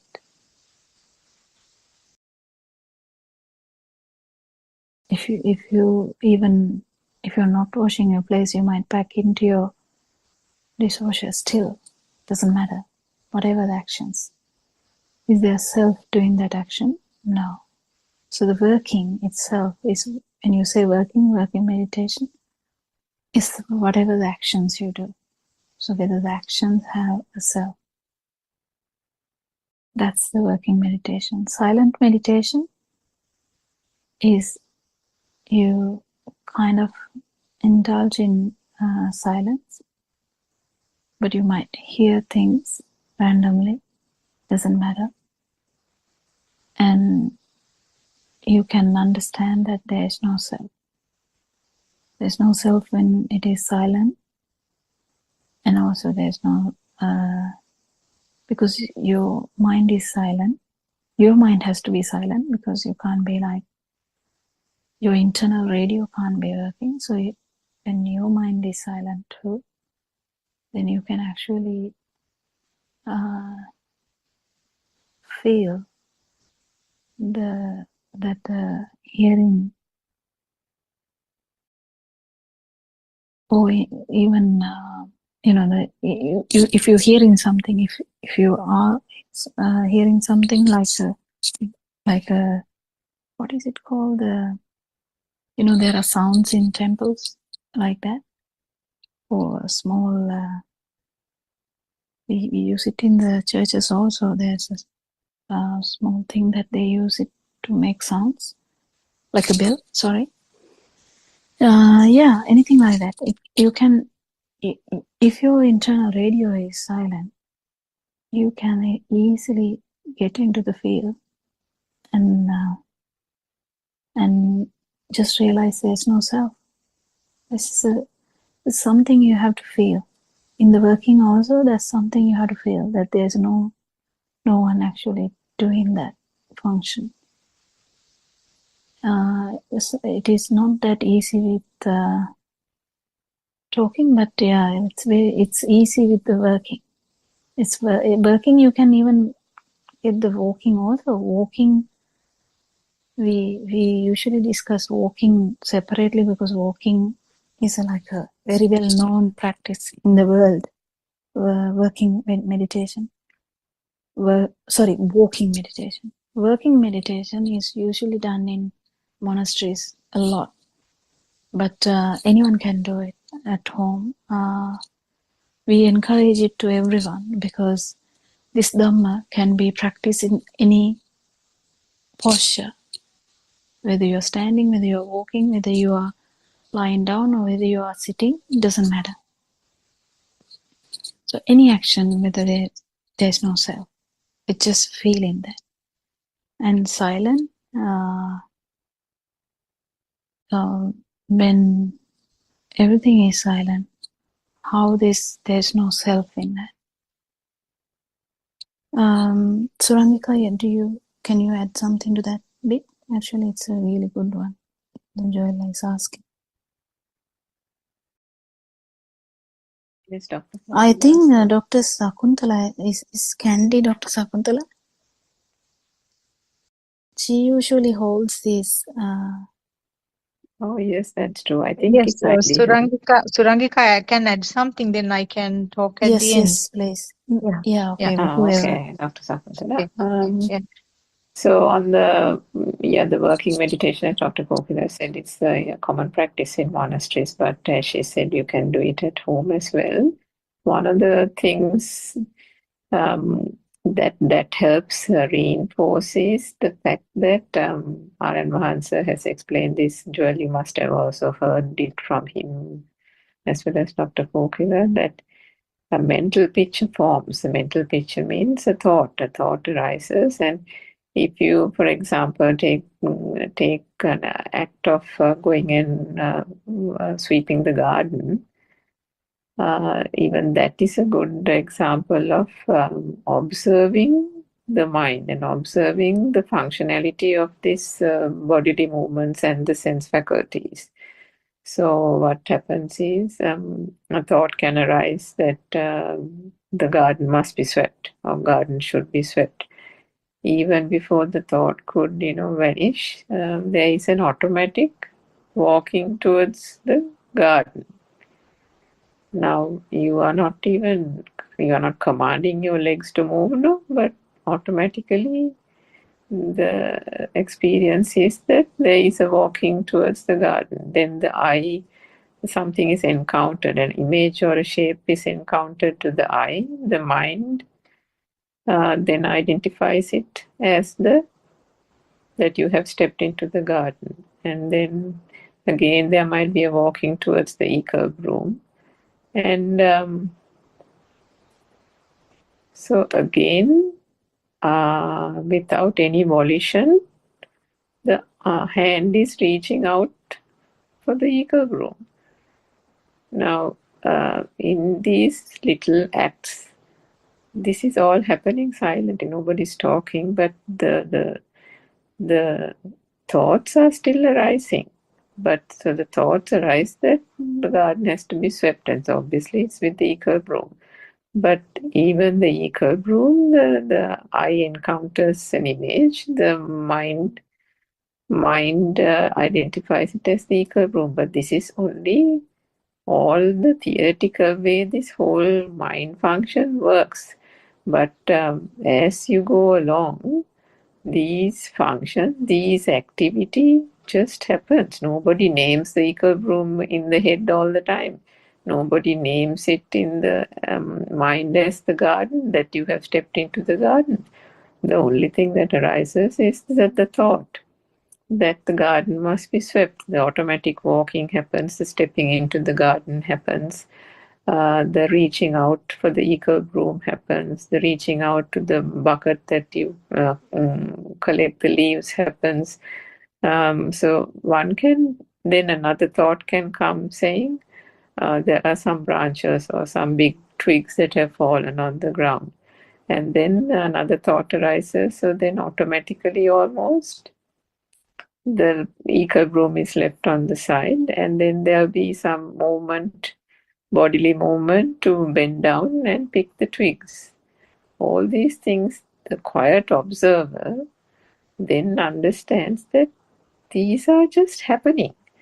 The body sensor, the eye coordination, the sound of the leaves and the twigs being picked, the sound of it falling into the bucket, all these things are just happening.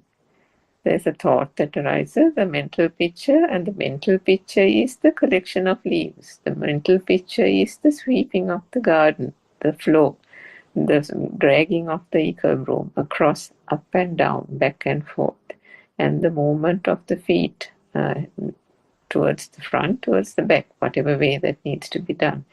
When these things are done, so that is just an example of one activity, one working meditation. When these things are done like that in quiet observation, there comes the realization that actually there is no one here. This is actually the third point of contemplation, which you might have heard us explaining, the first point, the second point, and the third point. But you know enough now as well, I think, even by reading the book, that what finally is understood, that is, there is only the action mind. And that then reinforces the fourth point, that it is the mind that has a mental picture of an activity, whether it is something to be spoken, something to be acted upon, and so on. And then naturally the sense faculties work accordingly. And by understanding that, the reinforcement is that actually where is the self? Where is this so-called I, the identity that we have been holding on to? So that gets reinforced, which is the beautiful part of this Dhamma. And so in that manner, even in monasteries, now I have gone to monasteries where they give us chores in the morning. You have to sweep and polish all the wooden floors in the monastery. You have to clean the Buddha or where the Buddha statue is kept. Clean the flowers out. So each one is given a task. Everything is done in quiet solitude, and that means that there is that quiet observation. So just like Dr. Popila said, one can do it with making a cup of tea at home, brushing your teeth, various things like that. Little bits and pieces of activity where one can devote oneself to that quiet contemplation, quiet observation. I'll stop there. Maybe Dr. Sakunthala, you can give more examples. Yeah, Therwan Sarnai. I think both of you gave quite a sort of good explanation. As you said, working meditation is something that you can do with anything at home. Maybe preparing a cup of tea, maybe cutting something, maybe washing the clothes, or even eating. This is actually somewhat similar to the mindfulness that is explained in most of these Western setup. But the difference is that those people do not have any idea about these concepts of Buddhist teaching. So there is nothing called no self angle, or that this is something happening. Actually, I had to add there. Yeah. So the Yes. concentration meditation, what you feel is you feel so good about whatever you're doing, and you keep doing it. In the sense, I mean, I don't know whether I'm putting it correct, but actual here the insight meditation, this is quite the opposite, because complete opposite, I would say, because the usual foreign countries, what the working meditation, what they used to do was, when we concentrate on the work itself, your mind gets distracted. So your mind power reduces anyway. So then your concentration actually goes to kind of the sensory function. Then, because the mind is distracted, you feel so good about it. This is really important to distinguish, because even in singular Zoom discussions, I can hear that it's that mothers can actually get confusion. So anytime when the mind is distracted and the concentration is towards the sensory function, you will feel better. There would be really a good effect. But the insight meditation is, how it is differing is, we are not actually trying to trick the mind. We are not trying to distract the mind. We are not doing that. We are actually open to the mind. We are okay. If mind gets a thought, that's fine. We are not trying to brush off our mind. Here, we are okay with the mind. We are okay with the touch. We are okay with the smell. We are okay with the seeing. We are okay with the hearing. But what we are actually understanding here is none of these functions include self there. It's just sensory function. So a thought can happen because a thought has to happen. I have to switch off the the light. So that's a thought. Is there anyone who thought about it? No, it's just a matter of the outcome of that process. So there's no one thinking that. And then there's an action too. And that action, did anyone do that? No, because there's a mental formation of switching off the light. Imagine if that child didn't know, if there is a child and child didn't know something that you said, the child will be looking at you and trying to understand what, and there's no action then. But once your system is trained to that action, you kind of do that action. It has to be trained. We train children to walk. Don't forget. We train children to walk. And then we ask them to walk and they know what they are doing. That's how the mental picture works. And this mental picture has nothing to do with the self. So so it just has to be understood properly that how concentration meditation differs from insight meditation. Insight meditation, you're not actually controlling anything, because if you try to control anything, self is there. If you even try to concentrate on the touch, self is there. So the main thing here, the karmasthana, or the idea is that there is no self here. It's just a sensory organ function. It is a touch. It is just the touch. If it is a smell, it is just a smell. If it's a thought, it's just a thought. If it's the action of the body, it's just the action of the body. But that's also a mental picture, because action of the body won't come without the mental picture. Any action, whether you are jumping, whether you are running, whether you are coughing, whether you are whatever, there are reflex actions too. If you step on something really pointed, you might take the foot away. It's a reflex action. We understand them very often. We know that it just happened. But every time else we think, I stepped in, or I cut carrot, or I washed rice. So this is the way of training to understand that none of these functions actually have a self. So it's complete opposite to concentrating meditation that people do. It has to be empathized, because otherwise, I know some people will try to concentrate on the left foot or the right foot or the left foot again, right foot again. This is not what we are trying to do. We are actually trying to understand that none of, like any action, has no doer, basically. There's no doer. Just wanted to add that, Dr. Sakuntala, sorry. You can continue. Yeah, thank you. Thank you for adding those facts.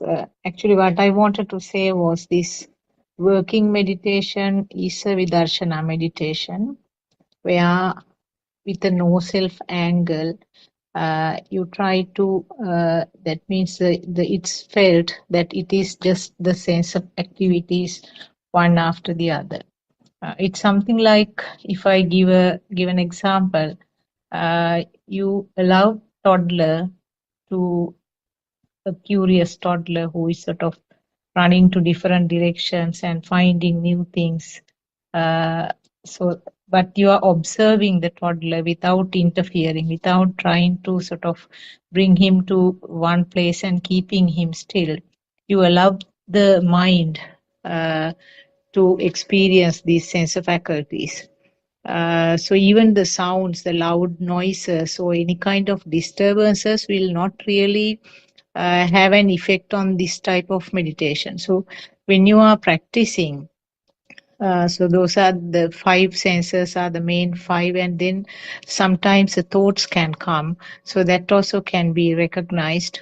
So what you can do is you can do some form of function slowly, so that you can concentrate, you can experience the sense of functions differently. Now, if you are cutting something, cutting a fruit or a vegetable, the eye function will be there, and then when you are holding the fruit, the hardness will be felt, the sound will come as a vibration of the ear, and even the smell might come as a vibration of the nose. So when you are doing it slowly, because at the beginning you will have to do it slowly, and then you can recognize, well, I'm using you can recognize, actually it is a system which will recognize there's no person here. So alternatively, these sensors are being activated one at a time. But the speed is so fast. That is why I said when you are practicing at the beginning, you have to do it slowly. At the beginning, you have to actually use your thoughts and remind that this is sensor function and there is no person. That Aranwasi has explained these 4 levels actually when you are practicing these. Firstly, you have to use your thoughts and kind of reminding that this is just the sensor function. And when you do it for some time, automatically the thought will come. You do not have to actively do it. Kind of passive thoughts will come, that it's just the sense of the skin, sense of the nose, so like that. And furthermore, you will feel it actually. There are no thoughts coming up, that you will feel it. Now, for example, if I take now, when we are looking at a mirror, you see the reflection. You don't need thoughts to sort of realize that there is only a reflection, there is no real person in that.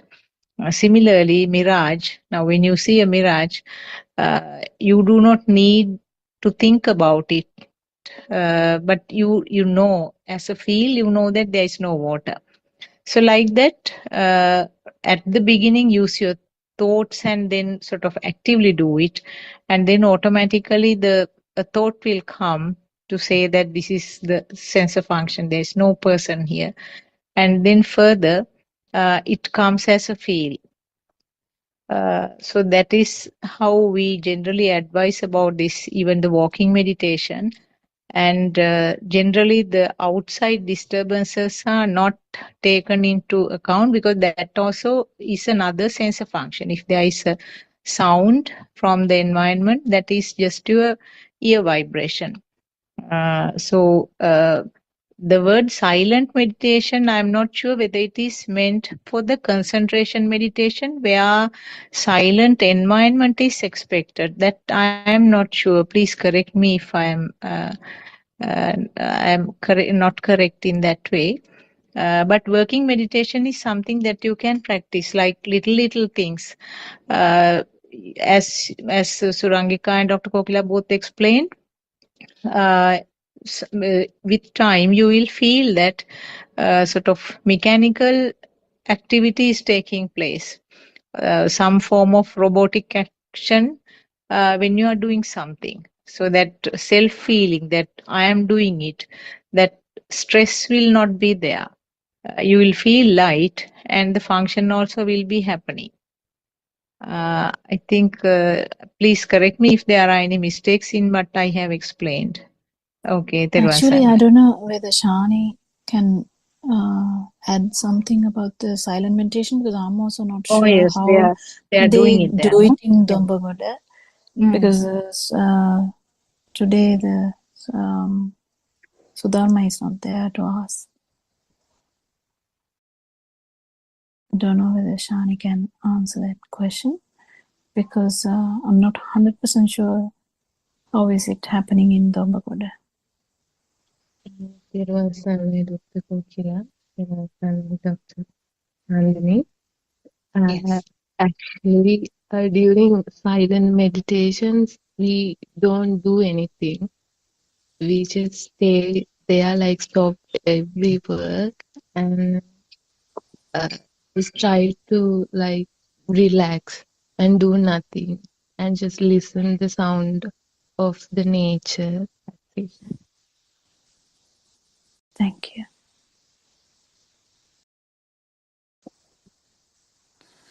Thank you very much. That's what I thought, because it's internal silence and becoming the external noise. Basically, it's actually you can feel the complete no self perception in there. Yes, Joel.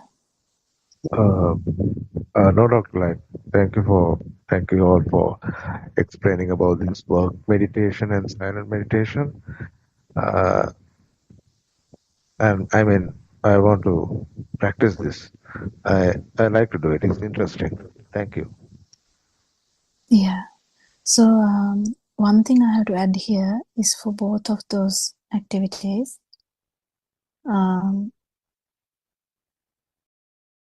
I would take it as one thing. So if you are walking, I'll just take walking now, because it's a function. So working or walking, it doesn't matter. So if you're walking and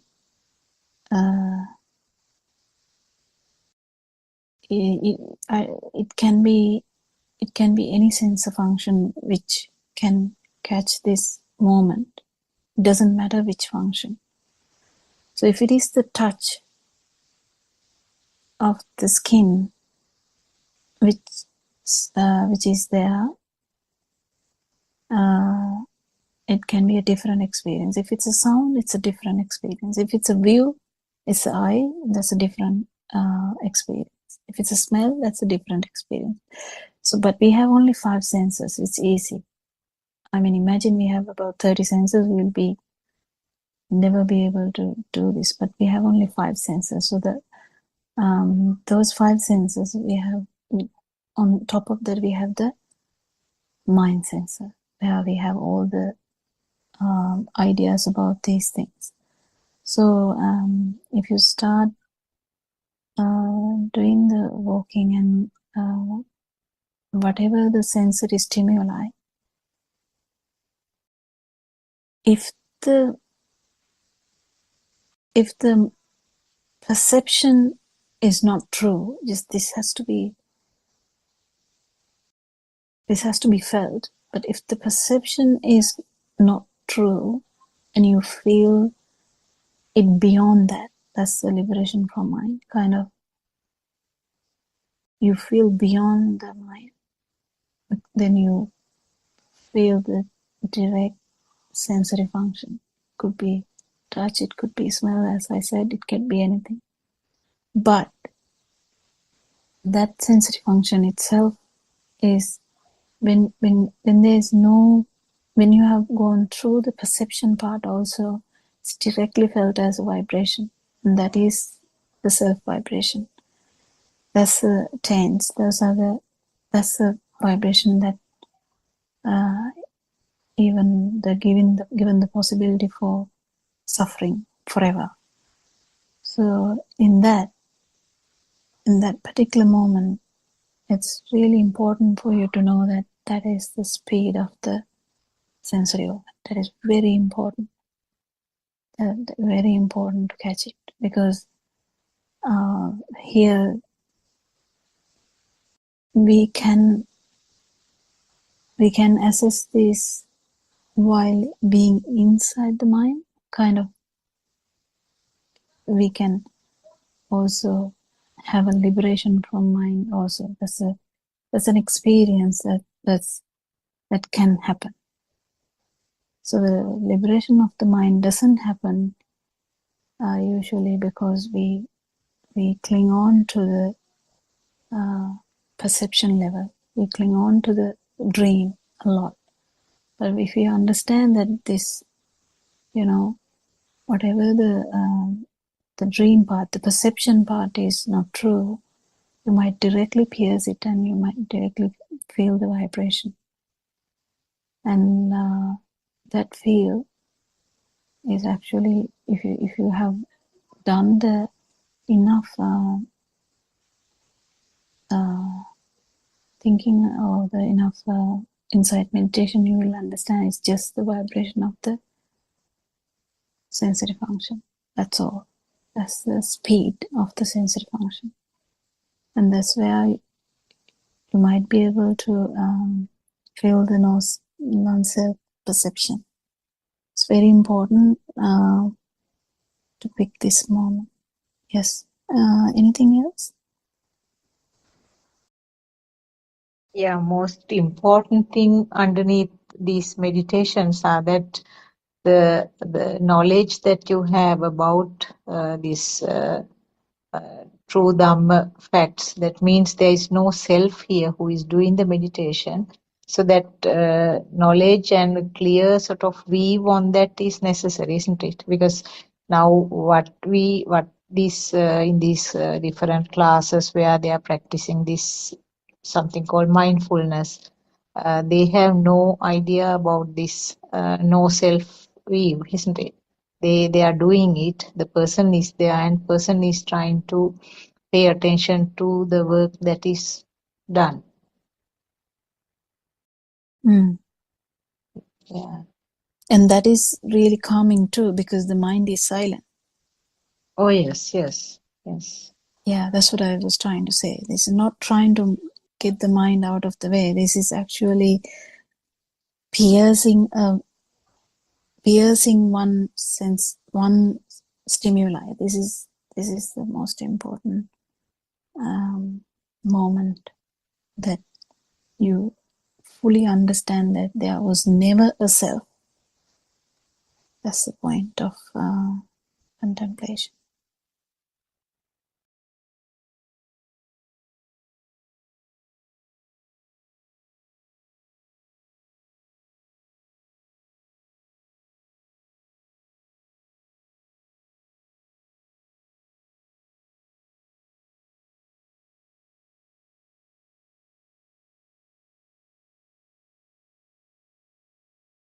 Anything else? Chandrika, I can see Chandrika has joined from Melbourne.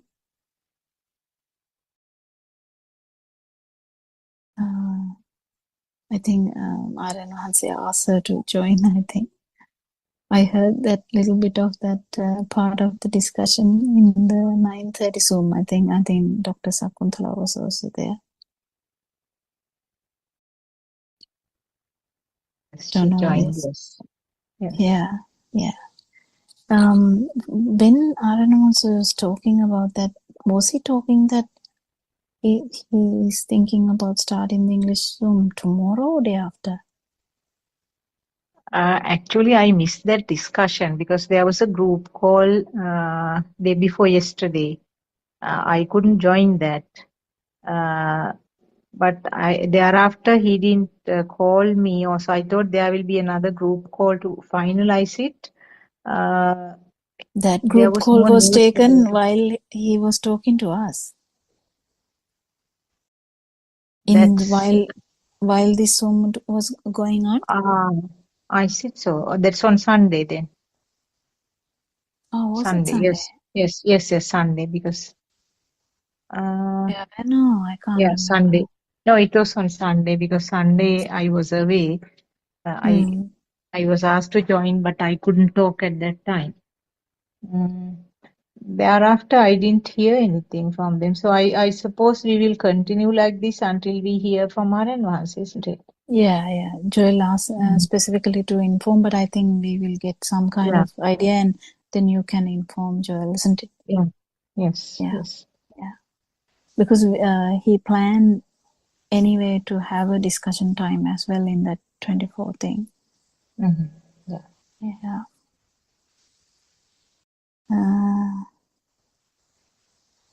Anything else?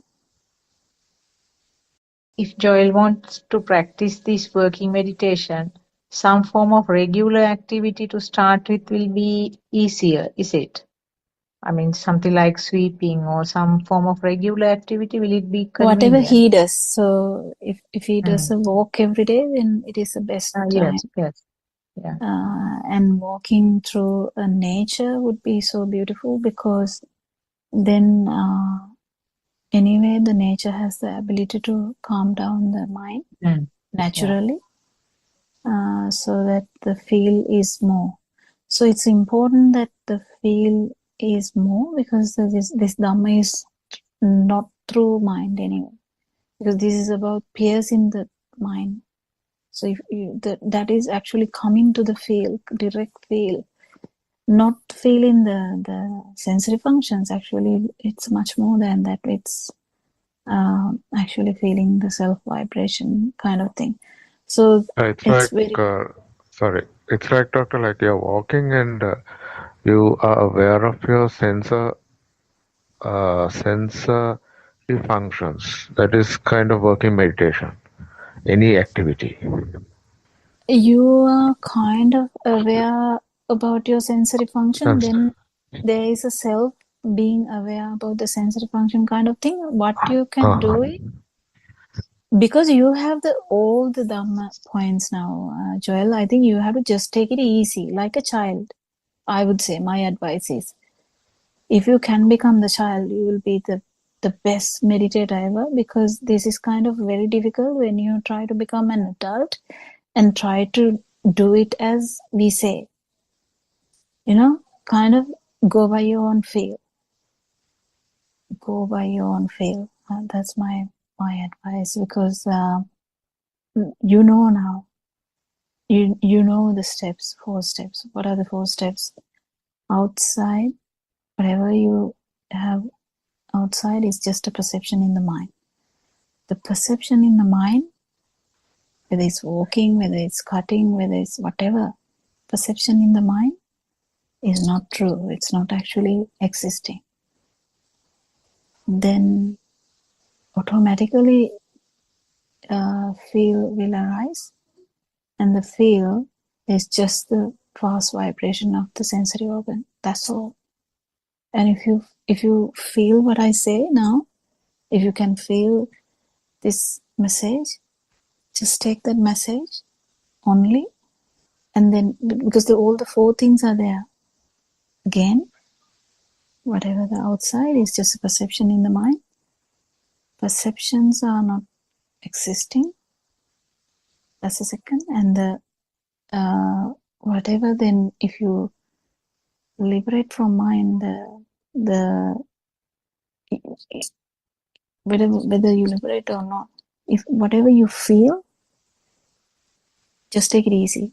If you whatever you feel is just a feel of a sensory function, and there's no self in that particular moment. There's no self. So if you understand these 4, on thinking about the past, it is also is happening in this moment. If there is only this moment, everything happens in this moment, isn't it? If we see the truth that there is no book or crow outside, and which are only within our minds, then we are doing away with the external world. Then there are no physical things that can be captured by the mind as a crow or a book. then we get rid of the mind, isn't it?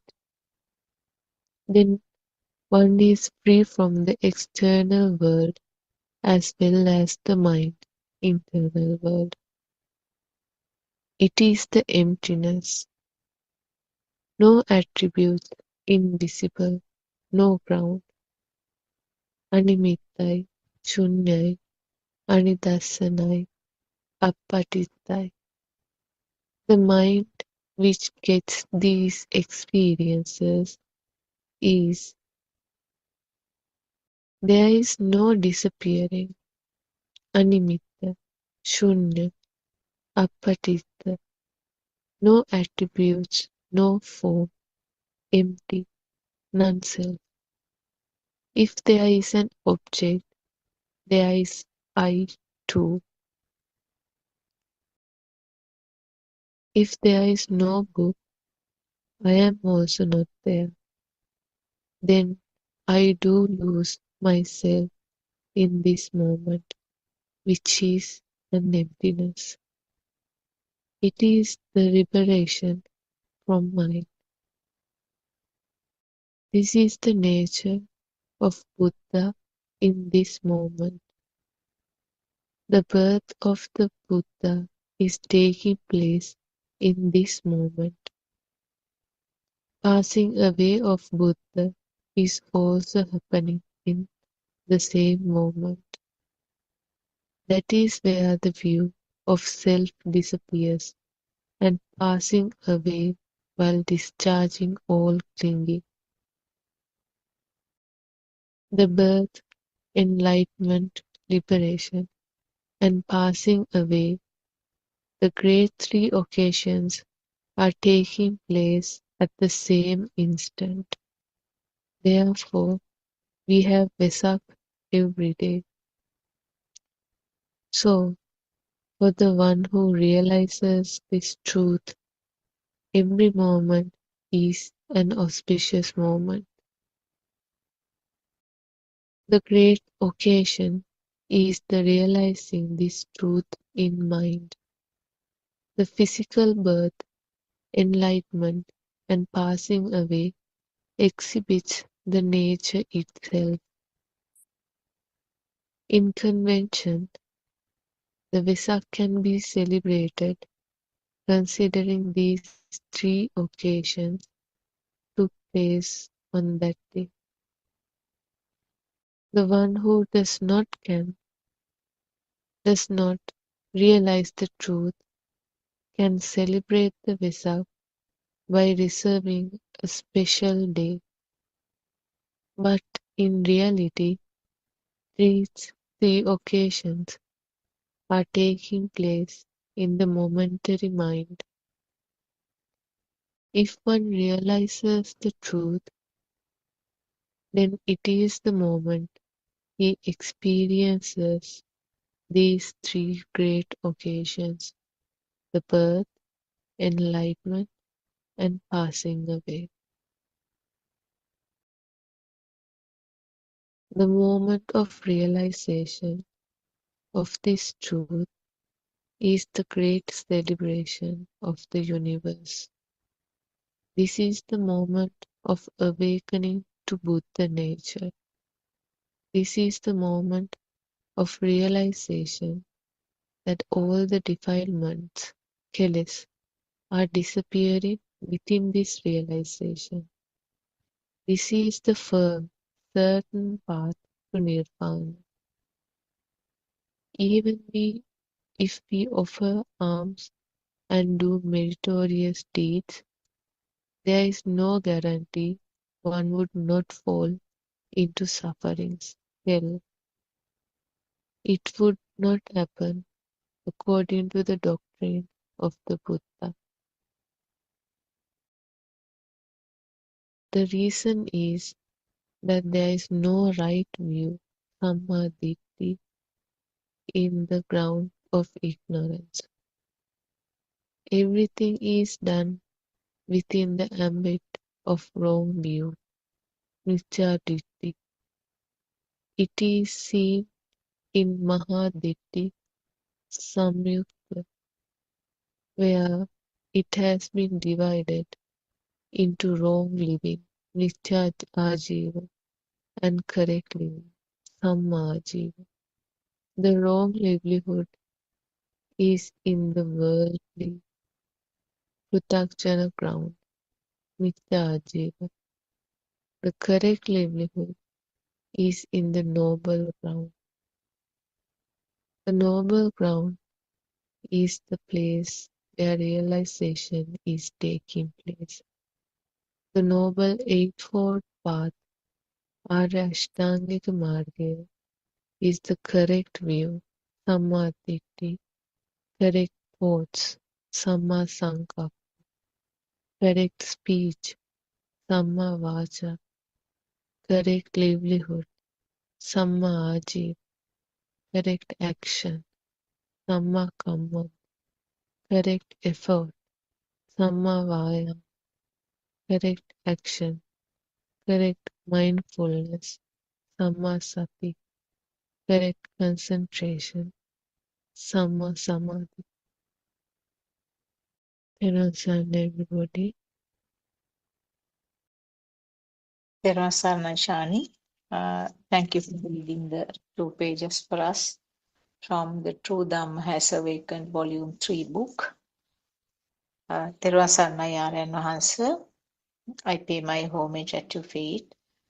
Terasana all Dhamma friends who have joined this 2:45 English Zoom discussion today, which will go on until 4 p.m. Sri Lankan time. So what was mentioned, if I brief what Shani read for us, actually those are the contents which are described in the 4 practical steps which we are practicing these days. By the time this book was written, actually those practical pathway was not introduced to us, but the contents that is practiced now is